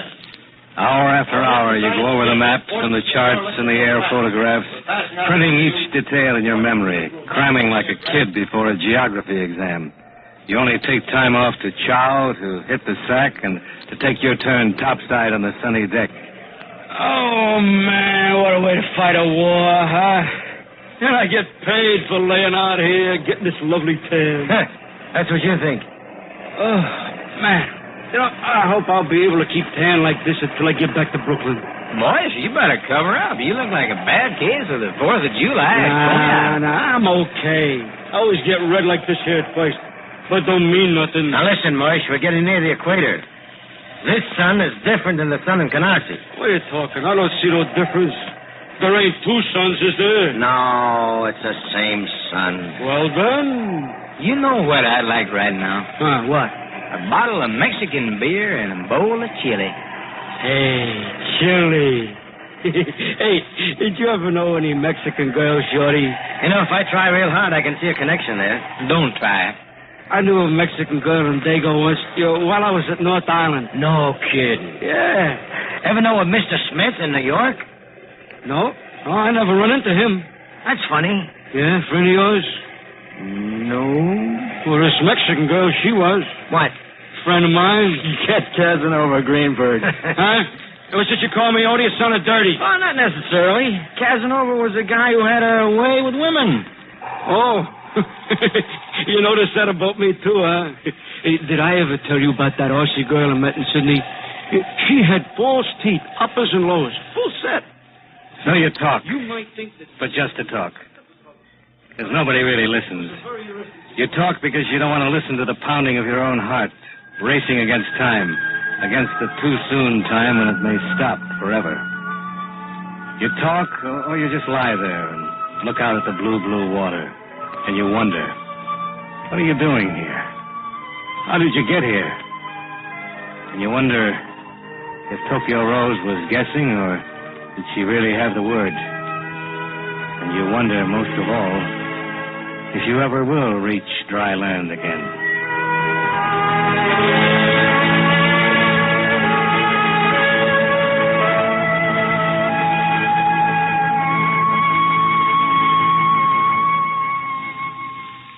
In a moment, we continue with Suspense. Now, we continue with Tarawa was Tough, starring Mr. John Lund. A tale well calculated to keep you in suspense.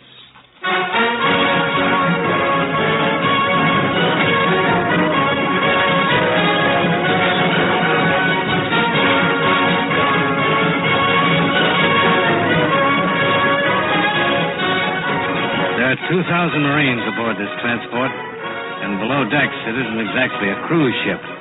The bunks are stacked 4 deep, and there isn't any headroom. You have to slip in sideways. Your gear hangs on the steel upright. Your netting-covered tin hat swings slowly with the motion of the ship. It's hot down here, and it stinks. Stinks of the sweat and cigarette smoke of hundreds of men. But you're not noticing any of this now. You're lying on your bunk with Moish up above you and Shorty below, studying that map of Tarawa. I sure wish we were going into Beach Yellow. Beach Red. Why? Oh, Beach Red's next to that pier. I bet the Japs will have guns all over it. Kid, by the time we get ashore, that pier just won't naturally be there. The bombardment will take care of it. The brass has learned a lot since Guadalcanal. Was the canal tough, Shorty? Les never tells me much about it. Kid, it was tough, it was rugged, it was hell. This Tarawa thing going to be a breeze. I hope you're right. Oh, boys, I just got the dope from the skipper. Yeah, what is it? When do we go over? My back. Hey, Odie, don't sit up so sudden. How's the sunburn, Mike? Terrible. Man, my back is just killing me. Why don't you lie on your stomach? Oh, it's burned worse. Oh, look, don't tell me I told you so, huh? But I did. You wouldn't have listened. What'd the captain say, Les? D-Day is the 20th. H-hour is 8:30 in the morning.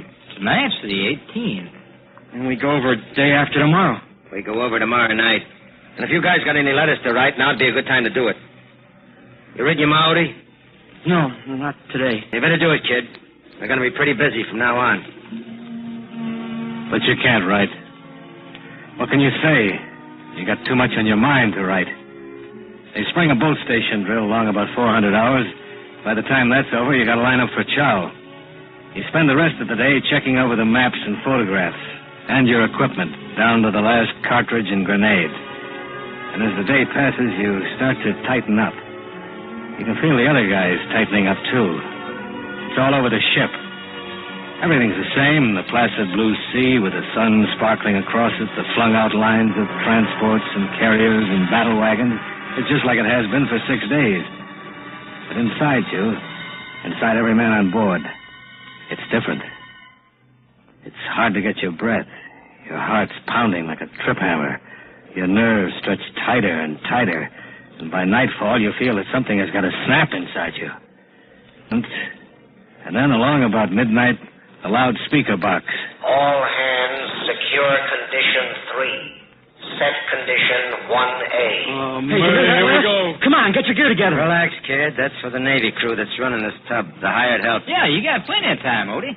That's the most you got of anything in a war. Time. Yeah, but maybe they changed the plan and we're going in earlier, huh? Now, you know the Admiral wouldn't go and do anything like that without consulting you, Moish. Odie, did you write your ma tonight? No, I've been too... Well, I've been getting my gear together. Listen, kid. You better write your ma now. You still got time. I don't know what to tell her. Tell her you're having a wonderful time. Tell her about how pretty the palm trees look in the moonlight. Tell her you hope she's getting enough to eat back home. Tell her anything to keep her morale up. While the Marines lay around on their bunks down below in the blue battle lights, there's plenty doing topside. From the boat deck, davits creak and groan as the LCPs, the landing craft personnel, go into the water. From the forward and after decks, the winches sputter and choke, dropping the big LCMs, landing craft mechanized, over the side. Finally, they're all away and cruising astern in a loose, turning circle. Aboard ship, the loudspeaker is squawking. Divisions 15 and 16. Hey, 15 and 16. They ought to be calling us pretty soon now, huh? Call us when they call us. Relax. Hey, you can't take that island all by yourself, Moy. You gotta have some help. Oh, it ain't that. I want to get it over with so I can take this equipment off. Well, these straps are murdering my sunburn. Oh, don't you worry about that. Japs will take a sunburn off you, man, won't they, Les? Yeah. How do you feel, Odie? Okay. Scared, kid? Me scared? Heck no. Listen, brother. Let me tell you something. You look scared. You act scared. You're lying like the only difference between you and Les is Les don't look or act scared. Are you scared, Les? Sure I am. Scared to death. Oh, Les, I'm glad you said it, because honestly, I'm so scared I know, kid, it's just natural. Hey, you guys, where's the chaplain? Well, he ain't there in the head. We're looking for him everywhere. Last I saw him, he was aft in the sick bay hearing prayers. Well, thanks, Mac. You better hurry. He's got to land down that deck as long as a Gene Autry picture in Abilene on a Saturday night. Divisions 17 and 18 report to debarking station. 18, that's us. Come on, Les. Hurry up. Come on, Shorty. Well, you better save your strength, kid. You're going to need it later.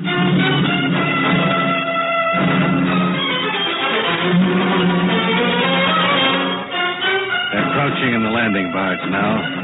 36 of them have come tumbling over the side and down the cargo net, and now they huddle in the bottom of the LCP. They don't look like the ads in the slick magazines back home. They're just 3 dozen American kids of assorted sizes, creeds, and color of hair.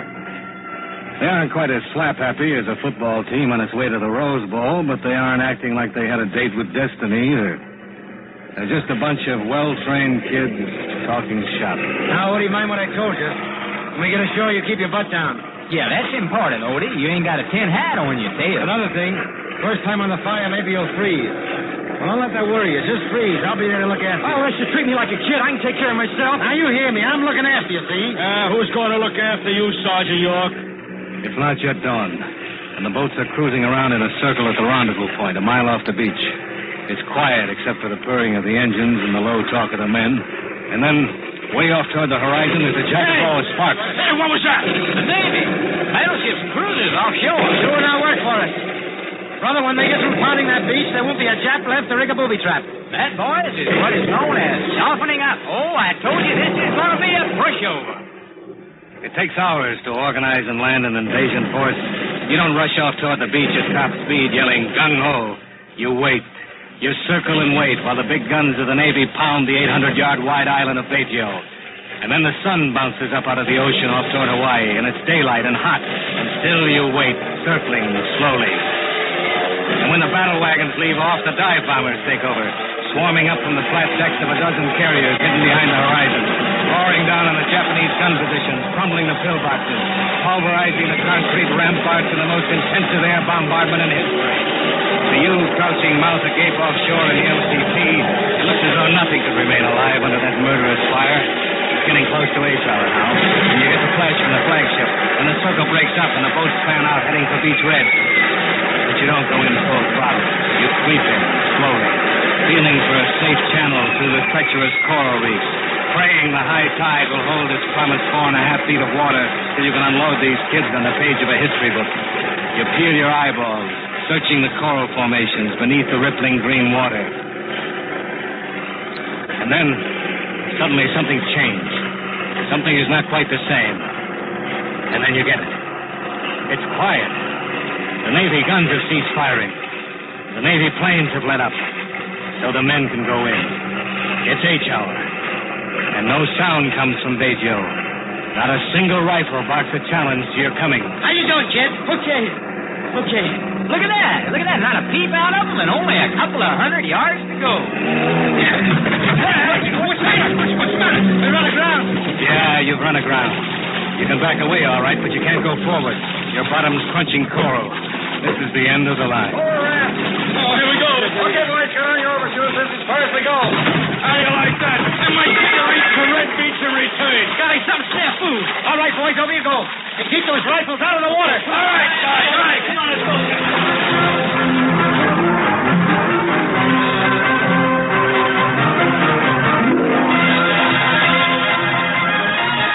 Too many Japs went to school in the States. Too many Nips read American history. They know about Bunker Hill and don't fire until you see the whites of the enemy's eyes. And as soon as the boys drop into the water, they open fire up from a dozen hidden pillboxes. Got your heads when you see the flashes coming your way. Hey, here. Keep waiting, guys. How you doing, kid? Come on, Riley. Come on, Riley. Hey, it's murder. It's murder, all right. All up and down the beach, the men are pouring out of the LCPs into a hot wall of death. This is Beach Red. The brass hats to make up the code named it well for this day. The beach is red, all right, and the surf breaking red upon it. Blood red. Standing off the reef, the landing barges are helpless. All except one. It finds a curving channel through the coral and pushes its front nose inshore to pick up the wounded. Tough going wading through water up to your chest, holding your gun over your head, the machine gun bullets kicking up rows of white splashes just in front of you. But you're not scared now. You've only got one thing on your mind now. You've got to get to that beach. No, you're not scared. But you're mighty glad Les is right here beside you. Come on, kid. Not much further. The level's still left. Hey, who said this was going to be a pushover? Hey, Les. Odie, where are you? Hurry up, Shorty. We got to get to that beach and dig in. Where are you? Les? Odie? Les, look. Shorty, he's waiting back out to sea looking for us. His face is all shut up. Les, he's blind. Don't look, kid. There's nothing we can do for him. We got to get to that beach. Hey, we ain't going any place if we're not careful. What's the matter? There's a sniper in that wrecked LCP. Look.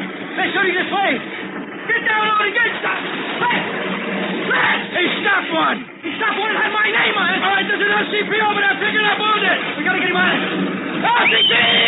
Over this way! Wounded man! Navy! Bring that boat over here! Hey, see this, Tony, they're coming! It's gonna be okay, lads. I'll take care of you. I'll get you back to the transport. You're gonna be okay, lad. You're gonna trip home around this, kid. We'll get back home to see Mom. Right over here, Max! Is he hurt bad? I don't know. He can't talk. All right, give me a hand. Post him up, will you? He's pretty heavy. Okay. Hey, wait a minute. What's the matter? I can't take this man. I'm only taking a wounded. He's dead. He's dead? Yeah, I'm only taking a wounded. Look, sailor. Look, he's my brother. Your brother? Yeah, you see, I can't leave him here. Yeah. But, gee, that's tough. You gotta take him! Yeah, well, don't give me a hand with him. I guess I can report he died on the way out. Thanks, Sailor. Thanks a lot. Hey, that one got you in the arm. You better climb in, too. I'm okay. You take care of that, will you? Come on, boys, we got some shots to kill.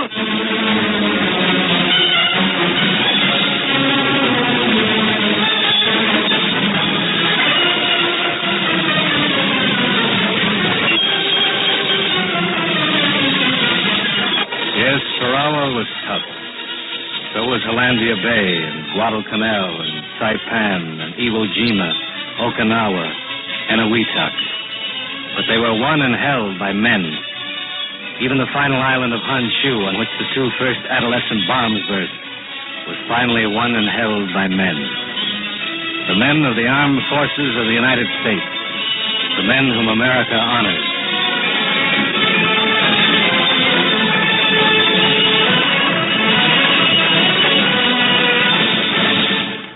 Suspense,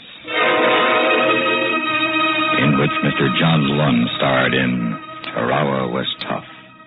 Written, produced, and directed by William N. Robeson. Listen. Listen again next week when we bring you another tale well calculated to keep you in suspense. Supporting Mr. Lund in Tarawa Was Tough were Ellen Morgan, Jack Crucian, Dick Crenna, Joe DeSantis, Robert Easton, John Daner, Larry Thor, and Lou Krugman. Suspense has come to you through the worldwide facilities of the United States Armed Forces Radio and Television Service.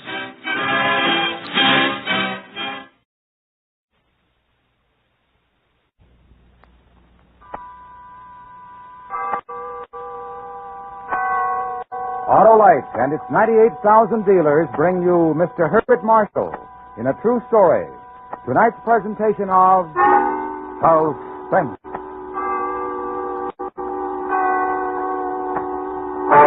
Tonight, Autolite presents the true story of 5 polar explorers and their race against death. A radio dramatization of The Diary of Captain Scott. Our star, Mr. Herbert Marshall.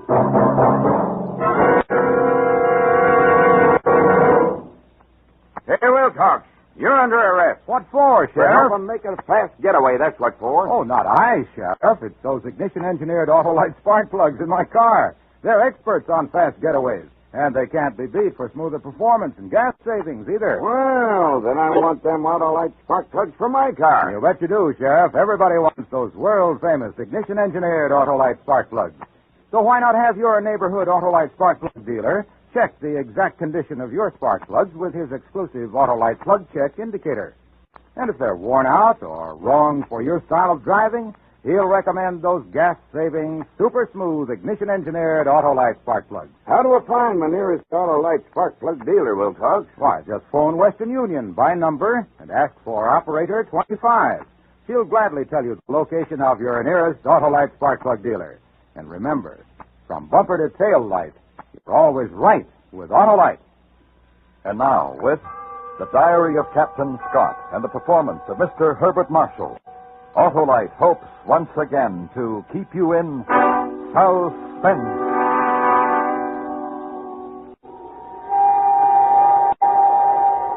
Wednesday, January 18th, 1912. Camp 69, temperature minus 22 degrees A.M. The South Pole. We have arrived, yes, but under very different circumstances from those expected. We've had a horrible day. The elation ran high all morning since we were nearing our goal and thought to be the first 5 men to reach the pole. But our hopes were dashed when Evans sighted a flag and a tent near the spot. The Norwegians have forestalled us in our first to get here. In the empty tent, under the name of their leader, Roald Amundsen, were listed the 5 men who were with him. It was a terrible disappointment, and I'm very sorry for my loyal companions. There's no doubt of it now. They did find an easier way up over the barrier. Oh, we thought as much back at Cape Armitage. It's a rotten shame, men, and I'm sorry. Good Lord, Captain Scott, you've done everything you could. And there's more to do. More for all of us. 800 miles, as a matter of fact. Are you ready to start back, Evans? I can't think of a reason to stay in this ruddy, miserable place. Is the sledge ready, Oates? A bit frozen in, I suppose. Yes, I imagine. Wilson, do you vote to start? The faster the better, Captain. Bauer, can you get a sight and start us off on course? Sky is a bit overcast, but I think so. Yes, I think I can. We'll go then, as quickly as we can. The minute saved here will mean a minute more of comfort aboard the ship.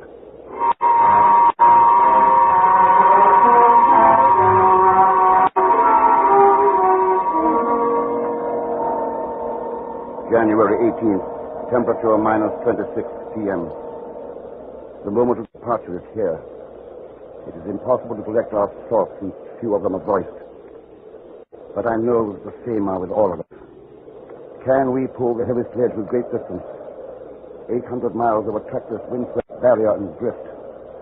Can we find the carefully arranged supply camps being left on our trail? Can we trust our navigation instruments?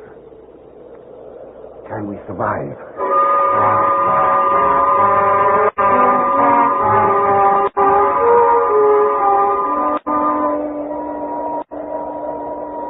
January 21st, temperature minus 30.4. This morning, while freeing the sledge from the ice, Evans smashed his hand. I'm afraid the poor chap is in for trouble. His wounds will not close in this cold. And we absolutely cannot spare the time to camp as our rations are very low, as well as our fuel.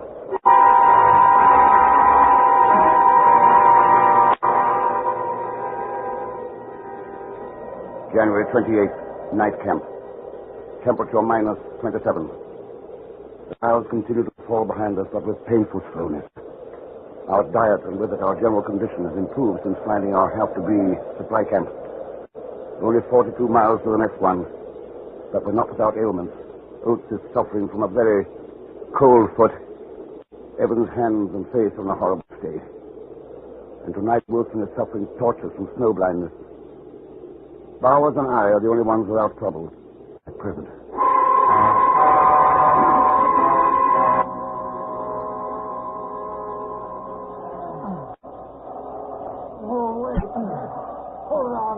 I've got to rest.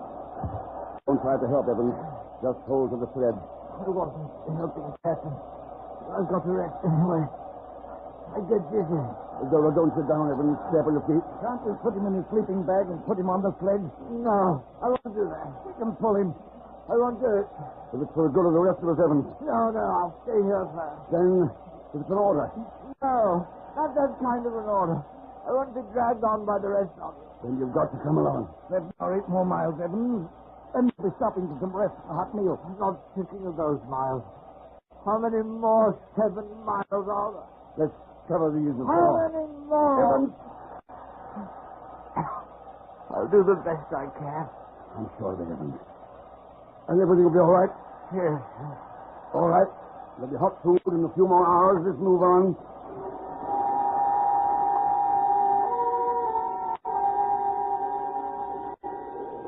February 11th, temperature minus 26.2. The worst day we've had during the trip, and greatly owing to our own fault. We started on a wretched surface, pulling on sledge. The light was horrible. Dull by foggy made everything look fantastic. As we went on, the light grew worse, and we found ourselves in pressure. Then came the fateful decision to steer east. The disturbance grew worse. My spirits received a very rude shock. The farther we plunged ahead, the less possible it seemed that we could find a way out. We struggled until 9 p.m. to do nothing more but make camp. There's no getting away from the fact that we are not pulling strong. James, very pony sled. John Wright, Tony Sledge, Your eyes, Wilson. How are they? Better, I think. Let me see. Yes, I think they are. Oh, Evans. George. Oh, yeah? What were you saying? Was I saying something? I didn't think I was. I thought I was asleep. Perhaps you were. Know what you were saying, Evans? You were naming the schools that donated sledges for the expedition. Oh. Thought I was asleep. Must have been dreaming about home.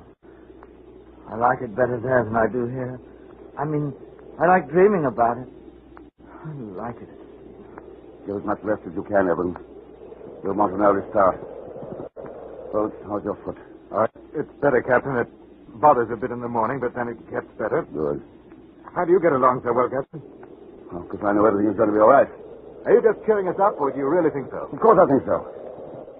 You know as well as I what splendid planning we've had. Everything's going precisely as it should.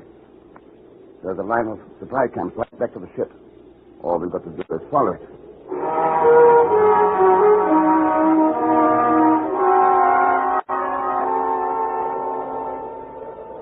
February 17th, a very terrible day, although we got out of the turmoil. Evans looked a little better after a good sleep and declared he was all right. He started in his pace on the traces, but half an hour later, he had to leave the sledge and follow behind. At the first rest stop, he came up very slowly. He stayed with us for a while, then dropped out again. We tried to pull him on the sledge, but had not the strength. And he fell behind. At lunch camp, we saw him coming far astern, and when we looked again, he had fallen.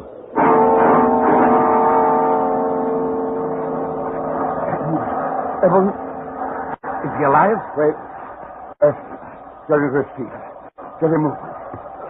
Come on, Evans. Evans. Oh, no. Let me go. Oh, Evans. I don't want to go. Don't get the others ours. Bring the sledge. Right. Evans. Evans, listen to me. You can't lie here. You've got to move. Evans, come on, get up. You have to do it. They can't lift you. Over there. Over there by the tree. Go fetch. Over there.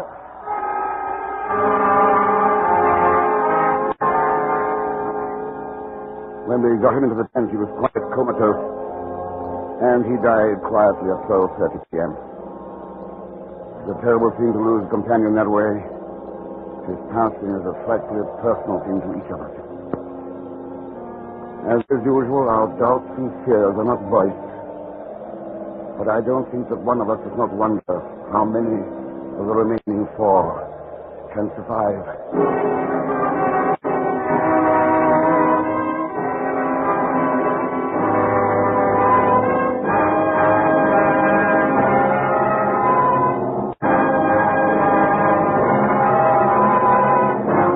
Autolite is bringing you Mr. Herbert Marshall in The Diary of Captain Scott.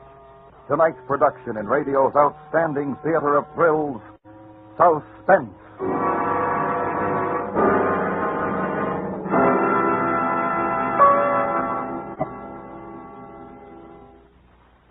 Hey, well, Torch. Are them Autolite spark plugs really as slick as I hear tell? You bet they are, Sheriff. You see, Autolite spark plugs are designed by the same Autolite engineers who designed the coil, distributor, starting motor, generator, and all the other important parts of the complete ignition systems used as original equipment on many leading makes of our finest cars, trucks, and tractors. Well, what about that Autolite resistor spark plug? Why, Sheriff, that Autolite resistor spark plug gives double life, greater gas savings, and smoother performance as compared to spark plugs without a built-in resistor. And what's more, it reduces spark plug interference with radio and television reception. The Autolite resistor spark plug is just one of a complete line of ignition-engineered Autolite spark plugs designed and built for every use. So, friends, take a tip from me and have your nearest Autolite spark plug dealer check your spark plug soon. And remember, from bumper to tail light, you're always right with Autolite.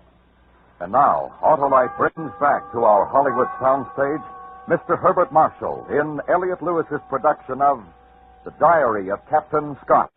A true story, well calculated to keep you in Suspense.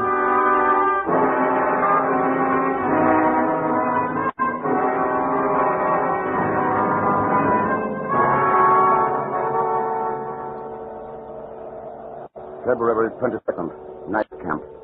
Temperature minus 22.9. There's little doubt we are in for a rotten, critical time going home, and the lateness of the siege may make it rather serious. We never won the march of 8.5 miles with greater difficulty than we did today. We've come now a bit more than half the distance, which leaves almost 400 distressing miles of dragging still before us. On the bright side, we found another supply camp and 10 full days of provisions, and it's less than 70 miles to the next camp.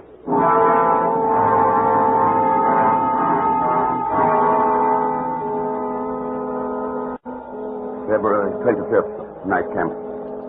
Temperature minus 23.2. A little despondent again. A really terrible stuff. Oates' foot is almost completely gone. He is helpless. It leaves the pulling up to Wilson almost totally blind now. Bowers and me. And we do not do well at all. The truth is there's not enough energy in our rations. Without tremendous intakes of energy in this cold, we suffer physically and mentally, too. There is little communication between us and the tent at night now.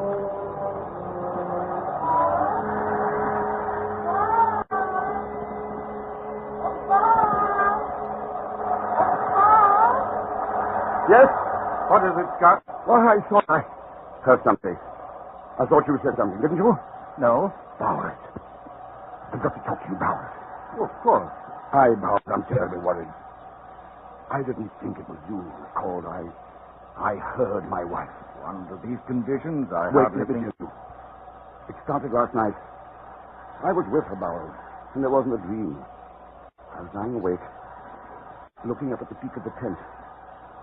And suddenly I was with her. In our library at home. You must have been dreaming. No, I wasn't. I could feel everything and smell everything. The perfume she was wearing, the warmth from the fire. I was warm, Bowers. I was warm even after I came back here. No dream can accomplish that. I went home. I held her in my arms. And we went up to see our son. It was night and he was asleep. And then we went back to the library and sat before the fire. And it was warm. I'm sorry that he's asleep, Bob, but it is late. I know. Well, every time. And oh, what tales I'll have to tell him. Of courageous men serving their country. I'll make him proud to be an Englishman. Oh, I'm sure he will be, darling. Above all, we must guard him against indolence. We must make him a strenuous man. Interested in natural history. Better than games. He'll be a good man. And you, Kate, if I could tell you the millions of thoughts I've had of you. I was with you, I think. I worried so. I knew you must have been suffering. There was but some. There's bound to be when a feat is as great as ours. The years of planning. 800 miles we marched to the pole. 800 back. But what wealth we brought to the scientists. And what honor we brought to England. You're home, darling. And that's more important than science and honor. You're home and you won't ever go away again. No. I've served my duty, I think. I shall collect and arrange my notes. Perhaps I shall write a book and describe the bottom of the world and living there. But never go back. The drift snow, like finest flower, flickering up under one's clothing and stinging the sand dust. But never go back. The great cloudy columns of snowdrift advancing from the south and heralding the storm. But never go back. No, I like it here. I'm warm. Warm. I'm warm. It was a dream, Scott. Good Lord, it's nothing to worry about. It was not a dream. All of your senses don't coordinate in a dream. You don't smell and touch and feel. Well, I've told you. If it's the first sign of a breakdown, I wanted you to know. Oh, of course it isn't. You're in splendid shape. Thanks, Bowers. I owe you a great deal. Nonsense. At least I owe you the privilege of getting some sleep. Good night, Bowers. Good night.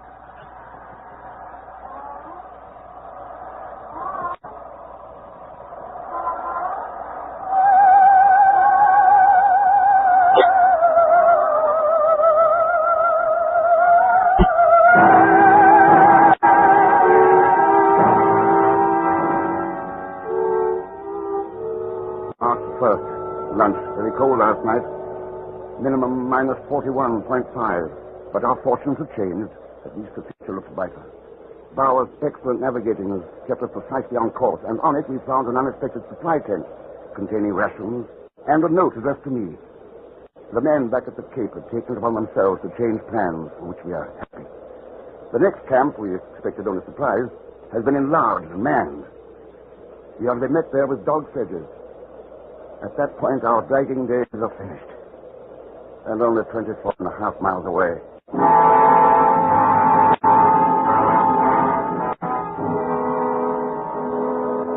March 2nd, night camp. All the elation of yesterday has been crashed. Misfortune rarely comes singly. This day we have suffered 3 distinct blows. First, through some oversight, our fuel oil supply is less than half what we thought it was. Second, Titus Oates disclosed his feet. They show very bad indeed. They will never be saved. Lastly, the weather has turned on us. Blizzard conditions are extreme. We are in a very tight place indeed. But none of us is despondent, or at least none should.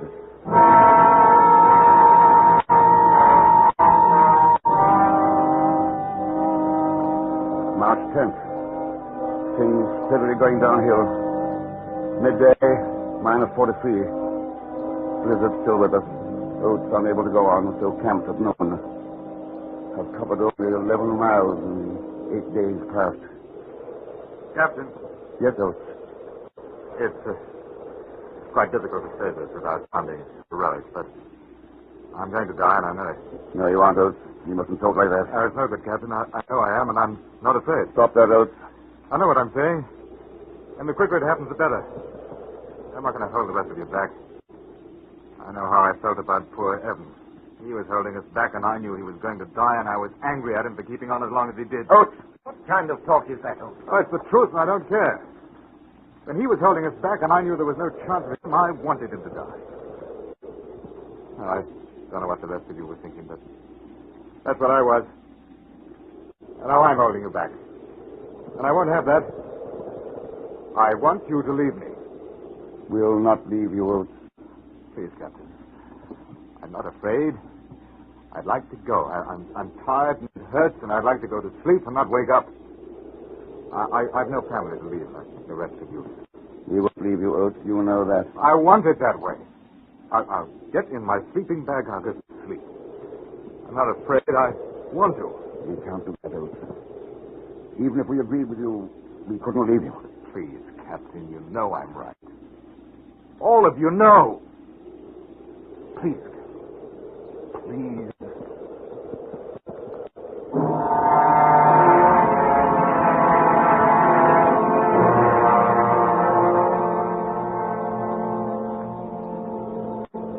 March 16th, or 17th.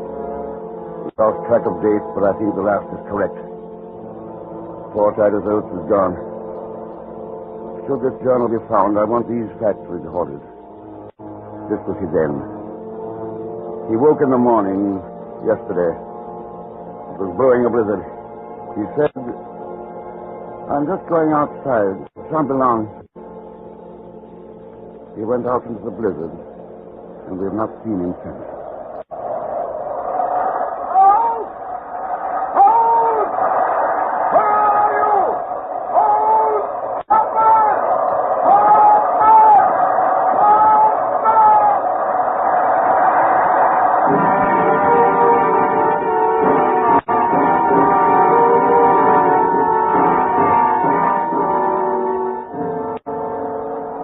March 18th, nightcap. We are 14 miles away from the sledge camp. But ill fortune presses, my right foot is gone. 2 days ago, I was proud possessor of the best piece. Now one is gone. The others are still confident of getting through, but I don't know.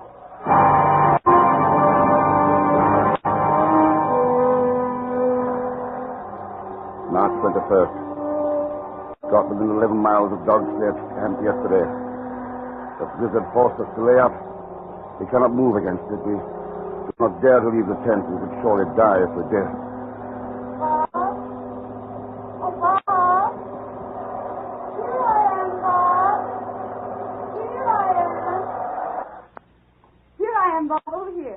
I didn't see you.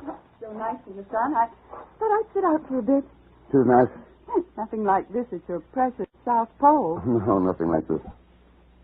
Down there, even when the sun is high, it's always weak and diffused. And because of the reflection from the ice on every side, there never is a definite shadow, always a number of shadows of any man or object. I think you love it. No, I hate it. 5 men march to the pole and they say they've conquered it, but they haven't. It will conquer them. You'll never go back, will you? No. I didn't want you to go, remember? I was afraid you wouldn't come back. Do you remember when I said that? Yes, I remember. And I laughed at you, didn't I? I was such a coward. I laughed and told you that I would conquer it, just for you. That I would name a glacier for you. And I asked you how a woman should act when a glacier is named after her. Well, I didn't name a glacier for you, but I thought of the Kate. I thought and dreamed of you so often. It's important that you know that. It's important that you know that. I think of you constantly. You and our son. He must be active. He must be strong. And you must protect him, and he must protect you. Scott. Kate, I love you. If this... Scott! Why, yes, Bowers. Wilson is dead. Oh, Wilson. Ah, Wilson's dead.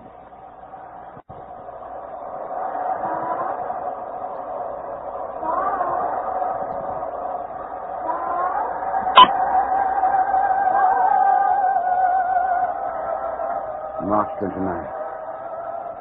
Since the 21st, Bowers and I, surviving Wilson, have had a continuous gale and blizzard from west-southwest and southwest.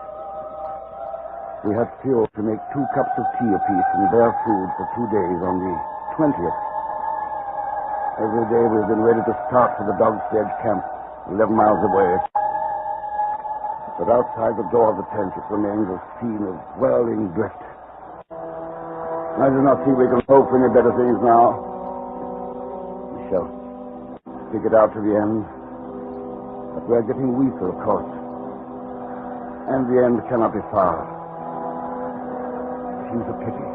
But I do not think I can write much more. This rough journal and our dead bodies must tell the story. In dying, we are...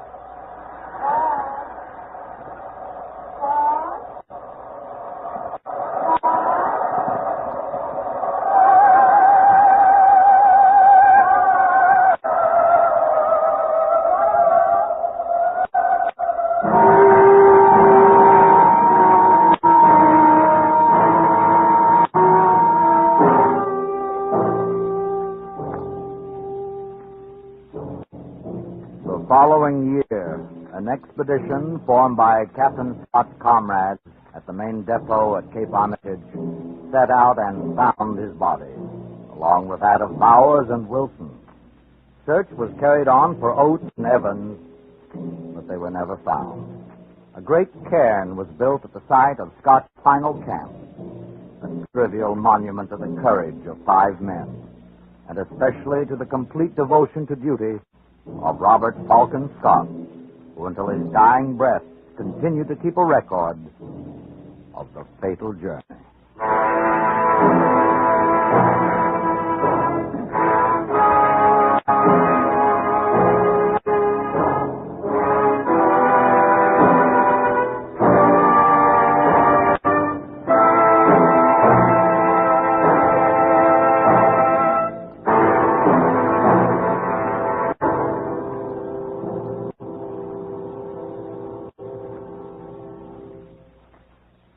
Suspense.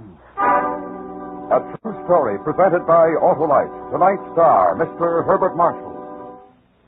And once again, here is Mr. Marshall. Bart, we enjoyed your performance as Captain Scott, and we hope you'll be back with us again soon. Thank you, Harlow. All you have to do is to ask me. An invitation from Autolite to appear on Suspense is, it's as welcome as a letter from home. Well, Bart, it is like a letter from home because, you see, we count you a member of the Autolite family. Along with the 98,000 Autolite distributors and dealers, the nearly 30,000 men and women in 28 great Autolite plants from coast to coast, and the 18,000 people who have invested a portion of their savings in Autolite. Well, Harlow, to all of the Autolite family, may I say thank you. And to our listeners, may I say good night. And remember, you're always right with Autolite.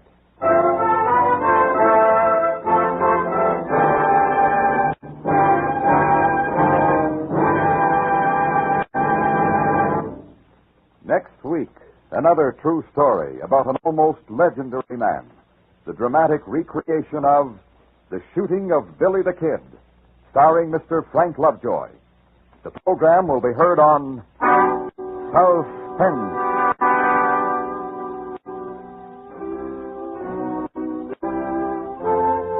Suspense is produced and directed by Elliott Lewis, with music composed by Lucian Morwick and conducted by Lud Gluskin.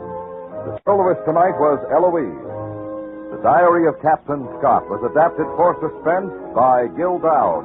In tonight's story, June Whitley was heard as Kate, Tudor Owen as Bowers, Ben Wright as Oates, Joseph Kearns as Evans, and Charles Davis as Wilson. Herbert Marshall may be heard each week on his own radio program, The Man Called X. And remember, next week on Suspense, Mr. Frank Lovejoy in The Shooting of Billy the Kid.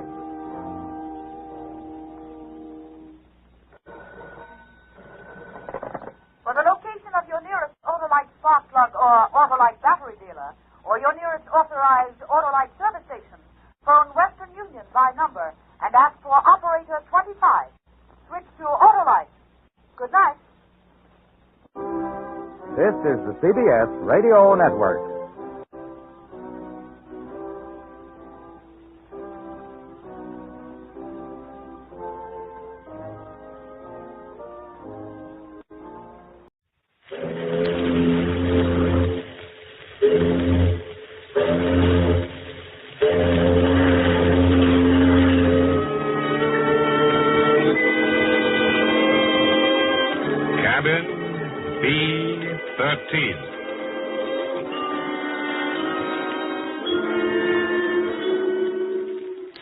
My name is Fabian, ship surgeon of the luxury liner Mauravania.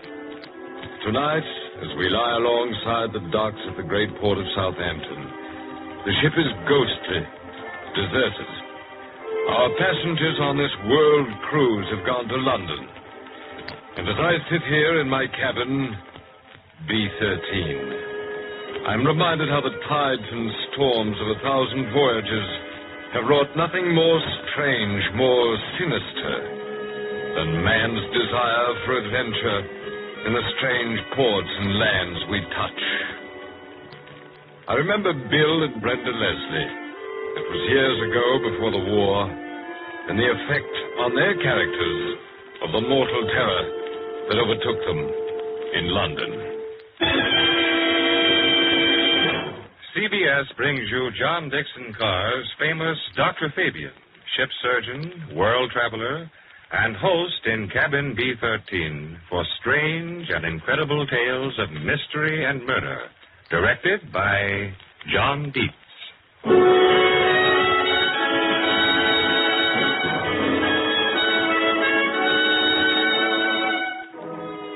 London and Hampden's Hotel in Norfolk Street off the Strand.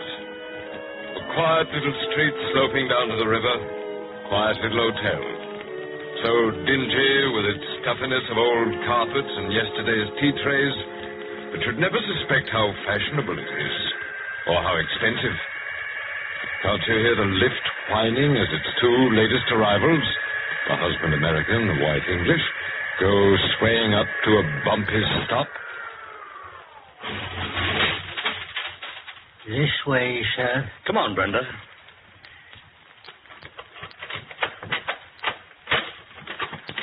Will there be anything else, sir? That's all, thanks. Oh, wait a minute. Here. Oh, thank you, sir. Bill, darling, please don't look so bewildered. Was I looking bewildered? I know the furniture's red plush and dates back to the 1860s.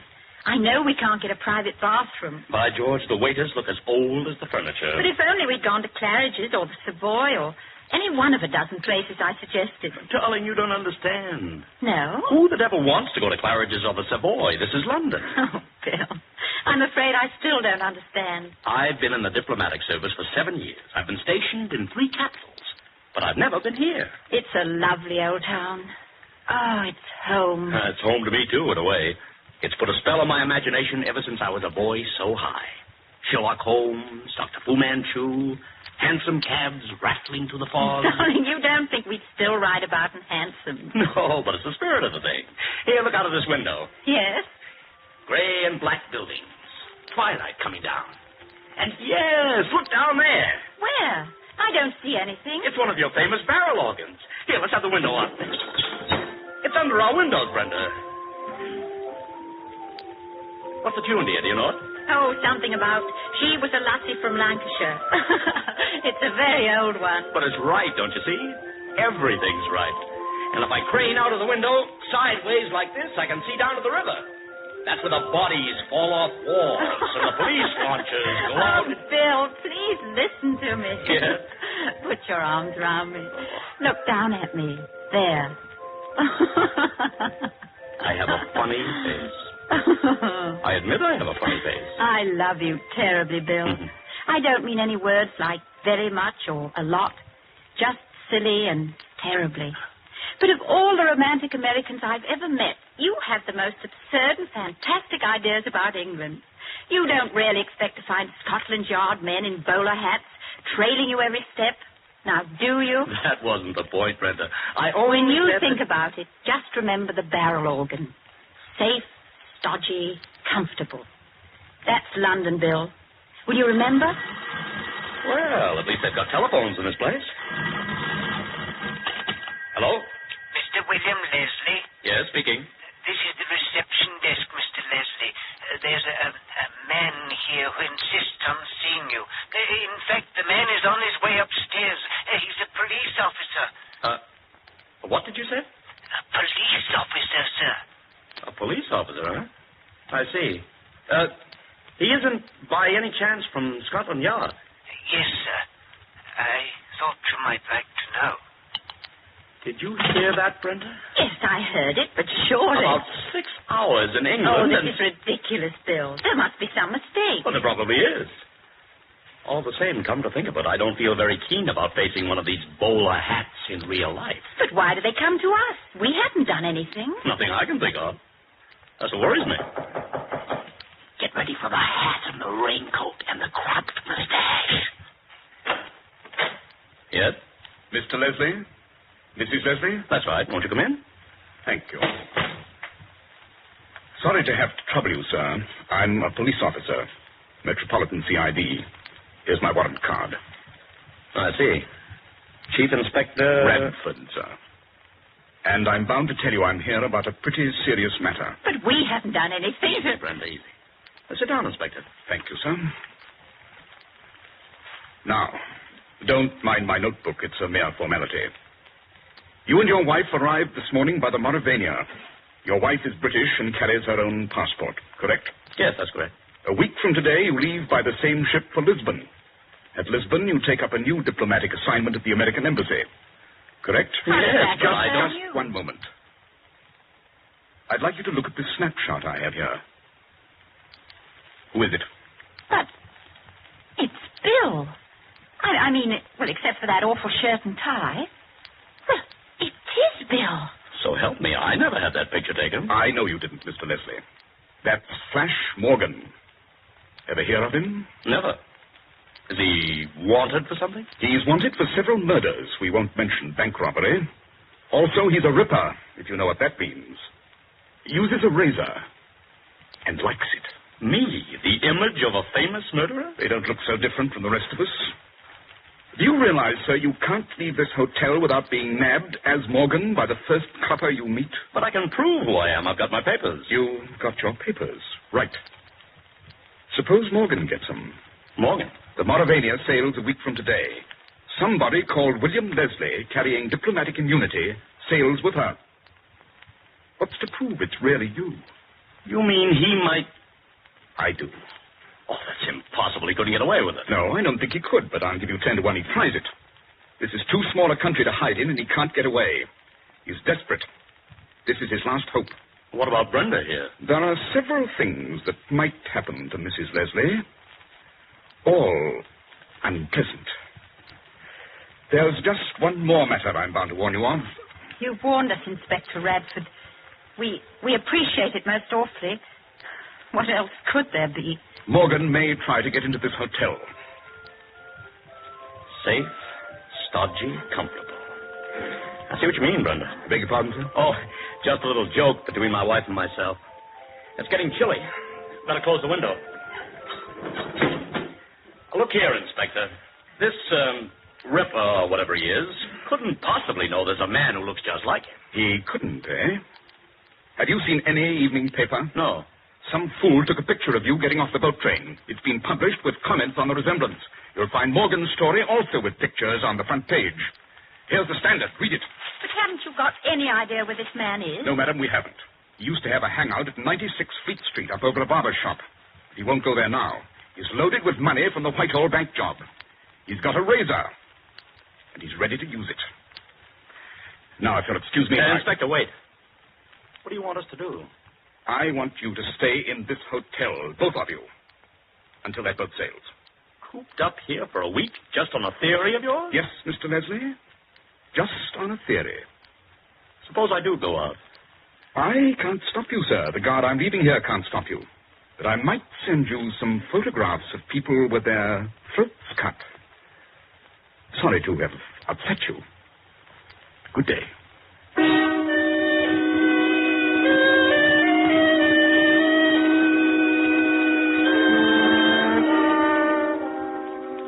Hardly any change yet in the purplish white tinge of early evening. No street lamps alight. But a thin mist, white with late October chill, is creeping up from the river as Bill and Brenda Leslie still sit in the red plush room, staring at nothingness. Brenda? Yes, dear? What was the number of that address Radford gave us, where Morgan used to hang out? I don't remember. 96, wasn't it? 96 Fleet Street? Why do you want to know? Because I'm going there. And I'm going now. Yes, I thought that was it. Bill, you can't. You mustn't. You can't do anything there. I know. Then why go at all? Sweetheart, you know what our life is. It's a wonderful life. Oh, with you, yes, every minute of it. But the diplomatic service. Vous allez bien, Madame la Comtesse? I am sure, Signor, that the Rio Alta Bridge will be a great success. Who precedes whom at dinner? Does the envoy's wife eat artichokes? Look, Brenda, suppose I captured Morgan before the police do. Bill, are you absolutely mad? No, darling. Once or twice in every man's life, something taps him on the shoulder and says, come on, I dare you. Mostly we turn away and pretend we don't notice. But not this time. I'm taking the dare. Bill, come back here. You're not to go. Where's my overcoat? Oh, I've got it. Now, this address... If you go, I'm going with you. Oh, no. This isn't a woman's kind of dare, and you know it. It's as much my dare as it is yours. 96 Fleet Street, up over a barber shop. How do I get there? If you don't tell me, Brenda, I can easily find out. Oh. Well, as a matter of fact, it's not very far from here. You could walk it in 10 minutes. That's better. That's much better. What about your identification papers? I'm throwing them out here on the bed. Morgan won't get those. But if you hadn't got those papers, you won't be able to prove who you are. I'll have to risk it, Brenda. See you later. Bill, come back. If you had any reason for going there, I wouldn't mind. But it's idiotic. Oh, don't leave me. Please come back. Please. I'll be with you, Bill. I'll be with you if Morgan doesn't see me first. Footsteps. Slow-moving footsteps. Footsteps on gritty pavements where, beyond Temple Bar, Fleet Street curves down into dimness. A dead street, hushed and shadowy, with St. Paul's like a gray cloud far ahead. Too late for office workers? Too early for newspaper officers. That's Bill Leslie on the left-hand pavement. I can tell you, believe me, every half thought that tumbles through his brain as he walks. it and under the control. Fool son, I wish I hadn't tried it. Can't turn back now, seem afraid. What if something jumped out of one of these doorways? He's a ripper. You know what that means. Are you absolutely mad? Mustn't remember things like that. Fleet Street. Dr. Johnson, 18th century. No people around. The street lamps lighted. Good thing. I'd walk a little faster. No harm in walking a little faster. There. Number 34. Even on the side of the street, too. Can't be far off now. Mist rising and as cold as... Is that a policeman's helmet? Behind me, up against the sky. Doesn't matter. Police mean safety. You haven't got those papers. You won't be able to prove who you are. Still doesn't matter. Nobody can see my face. Another policeman's helmet. Swear to it. Over in that alley. A little faster. Take it easy now. Don't run. They can't possibly... You there! Stop! Wait a minute! Mustn't get panicky. How do you stop panic? Got to find that address. Got to justify myself. Got to... Run! Run!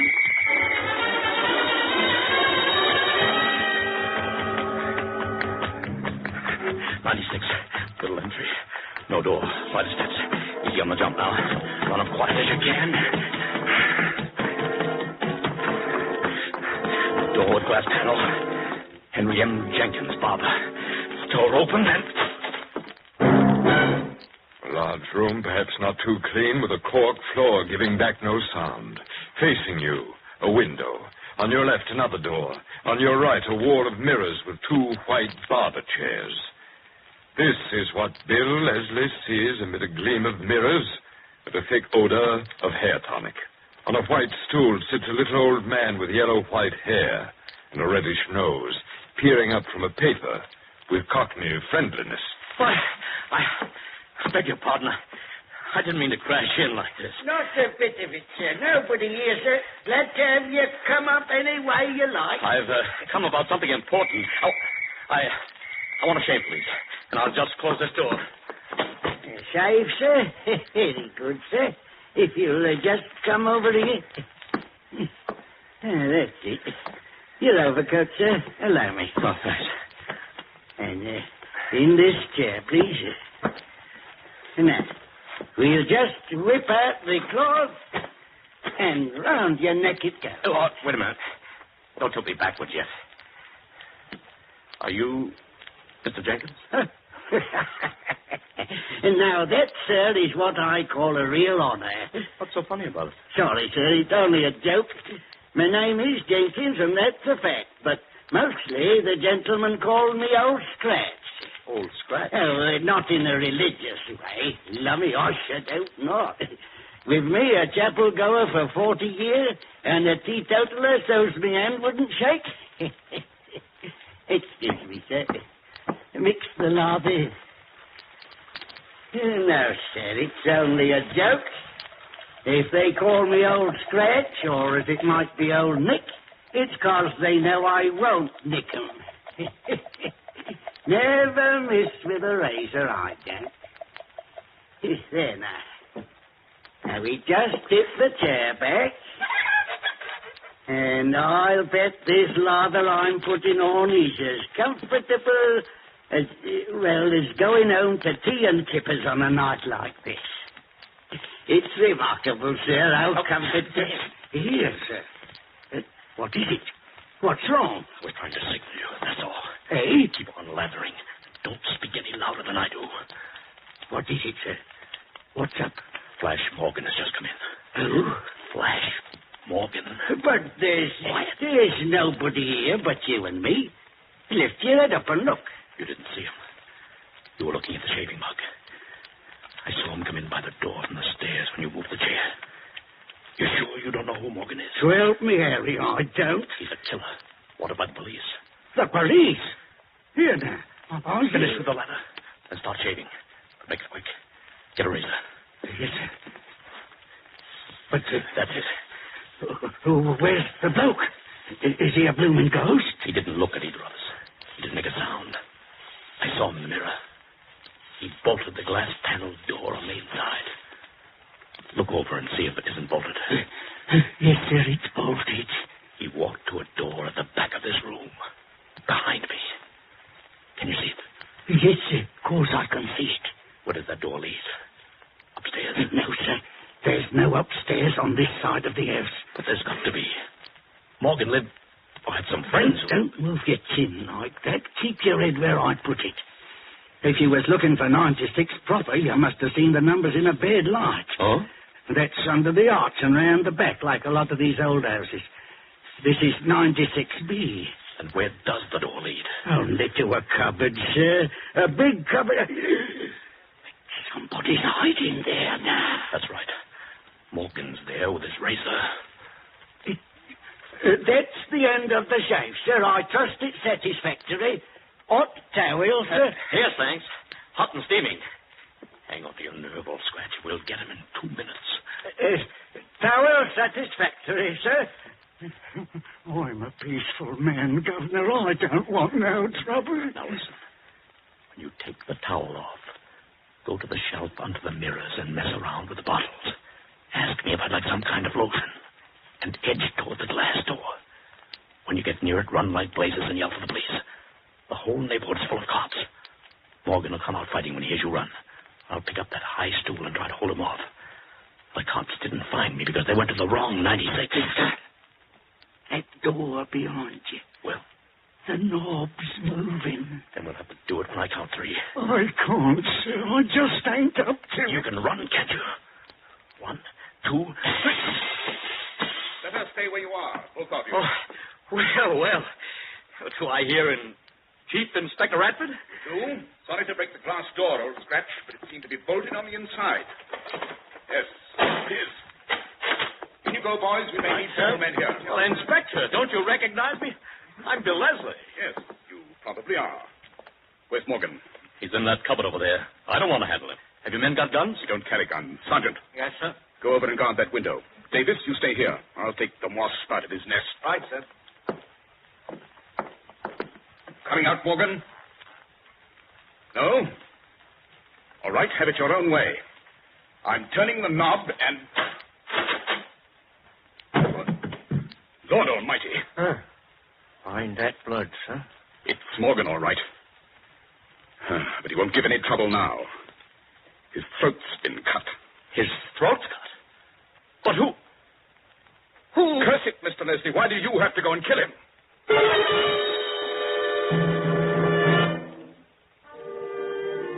There was a famous building on the Thames embankment. Once red brick with white trimming. Now smoke darkened, redolent of old stone. Inside it looks rather like a hospital, does New Scotland Yard. Not far away down the Misty River, there's a great clock. As 3 persons sit in a small official room. Mr. Leslie, why don't you tell us the truth? Inspector, I have told you the truth. So is old Scratch here. Every word of it. Let's face it, Mr. Leslie. You killed Morgan, and you don't seem to understand the law here. How do you mean? To kill a wanted man, even a murderer, is just as serious an offense as killing the Prime Minister. I can't help you if you say you didn't kill him. But I can get you off scot-free if you admit you did it in self-defense. Look, Inspector, I never set eyes on Morgan except when he walked through that shop. Scratch never saw him at all. I never stirred out of the chair for 1 second. Scratch never left me.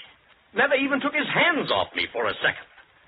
Neither of us did it. Then who killed Morgan? I don't know. The door was bolted on the inside. The window was locked. How could anyone get in? I just don't know. You don't think a ghost got in and killed him? Well, what do you think happened? I know what happened. Oh? Oh, yes. You rather thought you and Morgan would try to corner each other. You were both in Fleet Street within 20 yards of each other when those police whistles blew. And you lost both of us. What happened in the meantime? You and Morgan met at the barber's. There was a fight, and you killed him unintentionally. I killed him with what? With his own razor. We found it in the cupboard. Then you bribed old Scratch to keep his mouth shut. Here now, Inspector. Easy, Scratch. Stop rocking back and forth.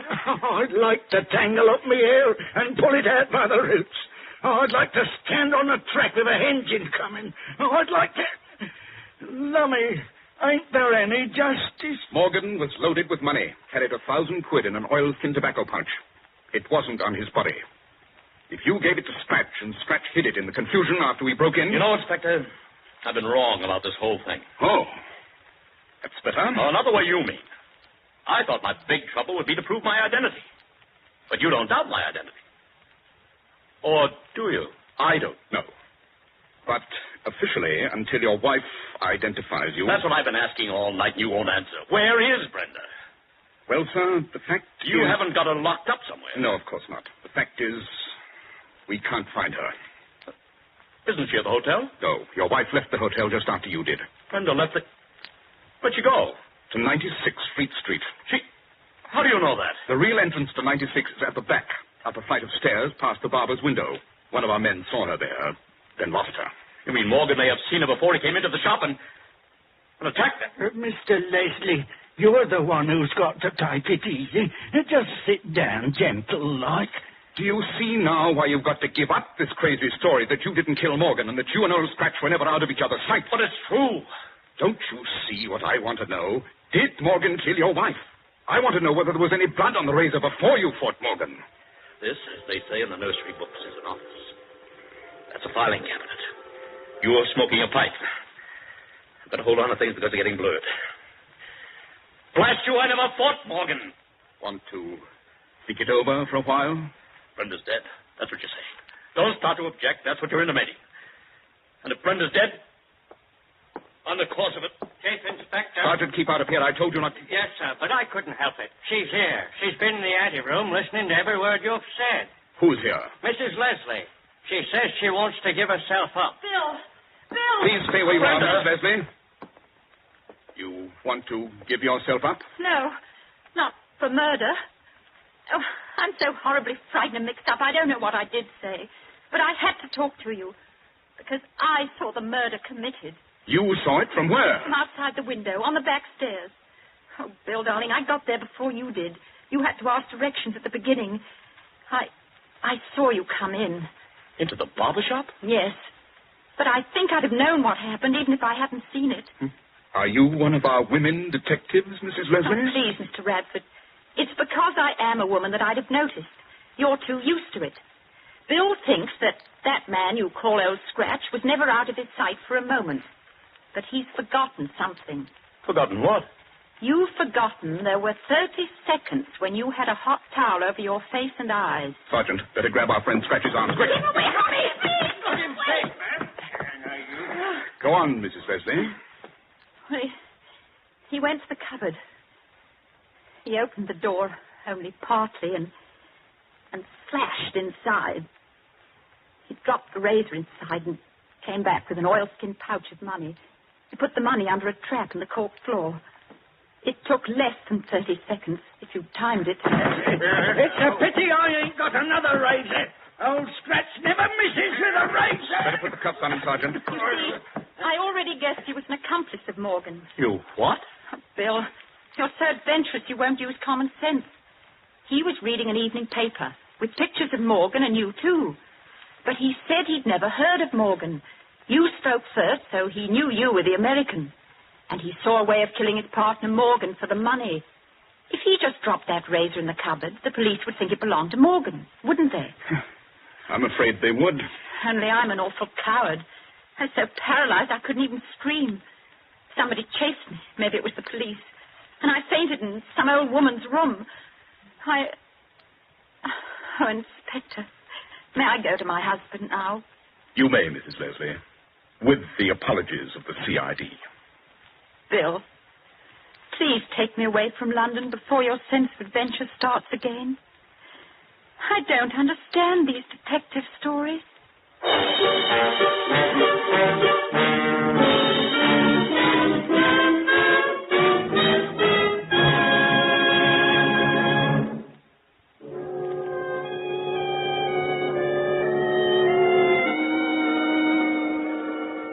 And so, in rather a pleasant vein, I end my story of the husband who sought trouble and the wife who got him out of it.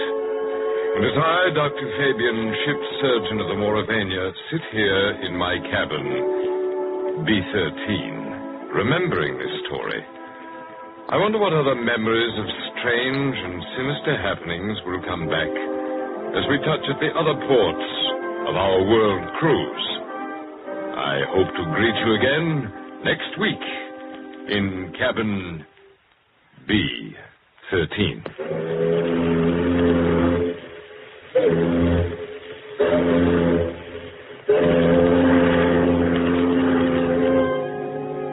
Next week, as the Moravania docks at Cherbourg, Dr. Fabian will bring you from his cabin, B13, a story in which he himself plays a small part. A tale with not quite so pleasant an ending as tonight's. A strange adventure which he calls The Man Who Couldn't Be Photographed. Cabin B13 is created and written by John Dixon Carr, outstanding mystery novelist in both England and America, who is also famous as Carter Dixon. These Dr. Fabian stories are all newly written for you by Mr. Carr and have not appeared before on the air or in printed form. Dr. Fabian is played by Arnold Moss, and on tonight's drama, Joseph Curtin played Bill Leslie, with Naomi Campbell as Brenda and William Podmore as Jenkins. The music is composed and conducted by Merle Kendrick. Cabin B13 is edited by Charles S. Monroe, and the productions are directed by John Dietz. This is CBS, the Columbia Broadcasting System.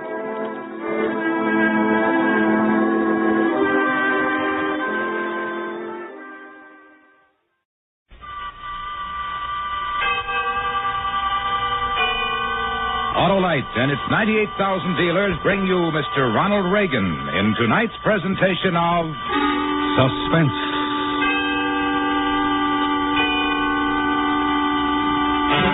Tonight, Autolite presents the story of a man who wanted to apologize for threatening a stranger. And when he got there, the stranger was dead and the police were waiting. It's called Circumstantial Terror. Our star, Mr. Ronald Reagan.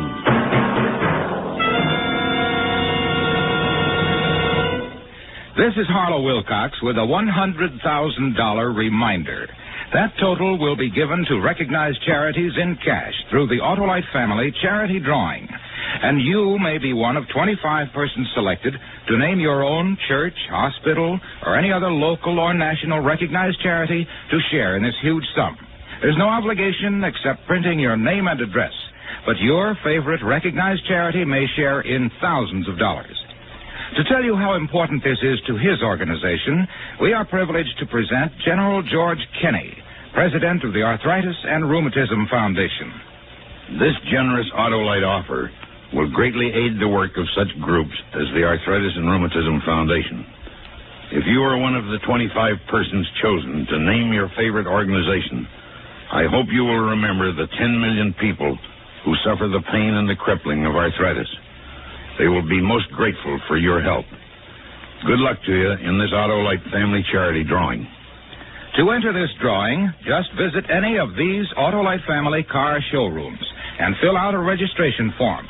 DeSoto, Hudson, Plymouth, Studebaker, Dodge, Willis, Nash, Packard, Kaiser, or Chrysler. It may mean thousands to your favorite recognized charity. So sign up tomorrow. And now, Autolite presents Circumstantial Terror, starring Mr. Ronald Reagan, hoping once again to keep you in suspense.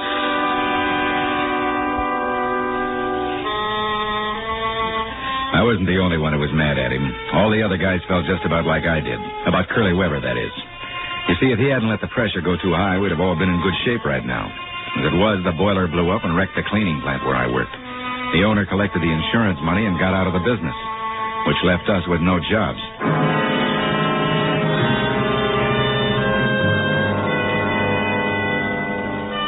After a few months of looking around for a job, I was in a pretty bad way.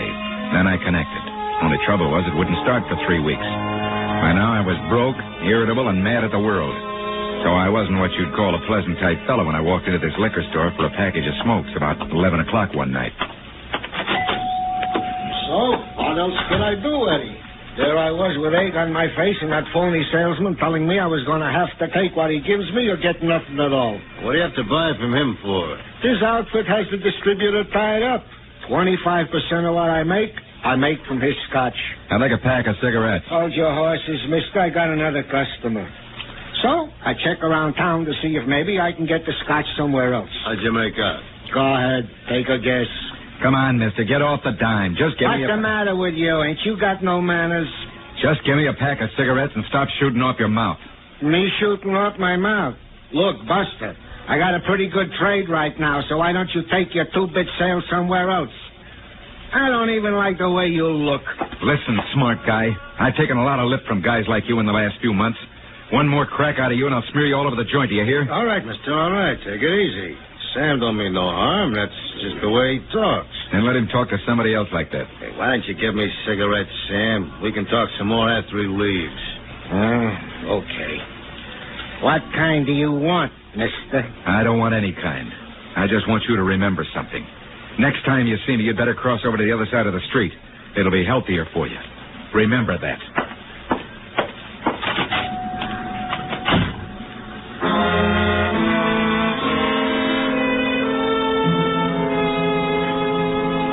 I went back to my room and poured myself a drink. No doubt about it, I'd acted like a fool. But 4 months of being unemployed didn't exactly develop an even temper. It was a half hour before I realized I still hadn't got any cigarettes, and another 15 minutes before I could talk myself into going back to the liquor store to apologize for losing my temper.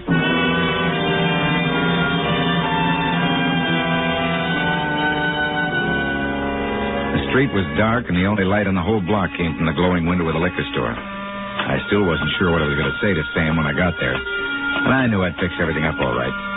I'd gotten to within about 100 feet of the store when I noticed a black, or what seemed to be black, coupe parked in front of the store. Just about the time I noticed it, I heard a shot. It seemed to come from the direction of the store. I stopped for a second. Then a guy rushed out of the store right in front of me, jumped into the car, and before I could do anything, it roared down the darkest street out of sight. I ran to the store and looked in. Nobody around, and I looked behind the counter. The guy I'd argued with, Sam, was on the deck. I could tell right away that it was a waste of time to check his pulse, but I did it anyway. He was dead, all right. Then I started for the door to call the cops. Hey, what's going on? What'd I tell you, Irv? I saw who did it. He ran out the door as I was coming up the street. Come on. Grab him, Irv. He did it. That's the guy I was telling you about. Come on, buddy. Let go. I tell you, I didn't do it. I didn't do it. I saw the guy that did. Let go. Hold on to him, Irv. That's the guy Sam had to throw out of the store. He was casing the joint. That's what he was doing. Let go of him. Yeah, hold him good, Irv. I'm going for the cops. Don't worry. He ain't going nowhere.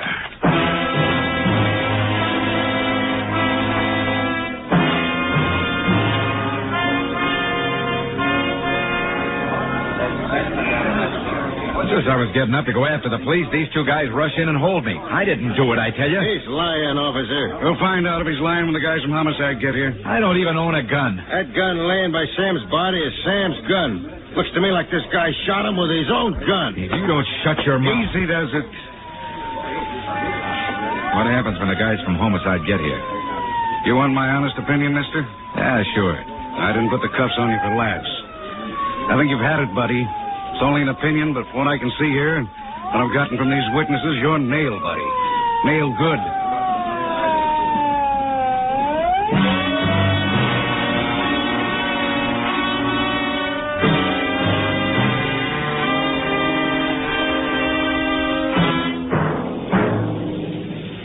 And I was.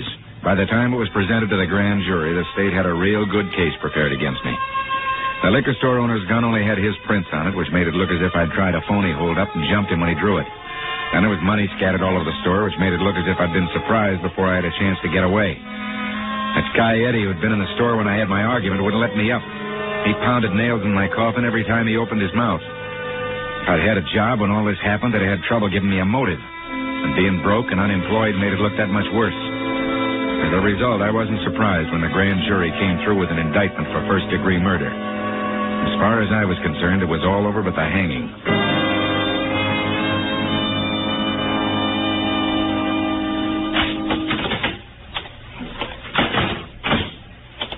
Hi, you, Frank Thompson? Right now, I wish I weren't, but I am. Who are you? I'm Ernest Gibbons. I've been assigned as public defender in your case.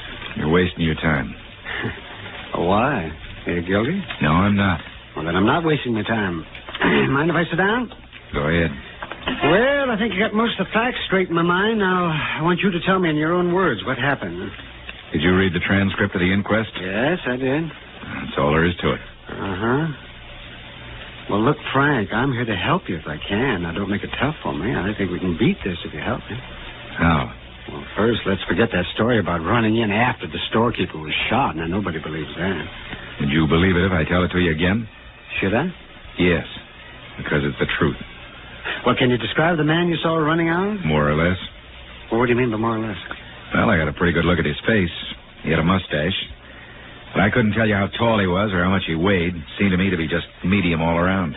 Well, you said at the inquest that he got in a car and he drove it. Now, can you describe the car? It was a black coupe. And what year? Don't know. How about the make? Couldn't tell. It was too dark. Mm-hmm. The license number, all or any part of the license number? None of it. All his lights were out. Uh-huh. In other words, if you wanted to lie, this would be a pretty good way of blaming someone the police couldn't possibly track down, wouldn't it? I guess so. But I'm not lying. Oh, all right. Now, let's see. The state has set the trial for a week from today. In a hurry, aren't they? I guess they figure that they've got you sewed up. The papers have public opinion running pretty high against you. You know, the man left a wife and 3 little kids. Well, that's tough. Real tough.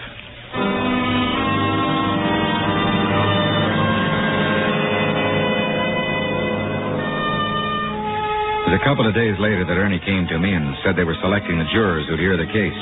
This was a part of the law I didn't know a thing about, so when he said I had a right to sit in on the selection, I went along, if only to get out of the cell for a few hours. Well, to put it simply, it's more of an interview than anything else. It also gives us a chance to get jurors we think might be more easily swayed to our way of thinking. I'm to the point where I don't care much one way or another. I just wanted to get out of the cell for a little while. Maybe I'd be better off if I just played guilty and get it over with. Oh, now you're talking foolish, boy. There's a lot that can happen in the next couple of weeks. Yeah. That's all going to happen to me. Some of it might be good, you know. Don't hold your breath. Yeah, over here, Frank. Sit down, mate. Okay. I'm going to try to get as many women as I can on the jury. You're a pretty good-looking boy. It helps sometimes. What about the prosecution? Don't they have anything to say about it? Well, I doubt if they challenge more than once or twice. Now, they think they have such a strong case, it doesn't matter much to them who's on the jury. They're right, too, aren't they? Now, that remains to be seen. Here they come. Yeah. Right now, I'd trade places with any given one of them. I don't think you'd get any takers. Not as many women as I'd like to have seen. Ernie. What's up, boy? The guy with the gray suit. Where? Over there, next to the dame with the fur coat. Oh, yeah? Well, what about him? Don't challenge him. What? Don't challenge him. That's the guy. What guy? That's the guy that killed the shopkeeper. That's the guy I saw running out of the store that night. Get him on the jury. Don't let him get away. I don't want to die.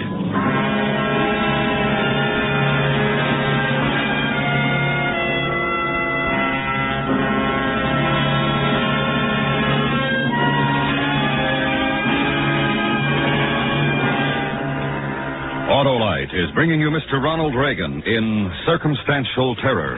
Tonight's presentation in radio's outstanding theater of thrills, Suspense.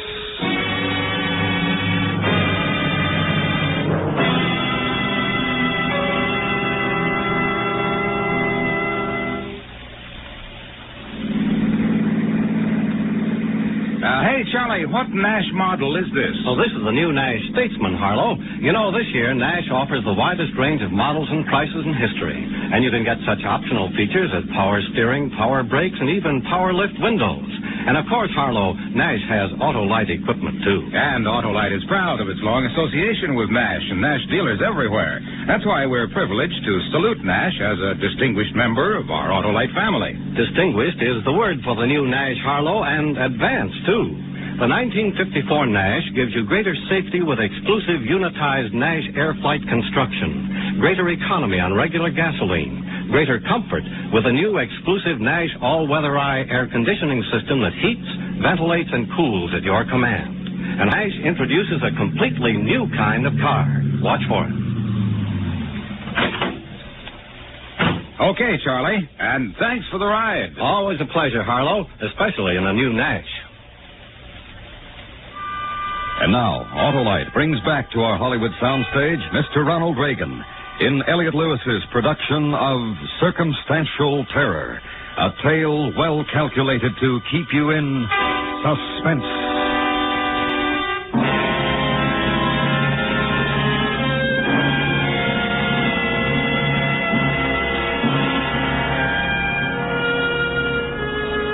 It was tough sitting through the selection of the jury, especially when I knew that the prosecution could, for no apparent reason, disqualify the man I'd pointed out to Ernie. If he was the man I'd seen run out of the liquor store the night of the shooting, then he had to be where we could keep tabs on him. Ernie sacrificed a couple of his limited number of peremptory challenges just to make sure the guy came up for selection. When he did, there was no objection on either side, and we had him.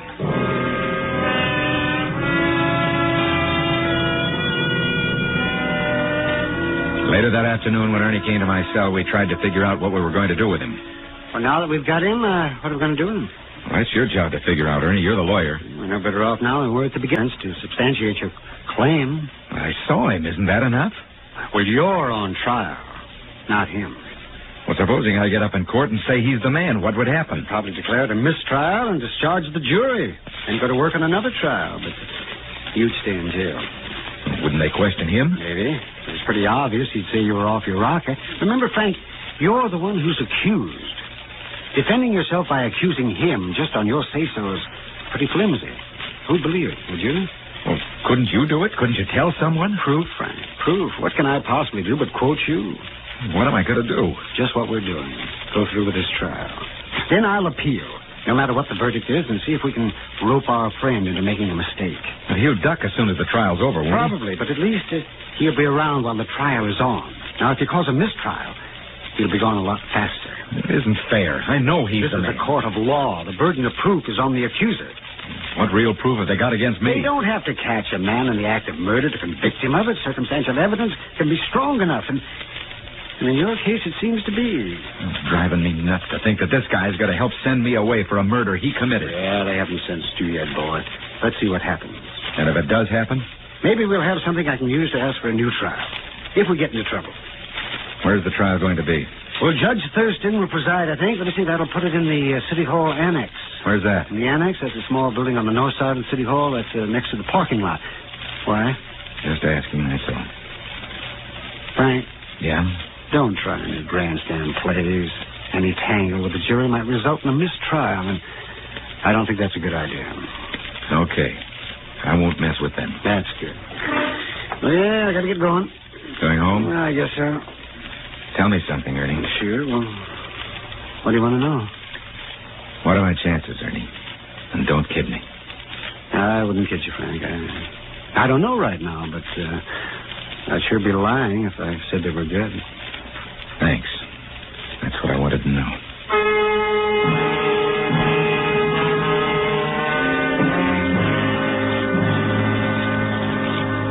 That's what I liked about Ernie. When he asked for the truth, he gave it to you.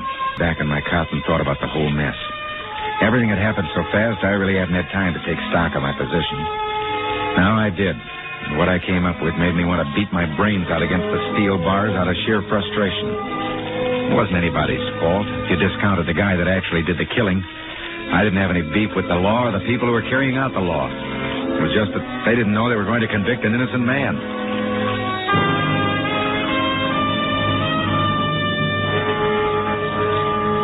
For hours, I guess I lay there thinking about ways to clear myself. Most of the ways were more daydreaming than anything else. I finally came up with the conclusion that anything I did was going to have to really go from the time I started it. There wouldn't be time for talk or reason. In the morning, I got dressed and ready for the first day of the trial. When I got to the courtroom, I was seated beside Ernie. Then came the time when papers were being shuffled and everyone was getting set for the opening arguments. Now, then you take it easy, Frank. We're going to fight real hard. You know what a backfire is? You mean like when a car... No, I mean like when you're caught in a bad brush fire without any water. Well, I'm not with you, kid. What are you going for? You light another fire downwind, let it give you a big burn spot to stand in while the main fire goes past. You explain it to me later, Frank. The judge will be here in a minute or two, and I want to get my papers straightened here. He doesn't like to see an unprepared attorney. Listen to me, Ernie. I'm in the path of a real big fire right now. I know you are, boy. I know, but what... So I got to try a backfire. A guy can get killed in a backfire, but at least you got to take a chance. What are you trying to tell me? Now, say it fast, because... You will hear from me. Stick with me, Ernie. I'm a pretty good guy, but I'm in real bad trouble. And I'm the only guy that can get me out of it. Well, what are you going to do? This. Get out of my way.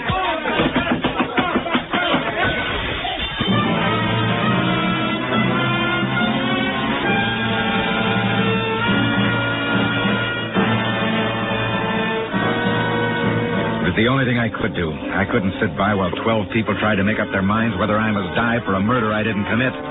As I went out the window, I folded my arms in front of my face to keep from being cut to ribbons with a broken glass. I lit feet first in the parking lot and started running. I didn't know where I was going. All I knew was I had to get away fast. By the time everyone got organized, I'd pretty well lost myself in the alleys of the city. I got to a place where they were putting up an office building and ducked into the sub-basement, crawled into a corner and stayed there.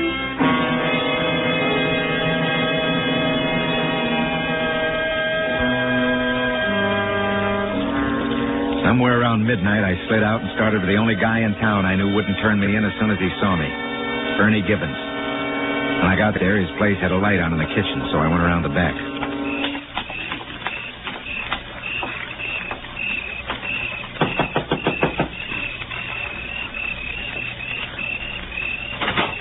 Hi, Ernie. Let me in. Oh, come on, hurry. What are you doing here? If they find out about this, I'll be disbarred. I won't stay long. Wait till I turn the light off. Now sit right there, Frank. And don't move around too much. Thanks. Okay. Tell me why you did it. I told you this morning in court. This is my backfire. I couldn't just stand around while they made up their minds whether to kill me or let me rot in jail. I didn't do it. I'm going to get the guy that did. Oh, then they'll really have you. And they'll have me for something I did, not something I didn't. Well, why'd you come here? I need an address. An address, you mean? The guy with the mustache? Yeah. Got anything on him? He isn't around, Frank. How do you know? By the time I got through with the mess you left behind, it was pretty late in the day. What are you talking about? Just this. We knew he'd duck out as soon as the trial was over. But during the trial, we might have been able to work something. That's why I warned you about causing a mistrial. Well, this afternoon I went over to the address he'd given. And he moved out a few hours after your break. Any forwarding address? Oh, don't be so naive. The man is a murderer. I don't think he knows you saw him running out of the store, but he isn't taking any chances. He's lost, Frank. And you're in a bigger jam than before. What do I do now? Oh, yes, you tell me. I won't give myself Well, that's up to you. You're on your own now. What's your position in this? Well, I should turn you in. But you won't. Oh, you're a cinch to have the book thrown at you when they get you. I gotta think. Yeah, sure. Ernie, do something for me, will you? I might. What is it? I'm a pretty hungry man.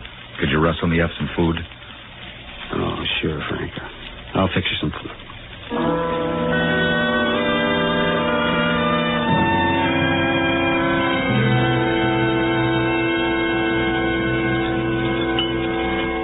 Ernie. Yes? What about that witness that claims he saw me casing the place, that Eddie character? Yeah, well, what about him? He's the state's number one witness, isn't he? Oh, I guess so. What's he got against me? Why is he trying so hard to get me? Well, I think that for the first time in his life, he's somebody, and he's going all out to prove it. I'm going to see him. No, you're not. You're in enough trouble. Lay off of him. Give me his address, Ernie. Why, you're out of your mind. Give me his address. I want to talk to him. Oh, but Frank... I know you've got it. You've got the addresses of all the witnesses. Get it. Okay. It's here in my briefcase.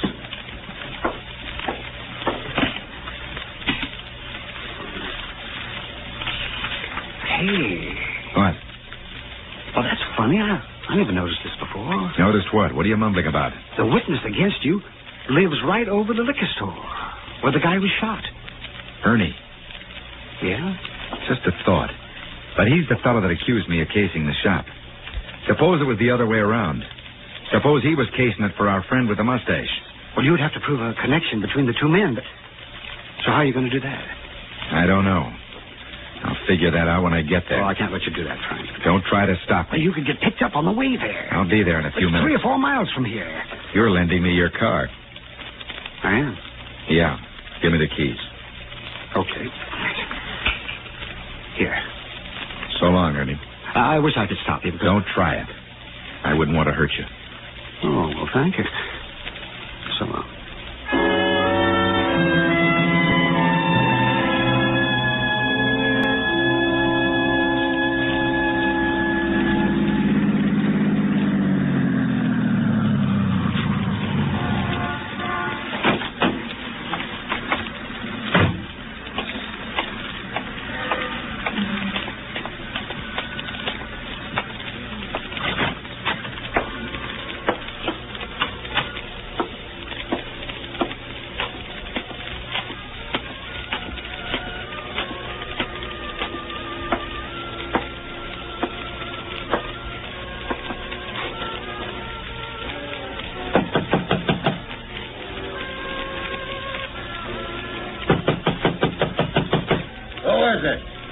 Whitey Wilson, come on, open up. I don't know any... But you know me, Eddie.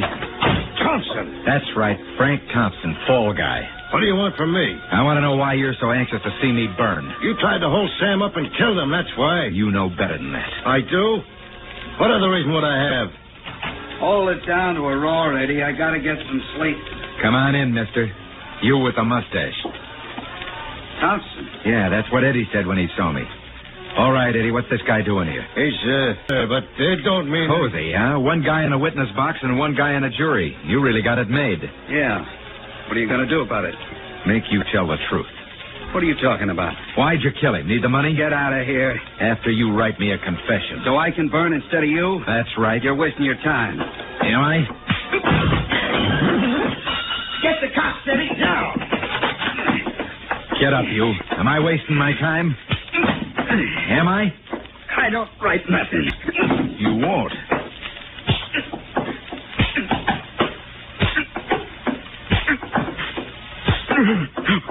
Okay. Now, start writing. Here come the cops. You're dead. No, mister, you are. If the cops get here before you finish writing, I'll kill you. If I'm going to fry for something you did, I'm going to be sure you go with me. Now make up your mind. You want to die right now or take a chance with a jury? Okay. Give me a pen.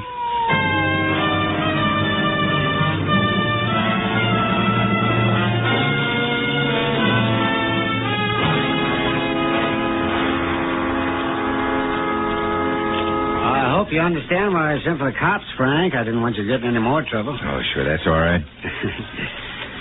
Well, how's it feel? Mighty good. This is a pretty town when you don't have to look at it from behind steel bars. Yeah. What are you going to do now? It looks like I'll be able to make that job I told you about. Only a few more days to wait. Where will you be staying? I don't know. You got any money? Enough. You got any money? No. Then it's settled. You'll stay with us until you get on your feet. All right. You heard me. Okay. Lend me a quarter. Sure. What for? How to buy a pack of cigarettes. From a machine.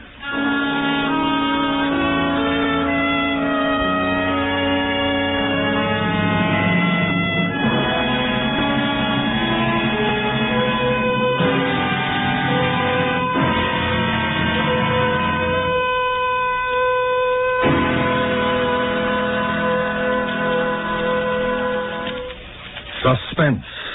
Presented by Autolite. Tonight's star, Mr. Ronald Reagan. Congratulations on an excellent performance, Ronald. Well, thanks, Harlow. Say, what about this $100,000 Autolite family charity drawing? Am I eligible? Well, if you're over 18, you are. I'm eligible. Well, all you do is visit any Autolite family car dealer showroom, print your name and address on a registration form, and have the dealer sign it. And if you're one of the 25 people selected, you can name your favorite church, hospital, or any other local or national recognized charity to share in $100,000. And all I do is fill out a form? You mean there are no puzzles to solve or anything like that? That's right, Ronald. Nothing to solve, buy, or try. And where do I register? At any of the following showrooms: DeSoto, Hudson, Plymouth, Studebaker, Dodge, Willis, Nash, Packard, Kaiser, or Chrysler. Sounds like a wonderful opportunity, Harlow. Thank you, Ronald Reagan. Friends, you can help your favorite recognized charity share in $100,000 just by signing your name and address. So why not sign up tomorrow?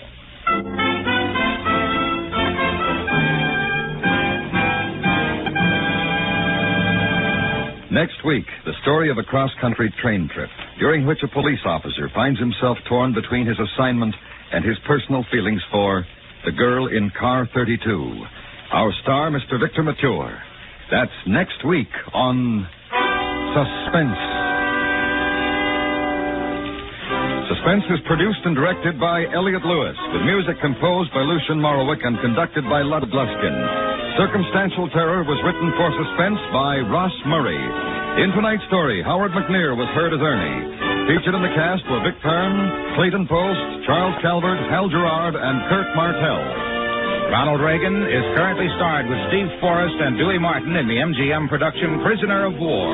And remember next week, Mr. Victor Mature in Thomas Walsh's story, The Girl in Car 32. This is the CBS Radio Network.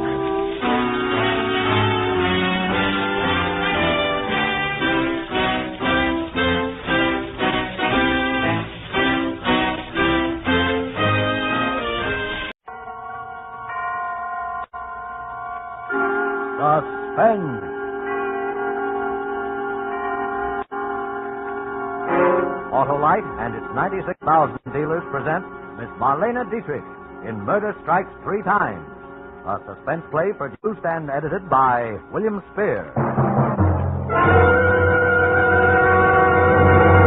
Friends, for snappy starting on zippy, snippy days, there's nothing better than a set of the famous ignition-engineered Autolite spark plugs. Mr. Wilcox, sounds like a speech. Speech? This is no speech, Debbie. This is the free flow of fervent feeling for the newest addition to the complete line of ignition-engineered spark plugs made by Autolite. The wide-gap Autolite resistor spark plugs. Mr. Wilcox, are you trying to say that Autolite resistor spark plugs offer car owners special advantages? Precisely, my pedantic pretty, because Autolite builds an exclusive 10,000 ohm resistor right into every Autolite resistor spark plug. And this makes practical a wider initial gap setting, the advantages of which have long been recognized by automotive engineers.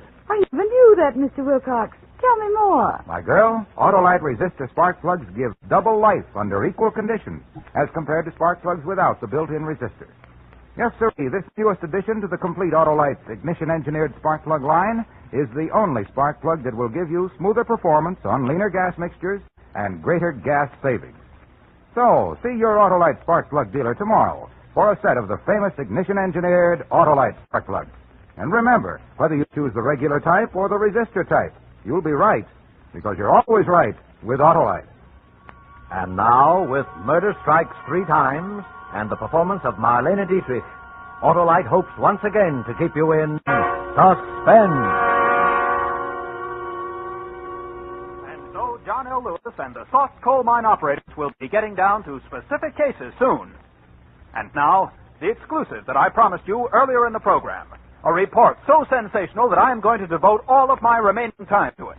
I have before me a copy of a document delivered in person today to the district attorney's office by one Fredonia Bell. Fredonia Bell was the trusted personal maid of Laura Starling Morton, whom you will remember from the widely publicized murder trial of 2 years ago. This document is a statement written by Laura Starling Morton in her own hand, and it begins as follows, quote, I only regret that it will be impossible for me to be present.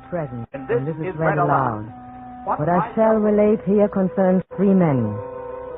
Of these 3 men, it is not on behalf of my husband, Robert, that I write, nor on behalf of my husband, Charles. This is for Elmer. But I do not think that Elmer will ever see it. For Elmer, too, is going to die.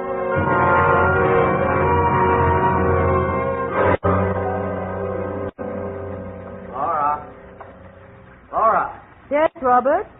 Where's my electric razor? In the medicine cabinet where it always is. Oh.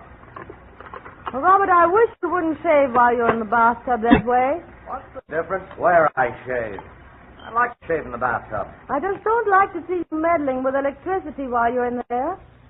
You might get a shock or something. Oh, sure. Mrs. Thomas Edison. All right, go ahead. I don't care. I like to shave in the bathtub.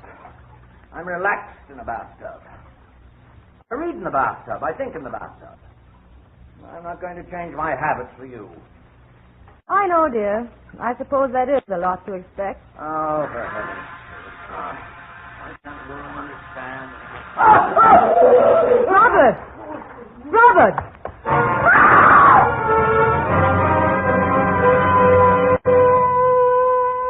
It was a good loud scream.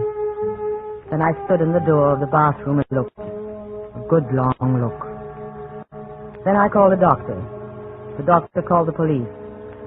The police called the district attorney.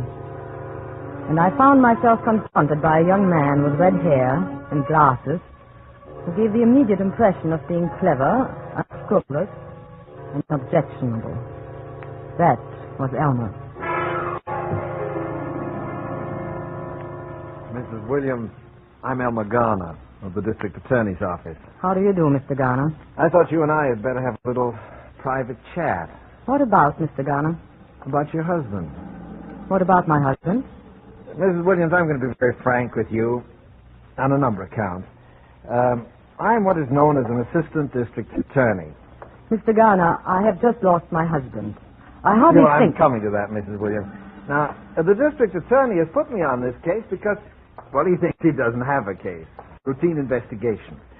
Now, maybe it's because the DA is essentially a nice man with nice instincts, and I am not, but I don't agree with him. About what? About not having a case. Because I can smell him, Mrs. Williams. I can smell him a mile away. What can you smell, Mr. Garner? Murder. Oh, I see. Good. Well, your attitude is very good. No phony hysteria, no fake indignation. Realistic.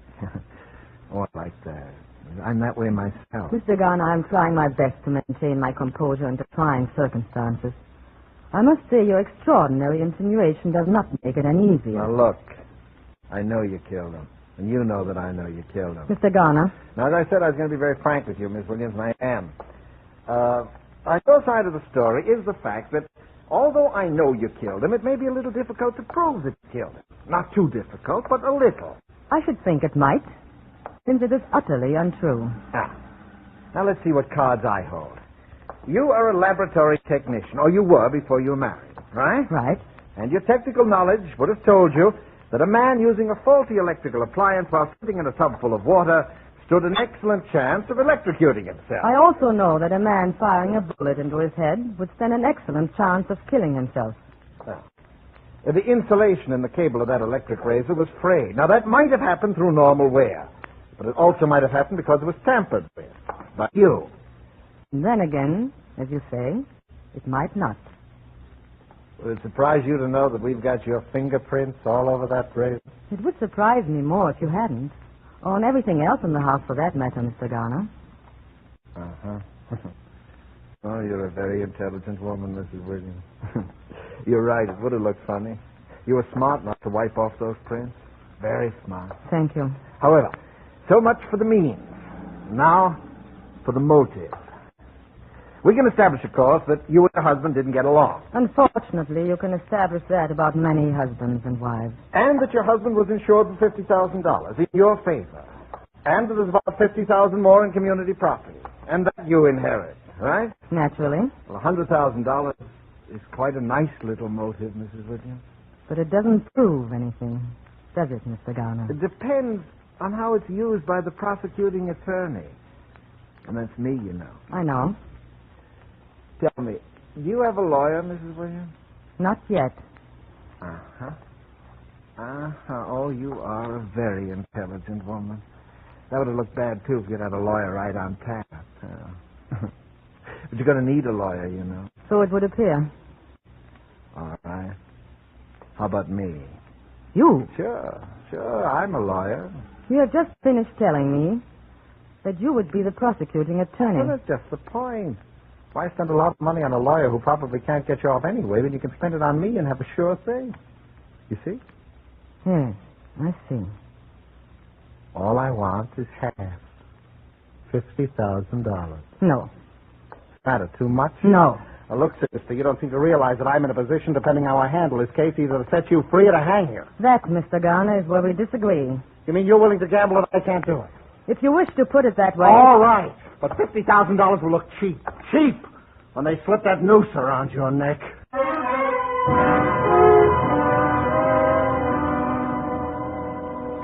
There she sits, ladies and gentlemen of the jury. Cold, calm, emotionless. The same Laura Williams who carefully calculated, carefully planned, and premeditated the murder of her husband.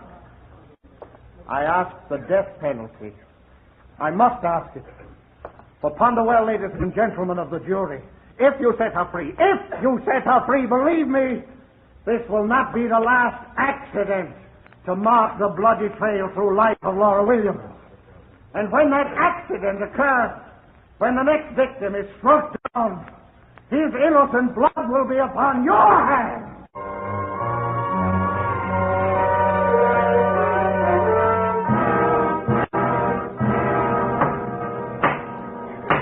Ladies and gentlemen of the jury, have you reached a verdict?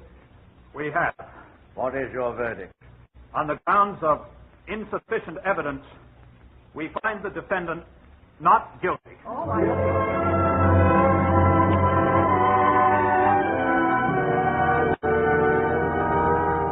Mrs. Williams, I guess the sporting thing to say is congratulations. Congratulations. Thank you, Mr. Garner. Say one thing, you've got what it takes. The jury was evenly divided that whole first day. Did you know that? Yes, I knew it. Yes, I wasn't too far wrong at that, was I? Just far enough, Mr. Garner. Listen again, just as a sporting proposition, tell me. Did you... Did I what? Oh, come on, we're alone here anyway. It doesn't matter because you can't be tried twice for the same thing. You know that, don't you? Yes, I know it. Well, did you? Yes. You cheap, contemptible blackmailer, yes. I killed him. How do you like that? I killed him.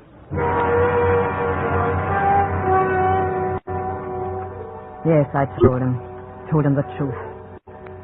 Just to see the smirk fall from his face. Just to see him actually snarl with frustration.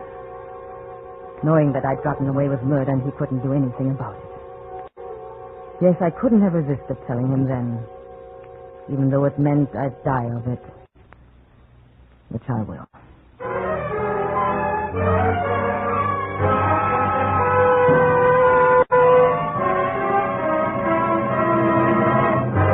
Autolite is bringing you Marlene Dietrich in Murder Strikes 3 Times.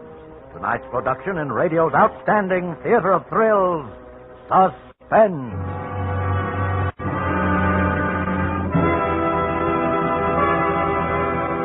Debbie, my dear director of elocution, you interest me strangely.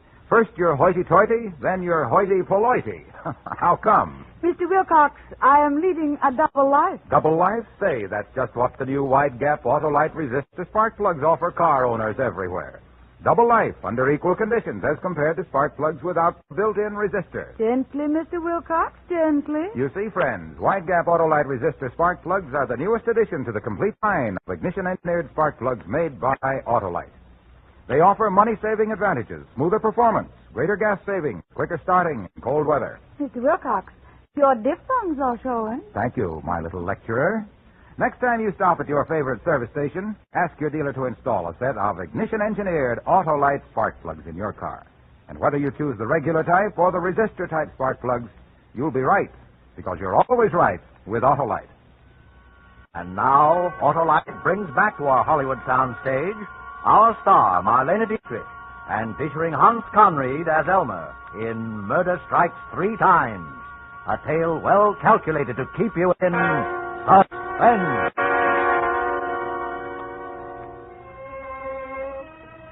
Perhaps I gambled too recklessly with Elmer. I since had cause to wonder. But there were things I could not foresee, as well as Elmer. Suffice it to say that after my acquittal, with $100,000 from Robert's estate, I moved to another city and took up my life again under another name.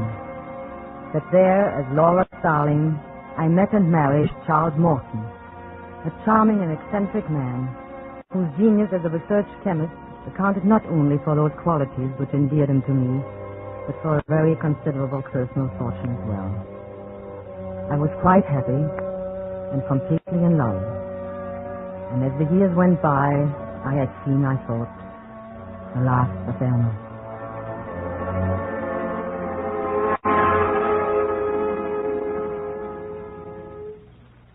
Charles? Oh, Charles, Yes, my dear. I had the coffee. Coffee?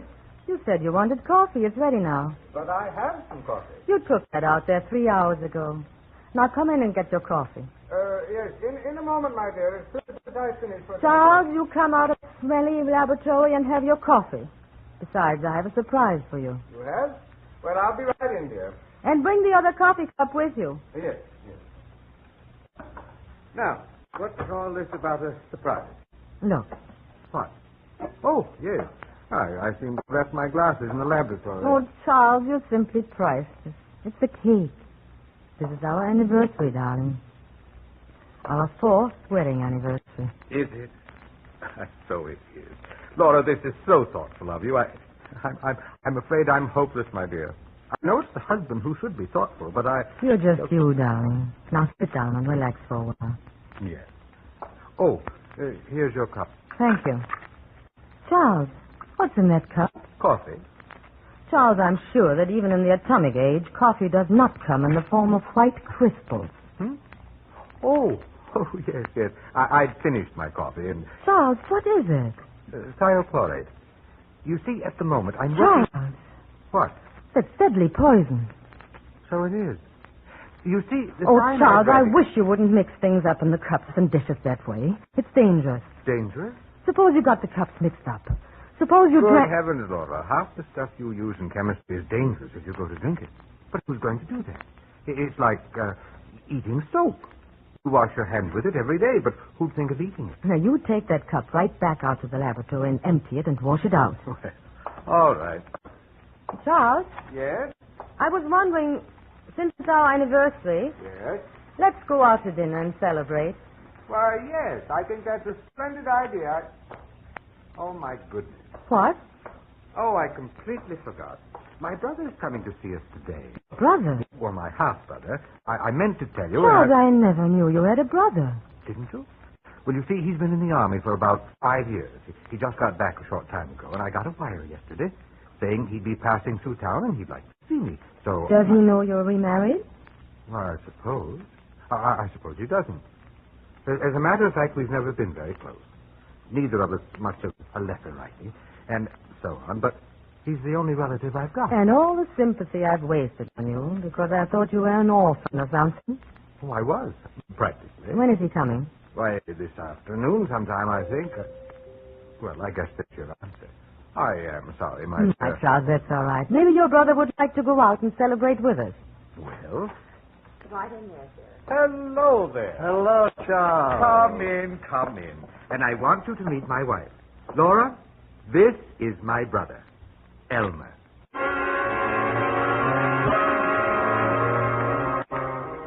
There was no doubt that it was Elmer. There was no doubt that he recognized me. And there was no doubt in my mind as to how he intended to play his hand this time either. For he gave no public sign of recognition, but simply looked straight at me and smiled. And smiled and smiled. So you've gone into private practice, eh, Elmer? Criminal law, I suppose. Mm-hmm. Yeah, there's no appreciation in this country of men who hold public office, financially at least. Oh, Elmer, you always did have your eye on the dollar, didn't you? What about your racket, Charlie? What have you been up to? Oh, just puttering around here in my laboratory. You mean right here at home? Of course. Oh, I guess that's new since you were here last. Well, there's a lot that's new since I was here last. It's right in there, right through those doors. Isn't that sort of a nuisance for a wife, or isn't it? Not in the least. Why should it be? Now, Laura, don't try to cover up my failings. Just before you came, she was scolding me for carrying thiochlorate around in the family coffee cup. Isn't that interesting? Isn't that a coincidence? Why? Now, I was just thinking, what a fine setup for a murder. Now, somebody poisons a chemist in his own laboratory, and it looks just like an accident. Neat, huh? You will find that Elmer has a morbid mind, my dear. he used to try people for murder back in Illinois. And I tried some beauties, too. Oh, I've got to get going. I'm sorry I can't accept your invitation for tonight. But you are staying over a few days, are you? Oh, yes. I'll see you again. Good. Soon. Good. Now, don't bother come to the door with me, Charles. I know you want to get back to your work. Well... Perhaps Laura will, huh? Give us a little chance to get acquainted. Why, yes, of course. Call us, Elmer. Well, you can depend on it, Charlie. Good. Well. Little Laura Williams. What do you want? What do you think old Charlie would say if he knew, huh? I asked you a question. I suppose he'd go on loving you in his own peculiar fashion, but never be quite the same, would it? There'd always be that little gnawing doubt. Another accident, maybe, eh? Oh, no, I'm afraid things would be kind of under strain around here, Laura. You do have a price, I suppose. I might. By the way, why are you so eager to pay it? I'm happy here. I'm at peace with myself and the world. I don't want anything to change. No other reason? What other reason would there be? I suppose all his property would go to you in the event of another little accident. Huh? You don't really believe that. Well, the motive and the means. Money and poison. How much, Elmer? No. Now, you got me wrong, Laura. I don't want money. When did that happen? Did it ever occur to you that I might simply be interested in my brother's welfare? No. All that has occurred to me so far is to wonder why I had to pick the one man in the world who is related to you. You want to hear my proposition? I'm waiting. Yeah. The motive and the means. Now, there's always the means for an intelligent person like you. But if we took away the motive... The motive? The money, the will. No motive, no temptation, you see? I see. Yeah, in a way, it's for your own protection, too. Because if Charlie so much as slipped on a banana peel and you inherited that money, there's no jury in the world that wouldn't convict you, simply on your past record. You realize that, don't you? Yes. So, no motive, no case either, you see? What do you want me to do? Get him to change his will. In favor of his only living relative, I presume? Uh-huh. That's me. And then? That's all. And you're in the clear.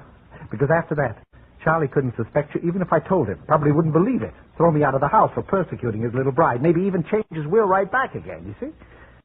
All right. Ha. You can do it, can't you? I suppose so. Oh, I know you can. I know you'd better.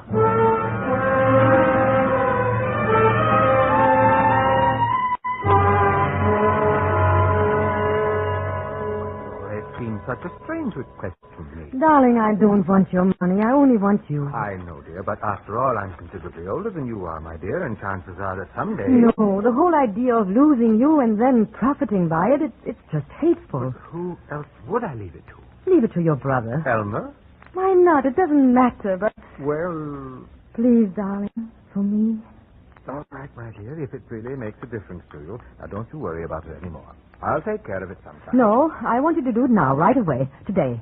Well, I'd have to get in touch with my lawyer. I'll call him for you. I'll get him on the phone right now. My goodness, love. You act as though it were a matter of life and death.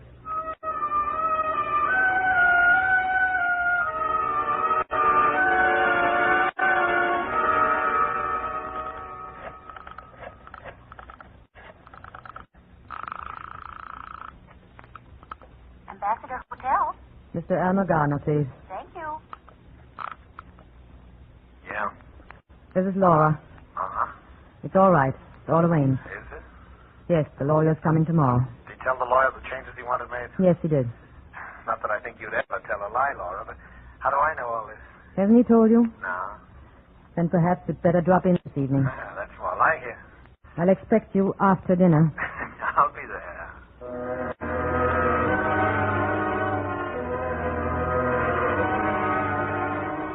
Elmer arrived this evening, less than an hour ago. We were having coffee in the living room. Earlier, Charles had been showing him through the laboratory. It was not until after that I had a moment to speak to him alone. Ah, the wonderful fellow, Charlie.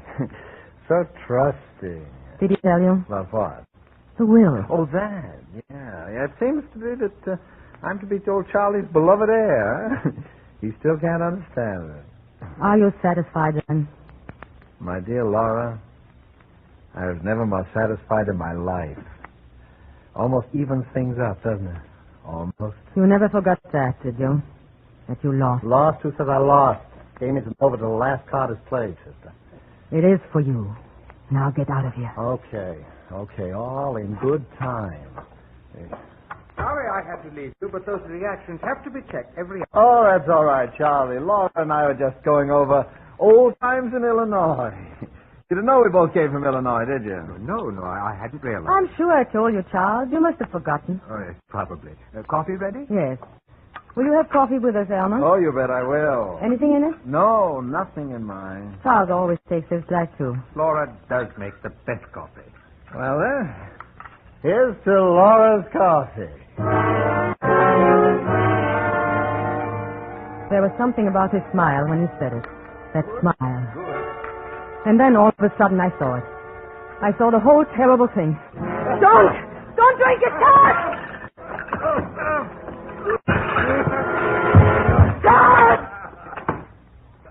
Well. Old Charlie seems to have keeled over, huh? Wouldn't be surprised if that was thiochlorate poison. The motive and the means. And the motive's a real beaut this time, Laura, because you had to kill him before he changed his will. Neat, huh? You killed him. Sure, but that's not what the jury's going to think. No. And, of course, I'll get the money anyway. You couldn't very well collect it, because they're going to hang you. No!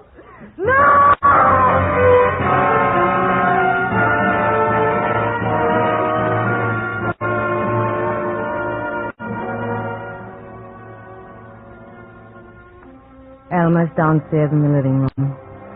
I'm in my study. And once more I'm waiting for the police. There's no escape for me, of course. Elmer knows that. But there's one little thing that he has forgotten, the last play of the game. For I just have drawn up a will of my own, leaving my property and everything that I inherit from Charles to Elmer. It is dated 3 days ago. This statement I shall give into the safekeeping of my personal maid, Fredonia Bell, who, after all is said and done, has been the only true friend I've ever had. I shall give it to her with instructions for its eventual disposal, which I know she will follow to the letter. When that is done, I shall play the last card in the game. I don't think Elmer will find it possible to trump that card. Because, you see, when the police come, it is Elmer who will have to do the explaining, not I. And he will have to explain two bodies, Charles and mine.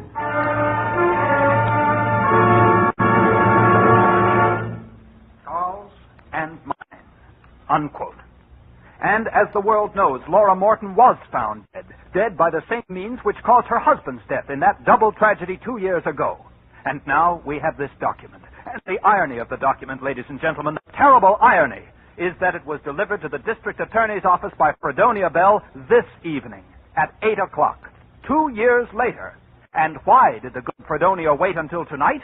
Because she was thus following explicitly the instructions of her mistress, Laura Starling Morton, who specified that the envelope be handed to the police exactly 24 hours after the execution of Elmer Garner. Good night.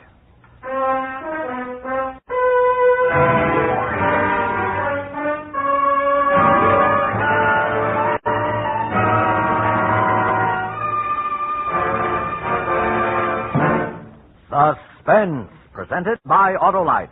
Tonight, starring Marlene Dietrich and featuring Hans Conried. Well, Deborah, are you satisfied with my diction? Completely, Mr. Wilcox. I've decided it is what you say that matters, not how you say it. Well, then, let me say that Autolite makes more than 400 products for cars, trucks, planes, and boats in 28 plants, coast to coast. These include complete electrical systems used as original equipment on many makes of America's finest cars. Spark plugs, batteries, generators, coils, distributors, starting motors, bullseye, sealed beam headlights. All engineered to fit together perfectly, work together perfectly, because they're a perfect team. So, friends, don't accept electrical parts supposed to be as good. Ask for and insist on Autolite's original factory parts at your neighborhood service station, car dealer, garage, or repair shop. Remember, you're always right with Autolite.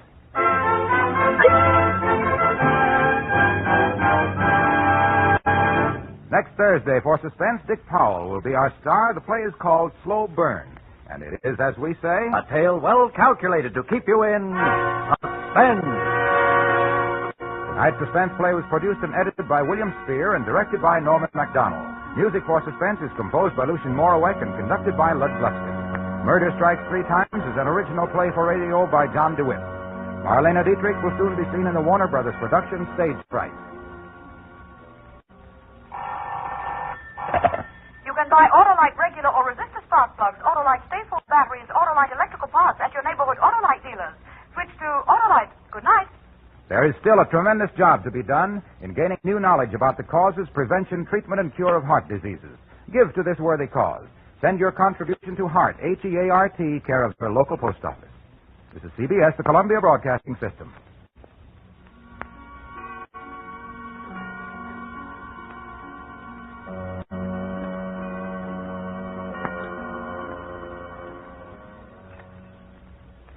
And now, a tale well calculated to keep you in suspense.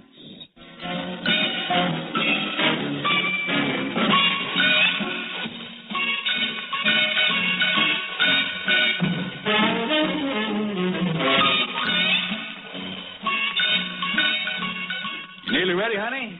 Darling, it takes time to put on lipstick properly. Well, I'm sure the natives will love you, Jar. What natives? Where are we, Charlie? You mean to sit there making up that utterly provocative lower lip after we arrive at the biggest motel in the only town on 150 miles of desert highway and not know where we are? Well, I suppose I could find some postcards or envelopes in one of these drawers. Nah, you just stick with the decorating. I'll fill you in from this folder. Let's see, this is the Benedictine. Benedictine Motel is located on the outskirts of Red Mountain, Arizona. So that's where we are. That's where we are. Red Mountain, Arizona is 485 miles east of Los Angeles. What's more, the temperature is now 20 degrees. It's expected to drop to 5 below tonight with snow before morning. Well, no, it doesn't say that in the folder. No, the manager told me that when we registered. 5 below? Mm-hmm. I've never been where it got that cold. Now, you California gals, all you've got going for you there is climate. You never have weather. I'm sorry I failed you so early in our marriage. Better to know the worst right away. Well, come on, let's eat. I'm ready. Now, how do I look? You look fine to me. But the Indians may think white men go on warpath again. Huh? Mm-hmm. White squaw wear heap much war paint. Funny, lad. Got the key? I got it. Let's go.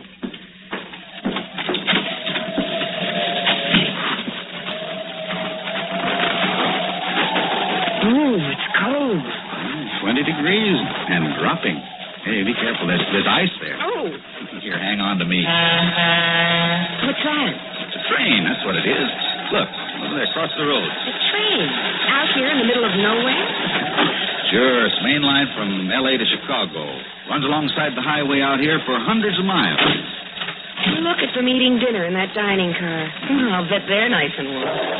Want to change places? Oh, they look so safe. I don't want to be safe. I want adventure. You picked a great place for it.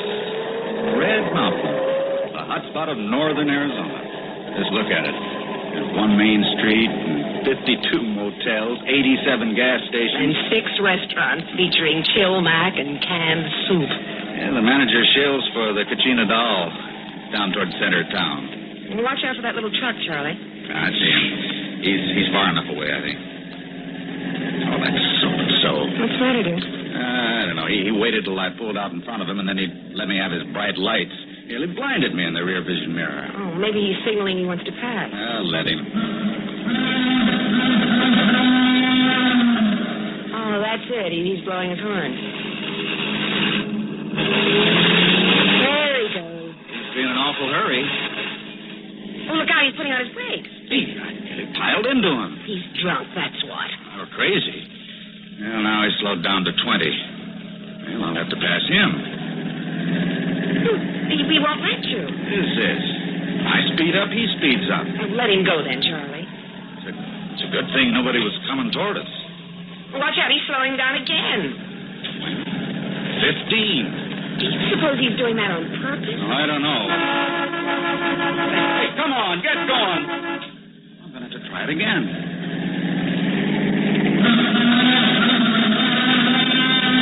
He won't let me by. He is doing it on purpose. Well, there's the restaurant, the Kachina doll. Where? Over there on the left. Well, there's one way of losing our comedian. I'll just peel off to the left and let him have the highway to himself.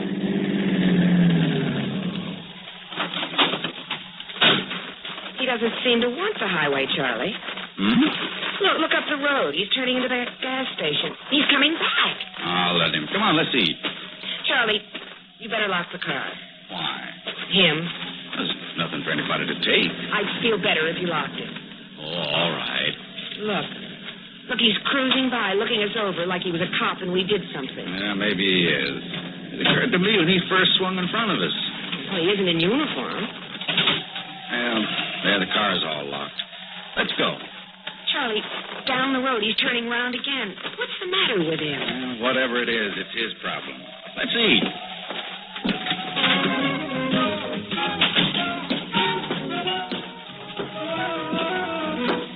Where you want to sit? Good evening. How are you folks tonight? Cold. We're not too late for dinner, are we? Oh, no, we can take care of you. Right this way, please. Well, here's a nice booth for 2. Good. Care for a little drink? Sit down. Fine. No, I don't think we do. I'm pretty hungry. Let's just have some food, because we're starved. Let's see the menu. Okay, coming right up. Charlie. What? The driver driver of that pickup truck. He just came in. So? It's a public place. But he's coming over here. Let him. Hey, you. Don't pay any attention to him. Hey, you. Were you speaking to me? Yeah, that blue 61 Chevy outside, that belonged to you? It does. Well, I want to talk to you. What's on your mind? Outside. Charlie, don't go. I said, what's on your mind? Now, look, Bud, I don't like people cutting in front of me. You mean when I drove out of the motel? Yeah, that's what I mean. Well, I'm sorry about that. I didn't realize you were coming on so fast. Yeah, well, I could have killed you. I could have run you down and killed you. Yes, you could. It was stupid of me not to realize the danger I was in. Yeah, well, I don't like people doing things like that. I don't blame you. And believe me, it won't happen again. Yeah, better not. Because the next time, brother, I'll kill you. I'm sure you will. Yeah, I'll kill you next time. I'll remember that. Yeah, you do that. I don't like that kind of jazz. And I don't blame you. Yeah, well, I accept your apology, and only you remember the next time. I remember. Next time, you'll kill me. Yeah. And don't you forget it. Believe me, I won't. He was drunk, Charlie. At least. I could smell it all the way across the table. Well, that's why I agreed with him. You were wonderful. I was afraid you'd think I was chicken. Oh, no. There's no point arguing when they're that far gone. No wonder he drove the way he did. I'm proud of you. You left him with nowhere to go but out. Hey, did he give you any trouble, sir? No, not really. Oh, but he might have. He might have killed us out there on the road. Oh, Leroy don't mean no harm. You know him? Ah, sure. Everybody knows Leroy. He talks rough, but he don't mean no harm.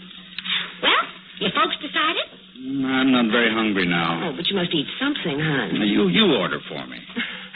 Gracious, I'm afraid I've lost my appetite, too. Fried pork chops is nice tonight, with flour gravy. No, I think not. Have you any soup? Oh, yes, ma'am.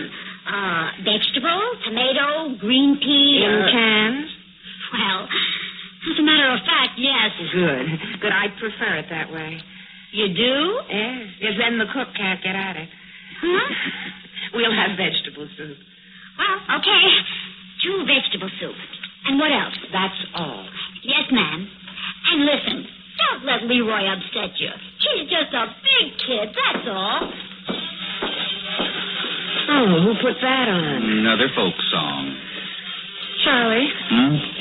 Are you sure you locked the car? I'm sure. Maybe you better go look. Why? I don't know. Maybe he's done something. Broken a window, split a tire. I don't know. Well, I was thinking the same thing. Okay, I'll go look. But be careful.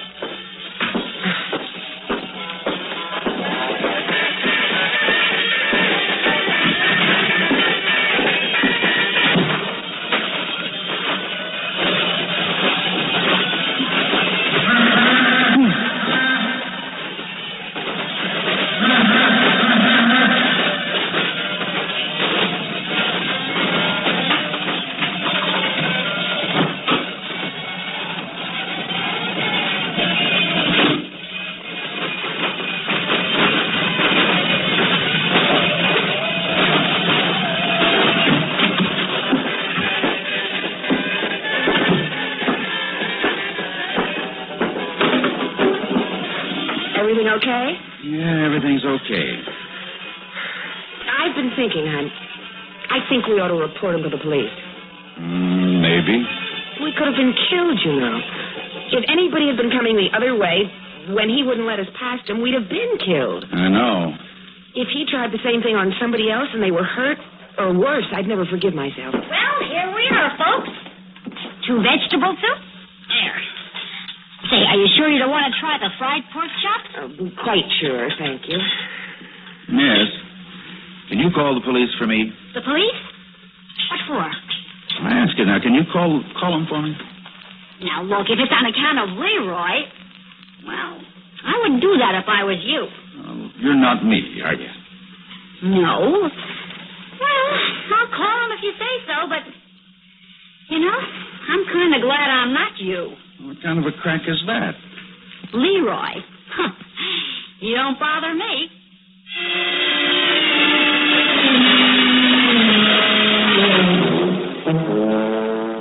officer. I wrote down the license number, 880. 008. Yes. That's right, officer. It was an International Harvester pickup. Painted red and shining. That's Leroy, all right. That's his horn. No, lady, that ain't Leroy. That's the Orange Empire Express. Goes through here every night at 9:42. Oh. Well, anyway, this Leroy was drunk. More than likely. He's driving in a fog. And you want me to arrest him? Don't you think you should before he causes an accident or hurts or kills somebody? Oh, that ain't likely. Well, how do you know? I know Leroy. Well, look, I know my rights. I hope you know your duty. I want you to swear out a warrant for the arrest of this Leroy. I want you to go out and pick him up and put him in jail till he sobers up. Oh, Leroy's the same, drunk or sober. It makes no difference. Then maybe he should go to another kind of institution. You sure you want to make a formal complaint? What's going on here? Is this Leroy the son of the mayor or the nephew of the governor or something? What kind of a conspiracy is this? Your boy Leroy could have killed me and my wife, and yes, I do want to make a formal complaint. That's what I thought I was doing. Look at it this way. You're just passing through town. Chances are you won't be back this way for months, years, maybe never. But me, I got to live here with Leroy and all the other Leroys in town. We get quite a few of them. They're just big kids. They don't really mean no harm, but they get restless. There ain't enough to do in this burg. Only one movie show. The TV don't come through good. That leaves the bars. So they get their kicks on 66, scaring the pants off of tourists as they pass through. Sounds kind of silly when you put it that way, but that's about the size of it. Tell you what I'll do. I'll have a talk with Leroy next time I see him. Mm-hmm. Well, I want you to put him behind bars now. Tonight, before he kills someone. Gee, mister, I sure would like to oblige you, but I wouldn't know where to begin looking for him at this hour of night. With the weather kicking up a blizzard, why, I just wouldn't know where to begin. That's a fact.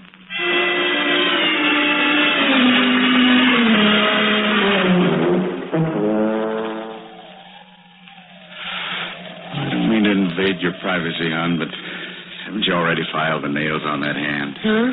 Oh, yes. Charlie, I'm so nervous I don't know what I'm doing. And I keep hearing noises outside. Your imagination's playing tricks. I suppose so. But just a minute ago, I thought I heard them again. Oh, Charlie, I know it's silly.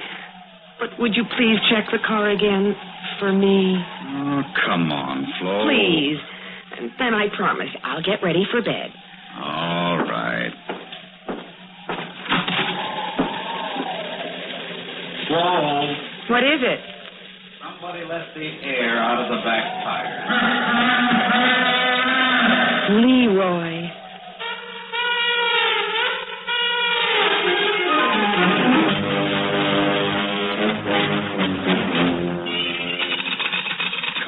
Come on, answer the phone. Hurry, Charlie, hurry. Well, they don't answer. No wonder. What? That's this card here. It says, the motel switchboard is closed after 10 p.m. Oh, but we've got to get air in those tires. Well, couldn't it wait till morning? No, Charlie. I will not stay in this place a minute longer with that crazy man out there beeping his horn at us and I don't know what all. Next thing, he'll murder us in our beds. Well, I can't get anybody to answer the phone. So we'll just have to wake up the manager. I'm going to like it. I couldn't care less.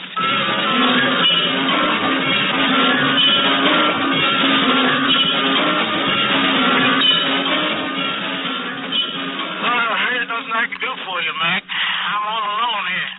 Can't you come out and... call up in the morning. Somebody will take care of you then. Same thing? Same thing. I could have told you. Nobody's coming out in this weather to fix a tire. How do you get the police? Well, they ain't coming out either. Number, please. Now, operator, will you give me the police? Look, you folks are keeping me up. I'm sorry. This'll only take a minute. Red Mountain Police? Listen, did you pick up Leroy? Oh, you. Yeah, it's me. You got Leroy in jail? No, I ain't run into him. I didn't think so. Well, he's just let the air out of my tires. Sure it was him. See him do it? Of course I didn't see him do it. But my rear tires are flat, and what's more, I can't get anybody to come out here and pump them up for me. Sorry, that somebody in the morning, no doubt. Well, I don't want to wait till morning. I don't want to spend another minute in your crummy town. I want to get out of here right now. Then you're going to have to pump up your tires your own self. It's a good idea. I just might do that. That's about all I could suggest. And don't you fret. I'll speak to Leroy as soon as I see him. Thanks. Thanks a lot. Come on, Flo. Let's get out of here. Just a minute. You owe me for those phone calls. Yeah, here. Keep the change. Buy a trip to the moon.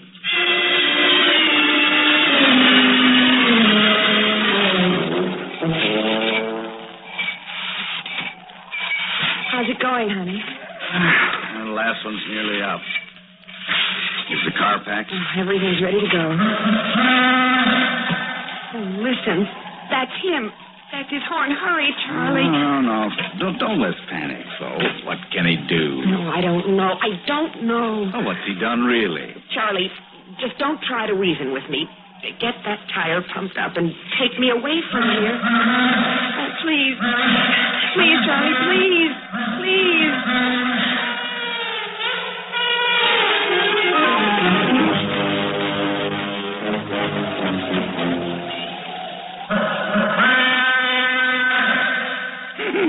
What's the idea of parking out in front of the police station blowing that horn?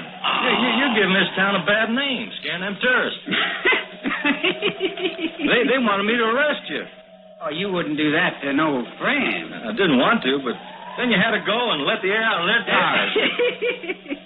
You know, I do the darndest thing sometimes. No, you're going home. I'll lock you up for being ornery. You better do that, Pete, because I never make it. You know, I can't see to drive home. All right, climb out then. I'll give you a cell to sleep it off in. Yeah. I said knock off that horn. Oh, but it sounds so pretty. Pete, you know, you're a real pal. Just a real pal. Putting up a pal for the night in the jailhouse.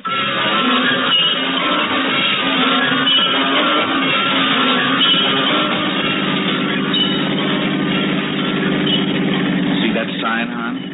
City limits Red Mountain. Come back soon. Sure we will. Oh, Charlie, I never was so glad to get out of any place in my whole life. I didn't exactly enjoy it too much myself. Turn on the radio, huh? It's funny how a little thing like that can work on you. And grow till you're on the edge of panic, you know? Oh, those snowflakes are so big. They come straight at you. We want to duck because they seem to be coming through the windshield. The best driving conditions, I can tell you that. Can't be much better than 20. Oh, I don't care if you have to crawl. We're getting further away from that dreadful town every minute. Oh, that's all I need. What? Some idiot behind me with his high beam on. Only one headlight. It's murder. Charlie, you don't suppose... Charlie, it's Leroy. He's overtaken us fast. You can't let him past. You can't let him box us out here in this blizzard. I can't drive much faster. You've got to, Charlie. Charlie, you've got to. But I can't see. The snow is just a white wall. Faster, Charlie. Charlie, he's gaining on us. Yeah, but that one headlight's in the mirror. It's blinding me. He's gaining on us, Charlie. Faster. Faster. Flo, I can't see. I can't see a thing.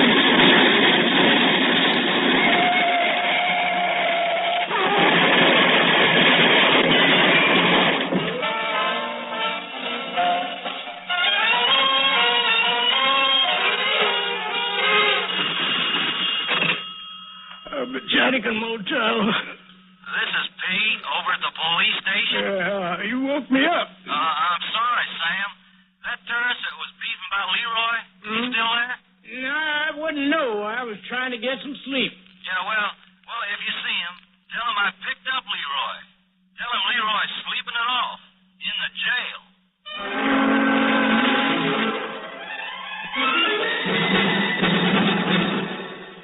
Suspense.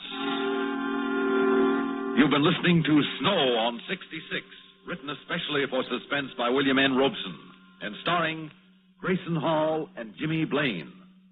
Have a nice trip. Don't forget your phone. Planning your vacation or a weekend trip? Well, long distance can be a big help. You decide where you want to go, then just pick up your phone and call ahead for reservations. Make sure of a good place to stay. And while you're away, it's so easy to keep in touch with home by telephone. Well, have a good trip, and don't forget the phone.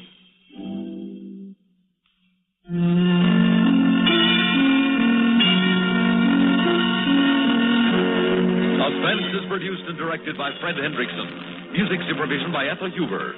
Heard in tonight's story were Gwen Davis, James Dimitri, Bill Mason, and Sam Raskin. Sound patterns by Walter Otto. This is Stuart Metz speaking. Listen again next week when we return with The Next Murder, written by Joseph Corcoran. Another tale well calculated to keep you in suspense.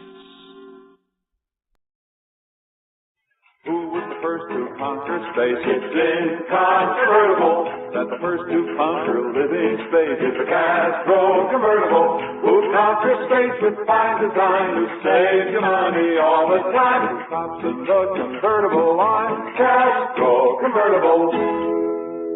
If you'd like furniture that combines beauty, comfort, and utility at an amazingly low price, then the place for you to go is Castro. At Castro, Route 9, a half-mile south of the Latham Circle, you'll see the world's largest and most beautiful display of convertible furniture. There are hundreds of exquisite sofas, love seats, and sectionals, ranging from early American and French provincial to ultra-modern. Each converts to the most comfortable bed, and each is priced amazingly low because Castro is America's largest manufacturer of convertible furniture, selling direct to you. Please remember, you cannot buy a Castro convertible anywhere but at a Castro showroom. Castro, Route 9, a half-mile south of Latham Circle. Open evenings. Radio 59, WROW. First on the dial, serving Albany, Troy, and Schenectady. And now, another tale well calculated to keep you in suspense. In medieval times, in order to tell a tale of unmitigated horror and suspense, troubadours had to tell of the doing of witches, of werewolves and ghosts. But today, all that's changed. With the coming of science, nobody believes in werewolves anymore, and beside our electronic computers and nuclear energy, the shades of ghosts pale and fade. The setting of tonight's story is here. The time is now, and the most important member of the cast is you. Remember that. Remember that, then, as we listen to Tonight at 5:55 by George Bamber.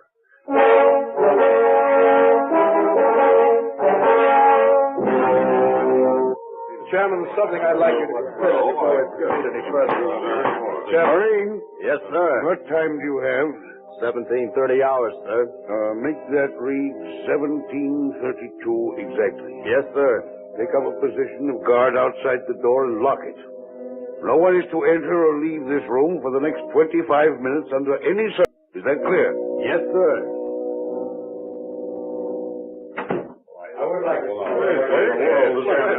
Silence, gentlemen. Quiet, please. Quiet. We have a very urgent matter before the committee. One which we must make a recommendation on as quickly as possible. I have in my hand an official communique that just came over the wire 5 minutes ago. In effect, it is an ultimatum. They have given us 30 minutes to surrender or be destroyed. What? This is it, gentlemen. What are you talking We about? either surrender or die. This is the showdown. According to this cable, either we agree to throw ourselves open for occupation, or they promise to unleash a barrage of intercontinental missiles such as the world has never seen. As it stands now, we have less than 21 minutes and 30 seconds in which to decide what to recommend to the executive. Our time runs out at 5:55. I don't believe it. There it is. read it for yourself. Let me see that. It's true. I still don't believe it. Gentlemen, this is of essence. Time. We must decide what we're going to do and do it quickly. Have our forces been alerted? Yes. The executive office issued a top priority alert as soon as the wire came in. At this moment, all available aircraft are taking off armed with missiles carrying nuclear warheads. At our missile bases here and overseas, crews are standing by ready to go into countdown. Of course, everyone thinks it is a routine practice alert to avoid panic. But they are fully armed and will attack in earnest the minute he gives the word, should we recommend it. Then by all means attack. Attack now while we still have a chance. Mr. Williams, this advisory group was formed because the decision to attack was considered too grave a responsibility for one man to take upon himself. If we recommend attack at all, it will only be by common agreement. Yes, Dr. Harris. I hesitate to point out that any such attack without first being attacked would be against policy and tradition. Their wire is essentially the same as an attack. A mere telegram is hardly the same thing. Dr. Harrison, the days when one nation assaulted another by throwing an army at the coastline are over.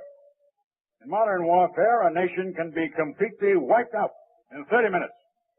We must attack now while we have the ability. May I point out that some reports indicate that they have a missile superiority of 3 to 1. Reports have been wrong before. But if they are right and we fire 100 missiles and cancel one of theirs for every one of ours, that would still leave 200 missiles for them to answer with. I'm not talking about sheer number of missiles. I'm talking about bases. The more bases we destroy, the fewer missiles they have. I know of cases where they have as many as 20 missiles stockpiled at one base. Suppose we knocked out a base for every one of our missiles. Reports indicate they still have twice as many launching pads as we. Intelligence is not infallible. I personally can recommend several occasions in the last war when they grossly exaggerated. Well, I believe they're more reliable than your anecdote. Please. Now, this cannot degenerate into a mere clash of personalities. If we're to decide anything, it must be done quickly and without emotion. Mr. Tice, do you have anything to add to what's been said? Yes, I wonder if I might use the phone. Why? I'd like to call my wife. She's in Washington, and it is most certain to be one of their key targets. If I warn her now, she could jump in the car. I'm sorry, no. But in 20 minutes, she could be well clear of the blast area. Mr. Tice, I have been instructed to keep this information within the confines of this room, for the simple reason that others would feel exactly as you. Each person would have one other he wants to tell. In no time, the highways would be jammed with speeding cars. And in the panic to escape, the traffic fatalities alone would be incalculable. But this is my wife. If it wife. would make you feel any better, Mr. Tice, I could have had my own family in a plane headed for another continent. But I resisted that temptation. We're all in this together. Aren't you going to tell the people? They will be told in time. But they must be told now. All they want is a chance to escape. You can't escape nuclear warfare by running. Some of them could. Maybe not all, but some of them would. Gentlemen, surely you're not so distraught that you've forgotten the basic facts of nuclear warfare?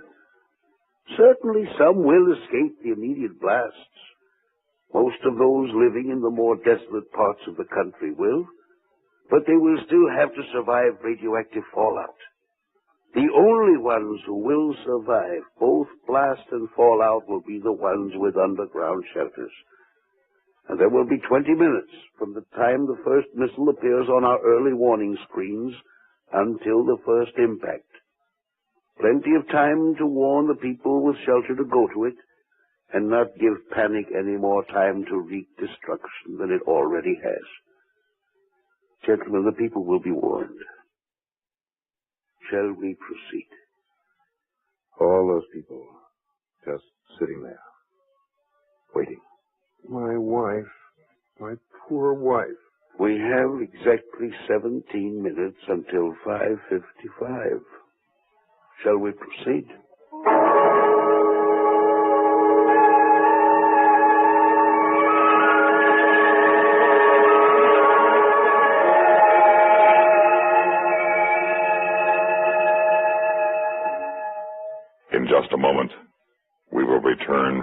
second act of Suspense.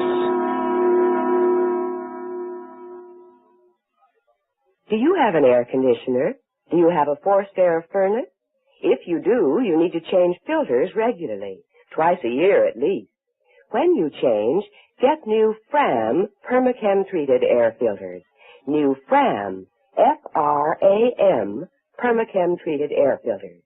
A revolutionary new development of the world's leading filter manufacturer, these new Fram air filters trap and hold more dirt, dust, pollens, and other airborne irritants than ordinary filters. But even more important, they are the only filters which contain Permachem, the permanent germicidal chemical which kills 99+% of all germs trapped.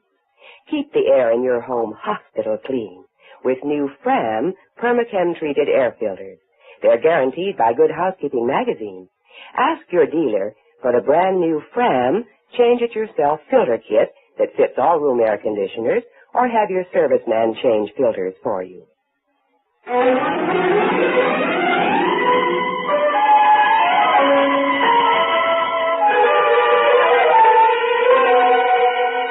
I still say attack now while they don't expect it. The more we destroy now, the less they can hurt us later on. The American people will authorize the use of their armed might for nothing but retaliation. If we don't attack now, there can be no retaliation. We'll have plenty of time before the missiles arrive. By that time, it won't matter anymore. Gentlemen, please, gentlemen. And we're not going to accomplish anything with heated argument. Before we became embroiled, I believe Dr. Harrison was speaking. Thank you, Ed. Gentlemen, I believe there's one question we've lost sight of in all this argument, and that is whether they have any intention of attacking us at all. What? Well, of course they do. We have the paper right here. We have a cablegram that came over the official wire, no more. Now, since that time, there's been nothing but silence, no confirmation, nothing. I, for one, seriously doubt if they have any intention of launching a full-scale nuclear attack on us now or ever. Completely irresponsible. Gentlemen, please. Let Dr. Harrison finish. Before we worry about a nuclear Armageddon, we must first ask ourselves, what do they want? Now, the answer is obvious: world domination. The next question is, if we stand in the way, why didn't they send the missiles instead of the note? Again, I think the answer is obvious. They want to capture us, not destroy us.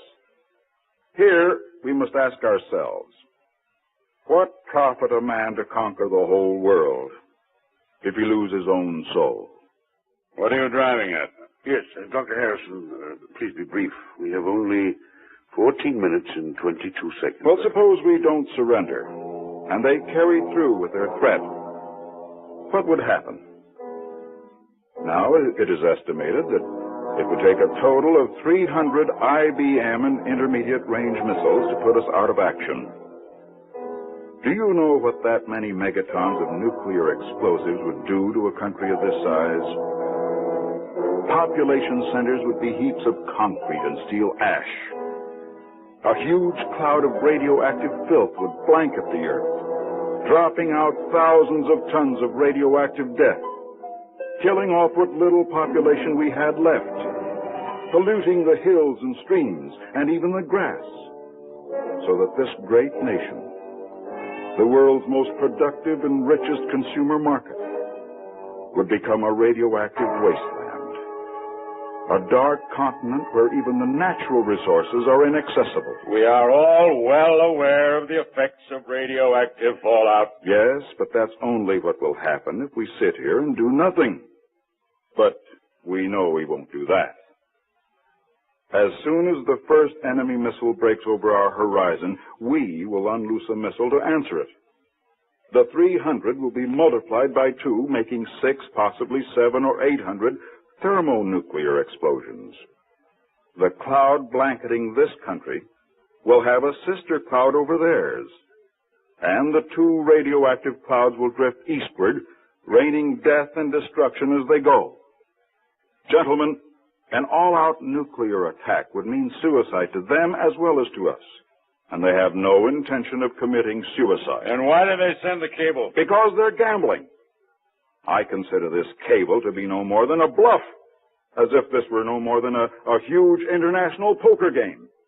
And they're trying to get us to fold without calling their hand. We don't have to call. We know what they've got. Yes, but we're not sure what they're going to do with it. That's what they're gambling on. I say if we stand pat, ignore their ultimatum. When 5:55 comes, the only thing that will happen will be a routine reopening of communications and perhaps an official apology for the inexperienced clerk who created the cable for a joke and sent it by accident. This is international politics, not poker. Yes, the stakes are higher. They're gambling that they can capture the most powerful nation in the world without risking a single man, without firing a single shot. Now, just a minute. Suppose what you say is true. How do they know that their cablegram won't jar us into the very thing you say they want to avoid, a panic retaliation? We haven't yet. That doesn't mean we won't. That's the safest part of their gamble. To do so would be suicide. The odds that we will commit suicide are about 50 million to 1. I object to having something as serious as this reduced to the level of mere chance, a simple game of suicide or survival. But there, the odds are only 5 to 1. They're natural gamble. Oh, this is preposterous. Gentlemen. This is a waste. I'm moving. Gentlemen, please. Now, whether you agree or not with Dr. Harrison's theories concerning their motivation in sending this cable, I think you must agree with one thing, his estimate of what we will do in the present circumstance. To order a nuclear attack before we are sure we are under attack would not only be out of keeping with American tradition, it would be suicidal. The moment the first missile breaks above our horizons, we will have no recourse but to answer that attack. But until that moment comes, we can only watch and wait and be prepared. If there's no further objection, I will phone the executive office of our recommendation. Yes, sir? This is Advisory 1. Put me through to command at once. Yes.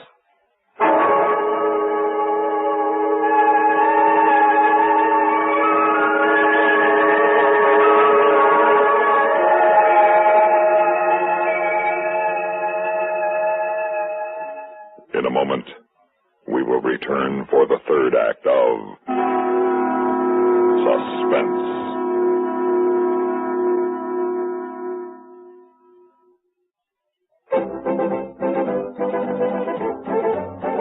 Winston tastes good like a cigarette should. Winston tastes good like a cigarette should. Winston gives you real flavor, full, rich tobacco flavor. Winston's easy drawing too. The flavor comes right through to you. Winston tastes good like a cigarette should.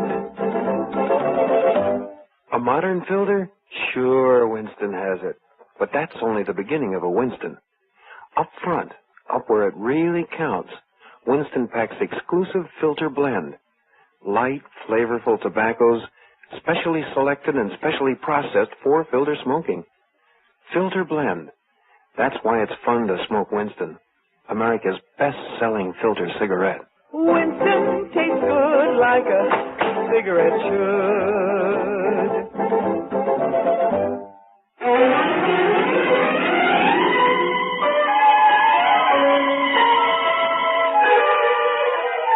What time is it? 5:46 and 45 seconds. What do you suppose they're doing? I don't know. Mr. Chairman, if you please, I'd like to be with my wife. I'm sorry. But what more good am I here? We've already made up our minds. If I leave now, there's still a chance that I can get to her. We'll know what is going to happen at 5:55. You can leave then. Not before. Yes?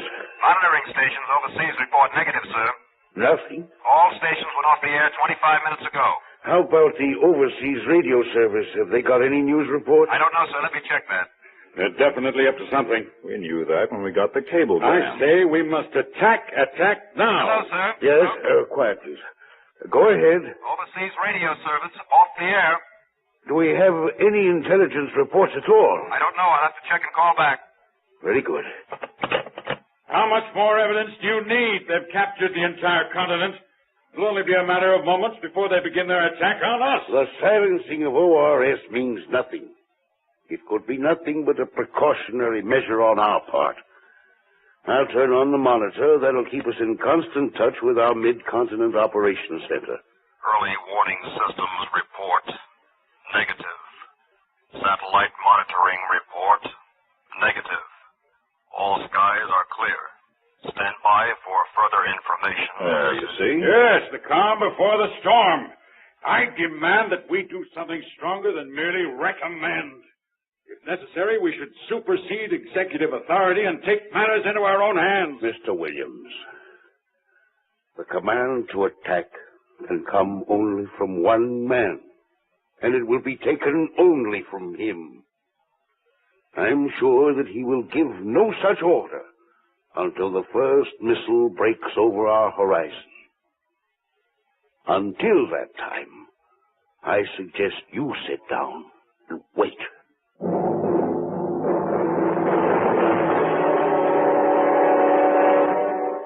In just a moment, we will return for the concluding act of Suspense.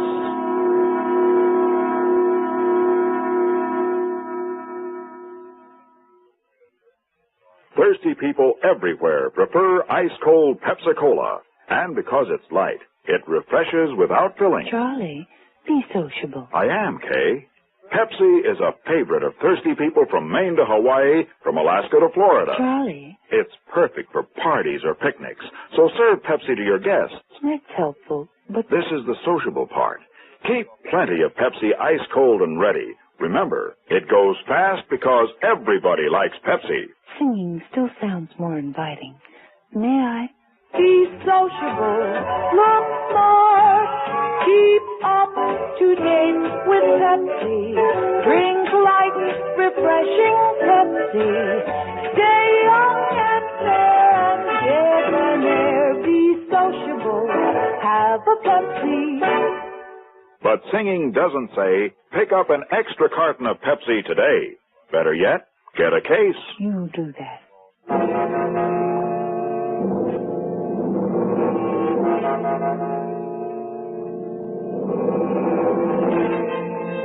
The mathematical probability. There's no time for mathematical probabilities. This is war. There is no war until the first shot has been fired. And that has not happened. And if it does happen, I'm sure we will be the first to be notified. Yes? It's your wife, sir. You know better than to put through a call like that. Oh, I'm sorry, sir, but she said you left orders to be called at work no matter what. It seems it's your granddaughter's birthday, and you gave her permission to call you on the telephone. 45 seconds to signal. Very well. Put her on. Grandpa? Hello, Patty. Happy birthday, Grandpa. No. Happy birthday, Patty. Today's your birthday. Is Grandma there? Yes. 30 seconds to signal. Well, look, Patty, Grandpa's very busy now. Would you give Grandma a kiss for me and then hang up? Yes. Goodbye, Patty. Happy birthday, Grandpa. 15 seconds. Anything new? The sky is clear on all horizons. Well, all we can do now is watch and wait. And hope. 10 seconds to 0. At the signal, it will be 5:55 exactly. 6, 5, 4, 3, 2.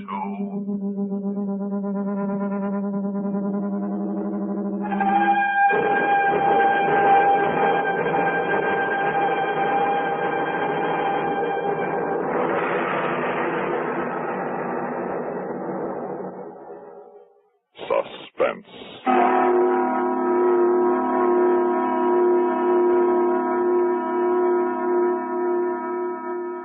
been listening to Tonight at 5:55, written for Suspense by George Bamber. In a moment, the names of our players and a word about next week's story of Suspense.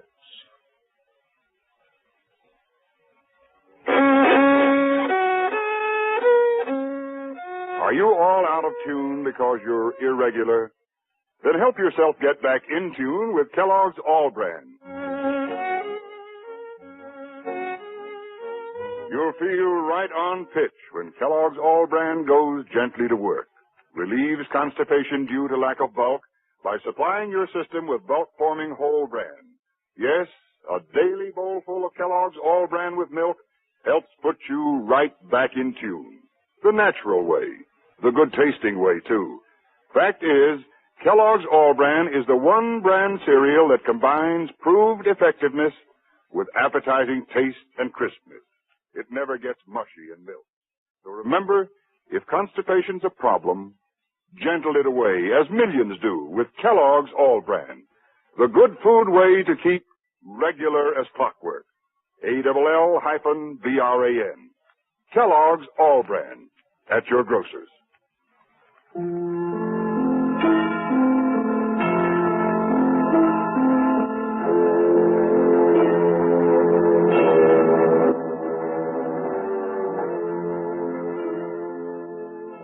Tonight's story were Louis Van Rooten as the chairman, Ralph Camargo as Harrison, John Gibson as Tice, Whitfield Connor as Williams, Bob Reddick as Stinnis, Larry Robinson as the Marine, and Francie Myers as Betty.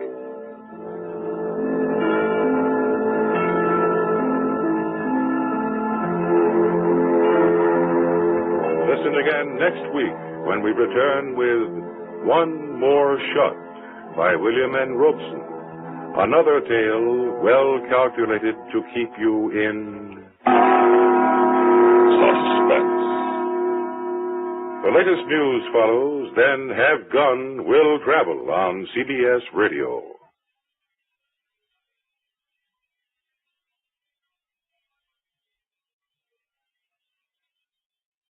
Good evening. This is Richard C. Huttelet with news analysis.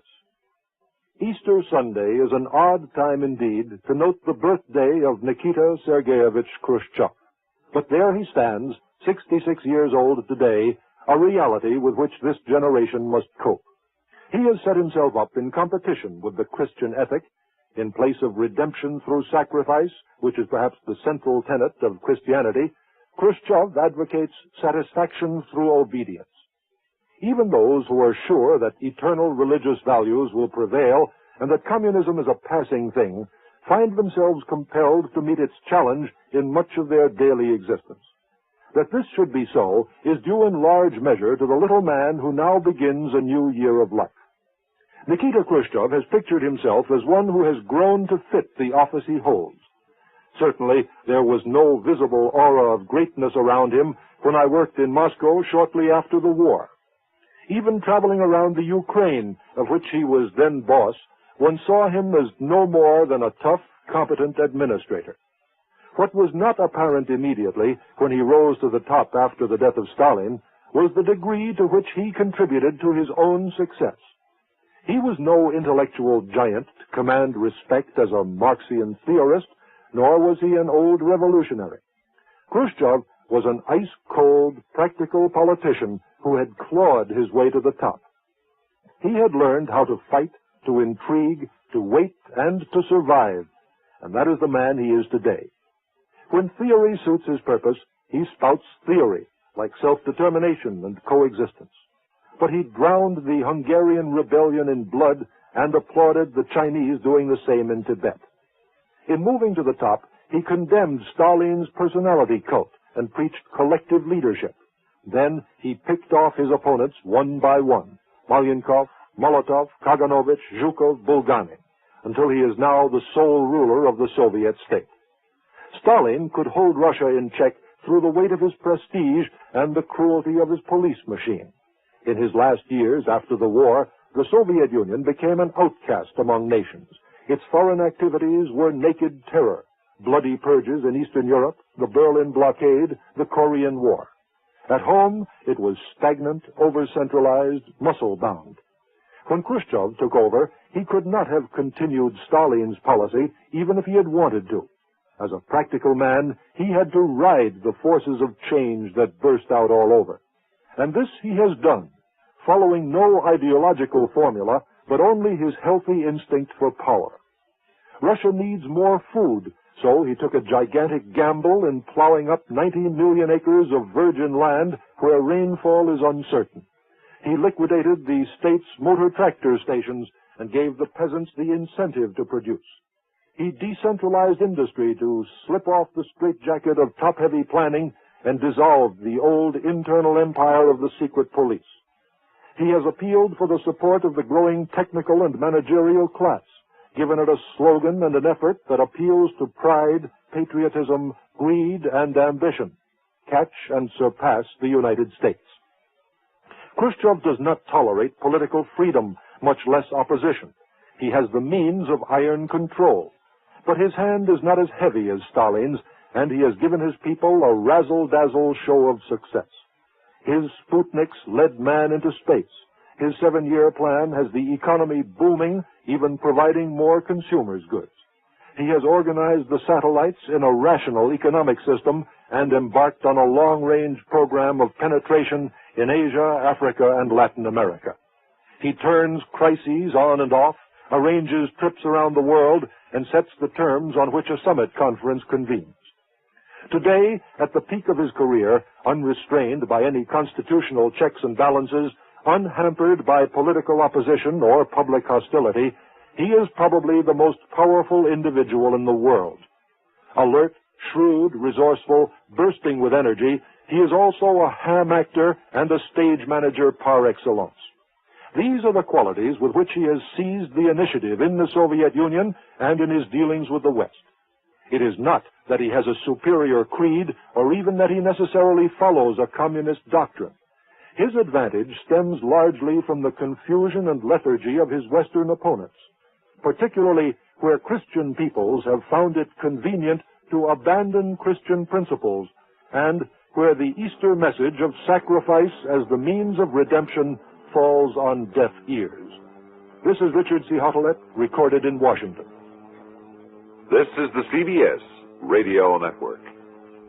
Don't save once, save twice. Don't pay more, pay less. Get your king-size deal right now at King Cadillac Oldsmobile, 809 State Street, Schenectady. Here's how to save twice. Buy a new 1960 Oldsmobile at King Cadillac Oldsmobile and you buy it for less. Trade your old car at King Cadillac Oldsmobile and you trade it for more. It means double savings for you. Buy your new 60 Oldsmobile right now and King gives you a book of 12 lubrication coupons. That's a year's free lubrication for your new King Olds.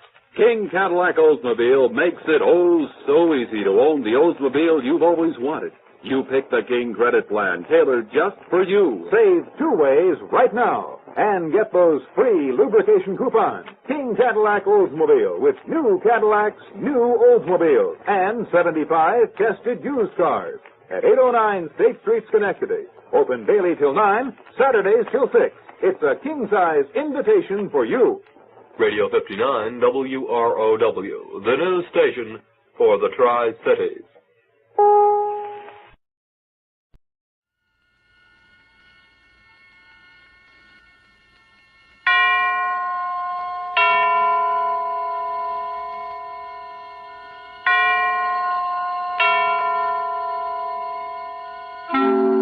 Suspense.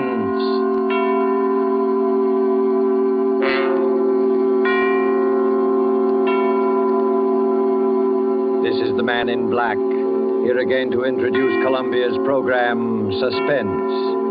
In our starring Hollywood cast tonight are Mr. John Sutton, who appears as a young English doctor, Jim Norwood, who knew a great deal more than he admitted concerning the strange events which we are about to relate. And Mr. George Zucco, who plays the village curate, the Reverend Arthur Morley.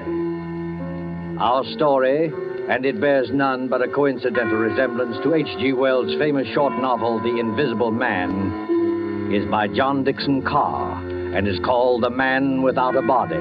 tonight's tale of suspense. If you have been with us on these Tuesday nights, you will know that suspense is compounded of mystery and suspicion and dangerous adventure. In this series are tales calculated to intrigue you. And so it is with The Man Without a Body and the performances of John Sutton and George Zuko. We again hope to keep you in suspense.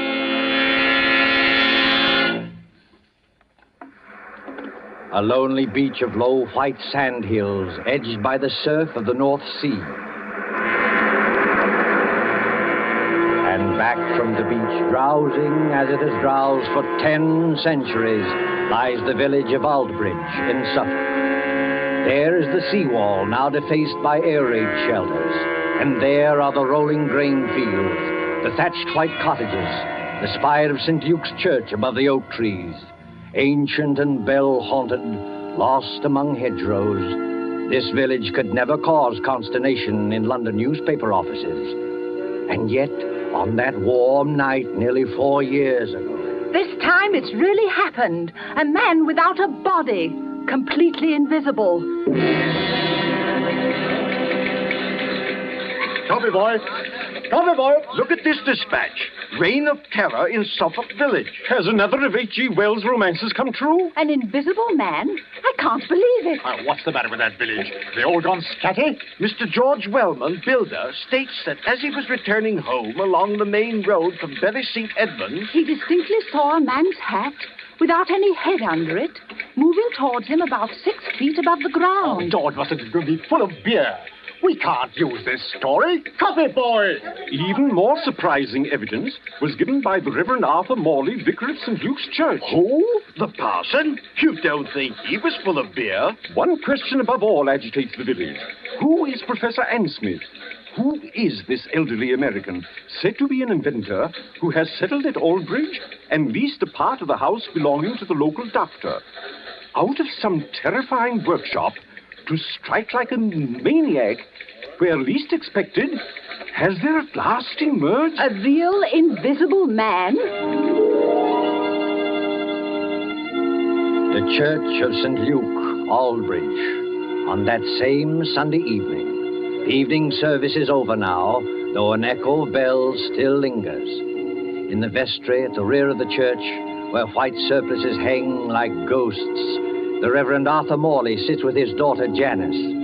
It is a stone room of painted windows, now many-colored in the sunset. And here, as the drowsy summer light turns to dusk... Janice, I don't believe it. I know, Father. I saw it with my own eyes, yet I don't believe it. You don't think we were dreaming, do you? No, Father. We weren't dreaming. If this goes on, the whole village will be in a frenzy. But what can I do? We could go to Professor Ansmith and ask him straight out. Ask him whether he's responsible for these... Yes. I wonder, Janice. A man isn't hurting anybody, you know. You couldn't ask for a quieter person or a better neighbor. And yet... What's that? Father, you are upset. It's only Mr. Emmett coming down from the belfry. Emmett? Oh, yes, of course. Is that you, Mr. Emmett? It's me, all right, sir. And very much in the flesh. Did you think I was the invisible man? Mr. Emmett, I forbid you to mention that subject. Very good, sir. But there's others, begging your pardon, that do mention it. Oh, yes, forgive me. I spoke too sharply. Oh, that's all right, sir. No harm done, no bones broken. Mind you not that I hold with this talk about invisible men. It ain't natural, I say. It ain't hardly Christian. I'm a greengrocer by trade, and I believe in what I can weigh and feel and... What's the matter, Mr. Emmett? Is anything wrong? Excuse me, sir. And you too, miss. Do you see anybody in this room except us? No, of course not. Why? Because I could have sworn something brushed past me just now. You're imagining things, Mr. Emmett. Yes, sir, I dare say. There's nobody hidden in the belfry tower, I hope. No, sir.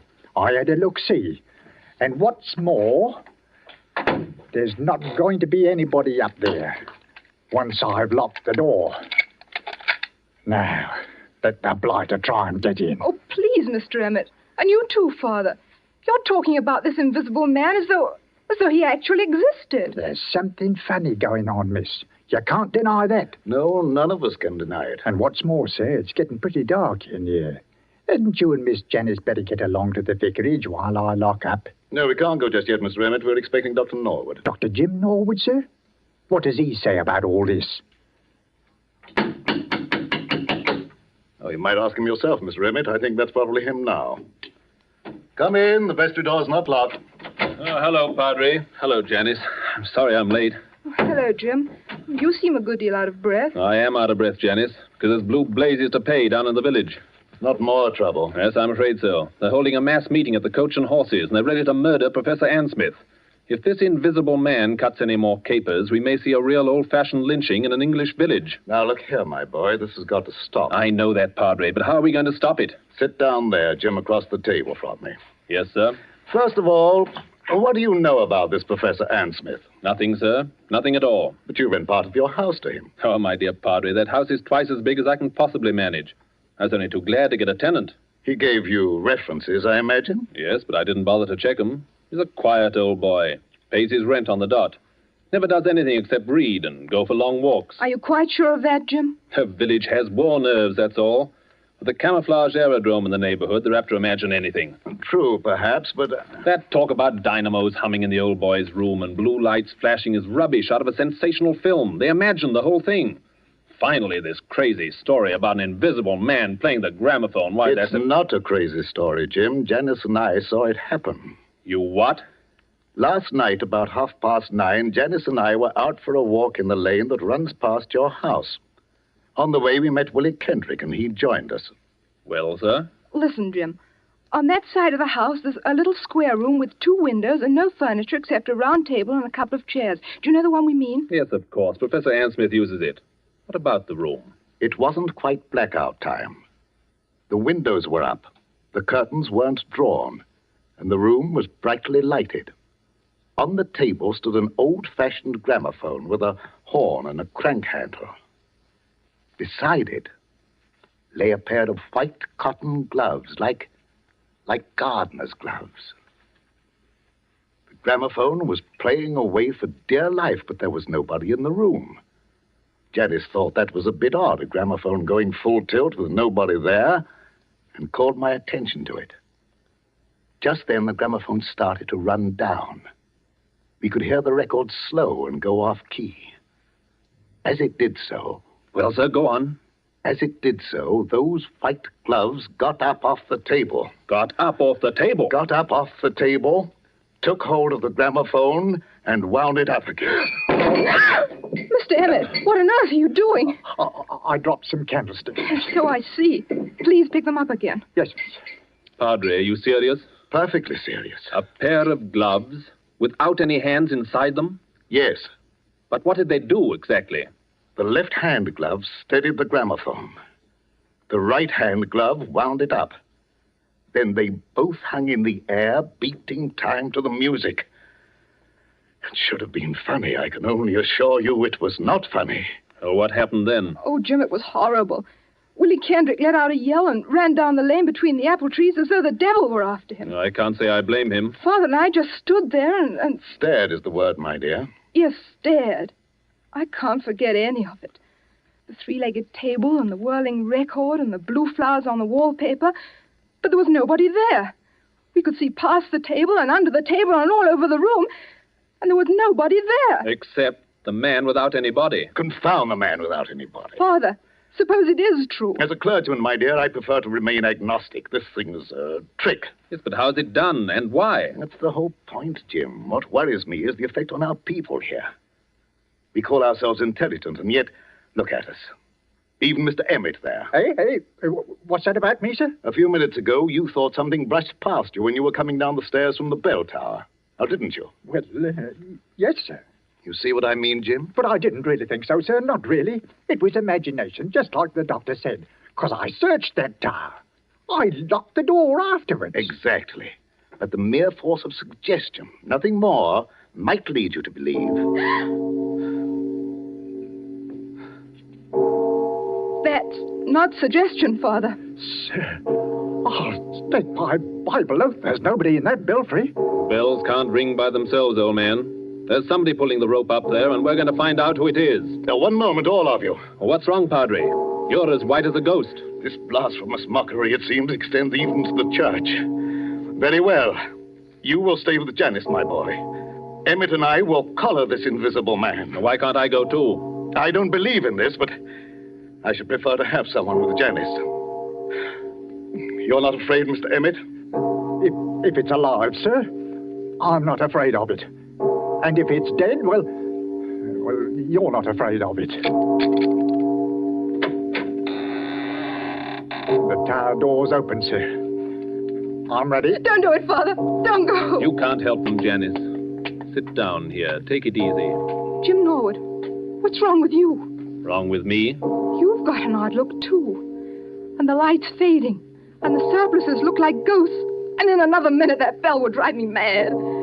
Suppose he has got in. Who? The invisible man. Oh, don't talk rot. As there are sounds that the ear cannot hear, so there are colors that the eye cannot see. I read that somewhere. He hasn't hurt anybody yet. But suppose he turns nasty and does hurt somebody. He can't hurt anybody. How do you know? Janice, listen to me. Take my hand. Oh, but Jim... I want to tell you a few things you won't understand. I don't ask you to understand. I just ask you to remember. Well, what is it? The first is a question. If you were a government official and wanted to find an expert on camouflage, where would you go? An expert on camouflage? Yes. And the second point is this. I studied medicine in Germany. Oh, I know that, but that's One night on a bet, I hid backstage at the Winter Garden Theater in Berlin. I saw the whole show from backstage, and I learned a great deal. Jim Norwood, what on earth are you talking George about? Wellman and I have talked the whole thing over. In a way, Janice, there is an invisible man. I can tell you who he is and how he works. But there's no danger, do you understand? There's no danger at all. Jim, what was that? I don't know. You do know. I can see it in your face. You do know. I think somebody's fallen. Fallen? From the top of the belfry. Oh, Father! Stay here, Janice. You can't do any good. Let go of my arm. I'm going up there. No, you're not. I didn't think what the danger might be. Besides, there's somebody coming down the stairs now. Stay just where you are and don't move until... Oh, Father. Father, are you all right? Steady, sir. Take it easy now. I'm perfectly all right, yes. But you'd better go into the churchyard and see to Emmett. He fell? No, Janice, he did not fall. He was thrown. Oh. Thrown? By whom? There's no time to argue now. You're a doctor. Go out and see to him. Well, is he in... I don't know. Go. Yes, sir. For I will work a deed in your days which ye will not believe, though it be told you. Janice, this is incredible. Why? You heard the bell ring. I saw it ring. Without anybody there? I was as close to that bell as I am to you now. No hand held the rope. There were no strings or wires or any tricks to make it move. Yet it clanged back and forth alone in the tower. And I thought I heard someone laugh. Laugh? Oh, don't take that too seriously. We were both overwrought, and the noise of the bell was deafening. What about Mr. Emmett? Emmett yelled some words I couldn't hear and lunged for the bell. Then something caught him. Something caught him and gave him a sledgehammer blow in the back. That belfry is nothing but open arches. You heard him scream. I saw his face just before he went over. Lock the door to the tower, Father. Lock it. I can't lock it. Emmett has the key. But why should I lock it? Because he's still in there. He? He hadn't done any harm before, but he's done harm now. There's no telling what might happen if he gets loose. You mean? I mean Professor Ann Smith's protege, whoever he is. The man without a body.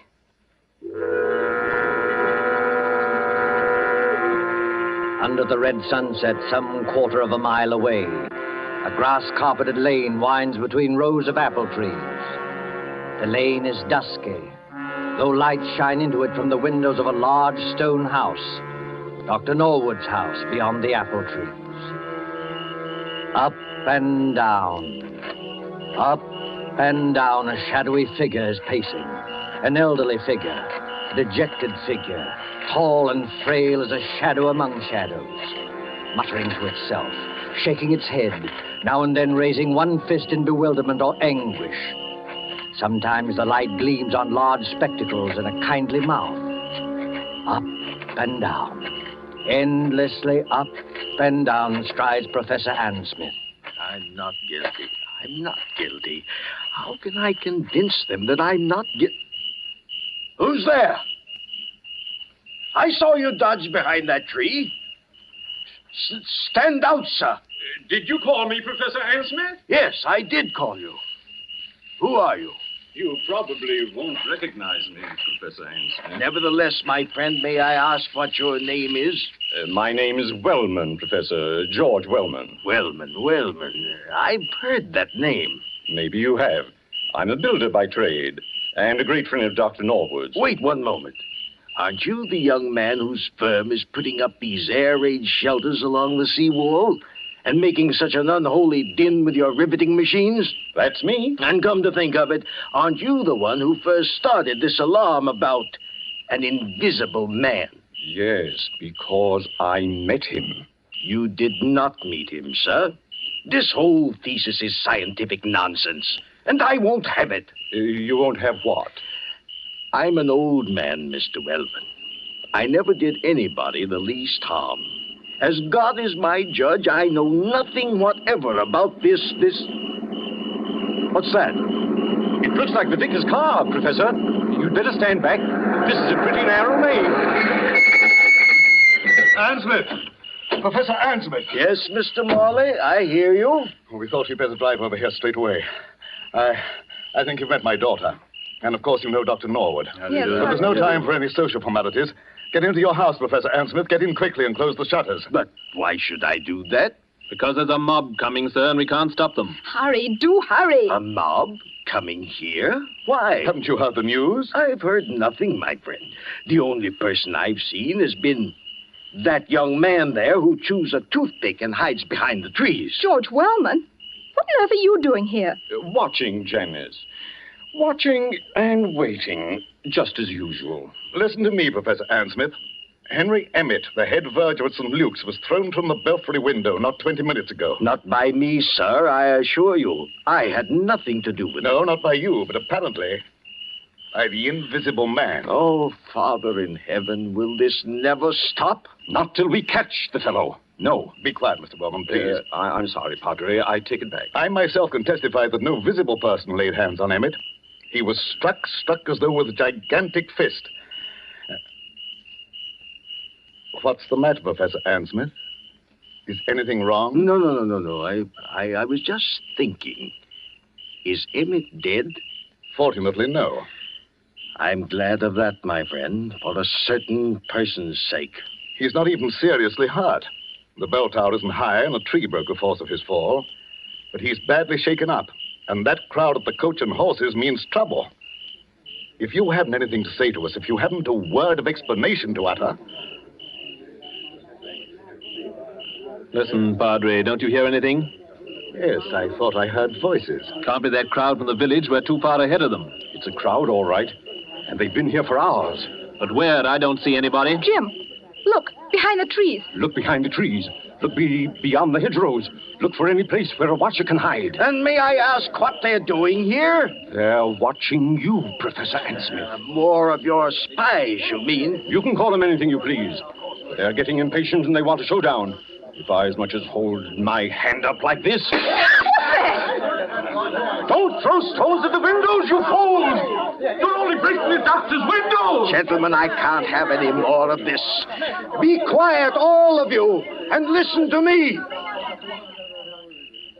Well, sir, we're listening.